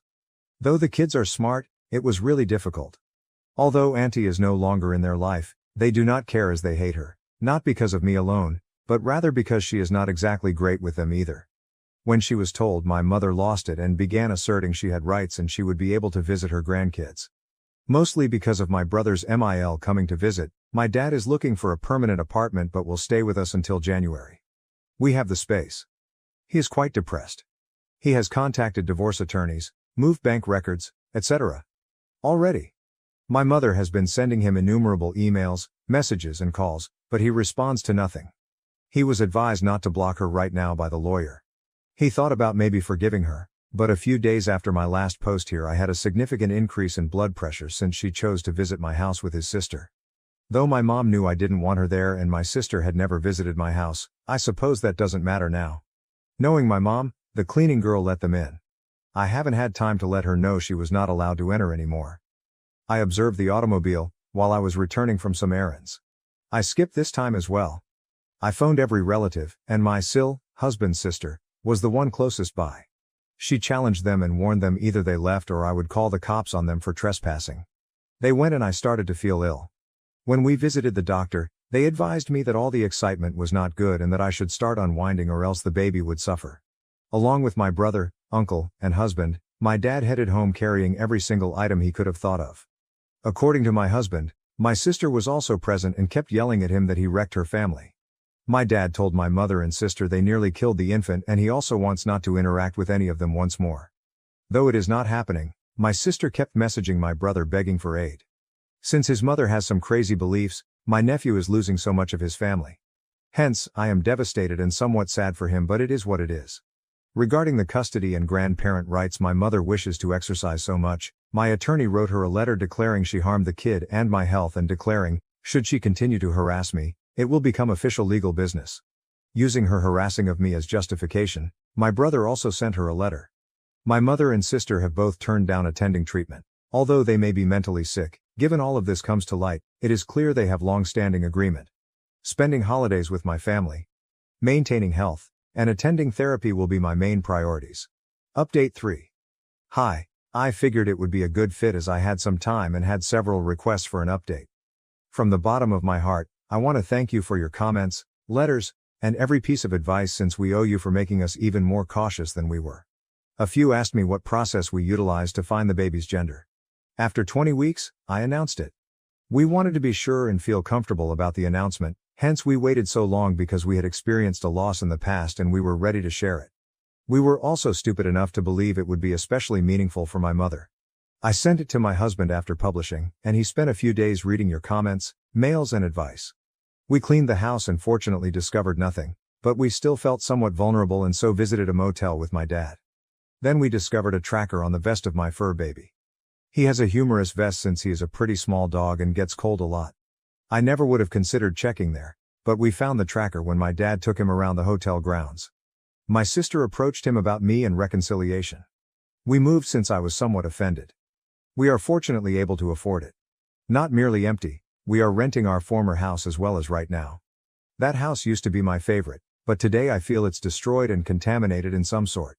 Sadly, not just me but also my brother, spouse, dad, and even the family of my husband feels the same about their residence. We changed our numbers, acquired new devices, and let friends, companies, and the police know. We began family and therapeutic sessions as well. Nevertheless, I have really forgiven my dad and brother, they still feel great shame about the circumstances. We are healing as a family nevertheless. Mom and sister argue they don't need therapy and they are not wrong. My dad created a new will whereby my sister's son receives a trust fund and some inheritance but my sister receives a nominal sum. He really is done with her. Though I felt awful for her, I resolved to concentrate on my baby. She is here, we are blessed. Since my mother is no longer with me, this is not the experience I considered. Yet many friends and relatives have really surprised us. Eventually, we were so worried that we began testing some people we knew nothing about by telling them I was about to go into labor. It worked like magic. We cut off those who were still providing information to my mother and sister. When we clarified the thinking, the rest made sense. We have been having a torrid affair because of my undying love for the baby, thus my ex, who my friends now call Bates, went around stating the baby was his. Nobody believes him now, but it caused my husband to call Bates's company and inform him of all the madness. Long story short, Bates was suspended while internal review was under progress. Given their requests for more and more information and their seeming contrition, I nearly guarantee he will be let go. My mother has searched for us, but none of the people who know of our whereabouts have contacted her either. Her dad's attorney wrote her a letter saying that since she is unstable, all letters will now go via attorneys. Just my dad and myself since I felt so horrible for him being by himself. I still feel terrible even though he has assured me he will be all right and that nothing is my fault. In the world, he has been the best diaper changer, feeder, and babysitter. As usual, my nephews are loving. My dad even visited the son of my sister. She started creating films threatening to injure herself if my husband stopped isolating her from the family, thus this came about. She seems to have stopped it when my dad emailed her regarding visiting her son and advised her he would call the police about her threats. Finally someone mentioned that I gave Bates false hope. That cannot be more far from reality. I spent years uncomfortable since I assumed he would move on. After I spoke out and saw my husband, I spent a lot of time berating my sister over it. I married after my sister as I had a very long engagement. Though I still love my mother and sister, I put a good life for my family and me over that affection. Over this entire process, I have come across a great deal of compassion, love and loyalty. Strange as it sounds, I feel happy that all of this exploded. Hopefully, it is not too tangy. Many hugs from me. Update 4. My dad moved into the guest house when we formally settled into a new house. We concluded that although it would be great for him to be with us, we all still need our space after many conversations, in and outside of therapy. We will be choosing what to do with the previous place later. We are still renting it now. About 3 times a week now, my dad has grandchildren all gathered around. She refuses to allow him to have the child until she knows where he lives, which, to be fair, is a typical thing. But considering she is insane, we do not want her around. He still needs to see my sister's child separately. Mom objected to the lawyers about how unjust it is. Though little she can do about it, my dad still gets to visit every grandchild. My dad informed me he had a confession around a month ago and dear reader, my stomach started hurting. She still lets him see me since he pays for my nephew's, sister's child, tuition and babysitting. Not wanting to keep secrets, he felt so bad for hiding it. I told him to relax and that there was nothing wrong with it. My dad received an email on Mother's Day with a link to an Instagram account with a somber video on my mother and how most of her family has deserted her, as well as how much of a saint my sister is for being there for her. Though I just forwarded it to the attorney, it was truly pitiful and infuriated me. Dad formally asked for divorce in May, and the procedure is still underway. I believe that's final, as my dad said he would sooner drink bleach than go back to her, and my mom insists he is mistaken. My dad was given Father's Day by my brother and husband, who had a great time. That day, my sister uploaded a lot of items, but we wanted Dad to enjoy the day, hence we blocked him from ever knowing about it. They also went to a hotel, got a suite, and set up a tent in the middle area for the kids and a little tippy for the infant on a camping trip with them. To be honest, one of the finest things I've ever done is have a baby. Witnessing my husband be the wonderful father I knew would make me very happy. Though it is demanding, we have a lot of help. I have my rocks at my side, thus I am thankful beyond everything. My sisters-in-law and I now have a little calendar for sharing age-appropriate activities for the children. If they so want, we let them know they do not need to hang out with individuals they dislike and that their voices count. We have tiny get-togethers, brunches, etc. Right now, they are all fixated on the infant and claim to be her defenders. To be honest, without my sister present, family time is now a delight rather than a chore. She simply saps the enthusiasm from the room. I know it's awful to say. Along with staying in the guest room roughly once a week, my meal enjoys spending time with the baby. She replied gently that she wanted nothing from the infant for sleepovers or anything. She respects and listens to me, and sure, I have broken down occasionally as I miss my mom a lot. I miss the mother I had, or believed I had, not the one who informed me I would be a nasty woman or awful mother. According to my therapist, it's a marathon and to keep the positive first. About good, Bates was let go. Not only that, but his industry's reputation suffered nuclear-level harm as well. So was his brother's, but he still has his job as far as I know, since Bill is not in an industry that gives reputation much thought. About his hurt, how I'm denying him what is his, and how my husband is so intimidated by him that he had to go and professionally destroy him since he cannot ruin anything else, Bates sent me a 12-page, double-sided, single-spaced letter. I say seems as my lawyer reviewed it and sent me a synopsis. I did not read it. The grapevine also told me, no, I don't ask anyone, they just tell me since they know he is stalking me, that the mother of his children relocated and he didn't even care and stated it was for the best. This man wants to play family with the baby and me and hardly gives his children any thought. Mommy already let him move back in with her, hence sadly he won't be homeless or anything. I doubt he will learn anything from this. Not the most flashy update, but rather just what is. Oh, and with my dad's okay, my spouse burnt or donated every single item my mom or parents handed him. Even with memories, he believes, life is too short to allow her room in his life. Commenter: I am rather happy you are visiting all that with the intact good portions of your family. I appreciate Bates is a nasty guy, but has he ever done anything relevant or connected to his work? I truly don't see the firing component. OOP. It's a really close-knit one. And when you have a bad reputation, it shocks you. He is not giving up his business. Before this, he was considered as a good but detached feminist single dad. He even informed certain colleagues that I stayed with him for more than our scheduled visit. Commenter: OOP, I have respect and am sorry for what you faced.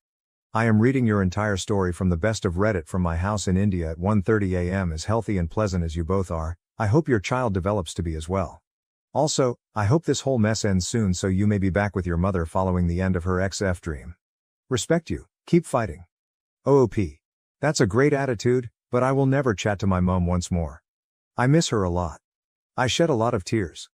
The baby deserves the greatest family we can offer, and my mother is not part of it. She is not the person I thought she was. Though I have to safeguard the baby, it hurts.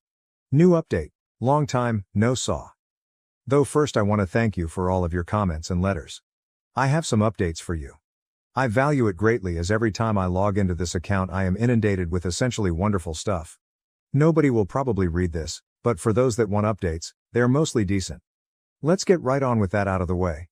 Now, following several arguments and outbursts from my mother, my parents are divorced. That is it, kept the house and received a lump payment. We are all quite thrilled for my dad, who seems like a new man. A little flashback. We didn't terminate our cleaning lady during all the hoopla. This woman had been serving my husband's family for decades, and her absence from work due to what her insane relatives did caused great anxiety in me. We are not slobs either, and she is not kneeling or anything like that polishing floors. In any case, my dad told her she was on paid vacation till we moved into a new house and to kindly wait for us should she wish. She was not fired at all. Her family was likewise really delighted about it. Because they were so appreciative of what he was doing for them, my dad occasionally started gathering food and goods from them. Well, my dad is currently seeing her. Her sister runs her own nail business. She is a really beautiful woman who has grown children, hence she can relate to the dynamics occurring occasionally. She is happy with him as he has been quite clear that he is neither moving or getting married. She values her independence. When her mother learned about his new relationship, she almost passed out. She kept claiming it was a late midlife crisis and he had to turn to be a sugar dad. I obviously heard this since I don't interact with her, but last I heard she is struggling. She depends on my dad and struggles as she was never adept in budgeting. She had to stop making insane purchases. My dad is not assisting my sister with money anymore, hence she is also suffering. You see, he was ready to stay on helping for my nephew's benefit, but then things became very difficult. Starting to nickname my child an affair baby, my nephew said she is not with her own father. Saying they were only he, not my kids' cousins, he pushed one of my nephews on my husband's side during a birthday party, calling my other nephews delusional. The children were bewildered and thus very confused, but they told an adult right away. Dad spoke with him, but he kept repeating it. When he spoke with my sister, she claimed she had no way to stop a child from speaking the truth and that not all children always do. He is severing them, he informs her till something changes. She sobbed and fretted, but she also was really tenacious. My nephew attends public school now since my spouse forced my dad to cut them off. Bates, well, he is still without work. I know I was vague about it, but some of it had to do with stalking, irony much, and he worked in a field connected to vulnerable women. He was therefore sacked for this. The company he worked for didn't want this all over them. He has sent 2 more very long, handwritten, rambling letters. As he only has my lawyer's address, guess who has the honor of reading, compiling and submitting those rams? My lawyer is a champ, I love him. Apart from that and the rumors, I have not had any negative experiences involving him except one. A random woman approached me at the grocery shop to find out whether my child was Bates's baby. I was startled and froze. She stated he had a picture of us on his page when I asked her what she was on, and I should feel bad for hurting such a decent man. Turns out he is still following the story that my child is his and that I loved him so greatly. That is all old news. The picture comment really startled me the most. There is nothing public or like that about this picture. That is it. It was emailed once to a family group. I told my husband right away, and he got furious but under control. We made the decision to smoke the rat. To cut a long tale short, my dad's 2 sisters were providing information to my mother. Though he was somewhat let down, my dad had no questions about cutting them off. They still implore him to meet with them once more. His family and mine are doing fantastic. We have seen them frequently and have spent some family holidays since the last update. They also hardly interact with my sister and mother. Since it turns out she was not a fan of our mom but preserved the peace, my SIL is actually quite glad about it. Also quite beautiful are my in-laws. She is over the moon about us allowing male overnight babysitting now. Her grandchildren are all happy to be with her. Sometimes she has all of them under one roof. She used to be a flight attendant, hence their preferred game is to act like an airline. We don't worry as they love her generally and we know she is nice with our children. My mother kept stalking her, so she had to make her socials private. She prepared her own bed, hence I am sure she is quite jealous. Last but not least, my hubby keeps me sane even in small matters. We wonder whether we ought to adopt another baby or even have one. We still have to decide, but we have a tremendous support network and the advantage to have these talks. I still long greatly for my mother. When I know there are milestones I can no longer enjoy with her, I occasionally cry. Yet, she is a bad person. Thus the safety of my family comes first. Last interesting tidbit. They went camping last Father's Day. It was excellent save from some poorly placed sunburns and bug bites. Thank you for watching. If you haven't subscribed yet, please do so and hit the notification bell to stay updated with more shocking real-life stories happening around you. We couldn't save our 15-year marriage, because my wife friend-zoned me and wants a platonic companionship. My wife, 35F, and I, 35M, have been married for 15 years and we've been together for 20 years. We have 2 kids, 12, 14. We absolutely adore and work tirelessly to provide the best possible life for them. For the past 3 years, things have been somewhat bumpy. I understand that our kids are at an age where they require a ton of our attention and resources with school, band, club sports, and other extracurriculars, and I'm aware of the physical and emotional toll that can have on marriages. However, for these past 3 years, my wife and I have had very little intimacy and very little sex, and we've been trying very hard to work on that aspect of our relationship. This past year has been the most difficult and by far the darkest year in our marriage. We didn't talk very much, we essentially became roommates co-parenting our kids under the same roof. It was very depressing and very demoralizing. It was to the point where we began contemplating divorce, and it became very dark and gloomy in the household because of that. We began seeking help with both individualized therapy and couples therapy, and it seems to have helped some. Little by little we started to get along and started to have deeper conversations about what our marriage looks like and what we would love for it to look like. This is where it gets tough. As time passed, my wife started to tell me she no longer was in love with me, and that she only saw me as a best friend. That she only loved me in a very platonic way, and this was one of the main reasons she didn't have any desire for intimacy and let alone sex. This was very shocking to me, and quite frankly, I was devastated. I became angry and depressed, and I couldn't fathom the thought that I was no longer wanted or desired by the person I felt completely in love with. Things began to deteriorate again, and not long after, we were back to square one. I sat down with her one afternoon and had a heart-to-heart and began to ask questions about where the root of this problem lies, and her answer was, "I don't know," and that, "I have built up resentment towards you, but I don't know where it stems from." As you can imagine, this provides very little to no insight into how to approach this. I'm puzzled, I'm frustrated, and I do not know what to do at this point. Currently, we've arrived at a place where she says that she has no sex drive and no desire for intimacy or connection. She says that all she wants is simply companionship, which basically means our co-parenting roommate dynamic. I asked her what I could possibly do, or what is it about me that is so unattractive or undesirable, and her response is always, "I don't know." She stated that she does love me, but it's not the same. That she has been feeling disconnected for years, and that our marriage just takes up too much work. Her focus is only the children for now, and that my co-parenting contributions are meaningful to her in our home. I'm at a loss, and I'm mainly venting about my frustration. It's tough to realize that the person you love has no feelings for you. I feel like at this point I'm only here to contribute financially and as a parent. I feel like what she means with companionship is that she's comfortable with the convenience of having a good father for our kids and my financial contribution to the household. In regard to intimacy and/or sex, she basically told me that it's not something she's interested in, or wants at this time. She mentioned that the only way to get to a point for any of that is to be intoxicated, which is incredibly awful and very wrong. I told her I do not think forcing herself to have sex or be intimate by drinking or smoking is good, and I declined to be a part of that, which to my surprise, it upset her and made her more distant. We're both extremely honest and transparent. We've never cheated on each other, and we are always free to look through each other's phones, emails, socials, etc. And we hardly ever do. I asked her if there was someone else, and she declined. Honestly, I believe her.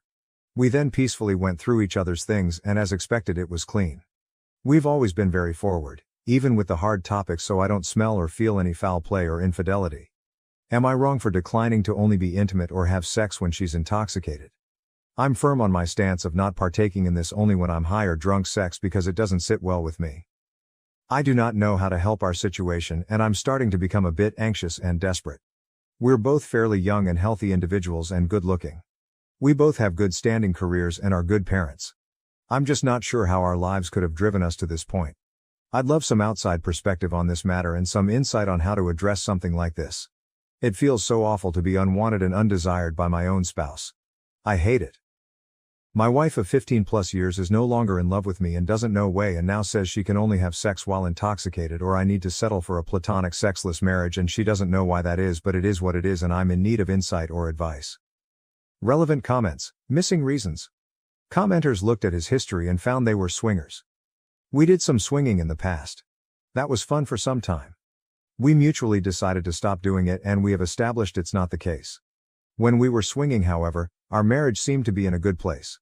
This is something we did disclose with our couple therapist and made sure to include it to make sure we're not neglecting an obvious potential issue. I will say, I did ask my wife if what she experienced during swinging is something that is affecting her view on our relationship, and she said it wasn't. Our swinging experience was always together, and it was very sex-driven. Nothing really emotional or poly. Truth is, I have to believe her at her word. I have no reason to distrust her. To date, she's always been very forward and never afraid of dealing things head on, no matter how painful. If this is a consequence of swinging, this issue existed long before the lifestyle. I agree that swinging wasn't a solution in the end. Never was meant to be. It was more of discovering or exploring if she felt any different. If that was the case, we agreed we would talk about it, and if we arrive at the conclusion that myself is the problem and she has no problem with other men, we would part ways amicably. However, this wasn't the case. She didn't like sex or intimacy there either. She was very much in control of that whole swinging situation. And yes, I went along with it. What gives? It felt very organic, and it was her effort, if you will, to discover more and learn more about our current issue. I saw it as a means of learning if I'm the problem and was very much ready to accept that. It turns out it wasn't the case. 6 years of misery sound awful. I would very much hate that. OP on if this started when the swinging ended. Finally, a comment on the swinging topic with actual insight. You're absolutely right about the fact that the swinging experience had changes that will impact our marriage and lives forever. For example, the best thing swinging taught us, even above sexual exploration, was the level of transparent and open communication it requires. We would literally have mental orgasms having dialogue with such intentionality. We implemented that in all our lives and areas, including parenting with our children. She even agrees that we're thankful for that takeaway from our swinging. Honestly, I cannot stress it enough with people here. Yes, we explored swinging. However, it was actually a positive experience. When we decided to stop, it was because it felt natural and organic to just do so. In fact, we met with that couple who we meshed super well with the night before. We actually enjoyed the actual friendship and even spent time as vanilla friends.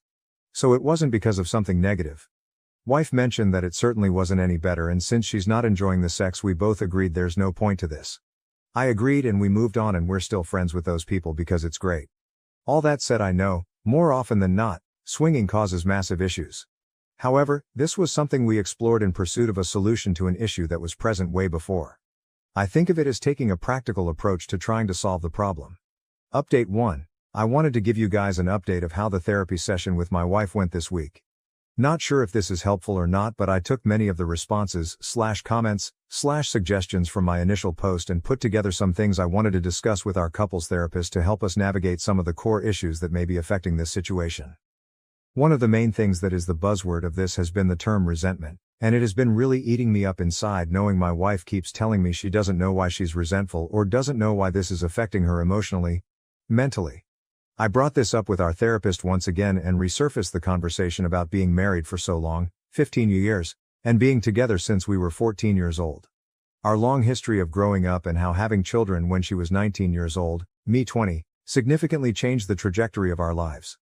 We experienced severe poverty and many hardships in the process, and we essentially had zero social life for the past 10 years because we were so busy raising babies, 2 kids now ages 12 and 14. She followed up with tons of questions directly, mostly from my wife about her feelings towards this, and 90% of the responses were very our kids focused. It definitely felt like she was afraid of saying yes it sucked, because she would feel guilt or shame because it would imply she regrets the kids. I mentioned this in the session, and the therapist encouraged her to look at this outside of the lens of being a mother and to try to view it a bit more selfishly and individually, and it was very eye-opening. My wife mentioned that she was very frustrated with the fact that we did miss out on many things in life. She also was very clear in saying, I do not think I missed out on other partners or dating or partying, but I certainly lost all my friends. This was huge because one of the big pieces that has caused a strain in our lives is how siloed and isolated we've been, again busy raising kids. I followed up by reminding her that it's important to have good friends and to make time for herself and her friendships. For the past 3+ years, we've had multiple conversations about friends and how it is important to have them in life. Especially when you have similar peers that can help in many areas of life that perhaps we have no experience navigating, and even simply for enjoyment. It has always been something my wife avoids, even though she's always been someone who needs that external stimuli. The main reason for her not investing in friends or even herself has always been the kids. Like I mentioned earlier in this post, 90% of the answers have to relate to the kids to some degree. At this point in our session, I started to feel like there was a common denominator, the kids, in most of the frustrations and problems she was experiencing. So I simply asked her, do you think you may be upset at me because I'm responsible for these kids in the sense that I got you pregnant so young? I wasn't ready, but she said that she was upset at me for that. She also followed up with the fact that she knows that's unreasonable because it takes 2 to tango. I did feel like it was progress because it kind of gave us something to work on and help alleviate some of these burdens, so we agreed to invest more time in nurturing good friendships both together and individually. Towards the end of the session, we began to discuss what actionable items we would take from this session. At this point, it was still all very ambiguous and blurry as to what the outcomes were. I was very direct and very forward in asking my wife what her plan is moving forward. Note, I had decided prior to the session that should my wife say the same thing about being a co-parenting roommate that I would take the 180 approach and essentially do me. She started basically saying the same thing, that she doesn't have any desire to be intimate or sexual with me as of now and that she loves me immensely and she feels bad for not being there for me, as mentioned in my first post. I also brought up the brief swinging that happened, to which for the 50th time said it wasn't a problem. I agree with her on this. This was something that was a mechanical approach for a solution to a problem that was very much in existence when we tried this. We, both, really have no issue with this. We know it happened, we tried it and mutually stopped and turned the page. I also brought up other life events that may cause resentment and really we ended up not getting anywhere else as far as the root for resentment, which was discouraging. I then basically expressed to my wife that I will not be okay with that arrangement. I told her that I've really done everything I can and that this issue really has reached a point where it has nothing to do with me or requires me to do anything that I'm currently not doing. I was very direct and said that I will not be accepting this dynamic and that I need to be with someone who is actively involved in our marriage, works towards resolutions and is very much interested in maintaining an active intimacy and sexual relationship. I expressed how I'm not going to be a convenience, and that there was more to life than being roommates and co-parents. I made sure she knows I love her dearly and that I do want this to work for the better. I also told her that I'm fully committed to this marriage so long as she is as well and that if she wasn't, it's okay, however I will not be a part of something where these efforts are not reciprocated. I told her I have no plans of leaving, and I do not want a divorce, however, I made it clear that if this dynamic continues that divorce will be the only outcome. Of course tears were involved and it was a very bleak and sad ending to the session. Still nothing was said and I walked out very discouraged and very determined to start working on the 180 as soon as we left the room.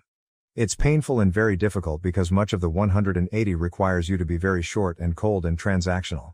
The saddest part is realizing, this dynamic already is very cold and transactional. Here's where it gets very interesting. I started working on implementing many of the 180 recommendations that same day. I mentioned to my wife that, hey, things are going to be a bit different moving forward.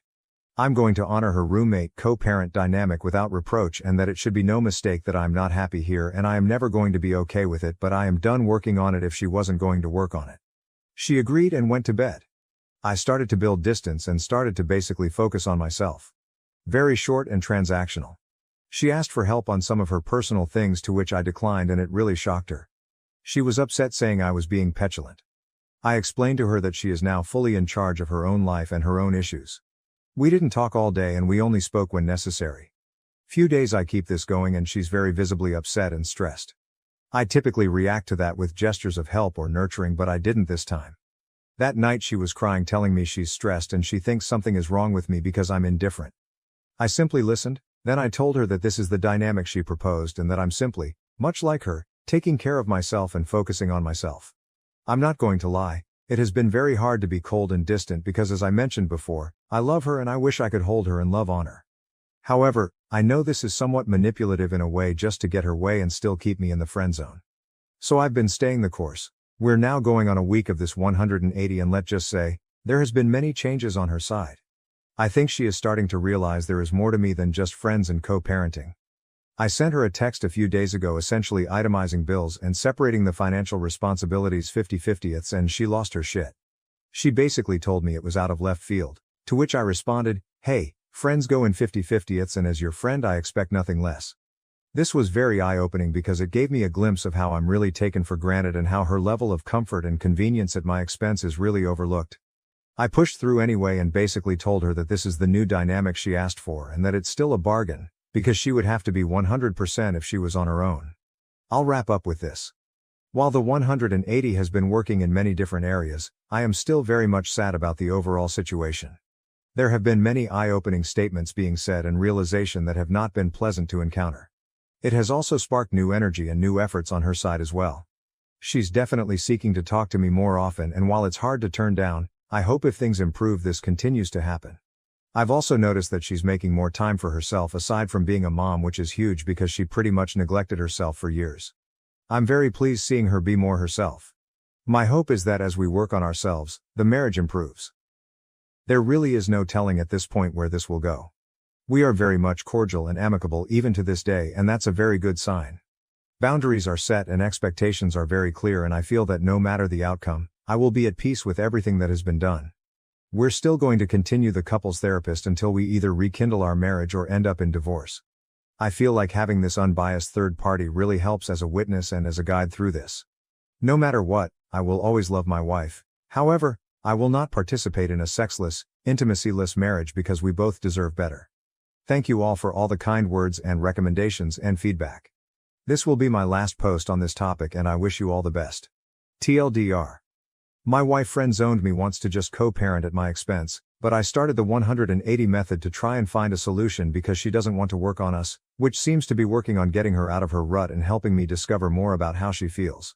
Also, therapy is paramount and highly recommended to all couples. Relevant comments. Comment 1. So, I'm going to assume that your wife has a lucrative job and you are both going 50-50ths on childcare, as you both work and share children. Because otherwise, this approach is just plain financially abusive, and if you're planning on saying I won't pay the bills unless you have sex with me, sexually abusive as well. Assuming that is the case and you aren't a total POS, I'm actually interested in how this works out for you. I feel like I'm in an unstated, similar situation. We both work and have blended finances, but we don't go to bed together or eat together, have barely any intimacy, a kiss or two, hugs every couple days, and spend maybe 8 hours a week together, just the three of us, him, me, and the toddler. Even less, just the two of us, maybe 3 hours a week. Otherwise, he is on his game, or out playing sports, watching YouTube, or whatever else he does. It barely feels like a friend situation, let alone a marriage. I'm curious how she handles it. As the spouse that presumably was pulling away first, I hope you keep us updated. OP, yes, we both have degrees, good careers, and while I make significantly more money, her salary is very proficient and above average. The 50-50ths was not to cripple nor hurt her financially, that is cruel, but mostly to send a message on what a roommate dynamic looks like in the real world. I really dislike how people immediately jump to conclusions about the finances as a way of manipulating her. It's not the case at all. Plenty of money left over after bills. However, 50-50ths means she has less whatever money, and the understanding that roommates share everything equally. Prior to this 180 approach, we did everything together and with our kids. We always saw ourselves as a unit that does things together. Both alone and with the kids too. That's changed now, where I'm choosing to focus on more independent types of pastimes and focus. That is what has sparked her reaction and realization of there's more than just roommates here. Comment 2. How does one dump half of the household expenses on the other person if they share a bank account? Or are your finances kept separately? Just curious how this would work if applied to my life. OP, excellent question. We shared everything. The proposed 50-50ths was suggesting we place the necessary amount to pay bills in the same account and any leftover money can be deposited to a new account. I think this is why she was very upset. She felt a huge loss of control knowing she won't be able to monitor my finances. Also, she felt a huge loss in her leftover money with this arrangement and saw that I would keep significantly more of my own. This is still being worked out because I think she is calling my bluff here, but my plan is to notify her next week as I modify my direct deposit and open a new account. It will definitely be more real there. To be clear, for all the trolls here, yes, she will have less leftover money after responsibilities and it's still enough to live on. Example, for reference. Assume I make $3,000 a month, she makes $1,000 a month. Responsibilities are $1,000 a month. So she'd contribute $500 and I would contribute $500. Where before she would contribute only $250. This is the last comment I'll add regarding money and finances. She's fine and she's not hurting.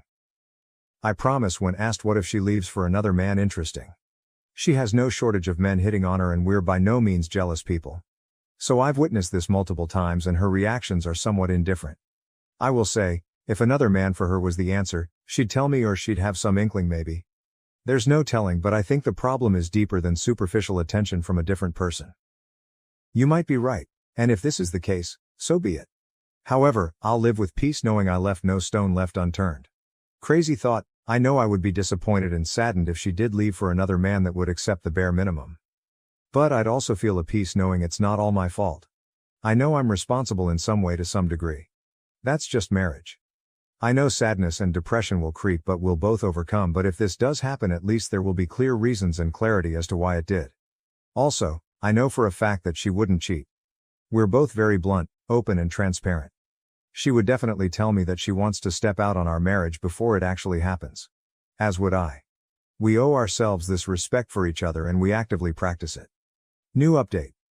I debated for a long time on whether to submit an update on this matter. A few significant changes have taken place and I felt it would be good to not only share with you, but also to allow myself to process all of this in a uniform way. We're now almost 9 weeks in on the 180 method I mentioned I was starting, and it started to render some positive reactions from my wife. I explained in the previous post that she started to notice things that she previously took for granted, started to ask more about my whereabouts, and also started to notice I would go out with the kids more often without her, and she started to invite herself, to which I didn't decline. So much has changed, and it has changed for what seems to be for the better. This past Memorial Day weekend, my wife asked me if I wanted to go out for coffee because she wanted to talk to me about something. This was huge, because I can't recall the last time my wife asked to talk to me about something important. I must admit, I was very nervous and worried about what this could be about, and my mind was racing with the plethora of scenarios of what it could possibly be. Of course I agreed, and we took some time away from the kids to have this conversation at a local coffee shop. The talk was very constructive in nature. There was a ton of insightful information about herself that helped me further understand where she is in life, both emotionally and mentally. We summarized what the core issues we are encountering are, and she asked me for help. This is new, and I cannot tell you how excited I was to hear something so sincere coming from my wife, who for the last 2+ years has been absent.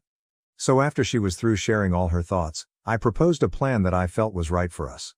This is something that I had been thinking about these last few weeks, and I was planning on bringing this up in a few months if I noticed that things were not changing for the better.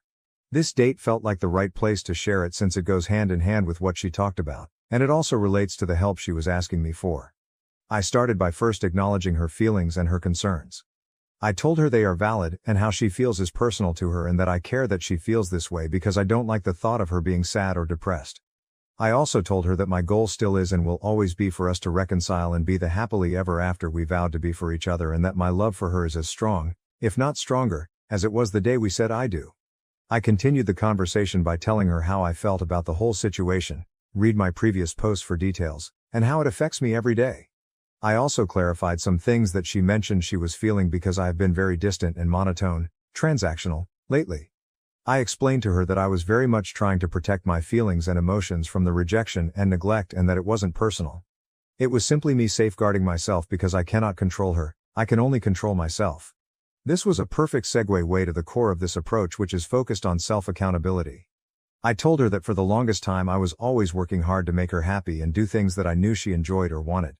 However, I was always met with rejection and disappointment, which caused a load of stress on me. I explained to her that I had to make a change for myself. After all, I can only control myself and make the changes that I want for myself. I mentioned how I was starting to implement new habits and routines that help edify me, all while still executing all of our shared responsibilities, including parenting, finances, and daily living activities.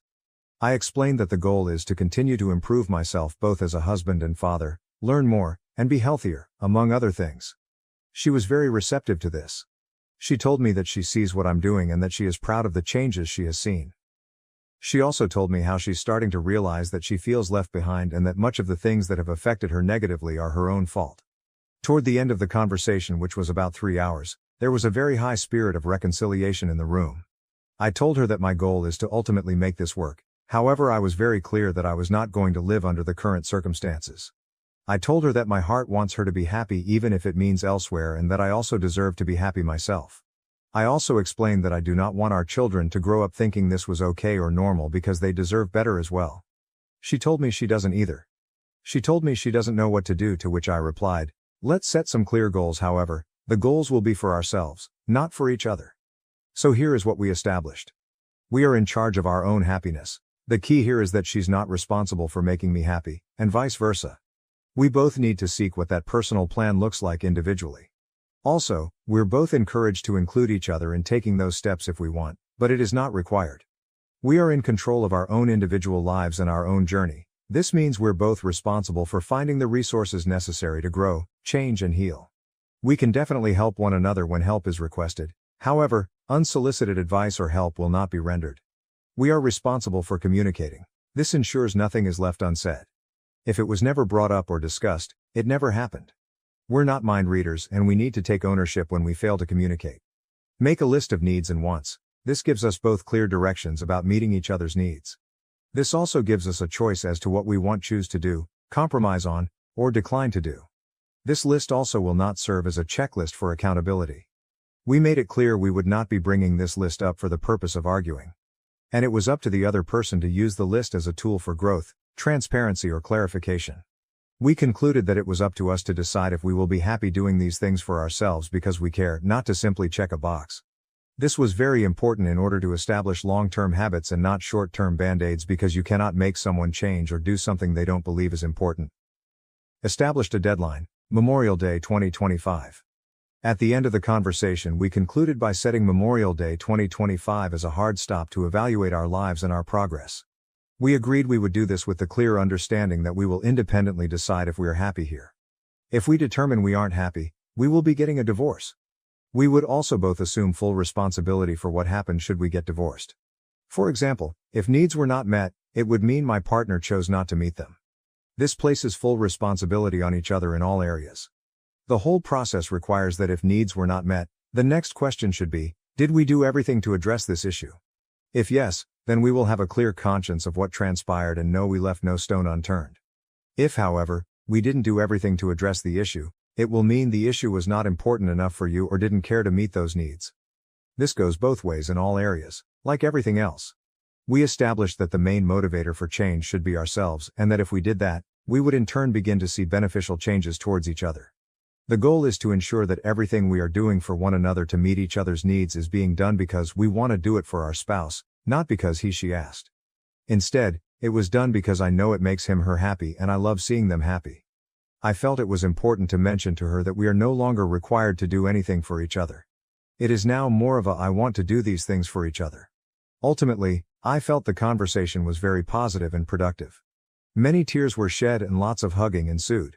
I know this doesn't mean or guarantee anything, however, this has never happened before and I can honestly attribute it to the 180 method.